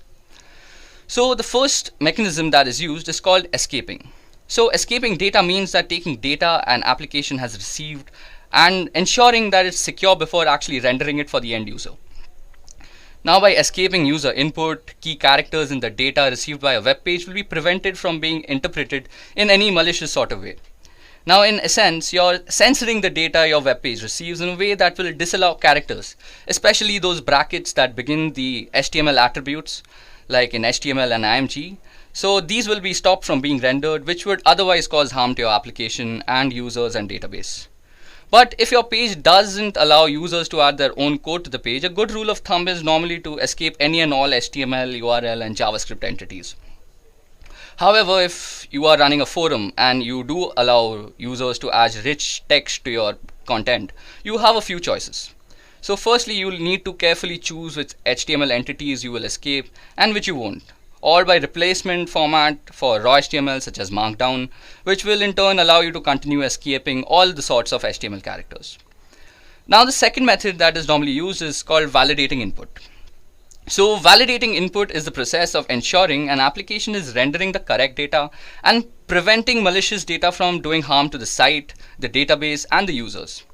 So while whitelisting and input validation are more commonly associated with stuff like SQL injection, they can also be used as an additional method of prevention for cross-site scripting attacks. So input validation is especially helpful and good at preventing cross-site scripting in forms, as it prevents a user from adding special characters into the fields instead of refusing the request completely. But input validation is not the primary method of prevention for vulnerabilities, such as cross-site scripting and even SQL injection for that example, but instead they help to reduce the effects should an attacker actually discover such a vulnerability in your system. Now the third way to prevent cross-site scripting attack is to sanitize user input. So sanitizing data is a strong defense, but should not be used alone to battle cross-site scripting attacks. It's totally possible that you find the need to use all three methods of prevention in working towards a more secure application. Now, as you guys might notice, that sanitizing user inputs is especially helpful on sites that allow HTML markup to ensure data received can do no harm to users, as well as your database by scrubbing the data clean of potentially harmful markup and changing the unacceptable user input into an acceptable format. Okay guys, so that was all the theory about cross-site scripting. It's time for the demo right now. So for the demonstration now, I'm going to be showing you guys the three types of cross-site scripting that we have discussed throughout the course of this session.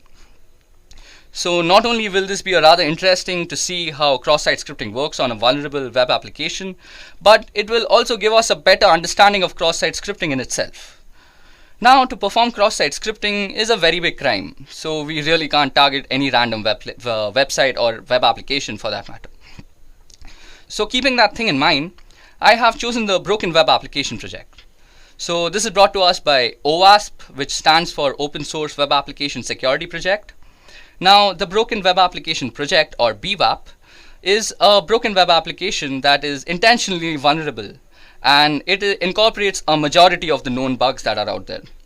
And it is widely used by security enthusiasts, students, and practicing ethical hackers to mostly practice and nurture their skills in the right direction. Okay, so to get started, first of all, we need to download a few files and get things ready. So first of all, we'll download the Broken Web Application Project, and I'll be leaving the download link in the description just in case you guys want to practice in your own free time. Secondly, we'll need to download a VirtualBox. Now, after we have both the files ready and we have it installed and we have our Broken Web application installed in the virtual machine, we are good to go. Now, I've already done all that boring job and actually installed the Broken Web application. As you guys can see, I'm already running the OWASP Broken Web application on my virtual machine, and this is the OWASP virtual machine. So as you guys can see, it's based off Linux, and if we go ifconfig, it'll give us the IP address that it's running on. So as you guys can see, it's running on 192.168.146.4. So if we just head over there, yeah, I've already opened that up, we get a portal. So for this particular demonstration, I'm going to be using the Broken Web Application Project and also WebGoat. So first of all, let's head over to the Broken Web Application Project. So we'll be greeted with a login screen out here, and the credentials for this is B and bug, as you guys can see. So just go and enter login after you've entered the credentials. Okay, so you all will be welcome with a place where you can choose your bug, and you can also choose the amount of security that you want to practice with. So since this is a very simple demonstration, I'm going to set the security to low, and the first thing that we're going to test is actually reflected cross-site scripting. So reflected cross-site scripting mostly has things to do with the GET request when we are actually coding on the back end. So let's see. So first of all, we go ahead and choose reflected cross-site scripting for the GET method, and we go and press hack. Now we'll be presented with a form. Now form is a very good way of actually showing reflected cross-site scripting, because normally when an attacker will be trying to attack you, he'll be trying to send you a form or any way you can actually input something into his server. So interestingly, if we go and just input nothing into these two fields and just go, we'll see the URL change out here. So firstly, you guys see that the fields are very clearly visible, and these are the two fields, and that means that it's an unencoded input. So this is a very rich place to actually practice your web vulnerability and penetration testing skills. So if I were a hacker, I would try and run a script out here. So if I were to go script, and I've already practiced a few out here, as you guys can see. So if we go script alert, this is an example of reflected XSS. Yeah, and if we go and just end the script out here, this is going to actually render the JavaScript input as a part of the page, and we are going to get an output because of this. So that's how reflected cross-site script is actually working. So as you guys can see, what am I saying? As you guys can see, the web application has actually rendered our JavaScript, and now we can see that reflected cross-site scripting is actually working out here. So now you guys must have realized that in a practical scenario, this form must be sent to the victim and must be tricked into filling the form for the attack to be successful. Also, in more practical scenarios where sites are also having forms, they're going to be putting filters to the content of the input parameters such that you cannot run JavaScript in them, and you cannot also input any unencoded inputs into them. So that was all about reflected cross-site scripting. So now let's move on to stored cross-site scripting, which is the most dangerous form of cross-site scripting. Okay, so as I had discussed, the comment sections are normally the best place for actual stored cross-site scripting. So as you guys can see out here, we already have a few comments that I had added for practicing. Now, in stored cross-site scripting, the attacker is normally attacking the data that is stored. So basically, we are going to inject the script into the database, into the server. So if the script has some malicious intent, and it can do a multitude of things if it has a malicious intent, we'll not get into that. So for that reason, let's first add a normal comment out here. So let's say if this was a blog, I'd say good job there, like I had said, or something like, hey man, nice work. And if you go and press submit, okay, it's showing this is an example of persistent cross-site scripting because I had already inserted a malicious script. So this is that script out here, the second input. But just for demonstration purposes, let's go ahead and input it again. So we can also input raw data, that is unencoded input, in the form of a script. So let's go alert. And let's just print hello world.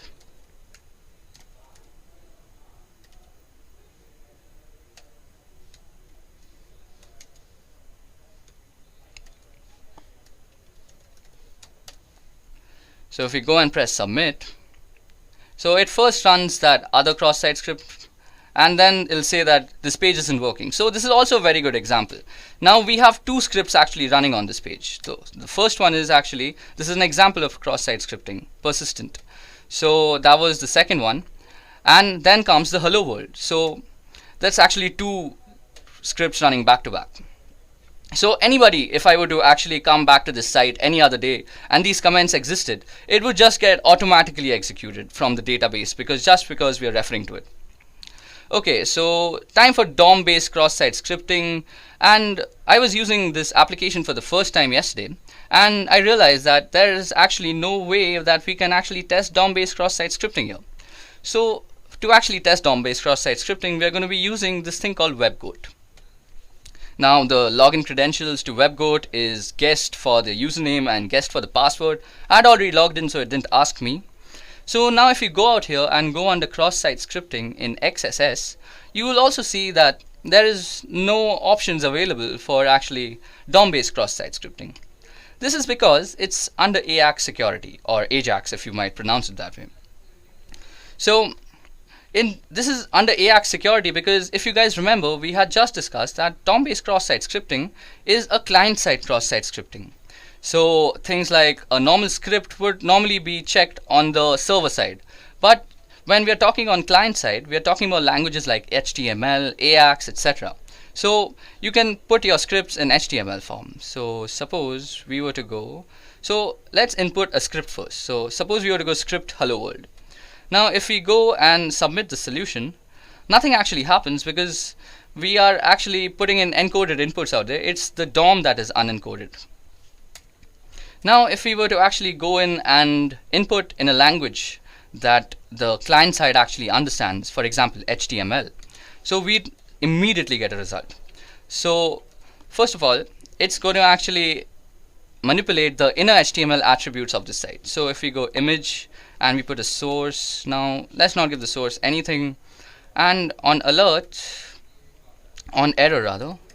error, we're going to run some simple JavaScript. So alert, and we can say this is an example of DOM-based XSS.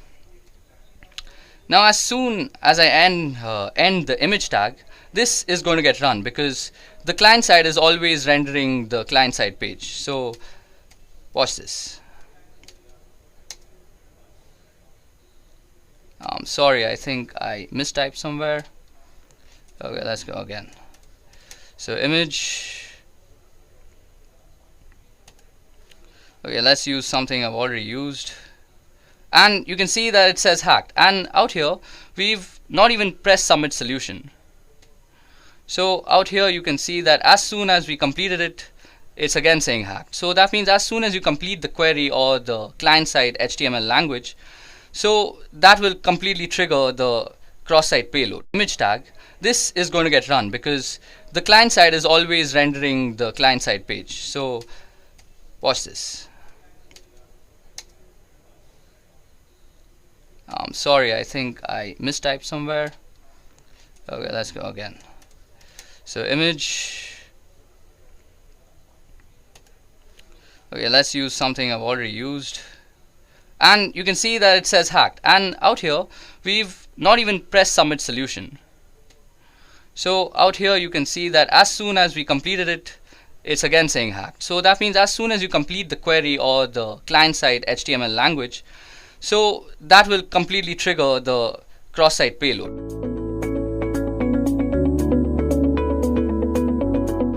Firstly, let's go over what DOS and DDoS means.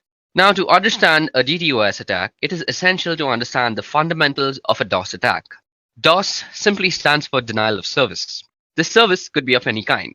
For example, imagine your mother confiscates your cell phone when you are preparing for your exams to help you study, without any sort of distraction. While the intentions of your mother is truly out of care and concern, you are being denied the service of calling and any other service offered by your cell phone.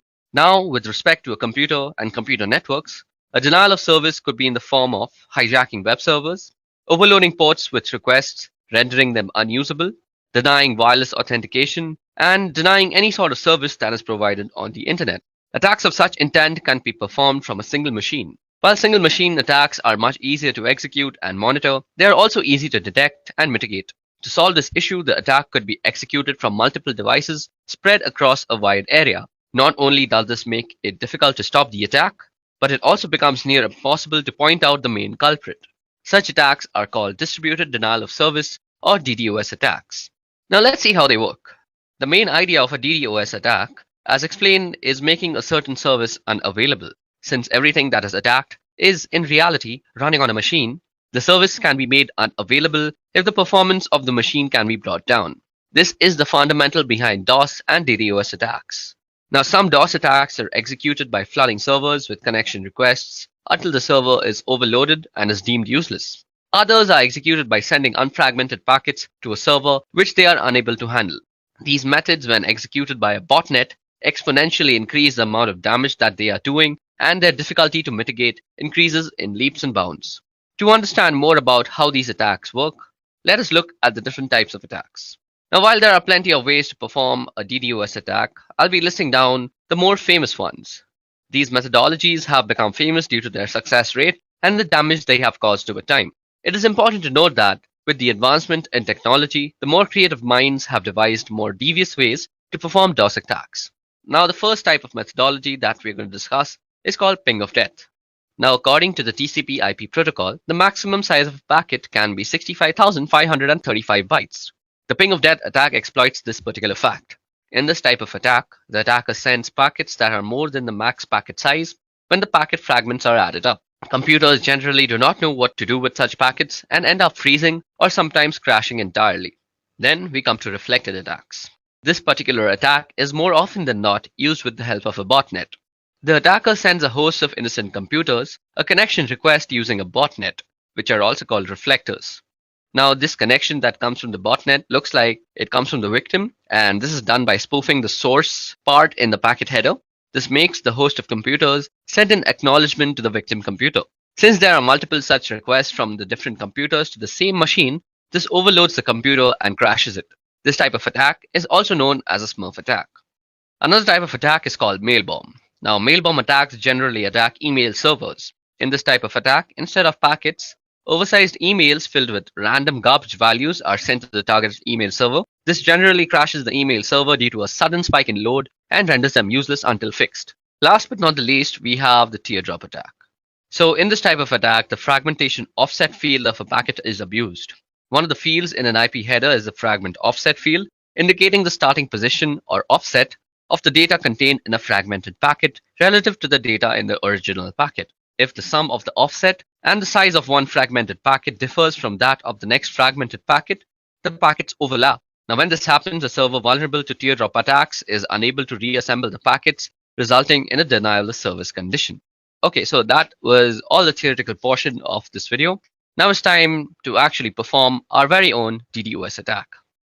Okay, so now that we finished the theoretical part of how DDoS actually works and what it actually is with its different types, let me just give you guys a quick demonstration on how you could apply a denial of service attack on a wireless network anywhere around you. Like this could be somewhere like Starbucks where you're sitting, or this could be a library also, or your college institution. No matter where you're sitting, this procedure will work. So the first thing we want to do is actually open up a terminal, as because we will be doing most of our work on a command line basis. Now for this particular demonstration, we will be actually using two tools. First is AirCrackNG, which is a suite of tools which contains AirCrackNG, AirmonNG, AirReplayNG, and AeroDumpNG. So these are the four tools that come along with it. And the second one that we'll be using is called MacChanger. Okay, so let me just put my terminal on maximum so you guys can see what I'm actually writing out. So first thing we want to do is actually log in as a root. So let me just do that quickly. So because we need to log in as root because most of the stuff that we're going to do right now will need administrator access. Now, the first thing we want to do is check out our wireless network card's name, and we can do that easily by typing ifconfig. Now you can see that my wireless card is called WLO1, and we get the MAC address and we also get the IPv6 address. So that's my wireless network card, and we'll be actually setting that up in monitor mode. Now, before we actually go into and start up our network card in monitor mode, let me just show you how you can install the two tools that I just spoke about, that is AirCrackNG and MacChanger. So to install AirCrackNG, you can just go apt-get install AirCrackNG, hit enter, and this should do it for you. I already have it installed, so it's not going to do much. To install MacChanger, you could just go the same command, that is apt-get install MacChanger, and you can check if both the tools have been installed properly by opening the manual pages by typing man AirCrackNG, and this will open up the manual page for you. And let's also do the same for MacChanger. So what we're going to do first is set up our network interface card into monitor mode. So to do that, all we have to do is type ifconfig, and we need to put our network interface card down. So we go WLO1 down, and with the command iwconfig, we go mode monitor. Don't forget to specify the interface that you're working on. So iwconfig WLO1 mode monitor. And all you have to do now is put it back up. So what we are going to type is ifconfig WLO1 up. You can check the mode. It'll say managed if it's in monitoring mode. So as you guys can see, it says mode managed. So that's how we're going to go ahead. So you can check that just for your own purposes. So we can also check for only WLO1 by specifying the interface. Or you could also check the mode only by passing it through a pipe function, and that is using grep mode. So iwconfig WLO1 grep and mode. Well, mode begins with a capital M, so that's how you would probably return it. So as you guys can see, that has returned the mode for us, along with the access point and the frequency. Okay, so that was a little fun trivia on how you could fetch the mode from a certain command, that like iwconfig, by passing it through a pipe and grabbing it with mode. Grep basically means grab. Okay, so now moving on, we'll get to the more important stuff now.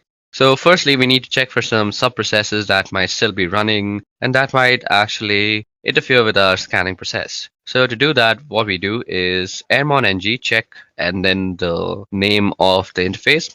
Now, as you guys can see, I have the network manager that is running out here, and we need to kill that first, and that can be easily done by going kill with the PID. After that, you can run a general command called airmonng check and kill. So whatever it finds, it will kill it accordingly. And when it produces no results like this, that means you're ready to go, as there are no sub-processes running that might actually interfere with our scan. Now what we want to do is we want to run a dump scan on the network interface card and check out all the possible access points that are available to us. So as you guys can see, this produces a bunch of access points and they come with their BSS IDs. They also have the power, which is the PWR, that is the power of the signal. And let me go down back again. So yeah, you can see the beacons, you can see the data, you can see the channels available. And what the BSS ID is, it's the MAC ID that is actually tied in with the ESS ID, which basically represents the name of the router. Now what we want to do from here is we want to choose which router we want to actually DOS. Now the whole process of DOSing is actually we will continuously deauthenticate all the devices that are connected to it. So for now, I have chosen Edureka Wi-Fi to actually DOS out. And once I send a deauthentication broadcast, it will actually deauthenticate all the devices that are connected to it. Now, this deauthentication is done with a tool called Air Replay, which is a part of the AirCrack NG suite of tools. Now, let us just see how we can use Air Replay by opening up the help command. So we go --help, and this opens up the help command for us. Now, as you guys can see, it shows us that we can send a deauthentication message by typing in the -0, and then we need to type in the count. So what we are going to do is type in -0, which will send a deauthentication message, and now we can type 1 or 0. So 1 will send only one deauthentication message, while 0 will continuously loop it and send a bunch of deauthentication messages. We are going to say 0 because we want to be sure that we are deauthenticating everybody. And we can also generally specify the person we also want to specifically deauthenticate. But for this demonstration, I'm just going to try and deauthenticate everybody that is there. So what we are going to do is we are going to copy down the MAC address or the BSS ID as you would know it. And then we are going to run deauthentication message. Now, as you guys can see, our deauthentication message is beginning to hunt on channel 9. Now, as you guys know, and as I already know, that our BSS ID or the MAC address is working on channel 6. Now, we can easily change the channel that our interface is working on by just going iwconfig w1 and then channel and then specifying the channel. Now, as you guys can see, our chosen router is working on channel 6, so that's exactly what we're going to do. Now, as you guys can see, it immediately starts sending deauthentication codes to the specified router, and this will actually make any device that is connected to that router almost unusable. You might see that you are still connected to the Wi-Fi, but try browsing the internet with them. You will never be able to actually reach any site, as I'm constantly deauthenticating your service. You will need that 4-way handshake all the time, and even if it completes, you are suddenly deauthenticated again because I'm running this thing on a loop. Now, you can let this command run for a few moments or how much of a time you want to DDoS that guy for. Well, this is not exactly a DDoS because you're doing it from one single machine, but you can also optimize this code to actually look like it's running from several different machines. So let me just show you how to do that. We're going to write a script file to actually optimize our code a lot. So this script file will actually automate most of the things that we just did and also optimize a little by changing our MAC address every single time. So we become hard to actually point out. So the first thing that we want to do is we want to put our wireless network card down. And maybe that's not the first thing that I want to do. Just give me a moment to think about this. I haven't actually thought this through, and I'm doing this on the fly. Okay, so the first thing that we're going to do is we're going to start a while loop that is going to continuously run until we actually externally stop it. So we go while true, and then we're going to say do. And the first thing that we want to do is send out a deauthentication message, and we are going to send it around 10 deauthentication messages. And we want to run it on a specific BSS ID. So that is the BSS ID that I had copied. So let me just put in that. And then we just put in the interface that it's supposed to work on.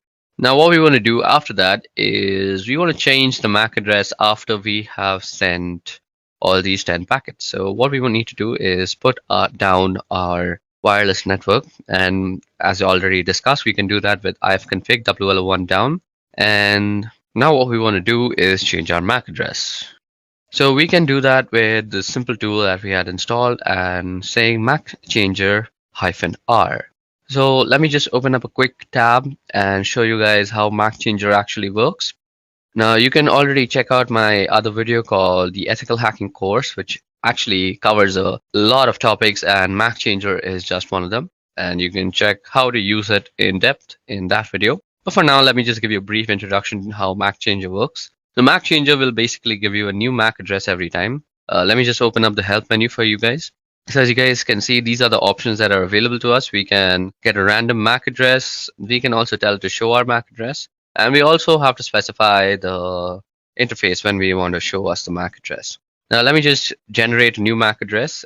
So you see out here that interface up or insufficient permissions is being shown. So this means we always have to put down our interface first. So let me just do that quickly. ifconfig w1 down. And now what we want to do is give ourselves a new MAC address. And boom, roasted, we already have a new MAC address, as you guys can see from the new MAC part. Now, if we put back our network interface card and then try and show our MAC address again, we see that our current MAC and our permanent MAC are two completely different MAC addresses. And our current MAC and the new MAC are identical. So this is how you can actually generate new MAC addresses to spoof your own identity on the wire. And that is very useful in this case because the person you're attacking will be so confused as to what to do because your MAC address is changing every time. And there's no real solution to the situation that you're creating for him. At least I don't know of any solution. If you do know how to stop this for yourself, please leave it down in the comment section below and help the world a little bit. Now we want to also get to know what our MAC address is every time. So let me just pipe my function through the whole thing and let me just try and grab the new MAC address. So MAC changer our WL1 and grep MAC, and then we want to put our network card in the monitor mode, and then we also want to put up our network interface card. Now what we want to do out here is optimize it. So we can't be attacking constantly. So let us put a sleep timer. So this will make our program sleep for a particular amount of time. I'm going to make it sleep for 5 seconds. So after every 5 seconds, it's going to send that particular BSS ID 10 deauthentication messages. Then it's going to bring down my interface card. It's going to change my MAC address. It's going to put back the interface card into monitor mode and sleep for 5 seconds and then repeat the entire process. And to end the script, let's just say done. So that will denote when the loop is done. Now let me just save it. Control O, Control X to exit. And there we go. Okay, so first of all, to actually run this, need to give it some more permissions. So as you guys can see, we already have it. Let me just put it in a much more readable format. Okay, so as you guys can see, our DOS.sh doesn't really have executability. So we can do that with the command chmod. So I'm going to give it some executable permissions. So chmod plus x and then the name of the file. So this will actually change our DOS.sh into a executable bash script. Okay, so it seems that we have done some error. So let's just go back into our bash script and check for the error that we have probably done. So nano dos.sh. Okay, so the thing that I am missing is that I forgot the -a that I'm supposed to put before putting the BSS ID in the air replay ng part of the code. So let me just go ahead and quickly do that. Okay, so now that that is done, let me just save it and quickly exit and see if this thing is working. Okay, so now we are trying to work out our script. Now, you guys should know that this Edureka Wi-Fi is my company's Wi-Fi and I have complete permission to go ahead and do this to them. Also, my company's Wi-Fi is kind of secure, so every time it senses that a deauthentication message is being sent like that, it kind of changes the channel that it is working on. So these guys are really smart, smarter than me most of the time. And this time, I'm just going to try and force them to work on channel 6. So let me just go ahead and run my script once. Okay, so let me just check that they're still working on channel 6. Yep, they're still working on channel 6. Let me just check my script once if it's correctly done, if I have the perfect MAC ID. Let me just copy in the MAC ID just to be sure once again. So there you go, we've copied it. Let's go into the script and let's paste it out. Okay, so now that that is done and we have the MAC IDs and everything set up properly, let me just show you how to run the script. So you go dot and backward slash and then you said dos.sh. Now you see that our thing is working on channel 8. So this will definitely not work and will say that BSS ID is not there. So what we need to do, as I had showed to you guys earlier, we can go iwconfig WL1 and change the channel to channel 6. Oops, I changed it to channel 8 again. This will not work. I'm sorry, that was my bad. So now that we have changed it to channel 6, you can see that it is sending everything immediately. Okay, so that is actually running our script very well. And as you guys can see, the security measures that are taken by my company, it will not always work on channel 6. It'll keep rotating now until it finds a safe channel. So it really can't find a safe channel. I will always be DOSing on channel 6 and it will run sometimes and it won't run sometimes, but mostly with unsecure Wi-Fi that is running at your home mostly, this will work 100% times. So let me just stop this because my company will go mad on me if I just keep on DOSing them. So this brings us to the end of our demonstration. This is how you can always DOS your neighbors if they're annoying you. But remember, if you're caught, you could be prosecuted. So this was about how DDoS works, what DDoS actually is, and the different types, and how you can do one on your own with your own system. And by my company, it will not always work on channel 6. It'll keep rotating now until it finds a safe channel. So it really can't find a safe channel. I will always be DOSing on channel 6, and it will run sometimes and it won't run sometimes, but mostly with unsecure Wi-Fi that is running at your home mostly, this will work 100% times. So let me just stop this because my company will go mad on me if I just keep on DOSing them. So this brings us to the end of our demonstration. This is how you can always DOS your neighbors if they're annoying you. But remember, if you're caught, you could be prosecuted. So this was about how DDoS works, what DDoS actually is, and the different types, and how you can do one on your own with your own system.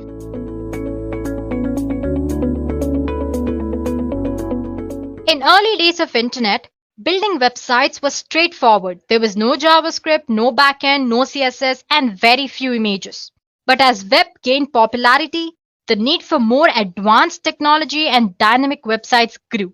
This led to development of Common Gateway Interface, or CGI as we call it, and server-side scripting languages like ASP, JavaScript, PHP, and many others. Websites changed and started storing user input and site content in databases. Each and every data field of a website is like a gate to database. For example, in login form, the user enters the login data. In search field, the user enters a search text, and in data saving form, the user enters the data to be saved. All this indicate data goes to database. So instead of correct data, if any malicious code is entered, then there are possibilities for some serious damage to happen to the database and sometimes to the entire system. And this is what SQL injection is all about. I'm sure you've heard of SQL. SQL Query Language, or SQL, is a language which is designed to manipulate and manage data in a database. SQL injection attack is a type of cybersecurity attack that targets these databases using specifically crafted SQL statements to trick the systems into doing unexpected and undesired things. So by leveraging an SQL injection vulnerability present in web application or a website, given the right circumstances, an attacker can use it to bypass web application's authentication details, as in if you have login and password, user can or attacker can enter just the user ID, skip the password entry and get into the system. Or it can sometimes retrieve the content of an entire database. He can also use SQL injection vulnerability to add, modify, and sometimes delete records in a database, affecting data integrity. Well, using this vulnerability, attacker can do unimaginable things. This exactly shows how dangerous an SQL injection can be. Now let's check out how a typical SQL injection is carried out. Well, let's start with non-technical explanation. Guys, I have a simple analogy here. So first, let's go through this. Once you understand this, you'll easily able to relate this with what SQL injection attack is. So anyway, first imagine that you have a fully automated bus that functions based on the instructions given by human through a standard web form. Well, that form might look something like this. For example, the form might say, drive through the route and where should the bus stop, if when should the bus stop. This route and where should the bus stop and this condition, that's when should the bus stop, or the user inputs. This is where user have to enter the input into the form. Now after putting some data into the field, it looks something like this. Drive through Route 77 and stop at the bus stop if there are people at the bus stop. Well, that looks simple enough, right? So basically here the human or the person is trying to give three instructions. That is, bus should stop at Route 77. It should stop at the bus stop if there are people at the bus stop. Well, that sounds harmless. Now imagine a scenario where someone manages to send these instructions, which look something like this. Drive through Route 77 and do not stop at the bus stop and ignore rest of the form if there are people at the bus stop. And now since the bus is fully automated, it does exactly as instructed. It drives up Route 77 and does not stop at any bus stop even when there are people waiting, because the instruction says do not stop at the bus stop and ignore the rest of the form. So this part, which is if there are people at the bus stop, is ignored. We were able to do this because the query structure and the supplied data are not separated properly. So the automated bus does not differentiate between the instructions and the data. It simply does anything that it is fed with or asked to do. While SQL injection attacks are based on the same concept. Attackers are able to inject malicious instructions into good ones, all of which are then sent to database server through a web application. And now the technical explanation. An SQL injection needs two conditions to exist, which is a relational database that uses SQL and a user-controlled input which is directly used in an SQL query.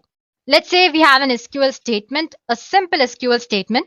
The statement says select from table users where username is so-and-so and password is so-and-so. Basically, you can think of it as a code for a login form. It's asking for the username and the password.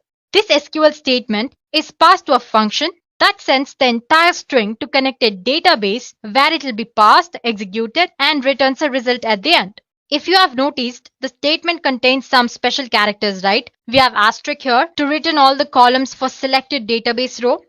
And then there is equals to only returns values that match the search string. And then we have single quote here and here to tell the SQL database where the search string starts or ends. So for user, you have starting here, ending here, and for password here. So basically a pair. Now consider the following example in which a website user is able to change the values of this user and password such as in login form. So if the values are put into user and password, it looks something like this. Select from users table where username is Dean and password is Winchesters. And the SQL statement is simple enough. It's very direct. So if there is a user called Dean with password Winchesters, then all the columns of table users are extracted. Now suppose if the input is not properly sanitized by the web application, the attacker can easily insert some malicious SQL statement like this. The username might be Dean or 1 is equal to 1, and then you have double hyphen followed by password is equal to Winchesters. So basically, along with the data, the user or the attacker has tried to enter a malicious SQL statement disguising it as a data here. So guys, you need to notice two things here. First one, we have or 1 is equal to 1. It's a condition that will always be true. Therefore, it is accepted as a valid input by application. For example, if Dean is not a valid user or if there is no user called Dean in the database, application would consider the next value because there is or in between. Our next value is 1 is equal to 1, which always returns true. So basically, our input will be something like this, Dean or true. And if there is no user called Dean, the next input will be true and it will be taken as an input value and the values will be displayed. So the next part, which is double hyphen. I'm sure you know what double hyphen represents, right? Basically, it's commenting the next part of the SQL query. So it instructs the SQL parser that the rest of the line is a comment and should not be executed. So the part that's password part will be ignored. So basically what we're trying to do is we're trying to bypass the password authentication here. So once the query executes, the SQL injection effectively removes the password verification, resulting in an authentication bypass. By using double hyphen, we're commenting rest of the comment. And before that, using 1 is equal to 1, which is translated to true, we are trying to enter the database without even giving an valid value. So the application will most likely log the attacker in with the first account from the query result. And as you guys know, most of the time, the first account in a database is that of an administrative user. So basically by doing nothing or basically by giving some random data here, the attacker was able to extract the admin details. It sounds very dangerous, right? So that's all an SQL injection attack is all about. Basically, you're trying to manipulate the valid or the correct SQL statement as a malicious code and trying to extract data from the database. Now, what's the worst that could happen when you suffer an SQL injection attack? There are a number of things that an attacker can do when exploiting an SQL injection on a vulnerable website. First of all, he can access data without authorization. For example, by tricking the database into providing too many results for a simple query. Then he can extract sensitive information like social security numbers or credit card details. Next thing, he might somehow get in touch with authentication details of users registered on a website, and then he can use this information to log in during other attacks. He can also alter data in the database without authorization. For example, he can create fraudulent records or add extra users, or he might even actually delete the entire table. Or an attacker can easily control application's behavior that's based on data in the database. For example, by tricking an application into allowing a login without a valid password, which we saw here. I showed you how using an SQL injection attack, you can bypass an authentication mechanism. or you can avoid password verification. Well, it all depends on the capabilities of an attacker, but the exploitation of an SQL injection vulnerability in a website or an application can lead to complete takeover of the database and the web server. It sounds as dangerous as it looks. Well, guys, there are different types or categories in SQL injection. Attackers can exfiltrate data from servers by exploiting SQL injection vulnerabilities in multiple ways. So guys, till now we've learned what SQL injection attack is and what worse could happen as a result of an SQL injection attack. Now let's explore different type of SQL injection attacks that there are. Attackers can exfiltrate data from data servers by exploiting SQL injection vulnerabilities in multiple ways. SQL injection mainly can be classified into three major categories, and that would be in-band SQL injection, inferential SQL injection or blind SQL injection, and then there is out-of-band SQLI. So let's begin with in-band SQL injection. In-band SQL injection is one of the most common and very easy to exploit when compared to other SQL injection attack types. In-band SQL injection occurs when an attacker is able to use same communication channel to both launch the attack as well as gather the result. It's further divided into error-based SQL injection and union-based SQL injection. Now talking about the next type, which is blind SQLI, or we can also call it inferential SQL injection. It usually takes much longer when compared to in-band SQL attack, but it is just as dangerous as any other type of SQL injection. So in this attack, no data is actually transferred via web application, and the attacker will not be able to see the result of an attack like in-band. That is why what we call it as the blind SQL injection. So basically here, an attacker reconstructs the entire database structure by sending payload, by observing the web application's response, and by resulting behavior of database server. So basically he observes and then attacks based on the data he finds out. It is further divided into blind Boolean-based SQLI and then blind time-based SQLI. And lastly, we have out-of-bound SQLI, which we'll discuss at the end. Okay, let's get started with error-based and then we'll move forward with the other types. Okay, so here we go. Error-based SQL attack. It's type of in-band SQL attack. It is a technique that relies on error message thrown by your database server to obtain information about the structure of the database. So basically, here an attacker will rely on the error message which is sent by the database server to manipulate the database. So an attacker can retrieve information such as table names and other content from visible database errors. If you guys notice, most of the times the errors are too detailed. Well, it's not necessary for the errors to be so detailed. Well, that's one, you can say, a drawback of database errors here. For example, let's consider this query. Well, don't get overwhelmed by the complicated way it looks. Anyway, you have a request here. With this valid data, I'm attaching an injection point, which says extract the version basically. That's all it is doing. The above query returns an error in which it displays version of MySQL that I'm using. So guys, as you can see, basically I'm using version parameter here, and this is my entire injection point. And using this version parameter, the query will result an error. In the error, it will display version of MySQL that I'm using.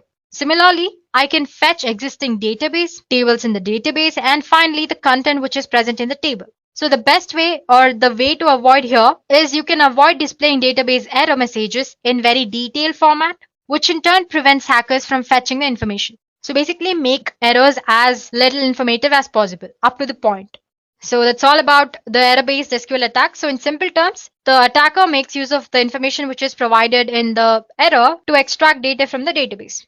Next type of attack is union-based. I'm sure you can understand by the name itself. Anyway, in this attacker, the attacker uses union SQL operator to combine the results of two or more select statement into a single result. And this result is then returned as a part of HTTP response. So here's an example. So as you can see, I have an HTTP response here, which ID is equal to 1. Till here, it's a valid statement. After that, it's our injection point. We are trying to use select MySQL, which is a standard database name, and union operator select version. So basically, this will again display the version of MySQL that I'm using. So these are two different kind of in-band SQL types. Moving on to next type, which is Boolean. So like I said earlier, guys, this inferential or blind SQL injection are referred to as blind because no data is actually transferred via web application, and the attacker will not be able to see the result of an attack here. Okay, so the first type, which is Boolean based. So when an SQL query fails, sometimes some part of web page or disappear. I'm sure you might have noticed, right? Suppose if you're entered something wrong in the URL, sometimes the page which you're viewing either disappears or it might change the entire website or it might fail to load anyway. These indications allow attackers to determine whether the input parameters is vulnerable and whether it allows extraction of data. This attack is typically very slow, especially on large databases, since an attacker would need to enumerate a database character by character. So guys, for example, you can see the query which is on the screen. With this request, the page should load as usual if the database version is 5x. But if it behaves differently, for example, like it might display an empty page or half the details of the website are gone, then you can consider the website version is different, indicating if the website is vulnerable to an SQL injection or not.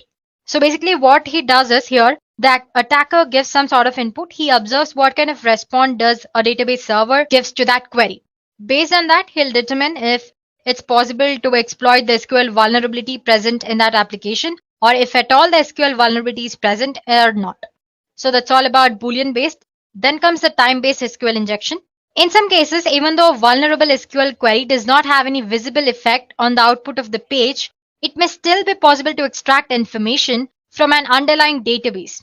Hackers determine this by instructing the database to wait or sleep a stated amount of time before responding. So basically here, if there is no visible output from the database server, the attacker will ask the entire database to sleep for a while. If the page is not vulnerable, it will load quickly. If it is vulnerable, it will take longer than usual to load in response to the query. So to execute that, the true function is changed to something like sleep 3, which instructs the database to sleep for 3 seconds. So basically, as you can see in this example, we are instructing the database to be sleep for 3 seconds. If the page takes longer than usual to load, we can assume that the database version is 5.x. Okay, then comes our final SQL injection type, which is out of bound SQL. It's not very common. Sometimes only way an attacker can retrieve information from a database is use some sort of out of band techniques. Usually these type of attacks involve sending data directly from the database server to a machine that is controlled by the attacker. So guys, these are the major categories of an SQL injection. And now that we have learned the theory part, it's better if we know how to actually perform them in reality. So let's explore at least a few of these types, if not all. So to show you guys how to perform an SQL injection, first of all, I need a web application or a website on which I can actually perform an SQL injection. There are a lot of web applications which are vulnerable. So all you have to do is just type php id is equal to 1. This should give you the applications which have SQL vulnerability present in their database. But the thing is, I'm still not sure if I can use these websites. It's almost illegal, right? Because these are actually present on the net. But that won't be posing a problem since we're just trying to learn how to perform SQL injection. There are a lot of vulnerable web applications or websites which are especially made to actually perform such attacks.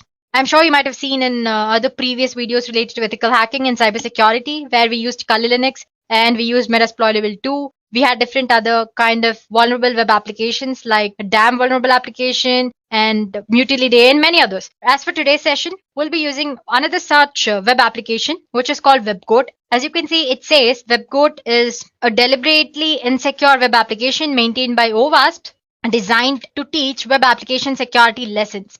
So you can install and practice with WebGoat. It not only has SQL injection, it also has other kind of vulnerabilities, which you might have seen when we were discussing the WordPress website vulnerabilities, like cross-site scripting, SQL injection, and content delivery, many others. Okay, the latest version of WebGoat that's running right now is version 8. So basically all you have to do is you can search for WebGoat 8. So here you go, you have a GitHub version here, you can click on that. So that's a brief introduction about WebGoat. So basically it's a vulnerable web application where you can test your skills or actually see how the attacks happen. So all you have to do is install WebGoat. Right now the current running version is WebGoat 8. All you have to do is type for WebGoat. You can see the WebGoat GitHub link here. Click on that. And if you scroll down here, it says download the latest release of WebGoat. You can run it as a container using Docker. Anyway, you can just click on this. And there you have your jar file. Just click on that, it'll be downloaded. I already have it downloaded. You can store it in your favorite folder or the folder which you access very easily. So one more point is that there's a prerequisite which you need to have to use webcode, which is your Java, latest version of Java. So let's say cmd command prompt. Let me just check if I have Java version. So as you can see, I have latest version, which is Java 11.0.2.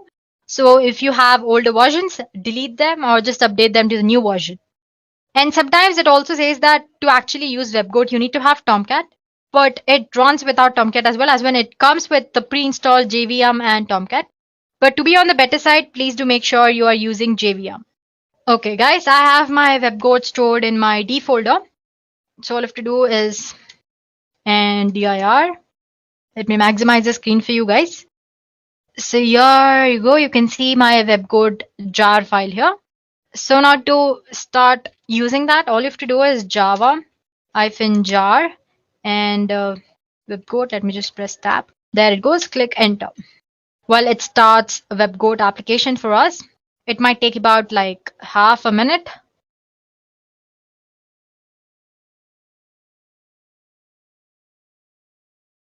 So guys, it has started. It says Tomcat started at port 8080 and it says started webcode in so many seconds.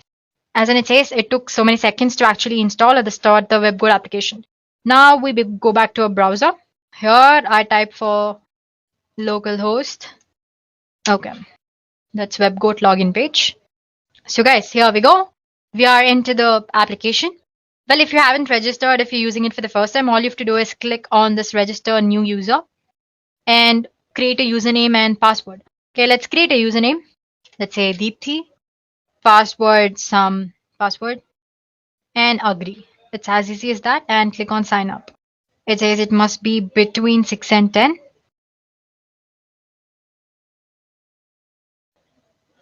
So yeah, and I'm gonna say save.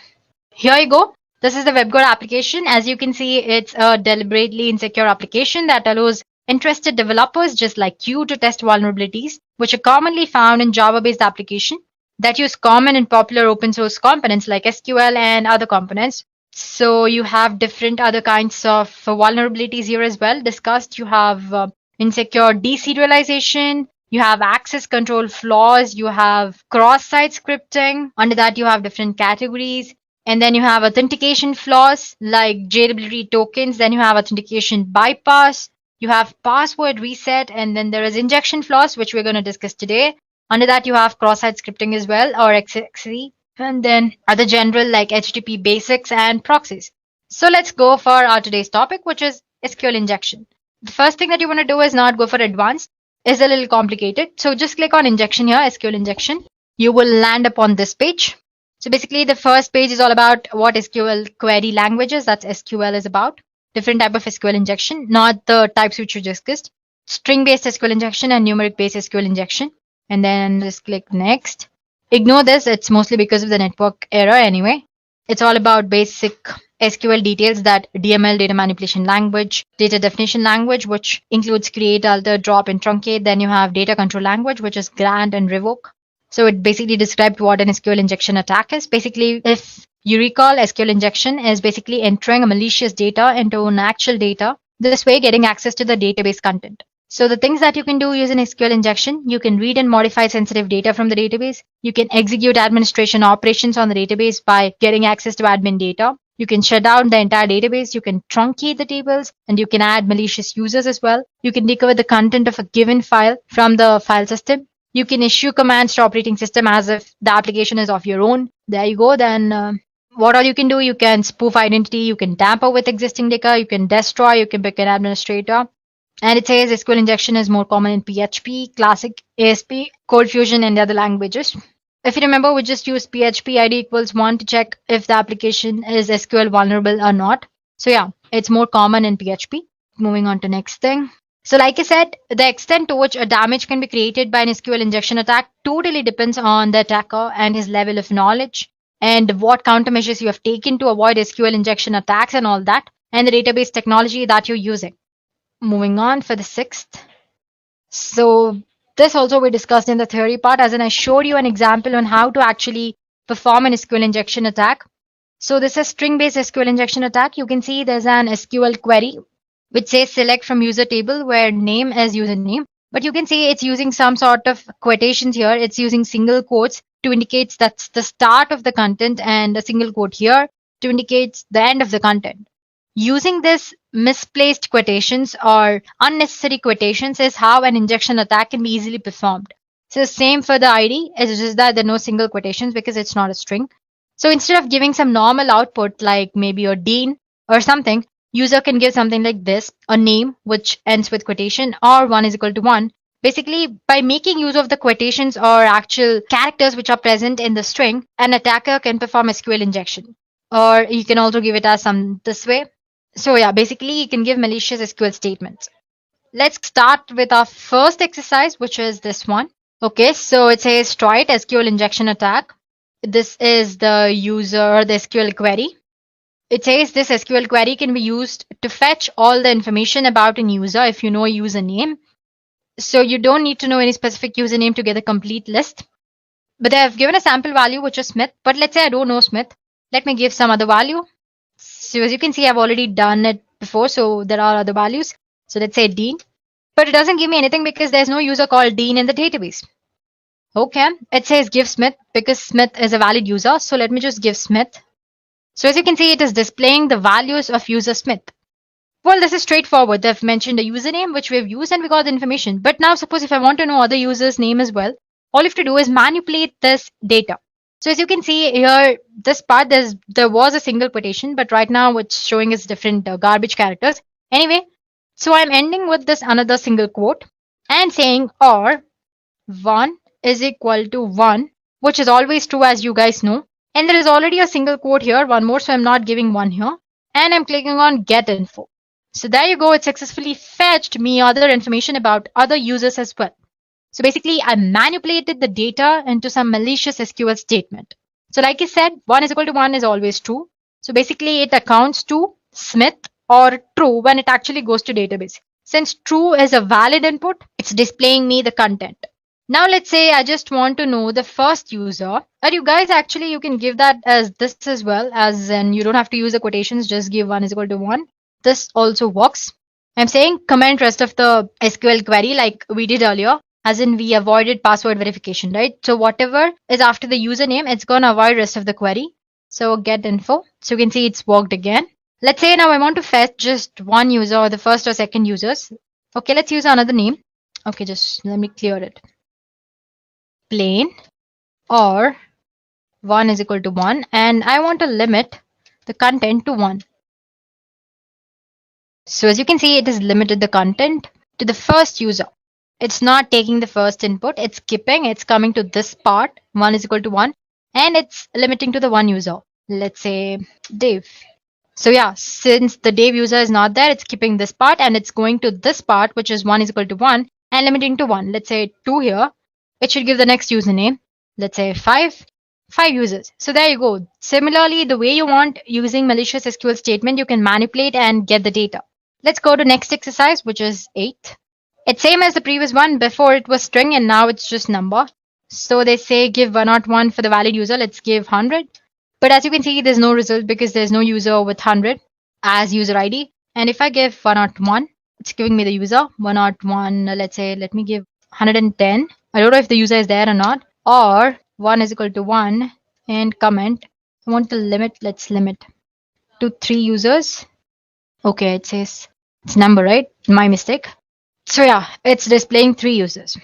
So guys, this is a simple explanation of an SQL injection attack, or you can say an error-based injection attack.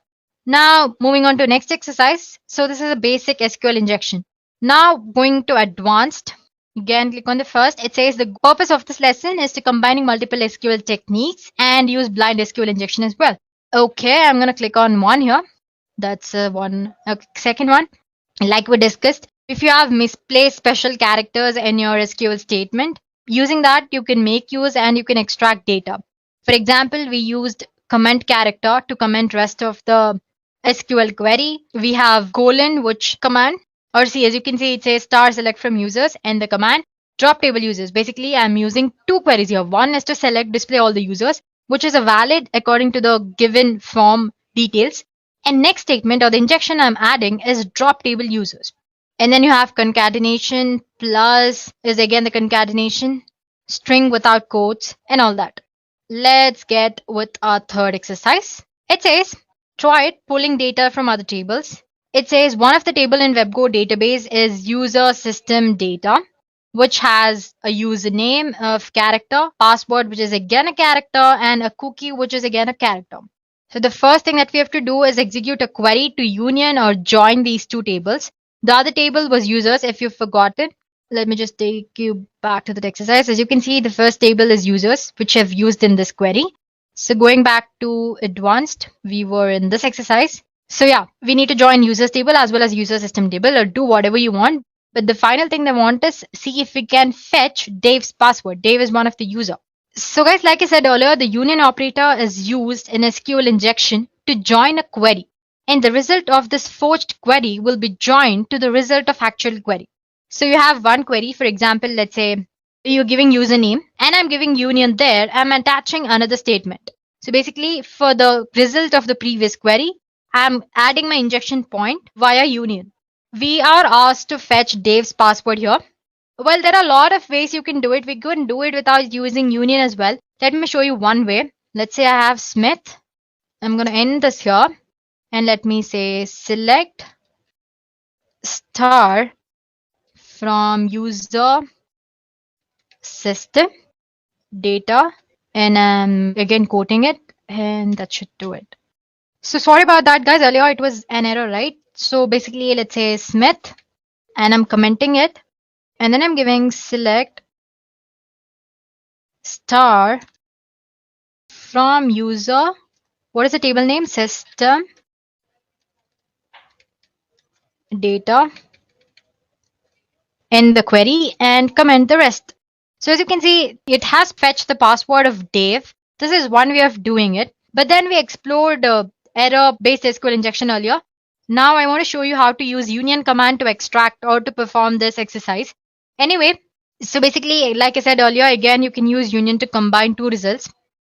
So the first thing you need to do is you need to know the number of columns in your user tables. For that, the simple thing that you can do is Smith. You can use group by or order by. Both of them works fine. I'm using order by 1 and let me comment it. It is giving me some sort of output. So I can say number of columns is more than 1 or actually 1. Let me try one more. 2, comment. It's still giving output. Let's give 3, 4, 5, 6, 7. It's still giving me output. Let me try go for 8. Yeah, as you can see, when I've given till 8, it says invalid order by expression. It's because, as you can see, if I give 7, the number of columns here is 7. User ID, that's 2, first name, 3, 4, 5, 6, and 7. Total number of columns is 7. And when I give it 8, it's giving me error because the number of columns are just 7. So this way, based on the error it's displaying, you can actually extract data or you can actually know. So now that we know there are 7 columns, I'm going to use union statement. Remember guys, when you're giving union, in the select statement, the number of fields or the number of columns that you're giving should be same number of columns as in the users table. That's 7. That's why we found the number of columns. The values are needed because the two queries must have equal number of columns in order to avoid syntax error. If you have like 5 columns in your second table and if you have 7 columns in the first table, the union won't happen properly and you're going to get the syntax error. To avoid that, we found out the number of columns so that you can manipulate it in the query. For example, let's say Smith and now the union select user ID 7 columns, user ID, then password.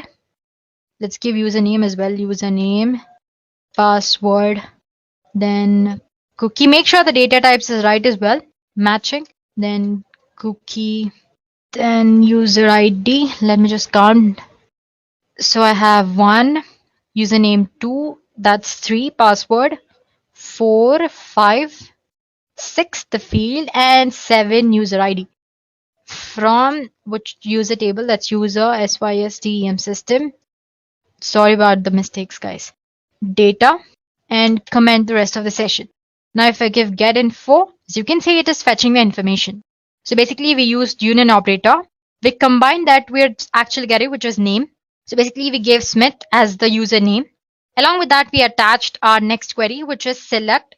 We found there are 7 columns in our user tables. Since we're using union, we are adding 7 tables in the query as well and asking it to display the information. So as you can see, it displays Dave password, which was same as before. That was when we performed Smith in the query, and select star from user data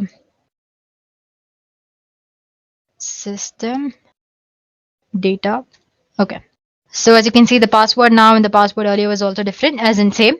Sorry about that. Now if I give this to check pass W0 and then I have R and capital D. So it says, congratulations, you have successfully completed the assignment. There you go, guys. I've showed you error-based SQL by finding out number of columns and in the simple SQL as well. After that, we also learned how to use union operator to extract the data. So like I said, we have learned at least 2 types of SQL injection attacks here. Then going to next one, it says blind SQL injection attack. We've already learned about blind SQL injection attacks.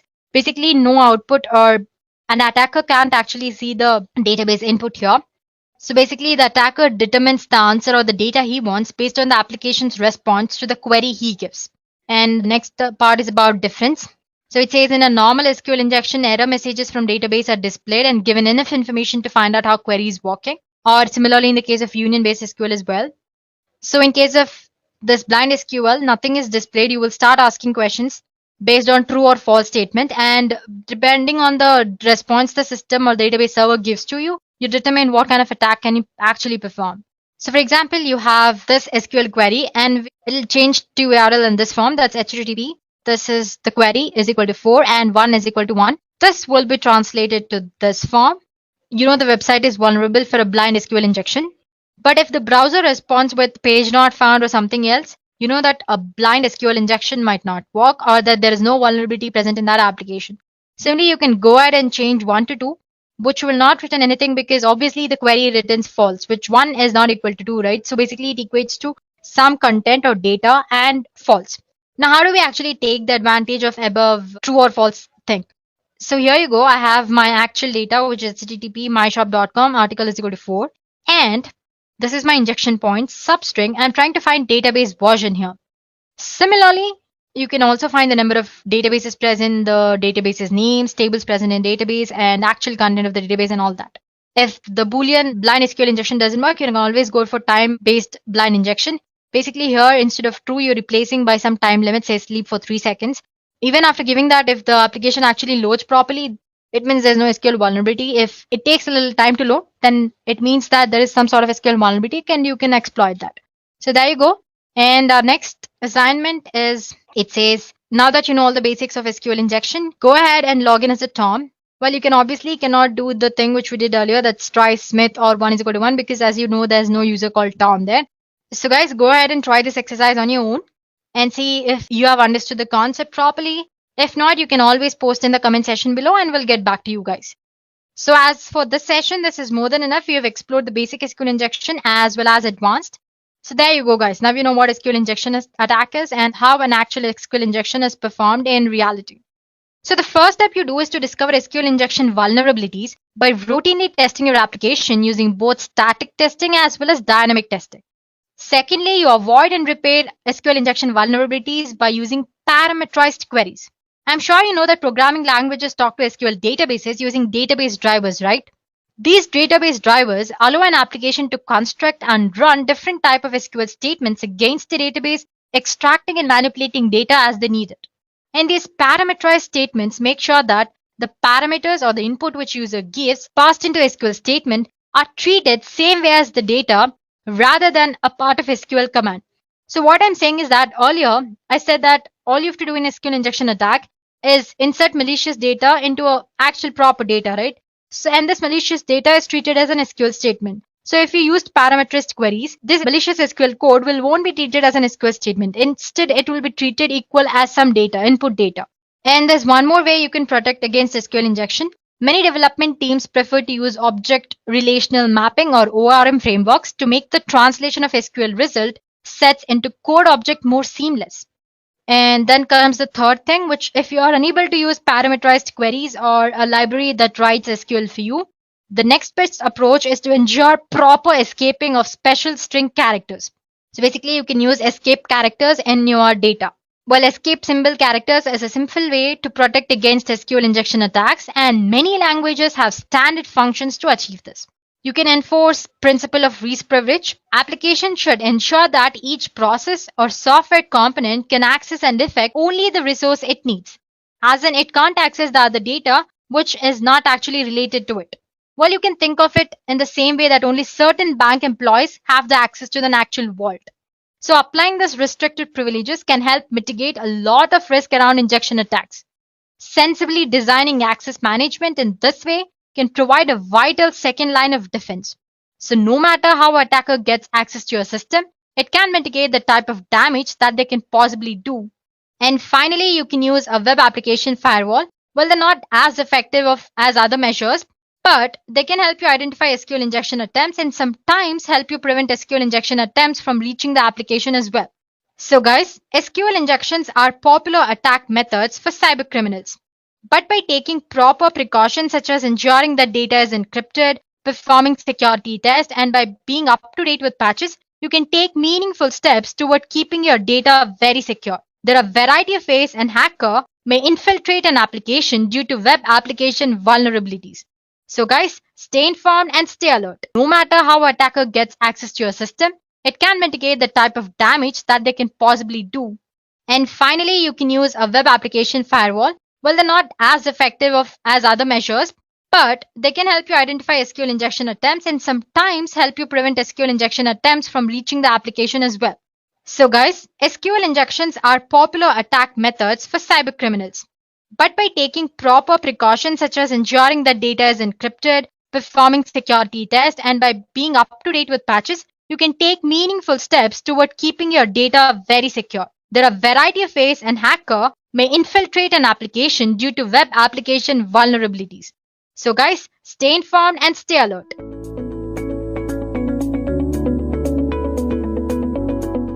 So you remember the last time you went shopping online? Remember all the pictures of clothes, books, and electronics that you looked at?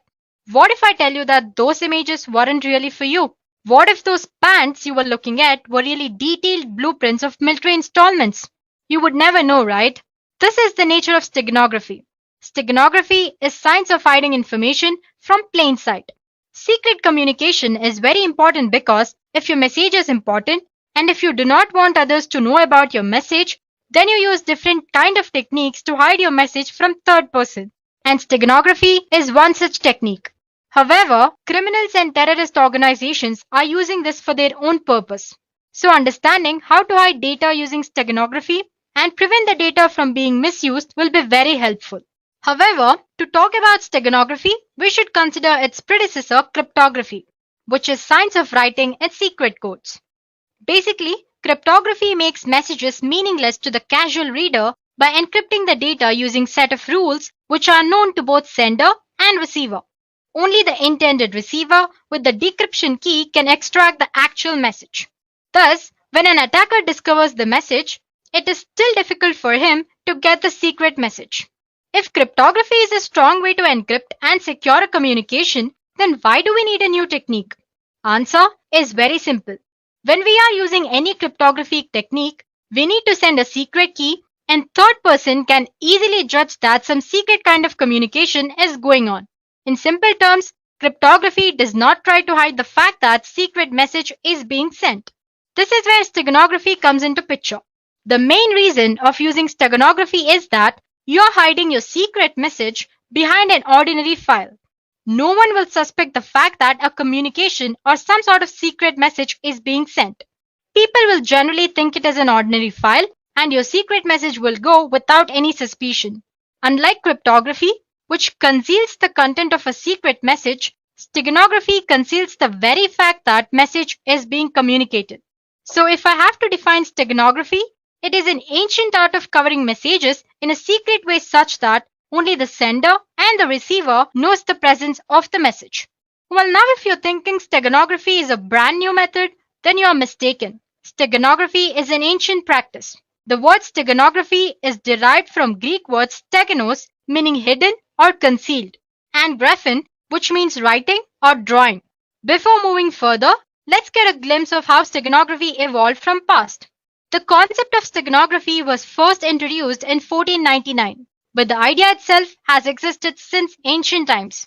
There are stories of a method being used in Roman Empire whereby a slave choosing to convey a secret message had his scalp shaved clean and a message was tattooed onto his skin. When the messenger's hair grew back, he was dispatched on a secret mission. On the other end, the receiver shaved the messenger's scalp again and read the secret message. Well, that was one way of doing it. Demaratus, the king of Sparta, sent a secret message on tablet covered with wax. When it was received at the other end, the wax was scraped off to recover the message. Another oldest and the most fascinating and common way to hide message is to use invisible inks. The actual message can be made visible if document was heated gently. Next came the null cipher. Null cipher refers to the method of encrypting where plain text is mixed with actual message. Next was hiding data in the images. Microdots were used to conceal a message. A microdot is a simple text or an image which is reduced in size to hide its contents. And this microdot or the images or the text which are present in a microdot are then read using magnifiers. Apart from these techniques, there were others as well, like spread spectrum, semograms, etc. So like I said earlier, steganography is an ancient practice. The majority of today's steganographic systems use multimedia objects like image, audio, video, etc. as cover media. Well, if you don't know what I mean when I say cover media, don't worry about it. You will know more about it as we progress through this session. But for now, cover media is a place where you actually store your hidden information or you store your secret information. So based on the type of cover media, steganography is divided into multiple types. To begin with, we have text steganography. Text steganography is hiding information inside the text files. It involves things like changing the format of existing text, changing words within a text, generating random character sequences, or using some sort of context-free grammar to generate readable text. Well, there are different methods to hide data in text. Some of the popular ones include format-based method, random and statistical generation, linguistic method. Moving on, we have image steganography. This is nothing but hiding data in an image.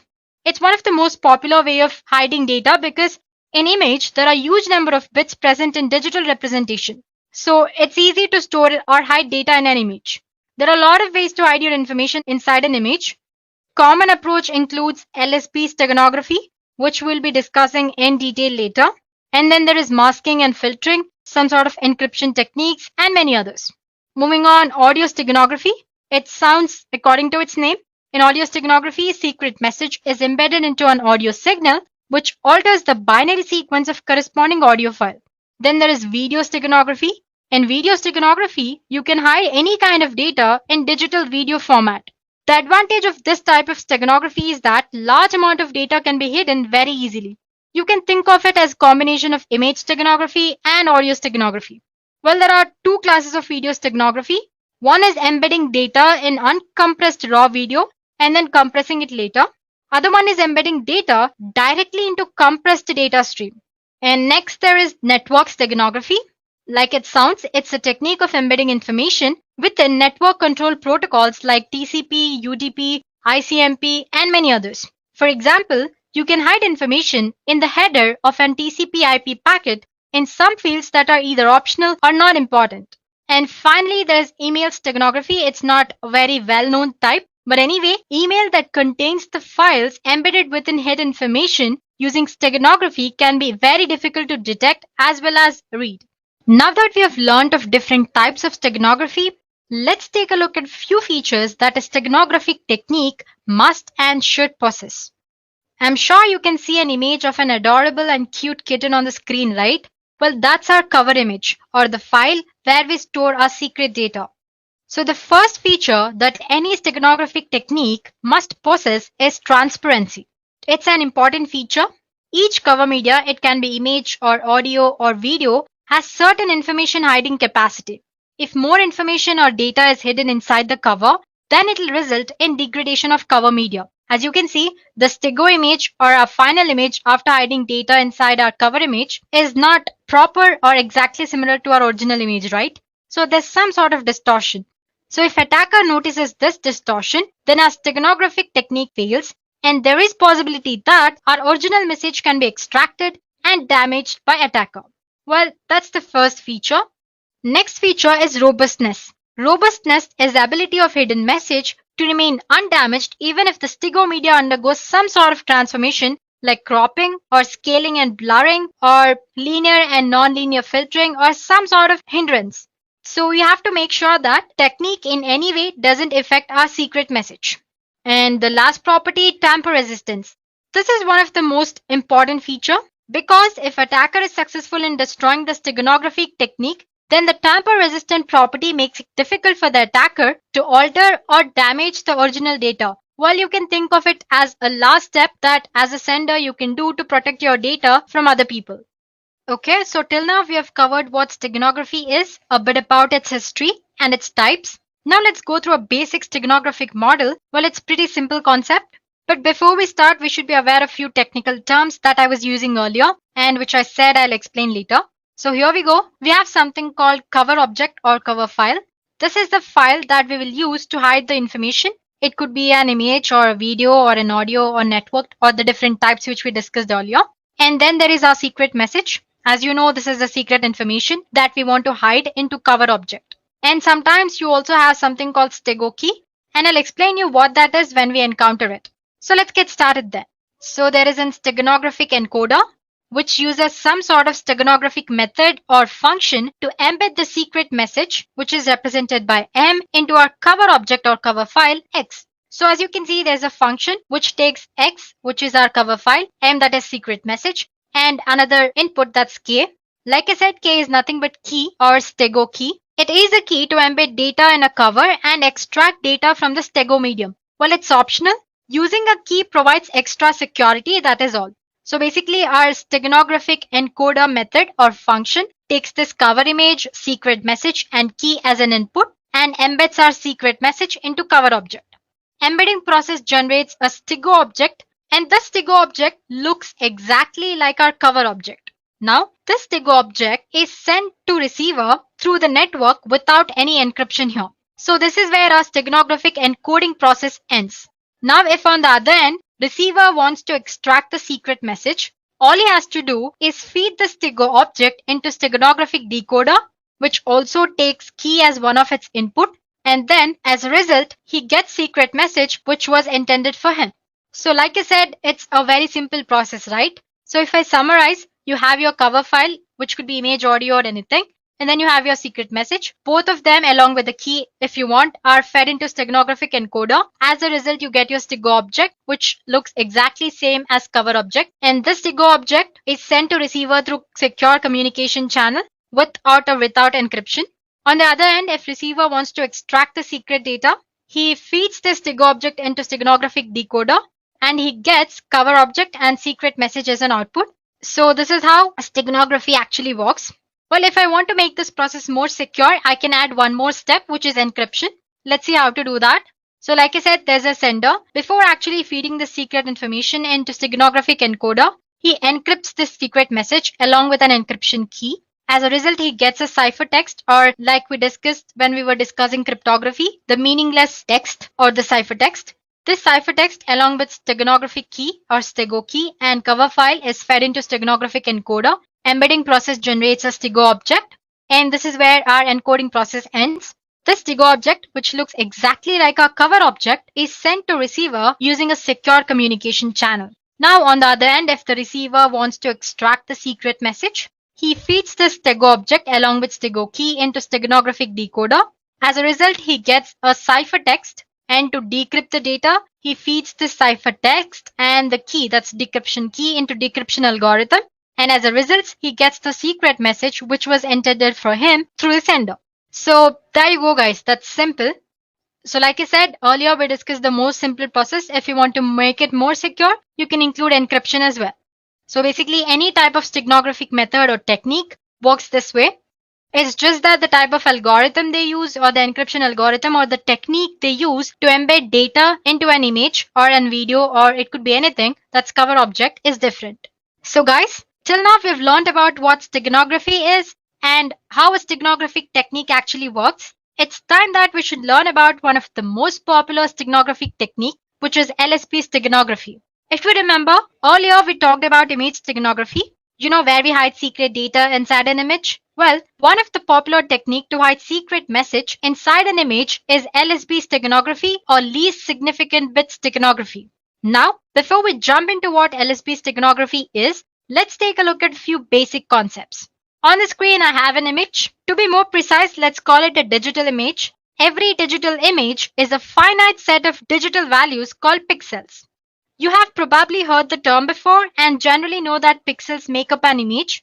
Pixel is actually short for picture element. Well, you can think of them as dots of illumination, typically so small that you're unable to see them. Thousands or even millions of individual pixels together make up an image. So each pixel can be one color at a time. However, pixels are so small that often blend together to form new colors. In this session, we will work with RGB color model. The RGB color model is an additive color model in which red, green, and blue light are combined together in different ways to reproduce a broad array of colors. And each of these can be represented using a binary code. So like I said, I have three values which are RGB, that's red, green, and blue. And each of this value is represented in a binary code. So by mixing the 8-bit binary red, green, and blue values, pixel can be any color. And the color is usually determined by number of bits used to represent it. Well, in this case, we are using 8 bits. So we can display for about 250 colors. Moving on, when we are working with binary values, we have more significant bits and less significant bits. The leftmost bit is the most significant bit. On the other hand, rightmost bit is the less significant bit. Now, if we change the leftmost bits, that is most significant bit, it will have a large impact on final value. For example, let's say I have 255 and its binary representation, which is 8 ones in 8-bit representation. Now, if we change the leftmost bit from 1 to 0, the decimal value will change from 255 to 127. As you can see, the amount of change is very huge here. It has made a large impact on final value. On the other hand, the rightmost bit is the less significant bit. Now, if I change the rightmost bit, it will have less impact on final value. For example, if we change the leftmost bit, which is 1 to 0, it will change the decimal value from 255 to 254. And you can note that the change is about decimal 002%, which is very less when compared to most significant bit. So the point I want to state here is that if we change most significant bit or MSB, it will have larger impact on final value. But if we change LSB, the impact on final value is very less. This very point is made use by LSB steganography. So in this method, which is LSB steganography, least significant bit of an image or of a pixel in an image is replaced with a bit of a secret image. The result of this process alters the original output very slightly. So your cover image and your stego image, that's your final result, after hiding the data, look exactly same without any difference. This technique works very good for image, audio, and video steganography. Well, let's consider a simple example. Suppose we want to insert letter A into an image. The binary representation of A is 1 followed by 5 zeros and again 1. Now, like I said earlier, we are using RGB color model here. So, and I'm using 8 bits to represent each of these values, which is red, green, and blue. So, I'll be needing about 3 consecutive pixels. That's about 9 bytes to replace all the least significant bits by the bits of the letter A. Well, don't worry about it. You'll understand once you see the next image that I show you on the screen.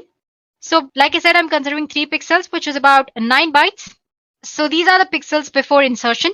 I've picked like random pixels. So, as you can see, I have 3 pixels, 1, 2, 3, and 9. So, totally 9 bytes I have here. And now if we replace the last bit or LSB for each byte with a bit from binary representation of A, what we get is this. So as you can see, I have replaced the 0 with this 1 here. So as you can see, 0 is replaced with 1. And then I have 5 zeros, 0, 0, like 5 zeros followed by 1, 1, which is already 1, so I'm not replacing anything here. So as you can see, all the color bits have been replaced here. So once you're done with replacing, you'll find that the final result or the stego image is very much identical to your actual image. That's your cover object. On an average, LSB requires that only half of the bits in the image can be changed. As you can see, I've like left 3 or 4 bits unchanged here. For example, this one, and the 0 here. The 0 in the first line, in the last line, I have 2 ones left without changing it. So if need required, you can hide data in the least and the second least significant bits as well. And still, the human eye would not be able to discern it. So guys, that's all about least significant bit steganography. Well, that's the concept. So to summarize, every pixel can be represented using different color models. Well, in this demo, I've used RGB color model, and if each of these values are represented using 8 bits. Well, you can use different number of bits as well. And this number of bits used usually determine the color which pixel displays. Like I said, we have used 8 bits here. And in a binary format, we have least significant bit and most significant bit. Like I said, changing most significant bit makes more changes to our final value, but that does not happen when we change the least significant bit. So we made use of that point. So basically the least significant bit steganography make uses of the fact that changing LSB doesn't make much change to our actual image. So it replaces the LSBs in the cover object by the binary bits of secret message. So there you go guys. Now you know the theory part of the concept. It's time to perform a small demo. In this demo, we'll see how to use the concept of LSB steganography and hide secret text in an image. So here are the steps involved.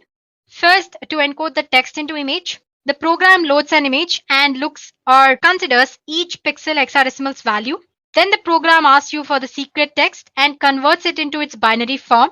And then one by one, it stores the secret message bits into LSB of image pixels, which is our blue value bits of RGB model.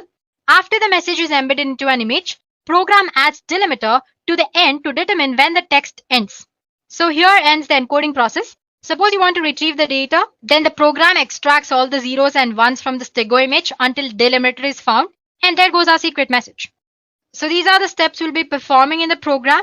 So guys, this is what our program does. Well, to summarize, it takes our image, it converts that into hexadecimal values, it takes our secret text and converts it into its binary value, then replaces the LSB of cover image with the bits of secret message. Once it does that, it adds some delimiter at the end so that we know that this is where the text ended. So this is how encoding is done. Suppose you want to retrieve the message, all you have to do is extract zeros and ones from the stego object and convert the binary form into string format. That way you can get your secret message, or the receiver can extract the secret message. Well, I'm using the code which I found in GitHub, and suppose if you guys want to experiment as well, please do post your email IDs in the comment section below and we'll get back to you with the code. Now let's get started with the demo. So guys, I'll be using my Ubuntu system here. So as you can see, I have a code. Let me show it to you guys. I have code here and I have certain images of different formats. I have one of JPG and one of PNG as well. Okay, let me delete this file, move to trash. So going back to terminal, let me show you guys the code first. The file name was hide.py. Okay, I think I've misspelled it wrong anyway. Let me just check it anyway. It's HID. Silly mistake, hide.py. Here we go guys, I already have code because I've already extracted it from Git and I'm using it here. So I'm just going to explain you the basic concept of how this code works actually. So like I said, we're going to convert our image into its hexadecimal format. So I have a code which converts RGB values to hexadecimal values. Before that, since we're using images here, we need to import certain libraries. We need Python library image or PIL, which is below. Well, if you're using Windows operating system, you need to separately download it. But if in Ubuntu, it comes by default. And suppose if it doesn't work, let me go back. Well, if it doesn't work, all you have to do is make sure you have Python 3 version installed. For that, check Python 3 version and make sure you have pip installed. Again, you can check using version command itself. Okay. So as you can see, I have pip installed. And suppose if you don't have, please do install it. The command is simple. All you have to do is sudo apt install python 3 pip. That's it. Just click enter and it'll install. I'm not doing it again because I already have it installed like you guys saw. And once you've done that, to install Pillow, sudo pip install pillow. That's all. And then it'll work. That's just the way of installing Pillow library. Let me clear the stuff. Let's go back to program. So since we're using images, like I said, we need to use certain libraries. Here we'll be using Pillow library. So if you get an error while using this program, please do install pip and Pillow. So getting back to program, like I said, here we're using an image and converting that to its hexadecimal format. And similarly, while retrieving it, we're using the inverse function of it. And our secret message, which is in string format, we're converting it to binary and binary to string. And then there is encode. Basically, it goes through the hex code and places the binary bit of a secret message into the hex code. Similarly, the inverse program is decode. It'll decode the hex format. First, it'll check if for the zeros and ones, and then it pulls the data from that. So basically, we have four main functions here, which is encode, decode, hide, and retrieve. Like I said, encode and decode. Like I said earlier, it checks for the hex code, hexadecimal code, and then replaces the bits. And decode, it checks if the hex code has zeros and ones, it'll extract the data. If hex code doesn't have any zeros and one, it'll return none. So there you go. Now, these are the basic functions, and then comes the complex function, which is to hide a message. I have a hide function here. Just go through it. It's very simple. So basically, as you can see, this hide function, it takes file name and the message. It opens the image library where it gives the file name as input and then converts the message from string format to binary format and adds the delimiter as we discussed in the theory part of the session, so that while extracting, you know that you have reached the end of the text. So basically, first it checks if our image is in RGB format or not. If it doesn't, and then it converts to it. And then there it goes. And basically, it takes each and every bit, checks if the bit is in proper format, if the actual bit of the secret message can fit into this and all that, and then replaces the bit. And once it has encoded the secret message completely into our image, it returns a message saying completed. If the mode of the image or if your file doesn't exist, and for all that, it returns a message saying incorrect image mode, couldn't hide. Now, the retrieve function is as very simple, the most simple one. It's taking the file name from which you'll have to extract the data. If it checks first, it checks if it's in the RGA format. I mean, that's red, green, blue format. And if it's not, it's going to convert into it properly. And from there, it's going to extract the data.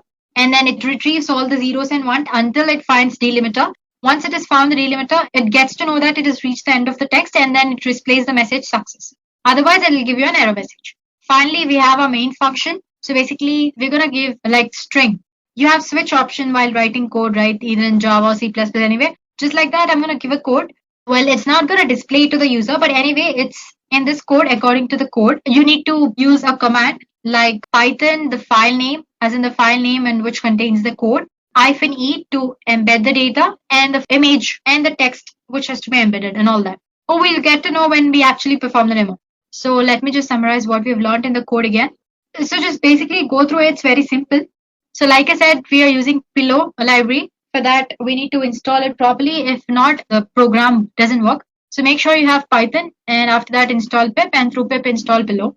And like I said, we're converting our image into its hexadecimal format using this function, and inverse using this function, and our secret message to binary and binary to string. Encode, it basically checks for each and every hexadecimal of our image and replaces that by 0 or 1 of a secret message. And then you have decode. It checks if the hexadecimal code has zeros or ones. If it does, it extracts the data. Otherwise, it returns none. And then there's our hide image, which actually embeds the data into our image. So it'll take file name and message as input. It checks if the image is actually in RBF format. Before that, it converts our message into binary format and all that. And then based on certain conditions, it embeds the data properly into the image. If there is some error regarding the mode of the image you're using, or if the text file doesn't exist, it shows an error message. Same goes for the retrieval as well. It checks for the zeros and ones, extracts until it finds a delimiter, and then it gives you a success message. So there we go, guys. The program is simple. So if you guys want a copy of the code, and please do post your email ID in the comment section below, and we'll get back to you with the code. Now that you've understood the code, let's go ahead and see if this works properly. For that, I'm going to exit. Before that, like I said, I have my few images here, dogs.jpg, then cat and cube and all that. I need a text file to hide, right? So here I go. Okay, I've just typed some random message. Board meeting is on Tuesday. Please do send weapons, lawyers, and food. So I'm going to save it in my home page itself. Let me just give it a name, msg.text, and click. Let me close it. So now going back to files, as you can see, I have a file here, which is msg.text. Now I'm going to use a docs.jpg, the image. Oh, sorry, I forgot to tell you this program only works for PNG images, so I can't use docs image. Let's take cube.png. So Python, because we are using the Python code. I meant the file is in Python format, right? Python, and the file name is py, e to embed, and the file name, which is cube.png. Enter a message to hide. Well, basically this doesn't actually take a file which contains the message. It directly asks you to enter the message to hide. But don't worry, the file which we just created, I'll show how to use it for while we are discussing the steganographic tools. Anyway, getting back to what we were doing, hide a message. So it says it's completed. Now let's get back to files. Now, if in case I open QPNG, it's same as before. You won't find any changes here. Getting back to terminal. If I want to extract the message, -D and enter. Success. It says the message is extracted, which is hi, send your weapons to you know where. So that's easy, guys. Well, it's a very simple program. It's just taking an image. It's asking you to enter the message, and it's embedding in that. So, well, you can take this as a base code and create your own code, which performs many things, or advanced steganography as well. So basically, to summarize, in this program, what we did was we converted our secret message into its binary form, and we took the bits in the binary code and replaced the least significant bits, or the blue color bits, of RGB color model by these bits of secret message. So basically, we're replacing the least significant bits so that our cover image, that's cover object, as well as a stego object, both are same and look identical. Now let's get back to PPT. So guys, earlier we discussed about the ancient steganographic methods. There are various ways of achieving the steganography in this digital communication world. However, you do not need to perform coding to achieve this. There are various software tools are available for steganography. This software can hide your secret message behind the image file or audio file or video file or any kind of file, basically. So we are going to take a look at few such tools, and I'm going to show you how to use them, maybe at least 2 or 3. So there we go. The first tool is StegoSuite. Basically here you can hide any kind of text inside an image. Then you have StegoHide. It hides a secret file in an image or audio file. Then you have Steganography. It's a free software where you can hide your files inside BMP images or WAV files, that's WAV files. And then there is SUite Pixel, which works as in it's similar to other tools where you can hide data and images, but the way it works is slightly different. I show you how it actually works, so don't worry about it for now. Then there's OpenPuff, where you can conceal all the files in an image, audio, or flash files. Then Camouflage, tools that let you hide any type of files inside any other file. So these are very few. There are other tools outside as well. As for today, we're going to explore 3 to 4 tools, which is StegoSuite, other one is StegoHide, then Steganography, and SUite Pixel. So there we go, guys. Let's begin with StegoHide. Let's go back to our Ubuntu. So this StegHide is an open source steganography software that lets you hide your secret file, an image or audio file. You will not notice any change in the image or audio file. It is a command line software. Therefore, you need to learn the command line to use this tool. And therefore, I have come back to Ubuntu here. So I've already have it installed. It's very easy to install. Apt-get install StegHide. It'll install. Use the command just sudo apt-get install StegHide and click enter. I'm not doing it. It's going to take time. Since I've already done it, I'm going to straight away use it.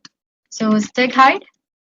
Well, as soon as you enter the command StegHide, it'll show you the help command related to the StegHide. So basically, it says the first argument should be one of the following. That is, either you should embed the data or extract the data. And you have various options that you can add in commands to use your cover object or the stego object or your secret message. And you have options to compress and encrypt the file before actually putting it into an image or hiding it as well. And then suppose if you want entire information about your file after encrypting it, you can use different commands as well, which, for example, you have info command here. If you use that command, it'll display all the information about your file. And when you're trying to embed data, it'll ask you for a passphrase. Basically, it's nothing but just like key. You can think of it as a key or a password. Basically, it's making sure that you're the right user who has hidden the data or extracting it. So, well, to make it easier for people using it, they also have given few examples here. So, usually the command begins with StegHide, the command name, and embed to embed the file. -cf refers to your cover object. It's the name of your cover object. And then you have your secret message. And for that, you're using -ef.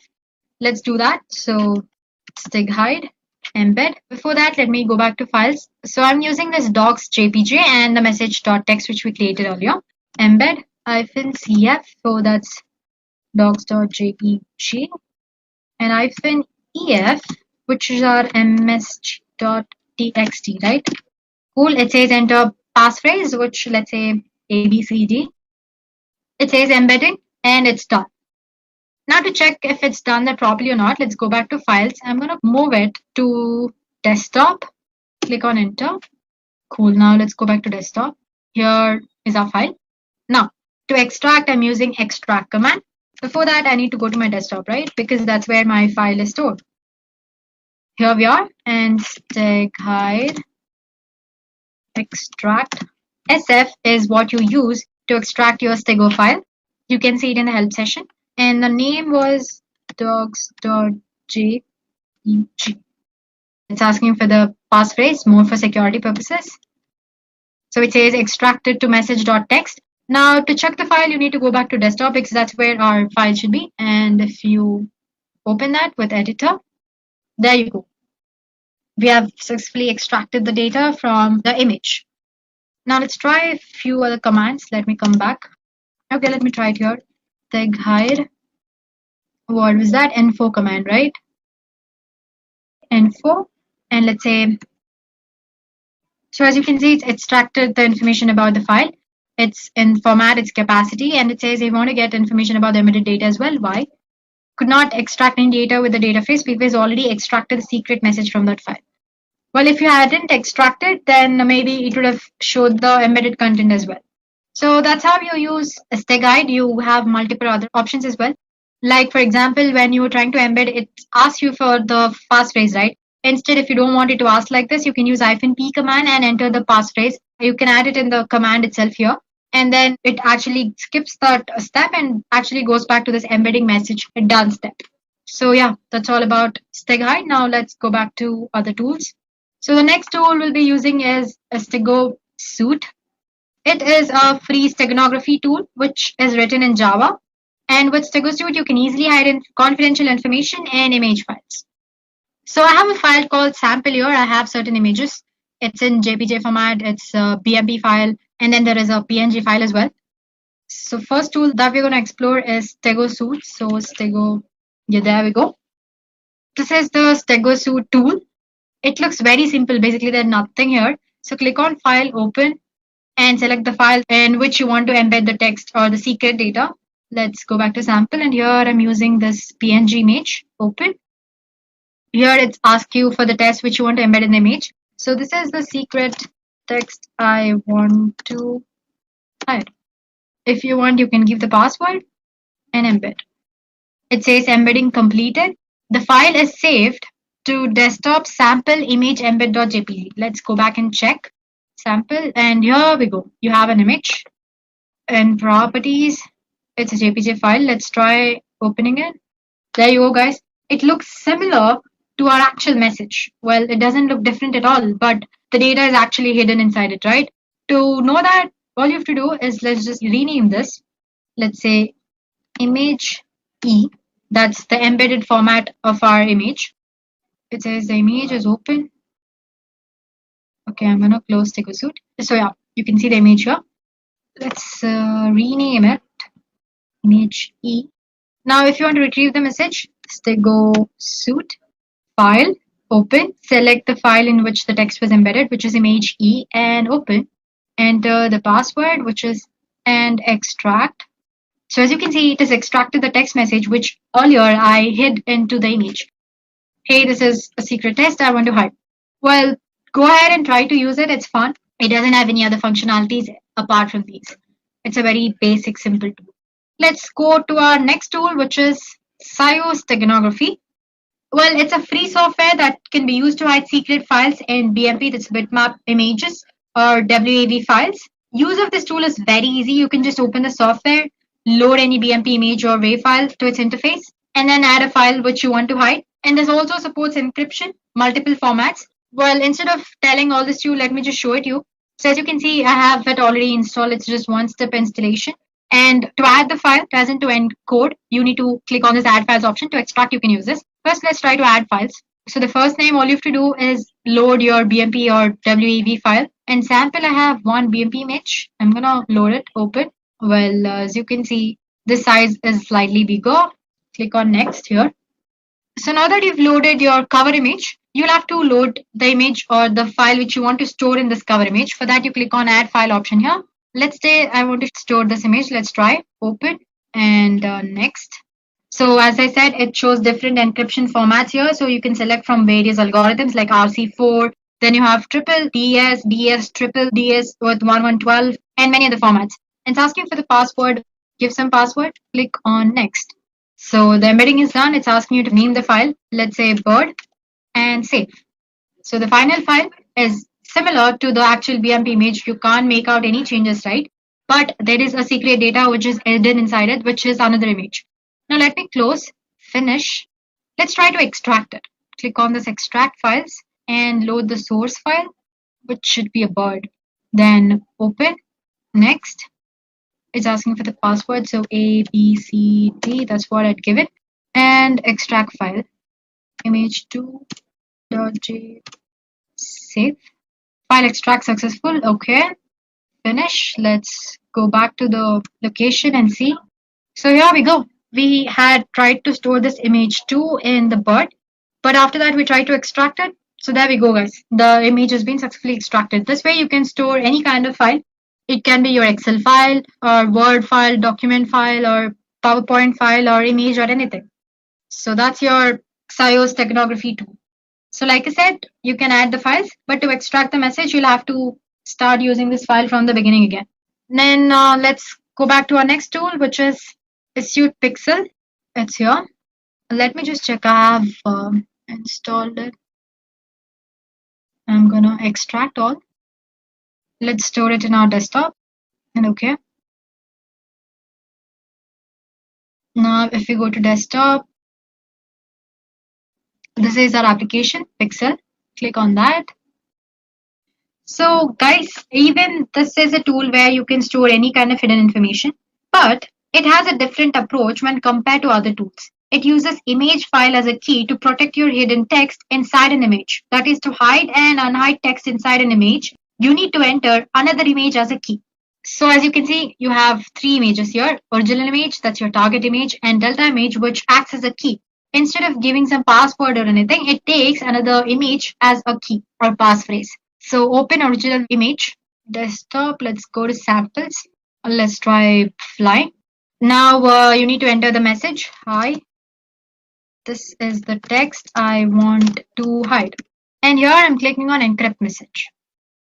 Save image. Let's try and save it somewhere else. Desktop. Let's store it in the documents. File name, my image, and save. Now let me open the thing again, or you can just say reset, exit here. Now if I open the application again, let's try to extract what we just hid. So open the original message, which is in desktop, right? Sample, that's flying, open, decrypt image. So there you go. So let me show it to you again. All you have to do is reset, click on the open original image, give the original image which you try to encrypt, that would be flying, and open, and then say decrypt image. So like I said, it uses an image as a key to extract or hide anything inside your image. And now give your actual image as in the encrypted encoded image or your stego image, and click on open. Yeah, and just say yes. So as you can see, it has extracted the data which I was trying to hide. So I'm sure you might have observed, right? The way it functions is slightly different from other steganographic tools, right? Sample, that's flying, open, decrypt image. So there you go. So let me show it to you again. All you have to do is reset, click on the open original image, give the original image which you try to encrypt, that would be flying, and open, and then say decrypt image. So like I said, it uses an image as a key to extract or hide anything inside your image. And now give your actual image as in the encrypted encoded image or your stego image, and click on open. Yeah, and just say yes. So as you can see, it has extracted the data which I was trying to hide. So I'm sure you might have observed, right? The way it functions is slightly different from other steganographic tools.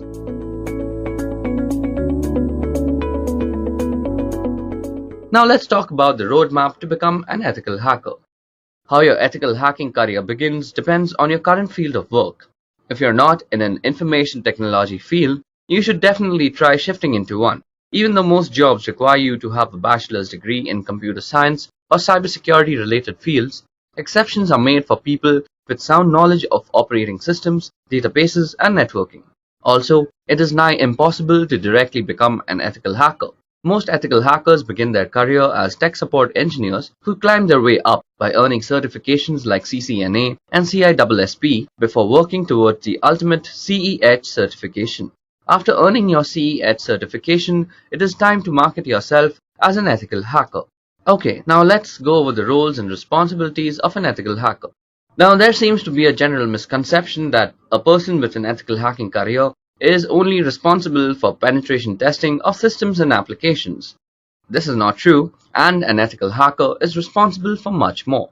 For example, he is responsible for scanning open and closed ports using reconnaissance tools like Nessus and Nmap. Scanning is a set of procedures for identifying live hosts, ports and services, discovering operating systems and architecture of target systems, identifying vulnerabilities and threats in the network. Network scanning is used to create a profile of the target organization. Secondly, it is the responsibility of an ethical hacker to engage his organization's member in social engineering awareness activities. Social engineering for the purpose of general hacking has proven to be one of the most effective ways over time, and knowing how to avoid any form of social manipulation is key to organization security. Thirdly, an ethical hacker also gets to test new patch releases and software updates pertaining to the company's product and peripherals. It is their responsibility to identify any vulnerability that might exist in the patch and notify the appropriate team to fix them. Fourth, ethical hackers are also responsible for building and maintaining effective intrusion prevention systems and intrusion detection systems. They will also try to evade IDS and IPS systems, firewalls, and honeypots just to demonstrate how they could be attacked.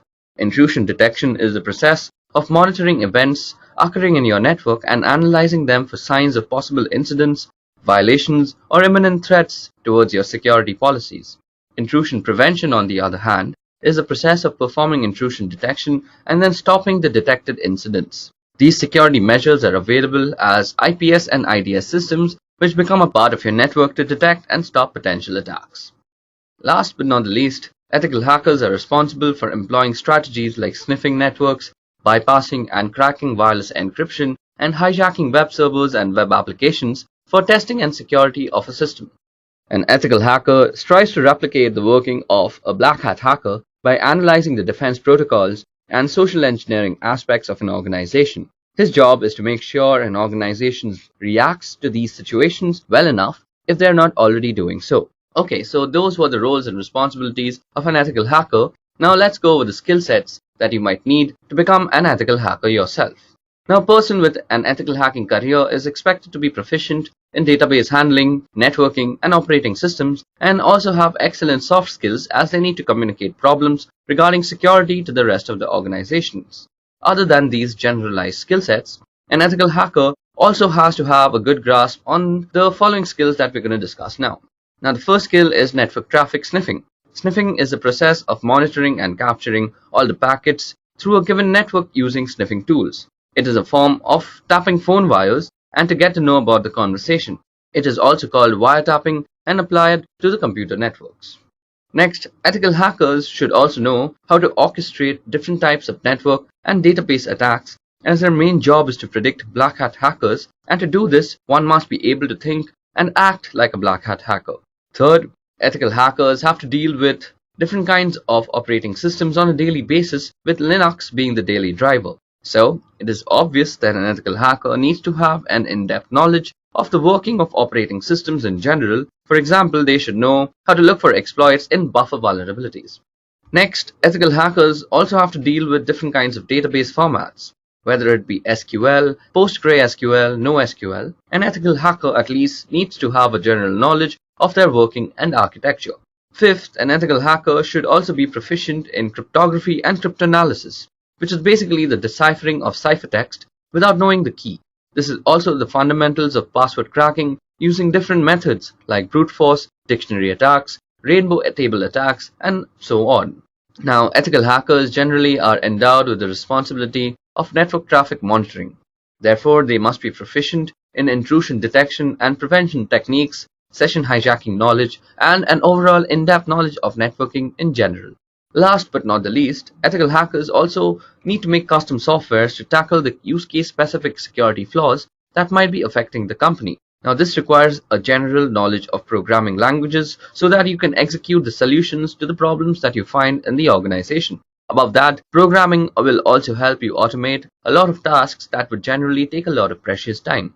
Apart from all this, an ethical hacker must be a creative thinker because black hat hackers are constantly coming up with ingenious ways to exploit a system, and it is an ethical hacker's job to predict and prevent such breaches.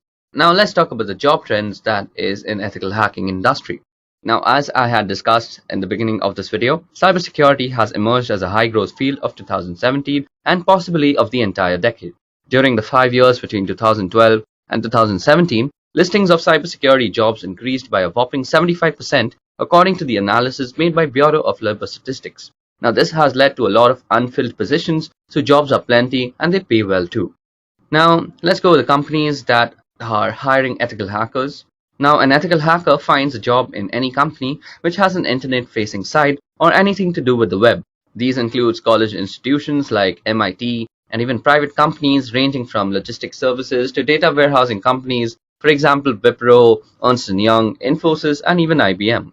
Now, apart from these, you can also get a chance to work for the military and top-secret intelligence gathering agencies like CIA, Mossad, or NSA.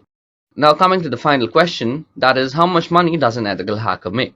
So, a certified ethical hacker makes an average annual income of $88,000 according to payscale.com. Now, the average starting salary for a certified ethical hacker is around $95,000 according to the EC Council Senior Directive Stephen Graham. Also, the founder of Novaya Security, Eric Geyer, estimates a more or conservative $50,000 to $100,000 per year in the first years of working depending on your employer, experience, and education. And those with a few years of experience can pull up to $120,000 and upwards per year, particularly those who work as an independent consultant. Okay guys, so that was all about ethical hacking and a career in ethical hacking. We spoke about how you can become an ethical hacker yourself, and the roles and responsibilities and skills of an ethical hacker. Above that, we also discussed how much salary you'll get as an ethical hacker and the different companies that you could work for.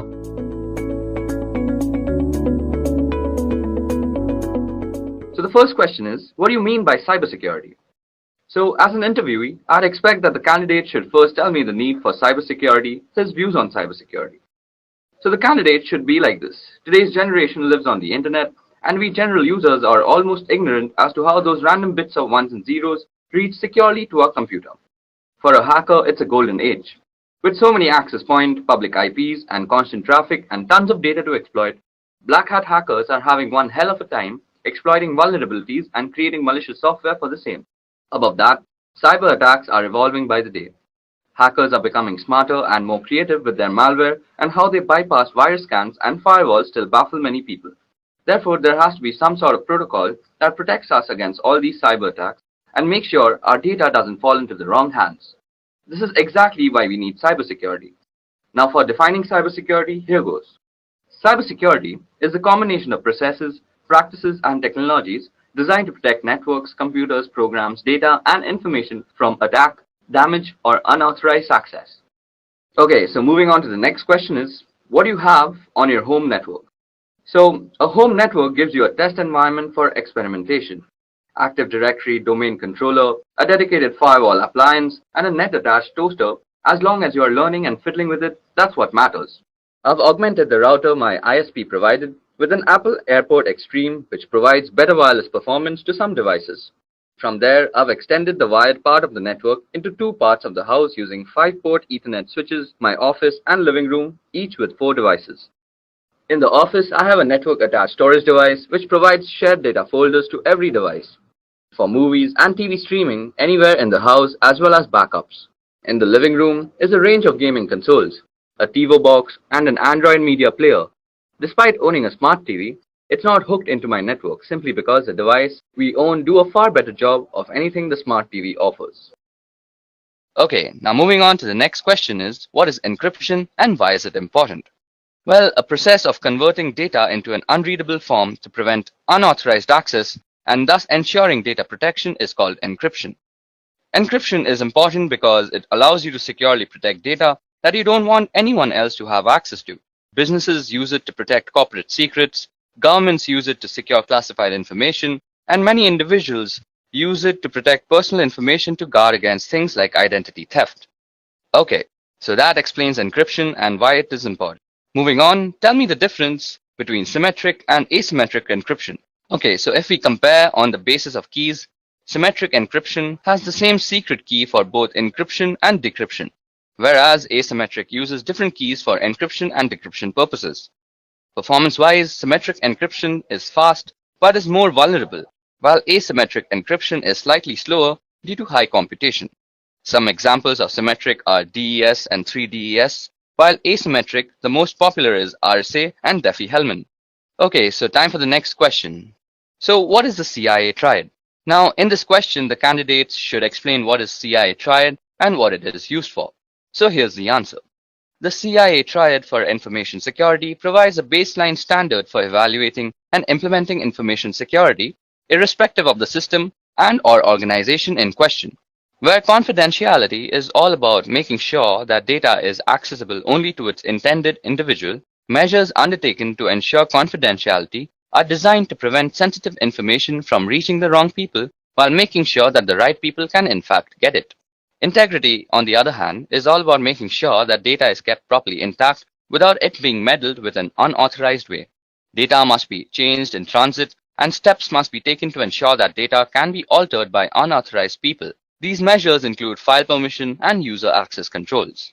On the topic of availability, well, it is all about making sure that data and computers are available as needed by authorized parties. Moving on to the next question is, what do you understand by risk, vulnerability, and threat in a network?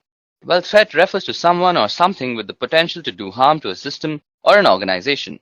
Moving on, vulnerability refers to a weakness of an asset that can be exploited by one or more attackers.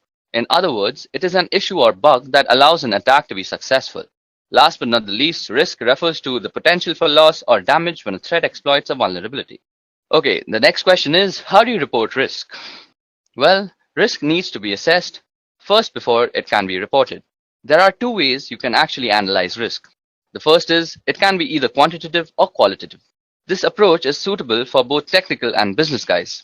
The business guys will see the probable loss in numbers, while the technical guys will monitor and assess the impact and frequency. Now, depending on the audience, the risk can then be reported. Moving on, how do you differentiate between IPS and IDS systems? Well, first of all, IDS stands for Intrusion Detection System, and IPS is Intrusion Prevention System. Now, IDS just detects the intrusion and leaves the rest to the administrator for assessment and evaluation or any further action. IPS, on the other hand, detects the intrusion and takes necessary actions to further prevent intrusion. Also, there is a difference in the positioning of devices in the network. Although they work on the same concept, the placement is very, very different. Moving on, what do you know about cybersecurity frameworks? Well, cybersecurity framework is a voluntary guidance based on existing guidelines and practices for organizations to better manage and reduce cybersecurity risks. Besides helping associations oversee and decrease probable risks, it was intended to cultivate risk and cybersecurity administration communications among both inner and outer authoritative partners. Most frequently adopted cybersecurity frameworks are PCI DDS, which stands for Payment Card Industry Data Security Standards, the ISO 27001 and 27002, which is the International Organization for Standardization, then CIS, which stands for Critical Security Control, and the most famous cybersecurity framework is NIST. Moving on to the next question, which is, what is weak information security? Well, information security policy is considered to be weak if it does not meet the criteria of an effective one. The criteria include distribution, review, comprehension, compliance, and uniform. Information security is weak if the policy has not been made readily available for review by every employee within an organization, or the organization is unable to demonstrate that the employees understand the content of the policy document. This is when an information security is considered weak. Moving on to the next question is, what's the better approach of setting up a firewall? Okay, so following are the steps you should take to configure your firewall. The first is a username and password. Modify the default password for your firewall device. Next is the remote administration, which will disable the feature of remote administration from the outside network. Then comes port forwarding. For certain applications to work properly, such as a web server or FTP server, you need to configure appropriate port forwarding. Next comes the DHCP server, which is installing a firewall on a network with an existing DHCP server will cause conflict unless the firewall's DHCP server is disabled. Then is logging. Now, in order to troubleshoot firewall issues or potential attacks, you want to make sure to enable logging and understand how to view the logs. Last but not the least, we need to actually go through the policies. Now, if you want to have solid security policies in place, make sure that your firewall is configured to enforce those policies. Moving on to the next question is, can you explain SSL encryption? Now, SSL stands for Secure Socket Layer, and it is a protocol which enables safe conversation between two or more parties. It is designed to identify and verify that the person you are talking to on the other end is exactly who they pretend to be. We also have HTTPS, which stands for Hypertext Transfer Protocol Secure, which is actually HTTP combined with SSL, which provides you with a safer browsing experience with encryption. So this is a very tricky question, but SSL wins in terms of security. Moving on, which one is more secure, SSL or TLS? Well, SSL is meant to verify the sender's identity, but it doesn't search for any more hazards than that. SSL can help you track the person you are talking to, but that can also be tricked at times. TLS is another identification tool just like SSL, but it offers better security features. It provides additional protection to the data, and hence SSL and TLS are often used together for better protection. Moving on, what are salted hashes? Well, salt is actually random data. When a properly protected password system receives a new password, it creates a hash value of that password and adds a random salt value. Then the combined value is stored in its database. This helps defend against dictionary attacks and known hash attacks. Example, if someone uses the same password on two different systems and they are being used using the same hashing algorithm, the hash value would be same. However, if someone of the system uses salt with the hashes, the value will be different. Moving on to the next question, which is, how can identity theft be prevented? Okay, so the following steps can be ensured to actually prevent identity theft. First of all, ensure a strong and unique password. Secondly, avoid sharing confidential information online, especially on social media. Third, shop from known and trusted websites only. Fourth, use the latest version of the browsers. Fifth, install advanced malware, spywares, and tools. Next, use specialized security solutions against financial data, and always update your system and software. And last but not the least, always protect your social security number. Now moving on to the next question is, how can you prevent a man-in-the-middle attack?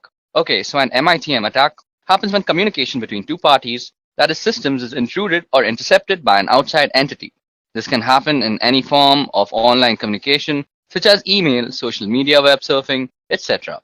Not only they are trying to eavesdrop on your private conversation, they can also target all the information inside your devices, and the outcome could be pretty catastrophic.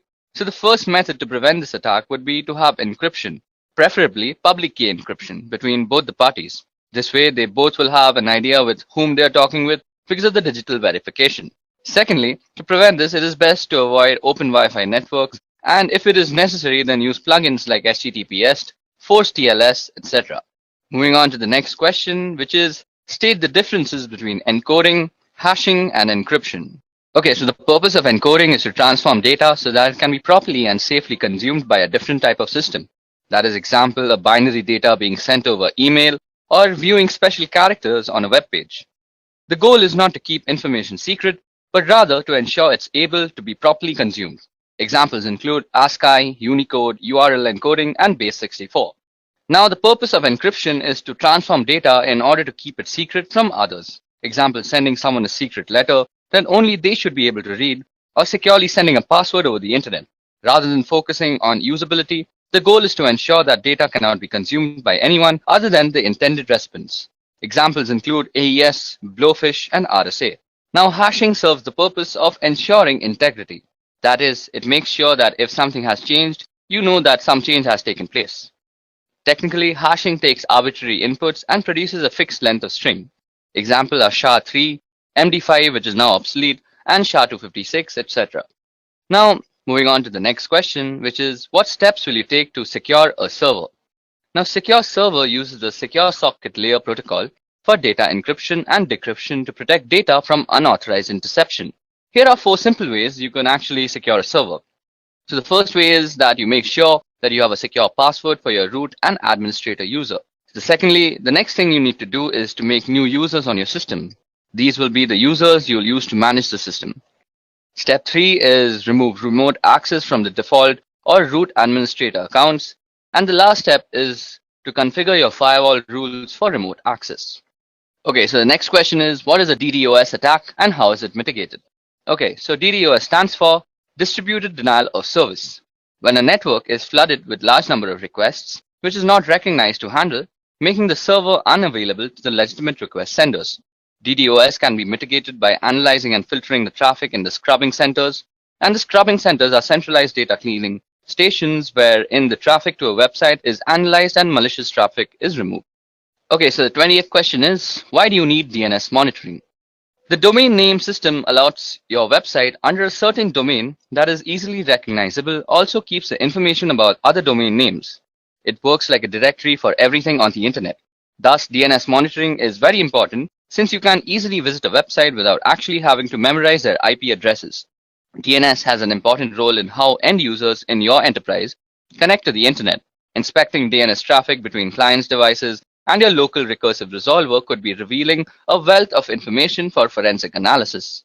DNS queries can reveal both botnets and malwares connecting to the CNC server. So this is why DNS monitoring is very essential. Moving on, what is a three-way handshake? The TCP three-way handshake in transmission control protocol is the method used by a device on a network to set up a stable connection over an internet protocol-based network. TCP's three-way handshaking technique is often referred to as the SYN, SYNAC, or more accurately SYN, SYNAC, and ACK because there are three messages transmitted by the TCP to negotiate and start a TCP session between two computers. Moving on to the next question is, what are black hat hackers, white hat hackers, and grey hat hackers? So like all hackers, black hat hackers usually have extensive knowledge about breaking into computer networks and bypassing security protocols. They are responsible for writing malware, which is a method used to gain access to these systems. Their primary motivation is usually for a personal or financial gain, but they can also be involved in cyber espionages, protests, or perhaps just addicted to the thrill of cybercrime. Now, white hat hackers choose to use their power for good rather than evil. Also known as ethical hackers, white hat hackers can sometimes be paid employees or contractors working for companies as security specialists that attempt to find security holes via hacking. They employ the same method of hacking as black hats with one exception, that is they do it with permission from the owners of the system first, which makes the process completely legal. Now there comes grey hat hackers. As in life, they are grey areas that neither black nor white. Grey hat hackers are a blend of both black hat and white hat hackers. Often grey hat hackers will look for vulnerabilities in a system without the owner's permission or knowledge. If issues are found, they will report them to the owner, sometimes requesting a small fee to fix the issue. Okay, now moving on. How often should you perform patch management? Well, patch manage should be done as soon as it is released. For Windows, once the patch is released, it should be applied to all machines not later than 1 month. Same goes for network devices. We should patch it as soon as it is released. And proper patch management process should be followed too. Question number 24. What do you know about application security? Application security is the practice of improving the security of applications using software, hardware, and other procedural methods. Countermeasures are taken to ensure application security, the most common being an application firewall that limits the execution of files or the handling of data by specific installed programs. Moving on to the next question, which is differentiate between penetration testing and software testing. Now, penetration testing helps identify and address the security vulnerabilities, whereas software testing focuses on functionality of the software and not the security aspect. A good penetration tester truly thinks differently than the other two. They don't care about the proper behaviors of the system or software, and they are crafty, looking for that one small chink of vulnerability that was not mitigated. And software security testers generally have a fair amount of crossover, as they usually know the full details of the system or software, and they know how it's supposed to properly behave when properly used, and they can test for a lot of the common end user misbehaviors. Moving on, when to use traceroute or traceroute. So traceroute is a command which can show you the path a packet of information takes from your computer to the one you specify. It will list all the routers it passes through until it reaches its destination, or fails to and is discarded. In addition to this, it will tell you how long each hop from router to router takes. Now, when you connect to a website, say howtogeek.com, the traffic has to go through several intermediaries before reaching the website. The traffic goes through your local router, your internet service provider's router, onto larger networks, and so on.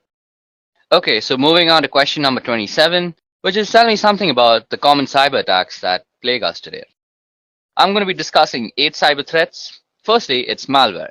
Now, malware is an all-encompassing term for a variety of cyber threats, including Trojans, viruses, and worms. Malware is simply defined as code with malicious intent that typically steals data or destroys something on your computer. Next is phishing. Now, phishing, often posing as a request for data from a trusted third party, phishing attacks are sent via email and ask users to click on a link and enter their personal data. Phishing emails have gotten much more sophisticated in recent years, making it really difficult for some people to discern a legitimate request for information from a false one. Phishing emails often fall into the same category as spam, but are more harmful than just a simple ad. Next is a password attack, and a password attack is exactly what it sounds like. That is a third party trying to gain access to your system by cracking a user's password, usually using some algorithm like brute force, dictionary attacks, or software which is a keylogger. Next is a DDoS attack, and a DOS attack focuses on disrupting the service to a network. Attackers send high volumes of data or traffic through the network until the network becomes overloaded and can no longer function. Next is a man-in-the-middle attack, and a man-in-the-middle attack is an attack where somebody is impersonating the endpoints in an online information exchange. For example, if you're a banking online, the man in the middle would communicate with you by impersonating your bank and communicate with the bank by impersonating you. Next is drive-by downloads, and this is a malware which is actually implanted into a legitimate website, and a program is downloaded to the user's system just by visiting the site. It doesn't require any type of action by the user to actually start to trigger the download. Next is malvertising, and malvertising is actually malicious code which is hidden behind advertisements on websites, and it is also downloaded to your system without your knowledge. Last but not the least is rogue software, which is malware that masquerades as legitimate and necessary security software that will keep your system safe. Okay, so moving on to the next question is what are different OSI layers and what is the job of the network layer? Okay, so OSI or Open System Interconnection is a reference model for how applications communicate over a network. A reference model is a conceptual framework for understanding relationships, and the purpose of the OSI reference model is to guide vendors and developers so the digital communication product and software programs they create can interoperate, and to facilitate a clear framework that describes the function of a network or telecommunication system. The 7 OSI layers are application layer, presentation layer, session layer, transport layer, network layer, data link layer, and the physical layer. Okay, so the network layer is actually used for controlling the operations of the subnet, and the main job of this layer is to deliver packets from a source to a destination across multiple links. Moving on to the next question, which is how would you reset a password-protected BIOS configuration? Now, since BIOS is a pre-boot system, it has its own storage mechanism for its setting and preferences. In the classic scenario, simply popping out the CMOS battery will be enough to have the memory storing these settings lose its power supply, and as a result, it will lose all its setting. Other times, you'll need to use a jumper or a physical switch on the motherboard. Still other times, you'll need to actually remove the memory itself from the device and reprogram it in order to wipe it out. The simplest way by far, however, is if the BIOS has come from the factory with the default password enabled, try the whole word password. Now for question number 30. What is cross-site scripting or XSS? Now XSS refers to client-side code injection attacks wherein an attacker can execute malicious scripts, also commonly referred to as malicious payload, into a legitimate website or web application. XSS is amongst the most rampant of web application vulnerabilities and occurs when a web application makes use of unvalidated or unencoded user input within the output it generates. By leveraging XSS, an attacker would exploit a vulnerability within a website or web application that the victim would visit, essentially using the vulnerable website as a vehicle to deliver a malicious script to the victim's browser. Now, what is data protection in transit versus data protection at rest? So the answer to that is that data in transit or data in motion is data actively moving from one location to another, such as across the internet or through a private network. Data protection in transit is the protection of this data while it's traveling from network to network or being transferred from a local storage device to a cloud storage device. Wherever data is moving, effectively data protection measures for in-transit data are critical as data is often considered less secure while in motion. Now, data at rest is data that is not actively moving from device to device or network to network, such as data stored on a hard drive, laptop, flash drive, or archived/stored in some other way.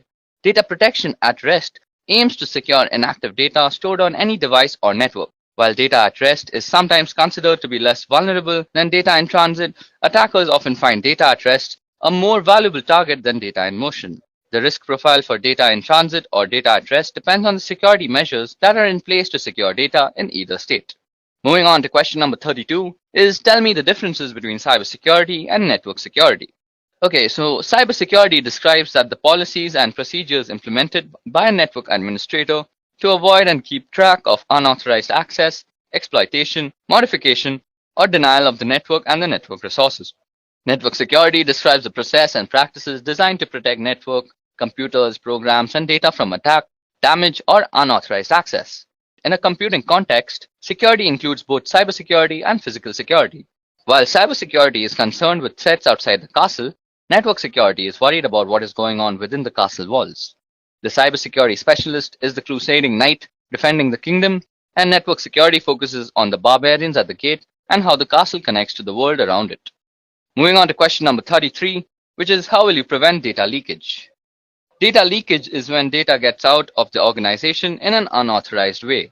Data can get leaked through various ways, that is emails, prints, laptops getting lost, unauthorized upload of data to public portals, removable drives, photographs, etc. A few controls can be restricting uploads on internet websites, following an internal encryption solution, restricting the mails to internal networks, or restriction on printing confidential data, etc. Moving on to the next question, which is what is ARP and how does it work?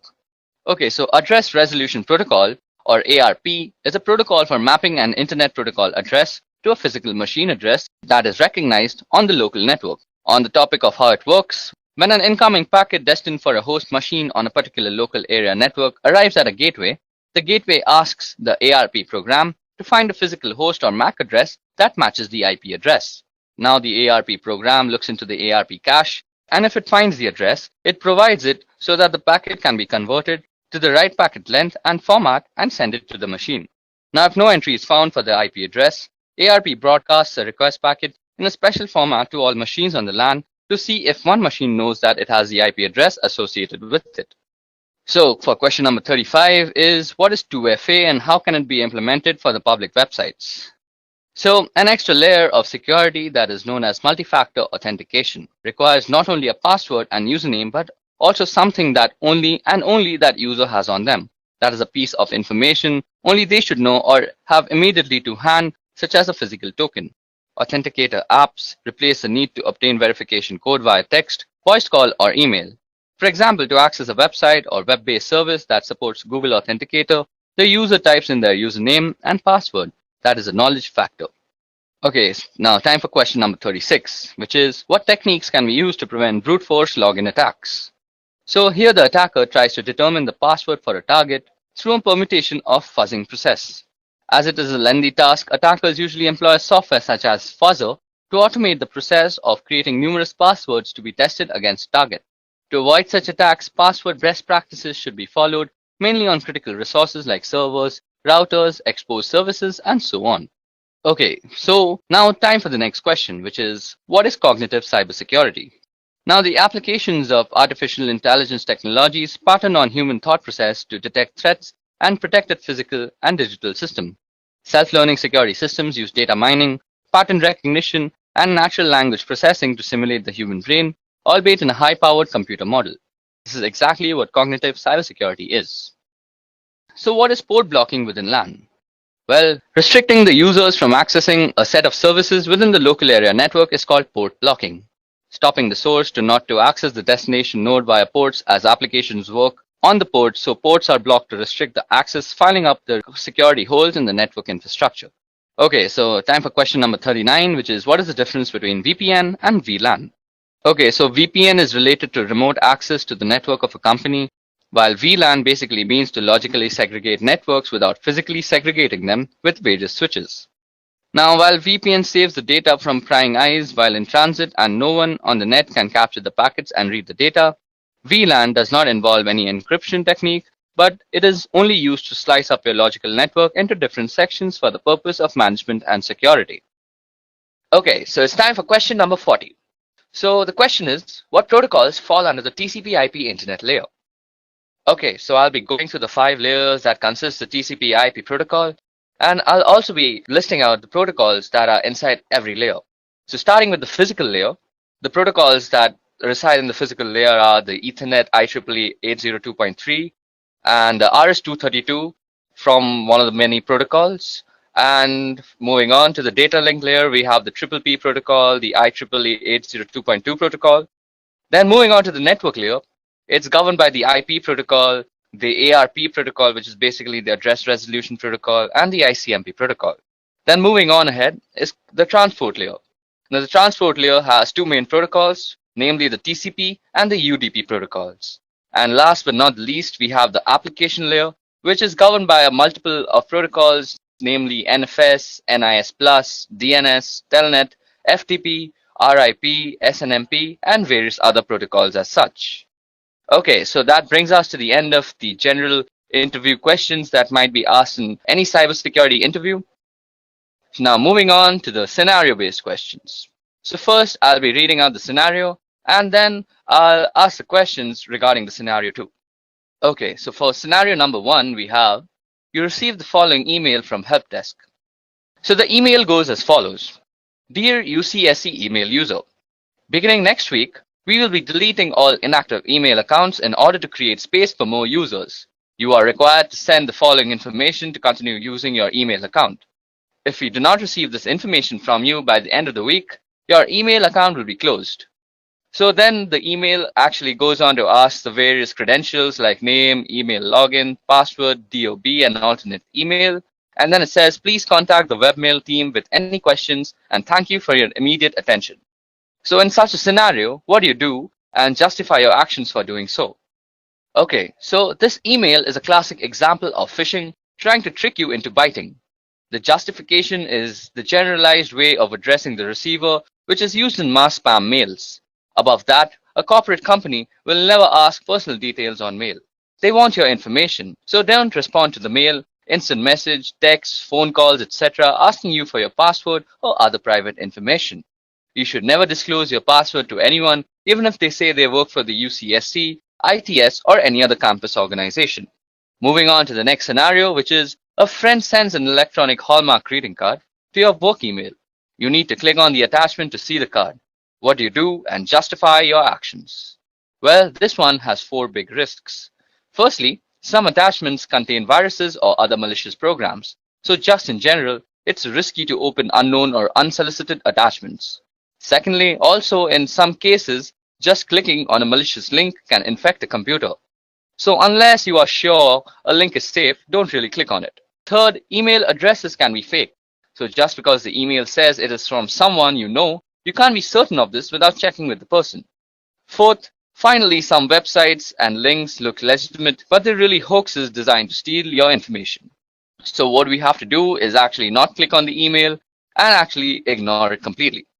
Moving on to the next scenario, which is one of the staff members in ITS subscribes to a number of free IT magazines. Among the questions she was asked in order to activate her subscriptions, one magazine asked her for a month of birth, a second asked for a year of birth, and a third asked for her mother's maiden name.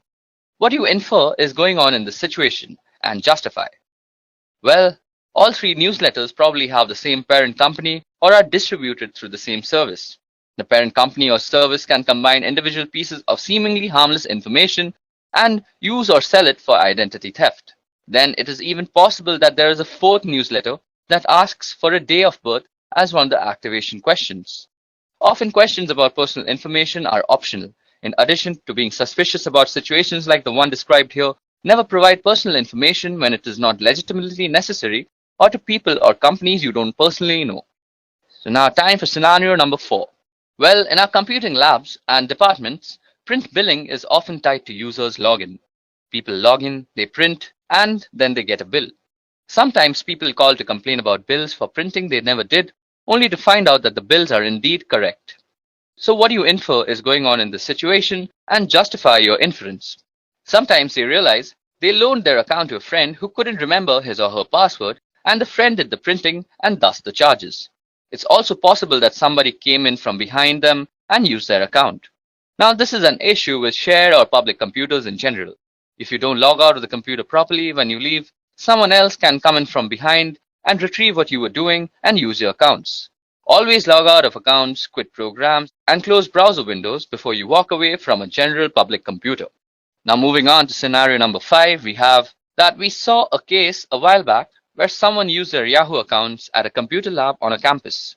She made sure her Yahoo account was no longer open in the browser window before leaving the lab. Now, someone came in behind her and used the same browser to re-access her accounts. They started sending emails from it and caused all sorts of mayhem. So what do you think might have gone wrong here? Well, the first person probably didn't log out of her account, so the new person could just go into the history and access it. Secondly, another possibility is that she did log out but didn't clear her web cache.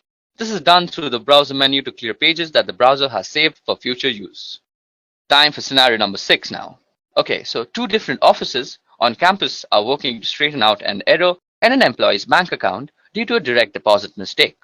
Office number 1 emails the correct account and deposit information to office number 2, which promptly fixes the problem.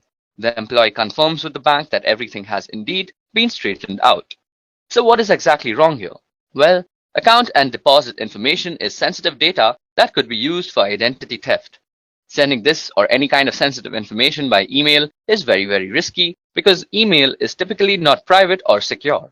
Anyone who knows how can access it anywhere along its route. So as an alternative, the 2 offices could have called each other or worked with the ITS to send the information in a more secure fashion. Okay, moving on to the next scenario, which is the mouse on your computer screen starts to move around on its own and click on things on your desktop. What do you do in such a situation? A. Call your coworker over so they can see. B. Disconnect your computer from the network. C. Unplug your mouse. D. Tell your supervisor. E. Turn the computer off. F. Run an antivirus. Or G. All of the above. So we have to select all the options that apply in this situation. So the options that apply are B and D, which is basically disconnect your computer from the network and tell your supervisor. So this is definitely suspicious. Immediately report the problem to your supervisor and the ITS support center. Also, since it seems possible that someone is controlling the computer remotely, it is best if you can disconnect the computer from the network and turn off wireless if you have it until help arrives. If possible, don't turn off the computer. Okay, time for scenario number 8. So below are a list of passwords pulled out of a database. Now, which of the following passwords meet the UCSC's password requirement? Okay, so the third password, which is option number C, is the only one that meets all the following of the UCSC's requirement. It has at least 8 characters in length. It contains at least 3 of the following 4 types of characters, which are lowercase characters, uppercase characters, numbers, and special characters. And not a word is preceded or followed by a digit. So it's the third option which is correct in this situation.